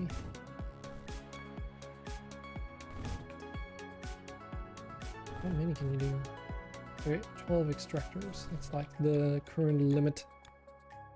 The game does cap you off when you're exceeding that limit. How many they can handle.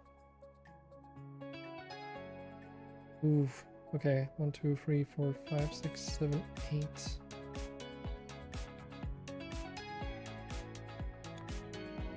Well, that's not a problem. We can actually do the opposite, just split it up one more. Instead of merging them.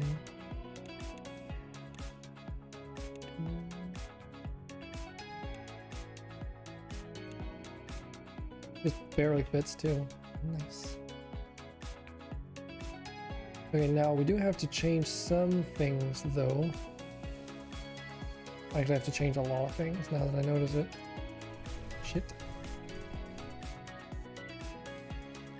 Because we're cutting away and saving the wrong shape. Because we're interested in the left hand side shapes, not the right hand side shapes in this one. That means that we need to put in a trash bin here now. And a shape merger.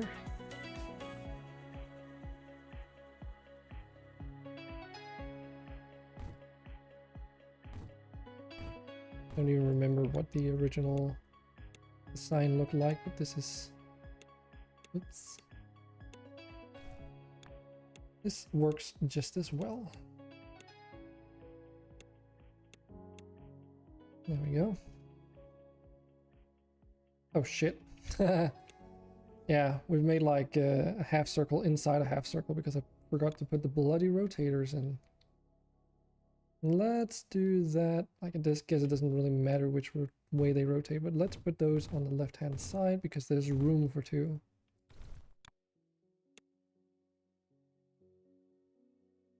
There we go.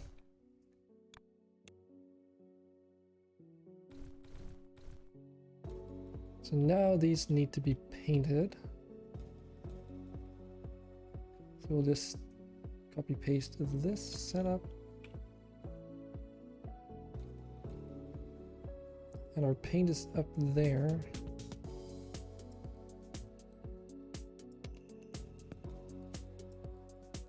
So if we put them around here, that should be a good spot. Because dye goes in on the right, shape goes in on the left. And then it returns the output shape back towards us as well.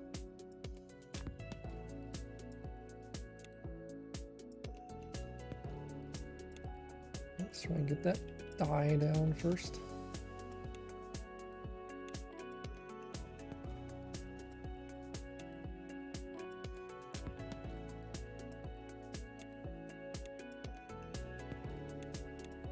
Remembering to put them into the right places. Actually, we're producing too many shapes here. There's never too many shapes.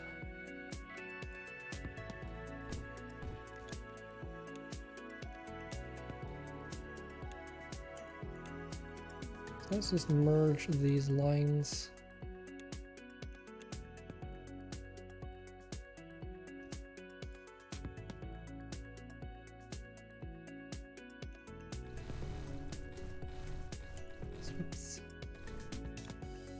Be like down one.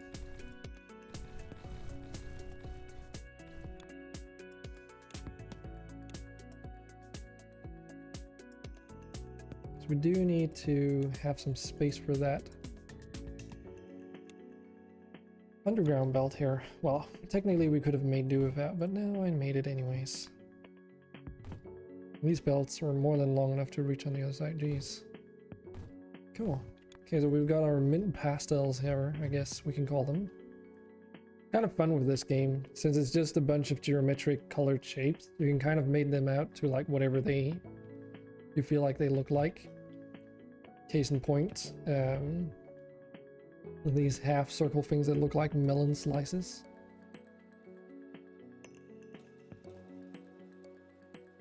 Okay, so now we need to merge the shapes that we've created together, which is like the culmination of all that we've done so far.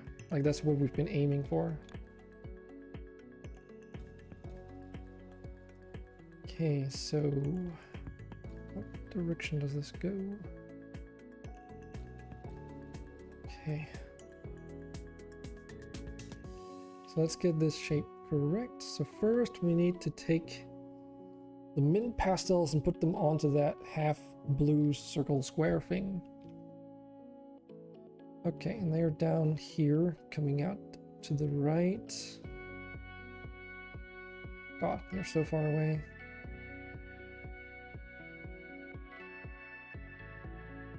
If we take that and move it all up here, maybe?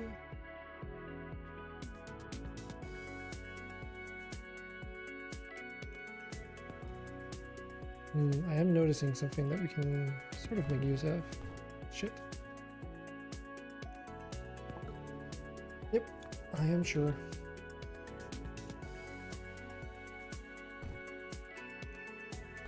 We'll be making 4 of these.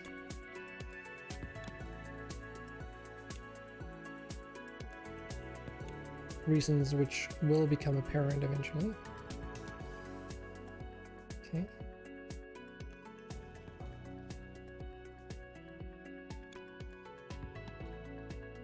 So these will need to be sent up there.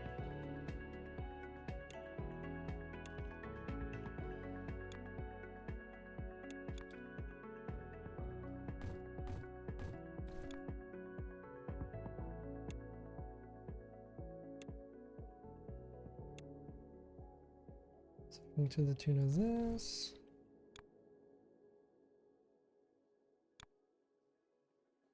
So that means we will have the mint pastels come down here. Or painkiller pills, whatever you want to call them. Dextro energy pills. Or tablets. Not really considered pills. Around there.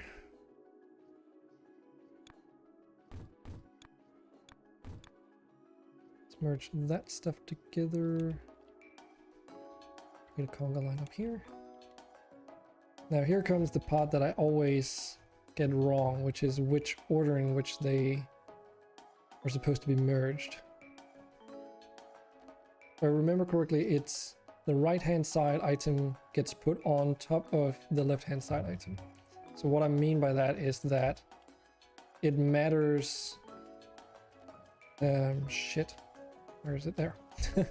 It matters on this merger which piece. Yeah, so see, like it's got like that input line here and then this stacking icon and then an arrow leading onto that. So I believe that's supposed to mean this rightmost output is getting stacked on top of the leftmost input,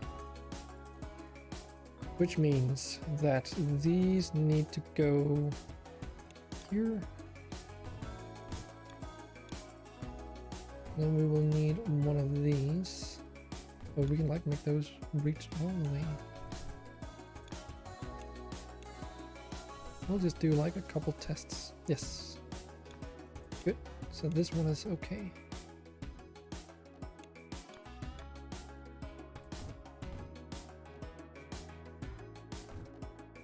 Put that in there. Now we're making these. And we need to superimpose this shape onto these. So let's do that. Do hope this is correct. Yes. Awesome.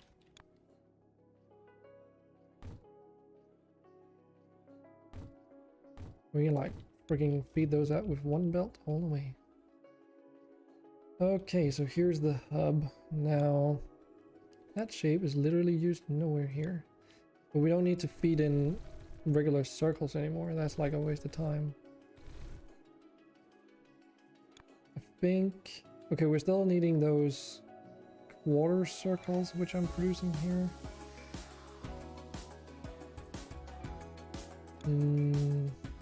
We have like 152,000 of those, so my hunch tells me that we probably won't need any more of what we're producing. Basic square shapes, we also have like so many, I don't think they're even required either.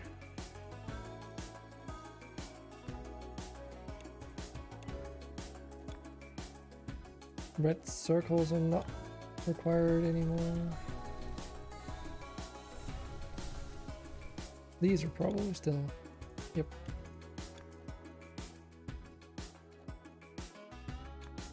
We can just detour that downwards. Same with this purple box shape. Let's get rid of all that junk. And what I'm just trying to do here is to like clear out some belts that are no longer needed in favor of like space for a belt that can come down up here.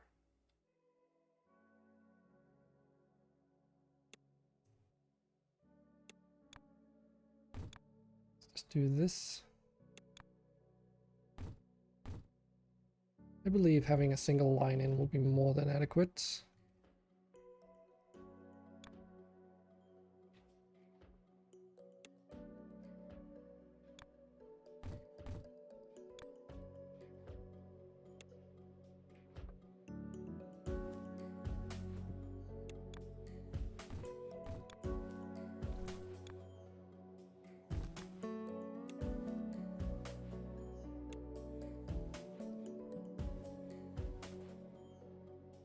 Here they come. We do need 20,000 of those in order to unlock double painting. Double painting, okay.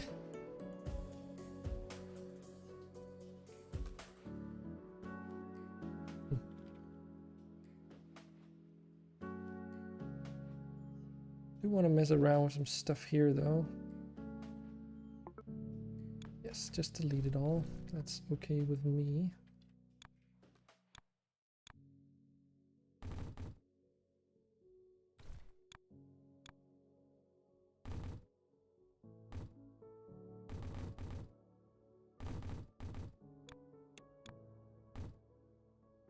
We got that thing here, which allows you to literally cut things in like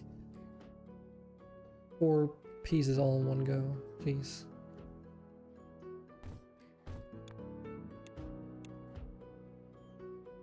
So how does it cut these? So what we want is this piece down here. If I remember correctly, right? Nope, I was wrong. We want this piece over here on the right hand side. So if we rotate it this way around, 2 of those, and then this one just goes in the opposite direction.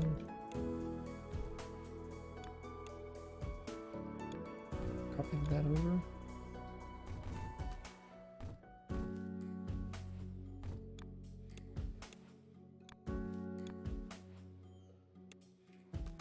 There we go. Like, this is overkill in terms of production. Like, one of these could probably handle that production just fine. But hey, it was like a fun little easy thing to do, right?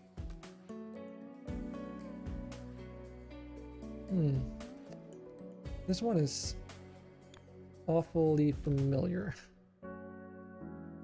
So if we literally go and see, okay, we're short on white pastels. Kind of expected that to become the case. Yeah, the problem is this thing up here. It's just not fast enough. We need more. We need way more than this.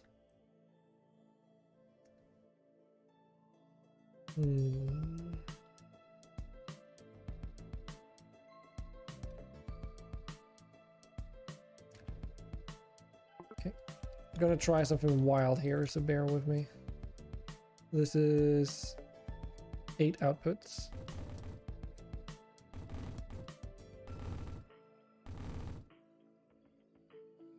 So this should be 16, right? Yes.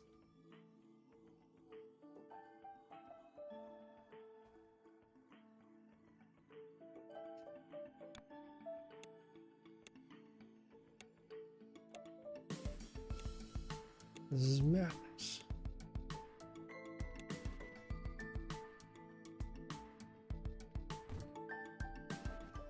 So if we do this, that should literally double the production. Now we just need to feed it all in the right places.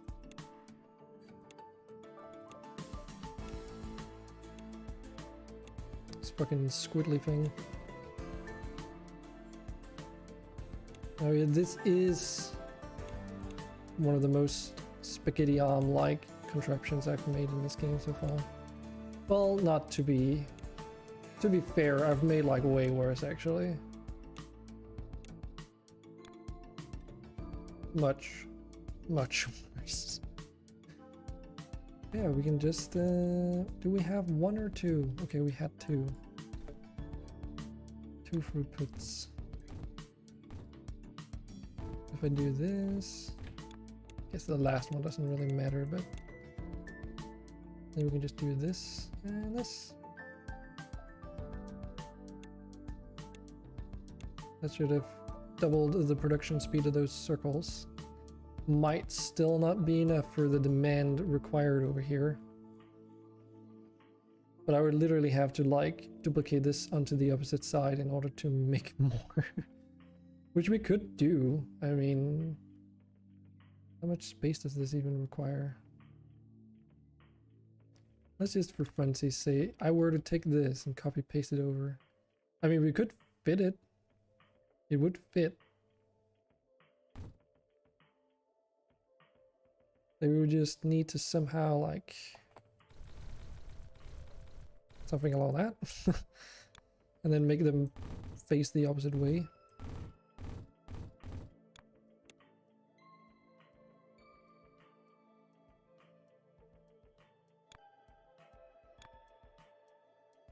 Oh yeah, that's the storage thing. Still haven't gotten around to any reason to use those.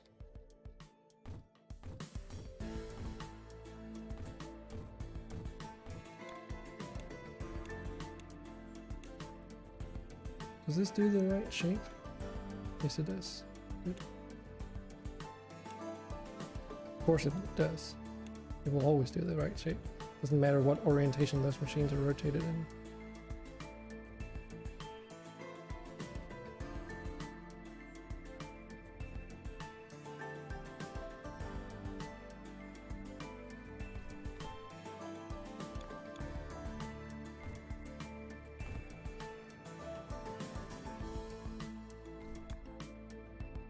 Do this. Try and even out that resource flow.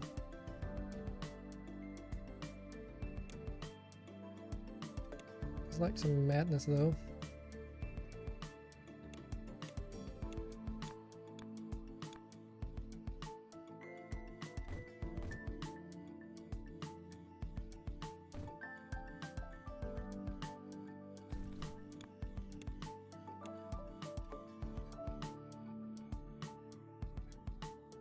And that hopefully should do the trick.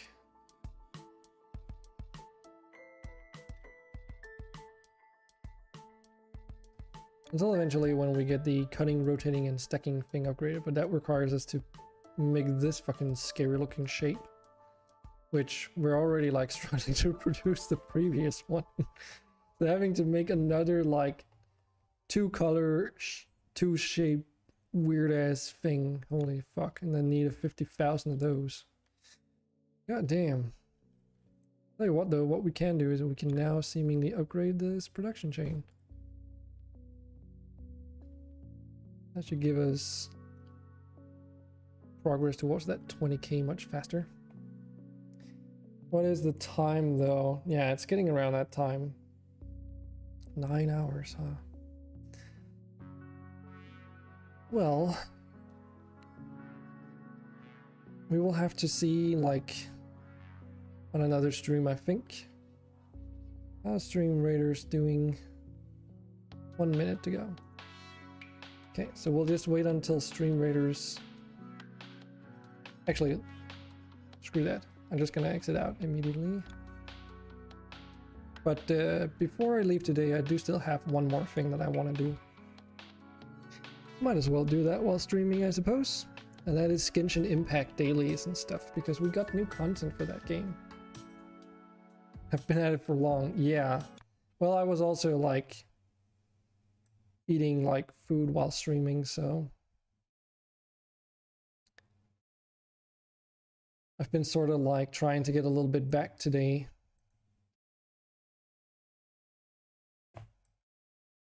So it's not that bad. It's not been like super active all day, so when there's not that much going on, you know, I'm just playing games like I usually would. The only main difference is that I've got two shining lights beaming down on me. That's about the only main difference. So that is about the only main difference. But yeah, like before Arkham, I was doing like 11-hour RimWorld streams where I was only playing RimWorld for 11 hours straight, right? And today I've played like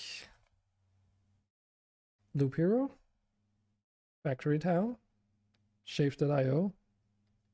So that's at least 3 different games over the course of 9 hours, about 3 hours each game pretty much. Well, maybe a few more for Factory Town. I don't feel like we've played like Shapes.io that much. But that's probably also because I ended up talking much more than playing. By the way, I've got some sound alerts now on this which is kind of cool. So, goddammit, Genshin Impact. I'm trying to put down a freaking stronghold here. Or is that what we should do? Yeah, a little bit of defense. So now on my streams you can do stuff like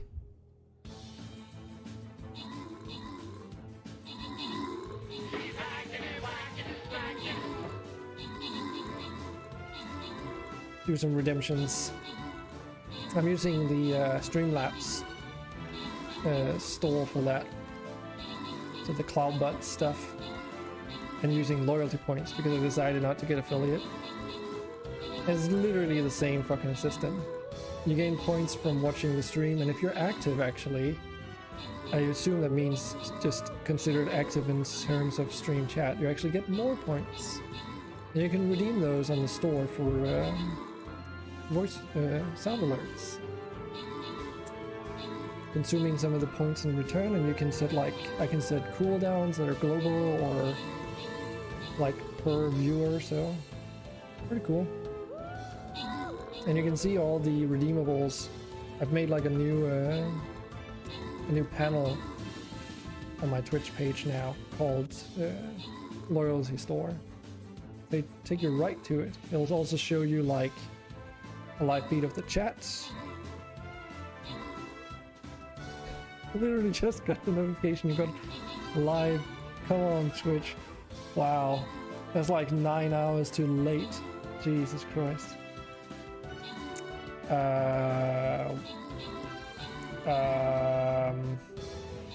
This is not how this should have gone. This is not okay. This is not okay. You can't do that. We've got like another half an hour to an hour doing Genshin stuff. So we'll just have to go again. We're not giving up on this one. That's life. That's life. Yep. That's what all the people say. It's definitely true. That is definitely true. Yeah, I'm like, oh shit, I didn't even notice those worms up there. Well,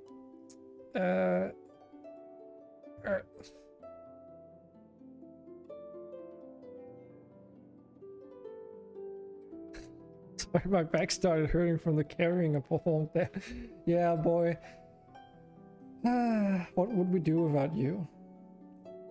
I do appreciate you hanging out here, like, that's some dedication, being in here this frequent. Don't know why I put the support down there. I was supposed to put down range units, god damn it.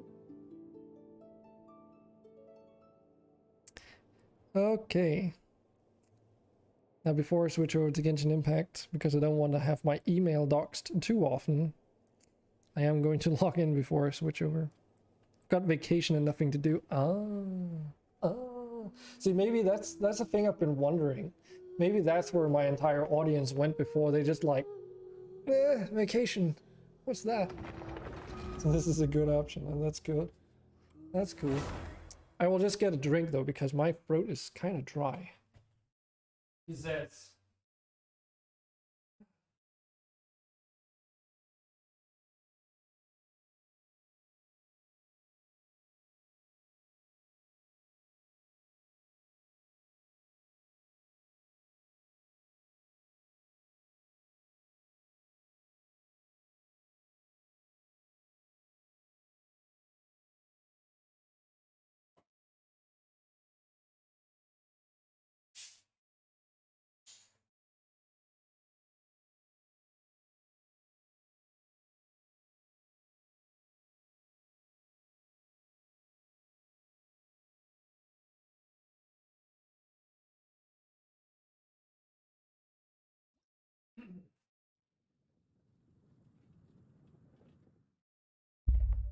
So yeah, getting a drink, he says, because his throat is dry, he says, and then he comes back with a glass of Coke.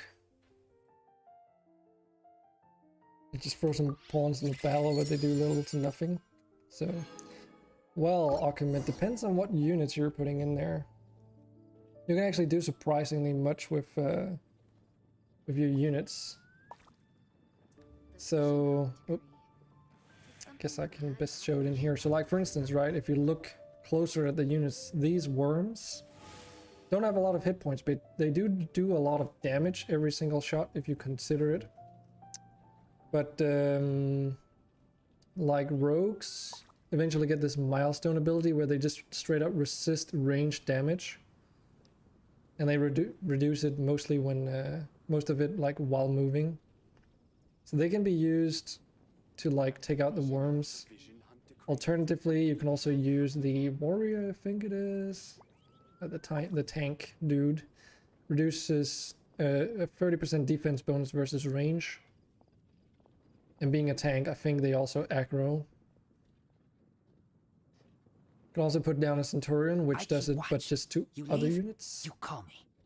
Which is a little bit different, because that means the Centurion himself is slightly exposed as a thing. Something bad happen again? So there are certain units that are just better suited, I guess. In certain cases, like the toads as well. I don't think we have any on this map, but if there were, I could have shown you. They do like a fuck ton of damage in one hit. But they move so slowly that you can outrange them no problem, so those are best like fought with ranged units. Oh yeah, and on the maps, on the earlier stages of this, there were a lot of, what do you call it? There were a lot of ants, and they couldn't attack flying units.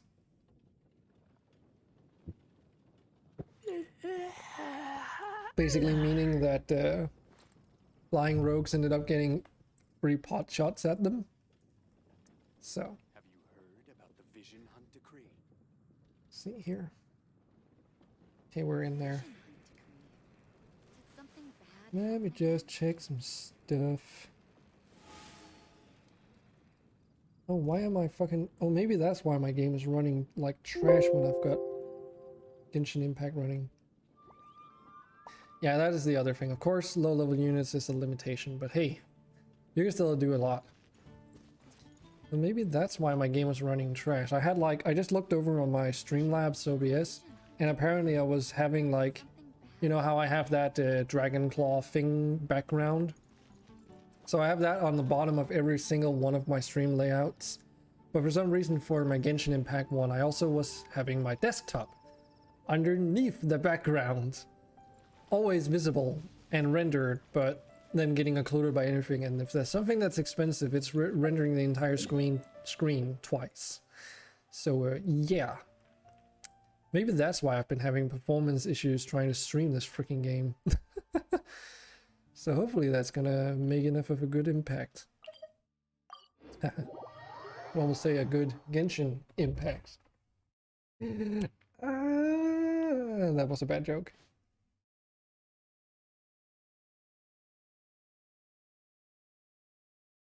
It's an absolutely terrible joke.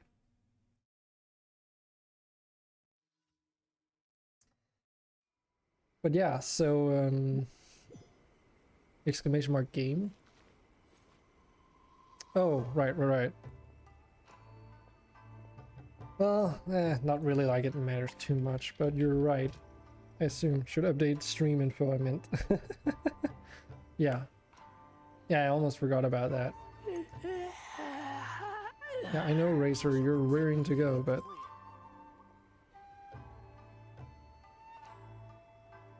This is also another thing that I've been doing, like, trying to get more into varied game streaming. I mean, they call it variety streaming, but I think variety streaming is a bit more, isn't it like considered more broad than that? So if you're a variety streamer, you not only stream video games, but I mean, that's the main thing that I do on Twitch, so I'm hungry. I'm just streaming varied games, but I'm not really a variety streamer in that sense.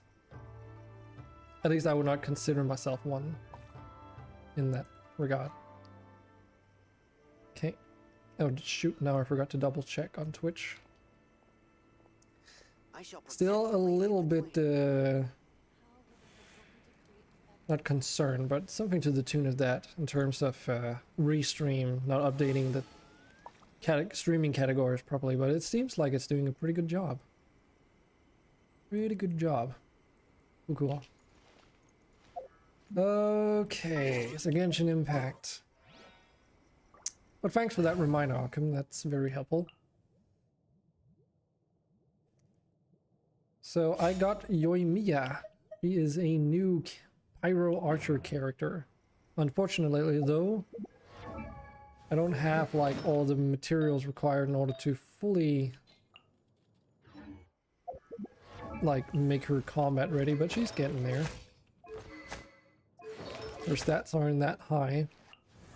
Her attack is lacking mostly, but she's okay at the moment. So let's see, what do we have? We have some notices. Whatever.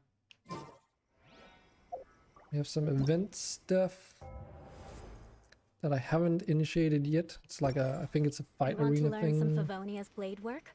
We've got daily login bonus and stuff. All right then, I'll teach you. Sure, no worries. I guess more than a yes, couple of I'll games teach you all right. all the time, Mark or my different word. genres count as variety.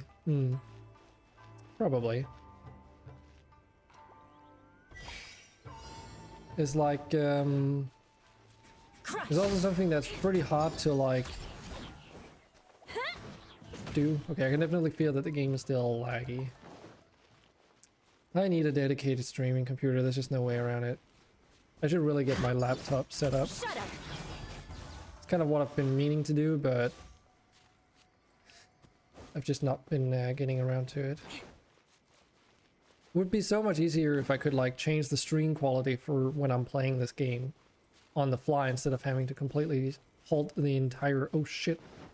I'm such a dum-dum. I forgot this was— I didn't pay attention and didn't notice this was like a race to the top. Well, just gotta go fast.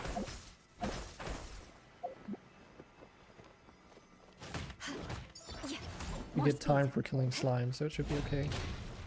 But yeah, the problem with this game when it lags is that everything becomes very unresponsive.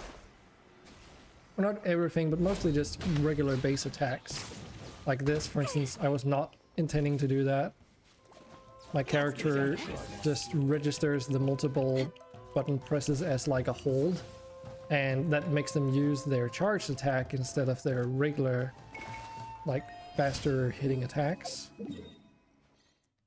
But yeah, I've been wanting to get like my laptop set up for as like the streaming platform, and then just transferring the game capture from this PC over to the laptop and then doing all the post-processing, like the layers and all that stuff over there. Not exactly sure how it works with a webcam feed too though, since that happens on my desktop. So I guess that would have to happen on my laptop then? Well, I guess it would be fine. It's not like I use my webcam for anything else than streaming. But that's just a technicality, right? It's literally just Genshin Impact that's the problem. And it is solely because of CPU usage. There's no way around it.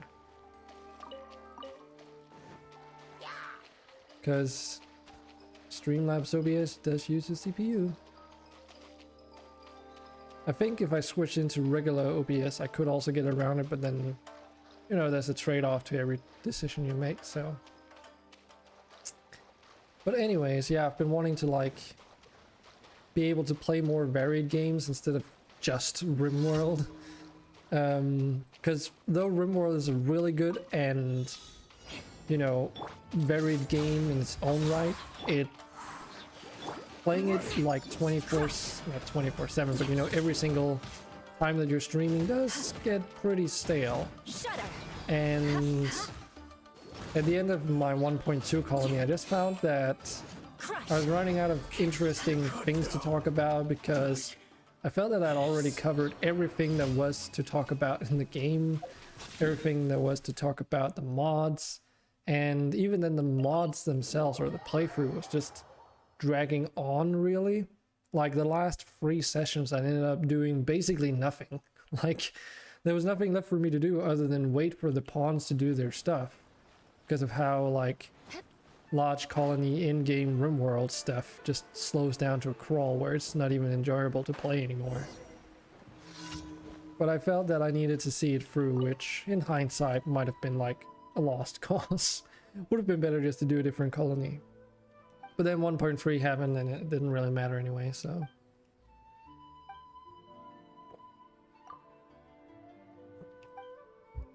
So this is a reoccurring daily commission. A writer having, let's call it, procrastinated too much, and as such the novel or whatever the story they were putting out is not being done, and they were getting like sort of pushed by their boss or whatever to get back into gear. But yeah, just breezing through those commissions.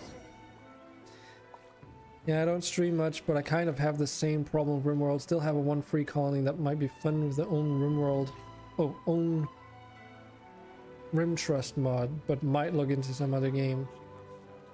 Yeah. And it's like it's a dangerous place to be for a new and upcoming streamer like myself and you too, right? Because for RimWorld, I've noticed there's this weird, and it's both, you know, it's understandable, but it's kind of weird.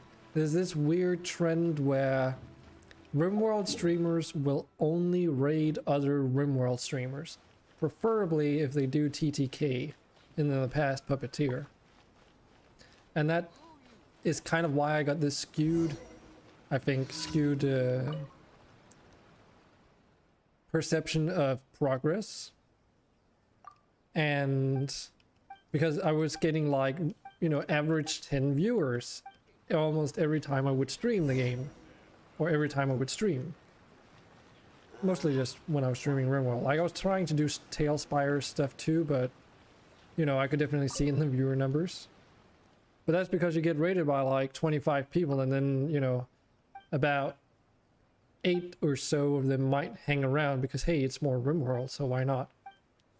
And there's that viewer play like participation part of it due to Puppeteer and TTK. Well, not so much Puppeteer anymore. And like ever since 1.3, I've like Alex is like one of those cases, right, where he's been rating me because I've also been rating him. I don't remember if Capto has done it, but it's like not being rated by any of the other RimWorld streamers. Probably because they prefer like to send their viewers that want more RimWorld over to someone else who's also doing RimWorld, which I understand the logic behind it. But as a new streamer, it does give you a skewed perception of how well you're doing, because you're like, oh man, like average 10 viewers each stream over the course of like 11 hours is insane for a new streamer, right? Because that 11 hours having an average of 10 viewers in the long run means that you get a lot of unique people in, right? And they stay around for a lot of time.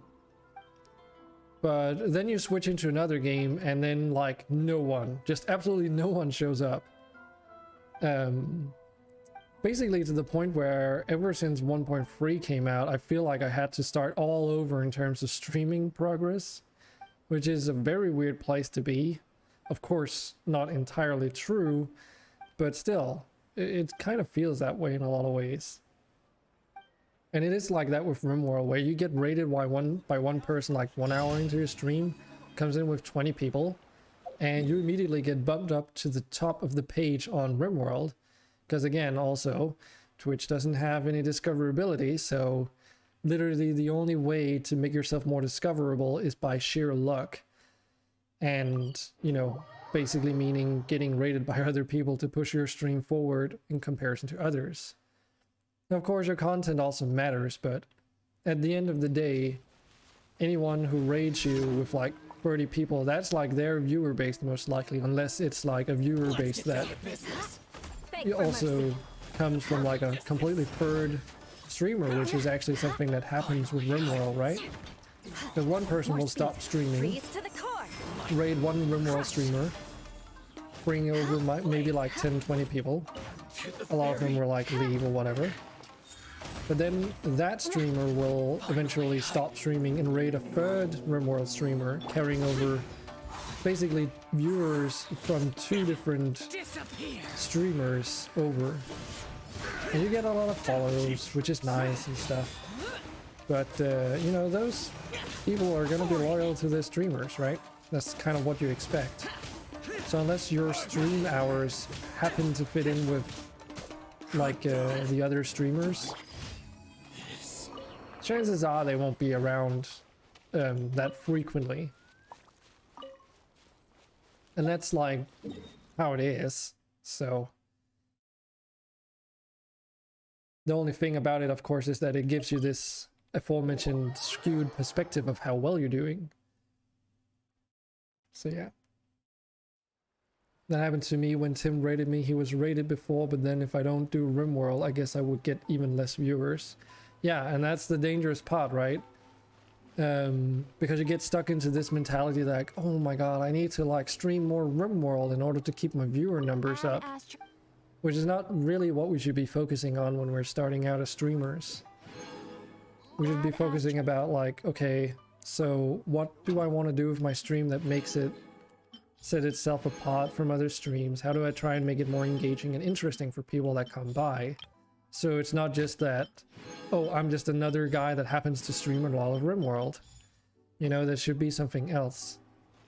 And I watched a YouTube video about that. He was saying that, oh, if you want to become a variety streamer, his tip was to start out in the just chatting session for just an hour every stream, pretty much, where you're not playing any video games. You're just sitting there talking about some prepared material of some sort. It doesn't have to be anything major from what I gather, but you do have to put some thought into like a discussion topic. Maybe you do like a tier list, something manageable that you can sort of arrange for however often you do your streams. Exactly. I think building a community and more and different types of content is healthy, I guess. Yes. I mean, I've got this Dragonclaw community thing that I've been running for literally years. So I got a little head start into that.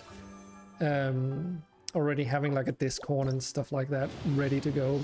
Just needed to get updated with some of the things that, you know, Discord adds and make it more Twitch friendly and like friendly to be as a public place to be.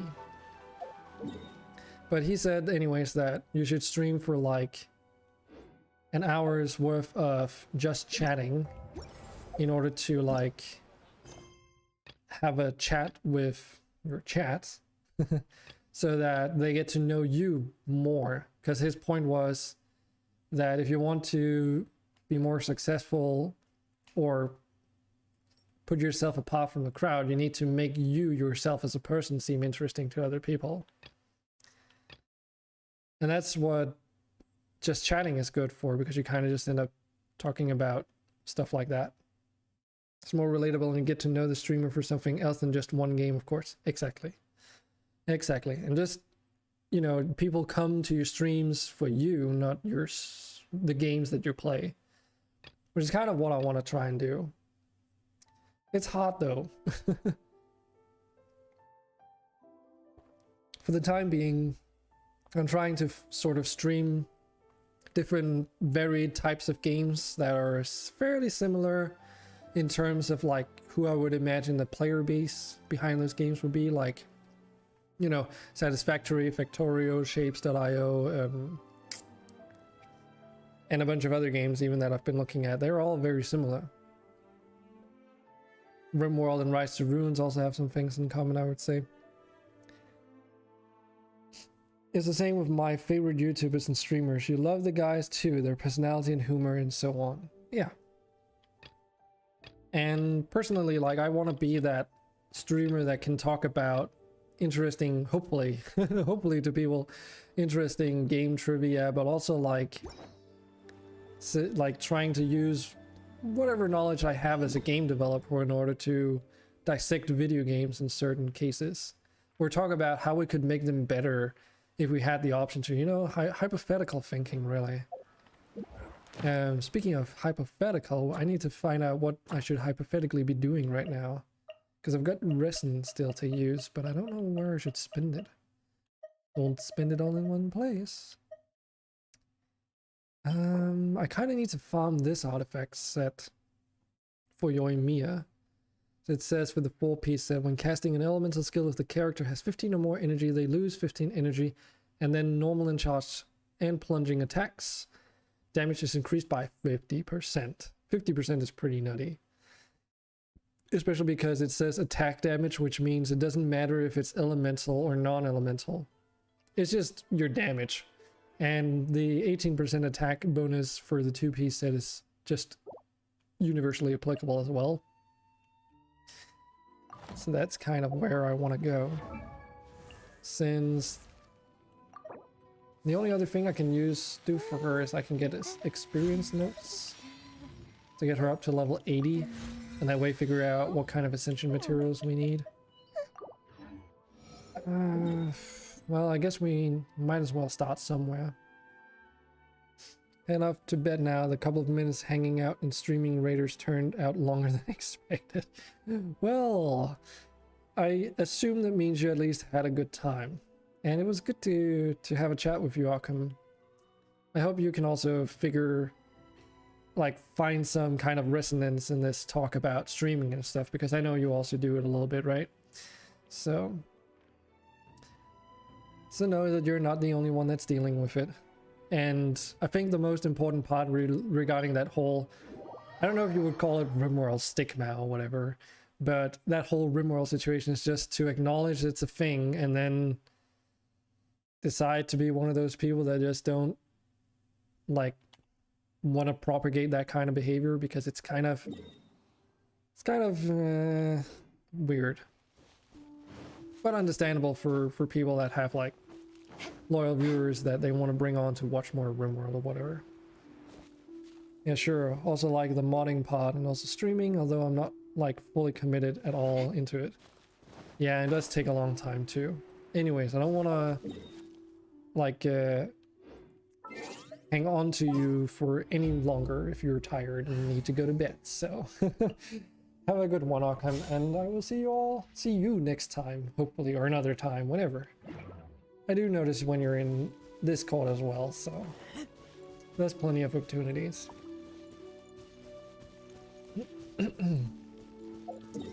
And yes, XML extensions. But you did say you got that noted down, so.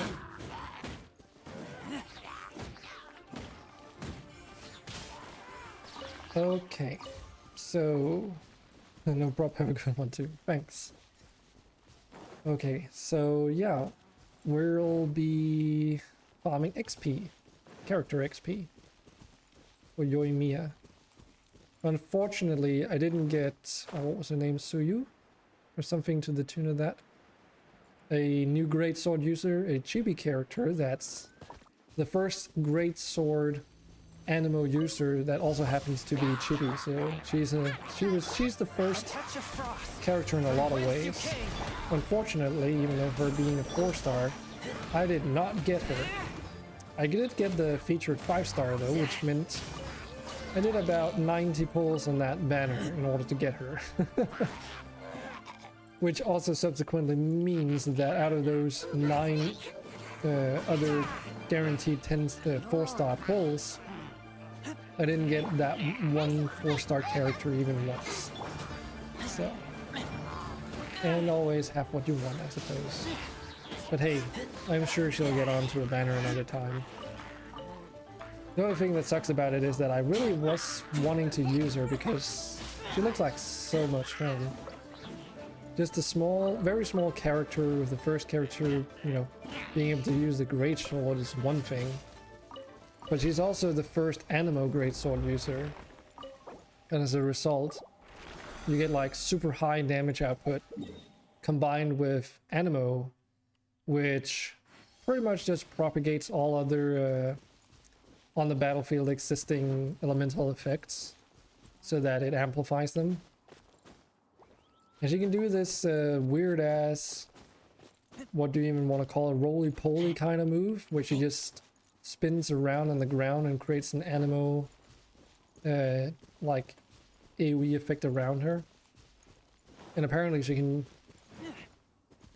use that like in other contexts too. It's kind of cool. But I didn't get her. But I'm also very happy with Joy-Mia. Joy-Mia? Though she's not the first pyro archer in the game. She is a really good pyro archer. Like, she is, like, just even without any constellation bonuses, she's already so fucking good.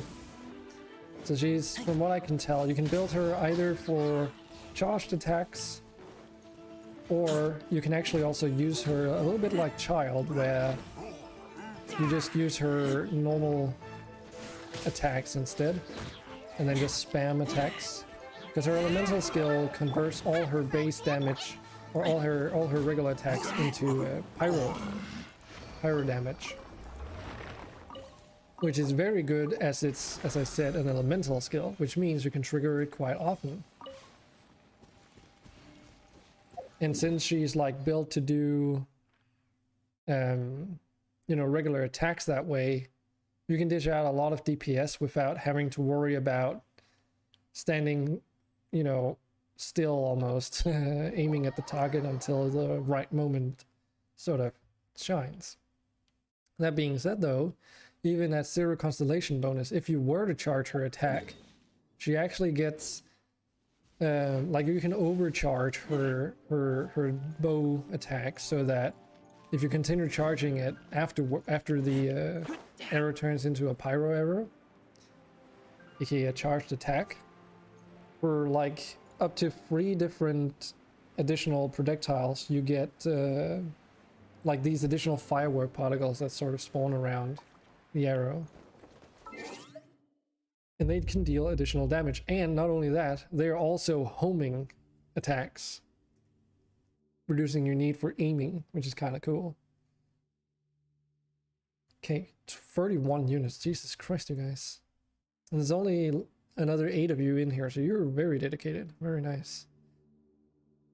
What should we do though? What should we do? Should we do haste? Damn, that's a lot of archers.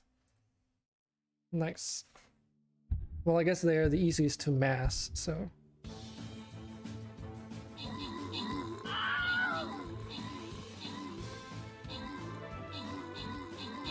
Our units are dropping off pretty quickly though. Look at that rogue just... Where are you going, man? Oh, that gold coin out there. Death incoming. Well, I guess they're getting all the rats distracted, but we're also getting split up. I hate it when we get split up like this. Especially as I put down a healer. But hopefully you will be able to make it down here. Prophet does have his Primal Warbeast legendary unit helping out. Level 12, Jesus. That must have been a chunky boy. Okay, just a bunch of ranged units. They are in like a critical mass formation, so Evil Space Monkey couldn't hold it. We do have an artillery though, and with heals and archers, a few tanks, we can definitely do it. And now we just gotta pick up the gold coin and get the map completed.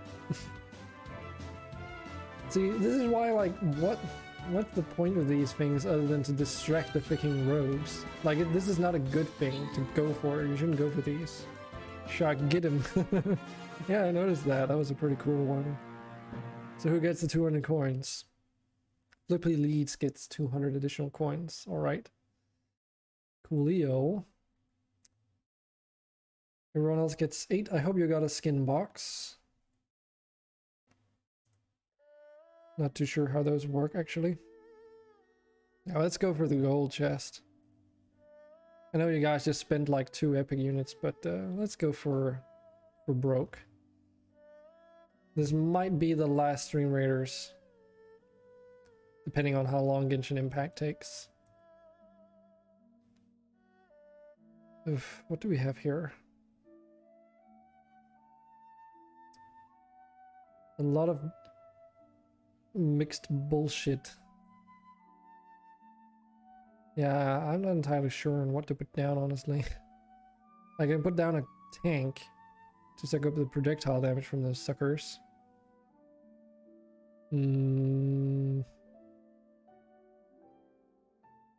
What other options do we have? Could put down a monk to help you. Let's do that.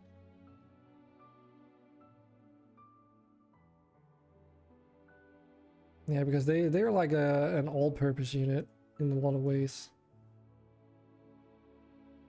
DPS healing, I suppose. There's that random rogue.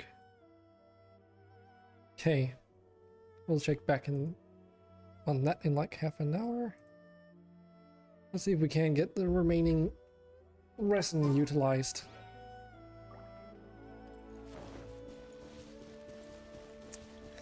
So I've really been enjoying, like, I've been playing Genshin Impact off stream because, yeah, this whole thing is super obnoxious. Where it, like, registers a button click as a hold for some reason. Which, you know, if I get it fixed for streaming, I will be so much more inclined to stream this game. But for the time being, it's a little bit of a pain in the ass. Especially because Genshin Impact on, like, endgame is much about reaction, which... on one end, trying to stream and, you know, engage with chat is like already making it hard enough as it is, so having the game being unresponsive is a little bit of a pain in the ass. Anyways, Nice and spicy. if I can get that fixed, I'll definitely be inclined to stream it more. But yeah, I've been playing, you know, the main bulk of the game off stream, which is ironically, you know, the more interesting stuff to stream, I guess. Let's dance. But it would just ruin my experience right now if I were to try and stream that stuff, so sorry for leaving you guys out. But then again, like, Genshin Impact doesn't really, I don't know, I think this is one of those games that you should really play by yourself. Or not by yourself, but you should play if you're interested in the story development. Because if you don't do it yourself, you just miss out on so many things if you weren't to watch every single stream. And if the streamer doesn't, like, stream every single piece of content the game offers, so... So I think I pretty much just want to use this as like a little bit of a breather when streaming and stuff, but not as like a primary game to play for like hours and hours. So just a little bit of a mix-up, I guess. Because this is also a very different kind of game than any of the other games that I've played, not just today, but generally speaking on stream. The only game that comes remotely close is when I was streaming Horizon Zero Dawn, which, oh yeah, there is a sequel coming out to that too. And oh yeah, we're also getting Aloy in Genshin Impact as a free character. They already have her over on PlayStation, but it's coming to, she's coming to personal computers later for some reason. Probably due to some kind of weird exclusivity deal with Sony. But we're getting Aloy on other versions as well, and apparently she's pretty good. My friend explained it to me. They were talking about her on Reddit. She's an Archer. Was she Cryo or Pyro? I can't remember. She also has her own rarity. So she's neither 4-star or 5-star necessarily in terms of color. So she's not purple or orange. Apparently she's like a good reddish color. I haven't seen it yet myself. Oh yeah, and that's, now I remember. Her passive is that she can go up to any wild passive creature in the game without startling them. So that boar that just ran off, yeah, you can just like go up right next to it and bonk it in the head if you have her in your... I don't know if you have to have her in use or if it's just in the party. But it's apparently pretty broken. Because there's like birds in the game on certain places, like on the bridge to Mondstadt. There's like a huge congregation of birds always that respawn like IRL once every day. And they don't flee when you go up with Aloy's passive. So you can just like go up there and trigger a huge AoE effect and kill them all in one go, and then there's like bird meat for days. And you can use this, you know, everywhere there's a passive creature, which is just amazing. Like I know there's like a forest clearing somewhere that has a bunch of boars just hanging out. And usually you don't get to hunt all of them because they end up alerting each other. So out of the, what, maybe up towards 15 boar or something that are around, maybe you get half of them. Because they just run all over the place, and you know, archery in this game, especially for controller. Or especially when like you need to move around, you end up getting stuck on all kinds of surfaces and stuff. So all of a sudden, like, having this passive ability, just being able to walk up next to them, that's definitely powerful. I really hope they don't nerf her until by the time she gets onto PC. Because unfortunately, we need to wait an entire month before she gets over here. Should still be free though. I'm also very curious to see about her constellation bonuses. Assuming that she actually does have any. Because she's like a special gifted character, like event gifted character or whatever. You won't be able to pull her multiple times like any of the others. So, assuming that not even knowing if she's tied to like an event in order to acquire her, I assume it's going to be possible to get her max constellation. Which would be pretty huge if she's like 5-star material, you know? Which sort of guesstimating on how MiHoYo would handle like someone like a third-party IP inside their game. I assume they would make Aloy 5-star material because they want to make her used by people, you know, make her what's it called? Appealing. Is a even better word for it. Interesting, no. It's an even better word for it. It's also not viable. But yeah, like making her attractive, not in like a visual sense necessarily, but like attractive in terms of what she's capable of. And that passive definitely screams super useful. Absolutely.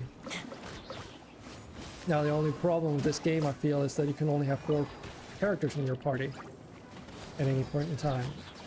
That's like the only problem I tend to return to that really bugs me.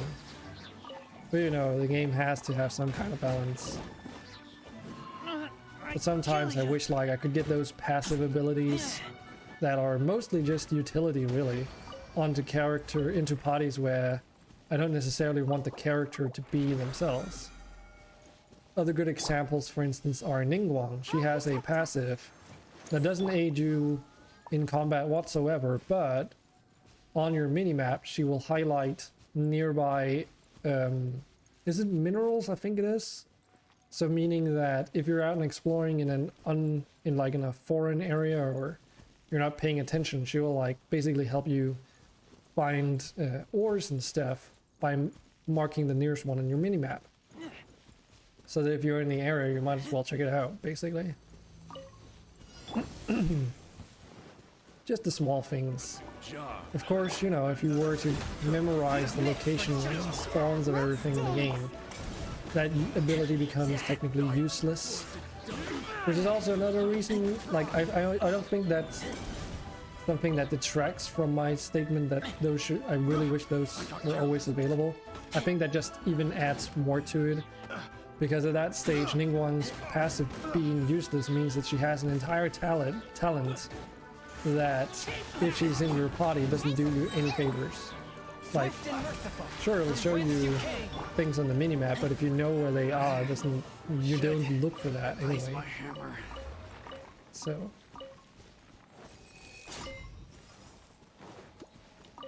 But maybe MiHoYo will do that one day. Only problem is though, what about the characters that have straight up combat passives? Like for instance, Child. He will, if he's in your party, he will boost the talent level of your basic attack talent for every single character that's in that party by 1. So that means everyone just does more damage by their basic attacks. That is universally applicable for a combat situation. And that's just one example.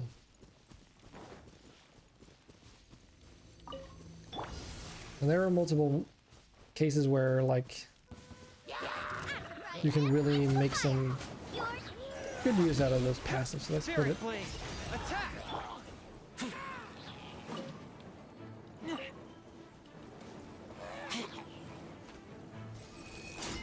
Oof. Yeah, my computer definitely doesn't like this part. It's very laggy for me. It's like I feel like I'm playing at around 15 FPS basically is what it feels like. Normally I can probably do pretty stably like 30-something FPS. At times probably up towards 50 FPS. I don't think 60 is possible. My GPU is probably too old for that. Those charged attacks are a little bit annoying when you don't want them there.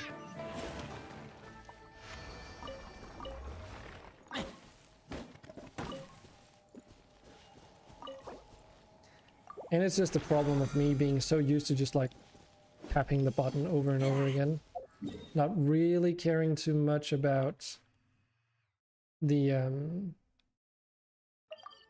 what do you call it? Like the time in between each. Okay, how are we doing on Streamraiders? 17 minutes. Okay. I think I can find something. Sorry. Find something we can do for 17 minutes. Let's see. Because yes, we've used up all the daily resin, done some battle pass progress, and farmed some XP notes. I don't think it's gonna be enough. Oof, just barely. So let's see, what do we need? We need 16 Nakubees and I don't have a single one anymore.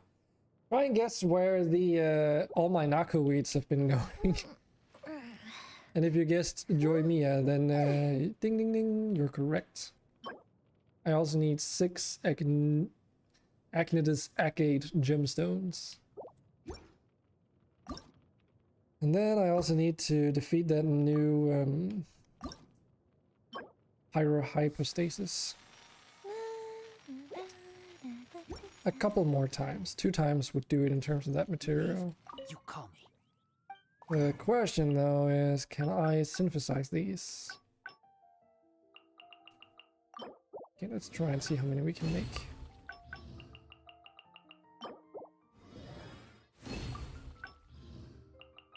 Okay, 1 short. No biggie. So hopefully doing that Pyrohypostasis for me in the future will give me the remaining gemstones so I don't have to farm him unnecessarily. Okay. Right. Nakuweeds. So that's a new plant that was introduced in Inazuma. I've already been like to the new islands, but if you look at the exploration progress, I've basically made no progress in them. I literally just went there and got some of the exploration points, and that's it. Well, here I did a little bit of puzzling, but for the most part I've just been like unlocking the teleportation waypoints.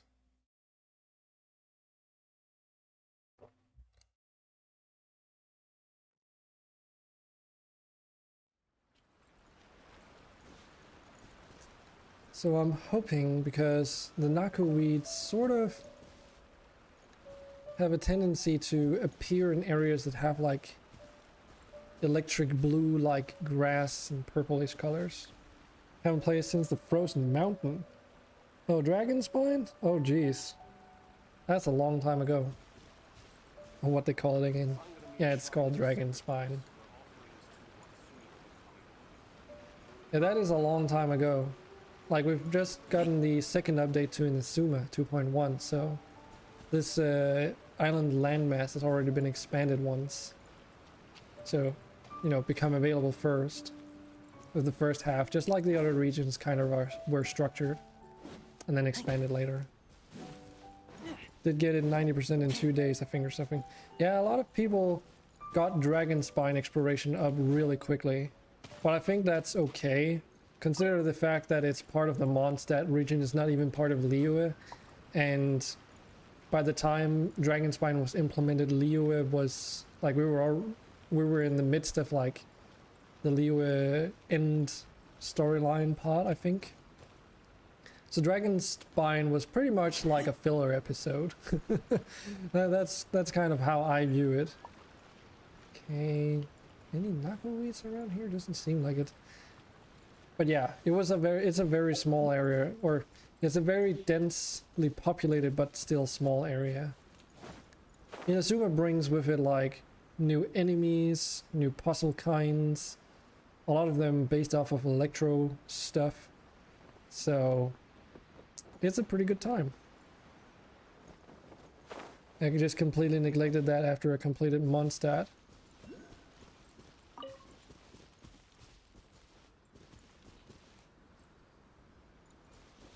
Neglected what exactly?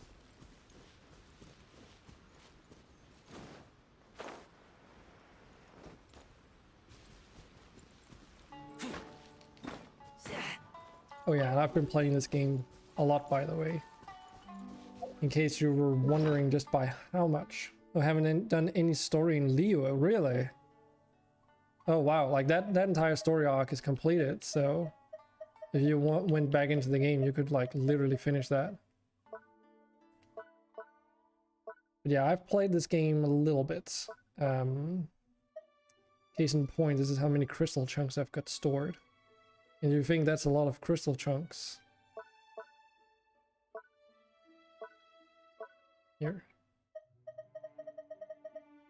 This is how many Mystic Enhancement ores I have.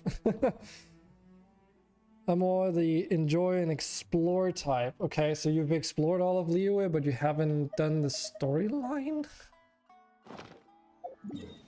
I mean, there's also a lot of quests that open up with exploration in that area. Like, I've done 100% some areas, but I kind of just, I don't go for 100% exploration in the areas. Like, I've gotten up to 100% here, but that's just a coincidence because I've been there so much that it just happens naturally. It is kind of like, notice, oh, there's a chest that I've never noticed. Oh, there's like a whole region here I've never been to. Huh. But yeah, in Suma down here, we just got this island, Watatsumi Island, and we got Seirai Island as well. Until then, up until recently, we had these sort of free main islands to explore. But even these places are not completed. Like, I still don't know how to get into this thing here. I don't know. For me, I think it's like, I think Genshin Impact is one of those games where I can really just like, I don't know, the dailies kind of don't bother me that much. It keeps me in the loop, and they tend to have so many events going on that, like, if you took a break after, like, if you if you played fully through all the main content in the game up until Liyue and all that stuff, and then you didn't play between then and the Inazuma stuff starting, you would have missed out on, like, I think at least 3 major events and come back and then be like, oh, so that's all there is to it. Especially if you took a break midway through like the Liyue content drought, where there were like some parts of the Liyue story that weren't finished yet. And then came back and you're like, oh, so I just completed all the content in like 5 hours or something. And it's, yeah, but that's because you skipped literally 10-15 hours worth of event content. So it's not really like that strange that you feel there's not a lot of content that's been added when you've skipped over like 50% of it. Definitely play again in the weekend after school starts. I would recommend. I mean, Genshin Impact is kind of that type of game that you can pick it up and play whenever. All the Naku thingies have been picked up here already. I did that yesterday. Bollocks. I'm afraid I'll get addicted again. Just agree to yourself on low spending habits. That's what I've been doing. Like literally the only things I've bought on this game are the battle passes. Like ever since I started doing those, and realized how easy it is to max those out if you play on a daily basis. And the not the battle pass, you dumbass. And the Blessing of the Wilkin Moon, because those combined is like rather like it's not a big expense, so I treat it as like a monthly subscription to the game basically. I just playing way too much. I mean, if you breeze through the content and you're on up to date like I am, you don't really get into that problem. Haven't bought anything for it. Well, you can also do that. You don't have to. Like these things are especially predatory. Trying doing the conversion on that one. 1680 Genesis crystals. Let's just do that for fun. Let's assume for a moment that this crystal top-up bonus that you see in the top left, that's a one-time purchase as well, by the way. As it says, double crystal bonus valid for first purchase of each value only. So assume you've already done that once, which is what I'm going to base it on, because that's like what you really should do, because that's the flat rate without any discounts or anything. So if we look at the character outfits again, how much was it? 1680 crystals, Genesis crystals. Well, that means you would have to pay at least $30 in order to get one character skin. For Jean, specifically. And this is all you get. $30 right there, gentlemen. Ladies and gentlemen. Like, I really like the idea of getting skins for characters. I really abhor the idea of selling them at literally the cost of a full retail game. That is just the most ridiculous thing I've ever heard. I know other games do it too, but that doesn't mean the Genshin Impact has to do it.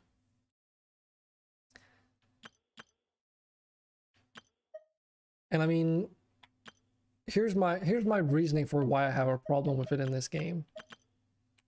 Yes, it's a gacha game. And yes, characters in this game are like one of the main drives. But if I go into the character archive for a second, there's a lot of characters, and you can only have 4 selected at any given point in time. Even if you have 4 different like team compositions that are functional, Jean would only be one out of those characters. And I don't even main her. I use her as a support healer, which means that she's literally on the battlefield for like 10 seconds at a time. Yeah, I let Raiden do literally anything to me. Oh, Raiden Shogun. I do hope I get her. That would be kind of cool. We all like boob swords, right? Kind of sad I didn't get Sayu though. Since Great Swords is definitely like my preferred style of playing this game. Yes. Like I would like to get her, maybe it would be some kind of... No, oh wait, right, yeah, she's a polearm user. That's correct. She's not a short sword user. I have like Albedo, never used him yet. Like I have so many 5-star characters that I haven't used. And I'm least inclined to start using short users, which is actually the most ironic thing in the world. Because if we look into my inventory, maybe this is like a bad way to overview it. So if we go into weapons here, so these are all my great swords, right? Have a good selection, okay. A few different ones. Polearms, there's not that many polearms in the game, so it's expected that the selection is going to be pretty small.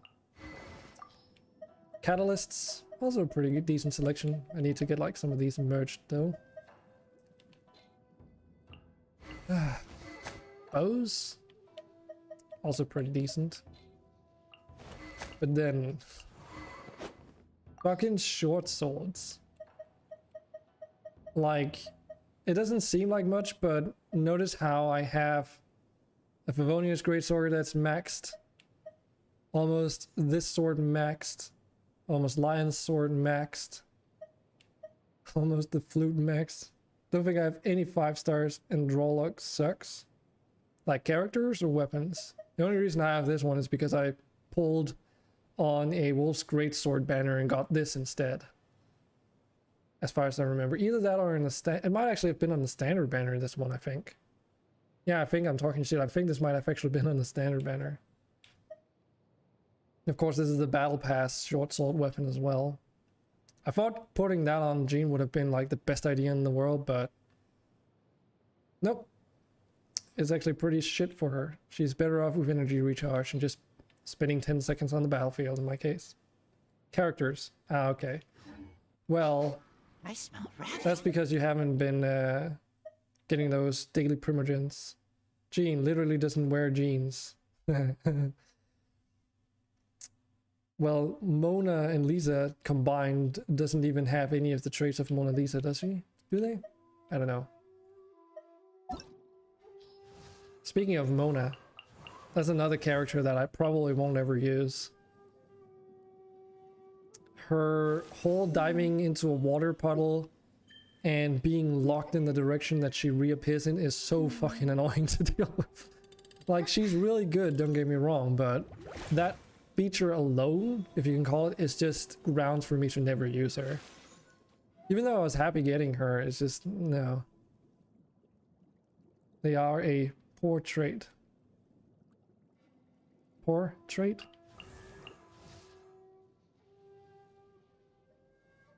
I don't know.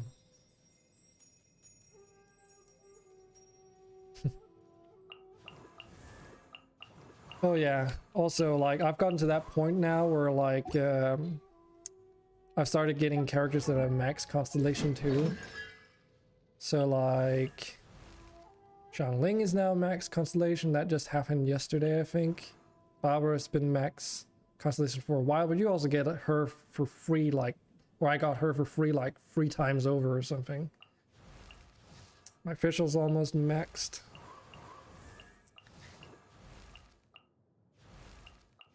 And Sucrose, I've gotten like, I could have max constellationed her twice at this point. Because they just, for whatever reason, put her in every single fucking featured banner and it's driving me insane. Xinyan, also, she's also being put into every single banner now, and I've already got her max constellation a while back now. And then there's just a lot of characters that, yeah, I guess Noelle you also get like a few free of. Don't know if it translates well. I mean, if it was poor trade, it would be 2 O's in there. Right? But yeah, I don't know.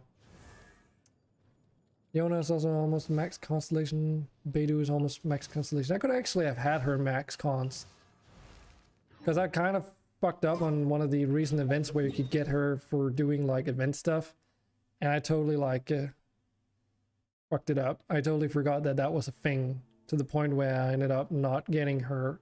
And noticing by the time that, oh, now remember to redeem the things. I was like looking in there. It's like, oh fuck, you could have redeemed her, but I don't have the materials now. Ah, If you're Potrat. scared of lightning, hide now. Yeah, in Danish it's Potrat, so very similar. So I thought it would work. Well, in Danish it would be. But if you separate if you separate the Danish word in two sentences, like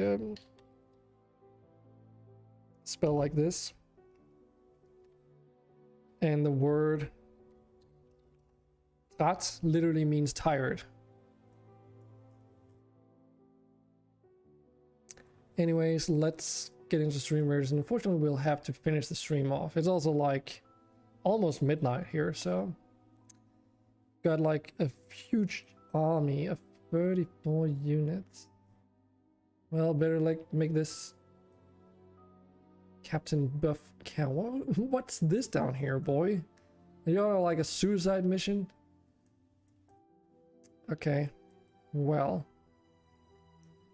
to avoid our units from getting randomly slaughtered from being in close proximity to the enemy, I want to really see what's gonna go on with this buster down here. Buff it! I mean, it worked, but was it really worth spending those 2 units on it? Was it really worth it though? Probably not gonna matter, but still, that was pretty funny to me.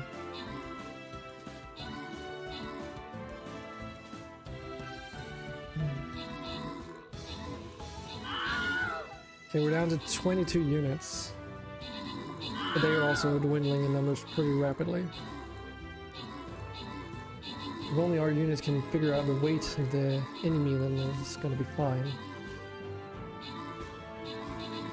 Like this one. Which way? Which way do we go? Oh yeah, go and get that stone. Ah. God fucking damn it. It's fine though. I would rather have this than waiting another 30 minutes for another for another fight, basically. Gotta kill that rock. Yeah.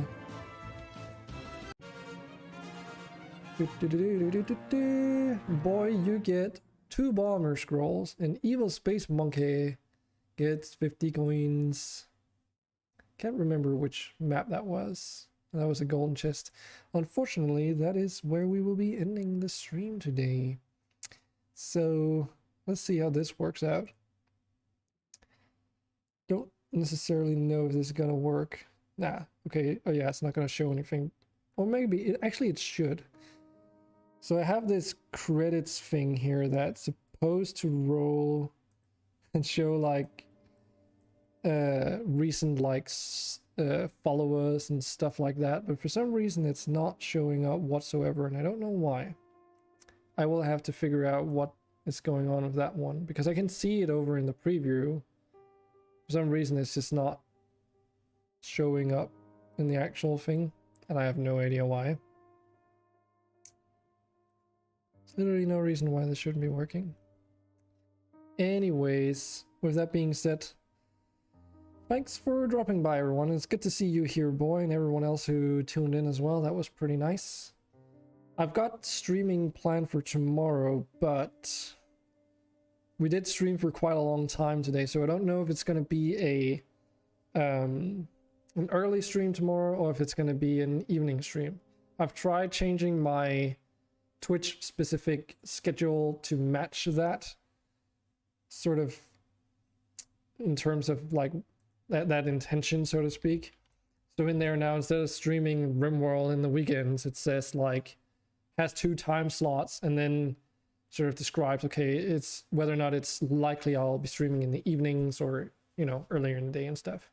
Because I hope that's going to be more useful to you guys, and hopefully give me that flexibility I need in case I ever need to like do some modding or something that isn't as streamable as some other things might be. So should we go and say hi to someone playing RimWorld, just because I know I've been talking about the Stickman stuff, but you know, we didn't play RimWorld today. So there's nothing wrong in rating someone who's playing RimWorld. And I've rated him a couple times in the past. Last time I think he did like a colony, just like a pure medieval colony only with a bunch of goblins and stuff, which looked pretty fun. Seems like he's doing a bun race thing now. So he's called Spoonerton. Spoonerton. So yeah, let's rate him. And thanks everyone for sticking around, and I hope to see you all in the next one. And with that said, let's be off. Do just stick around for the raid at least. You don't have to stick around for a long time. And let's go.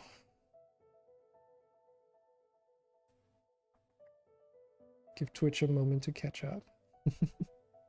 Here.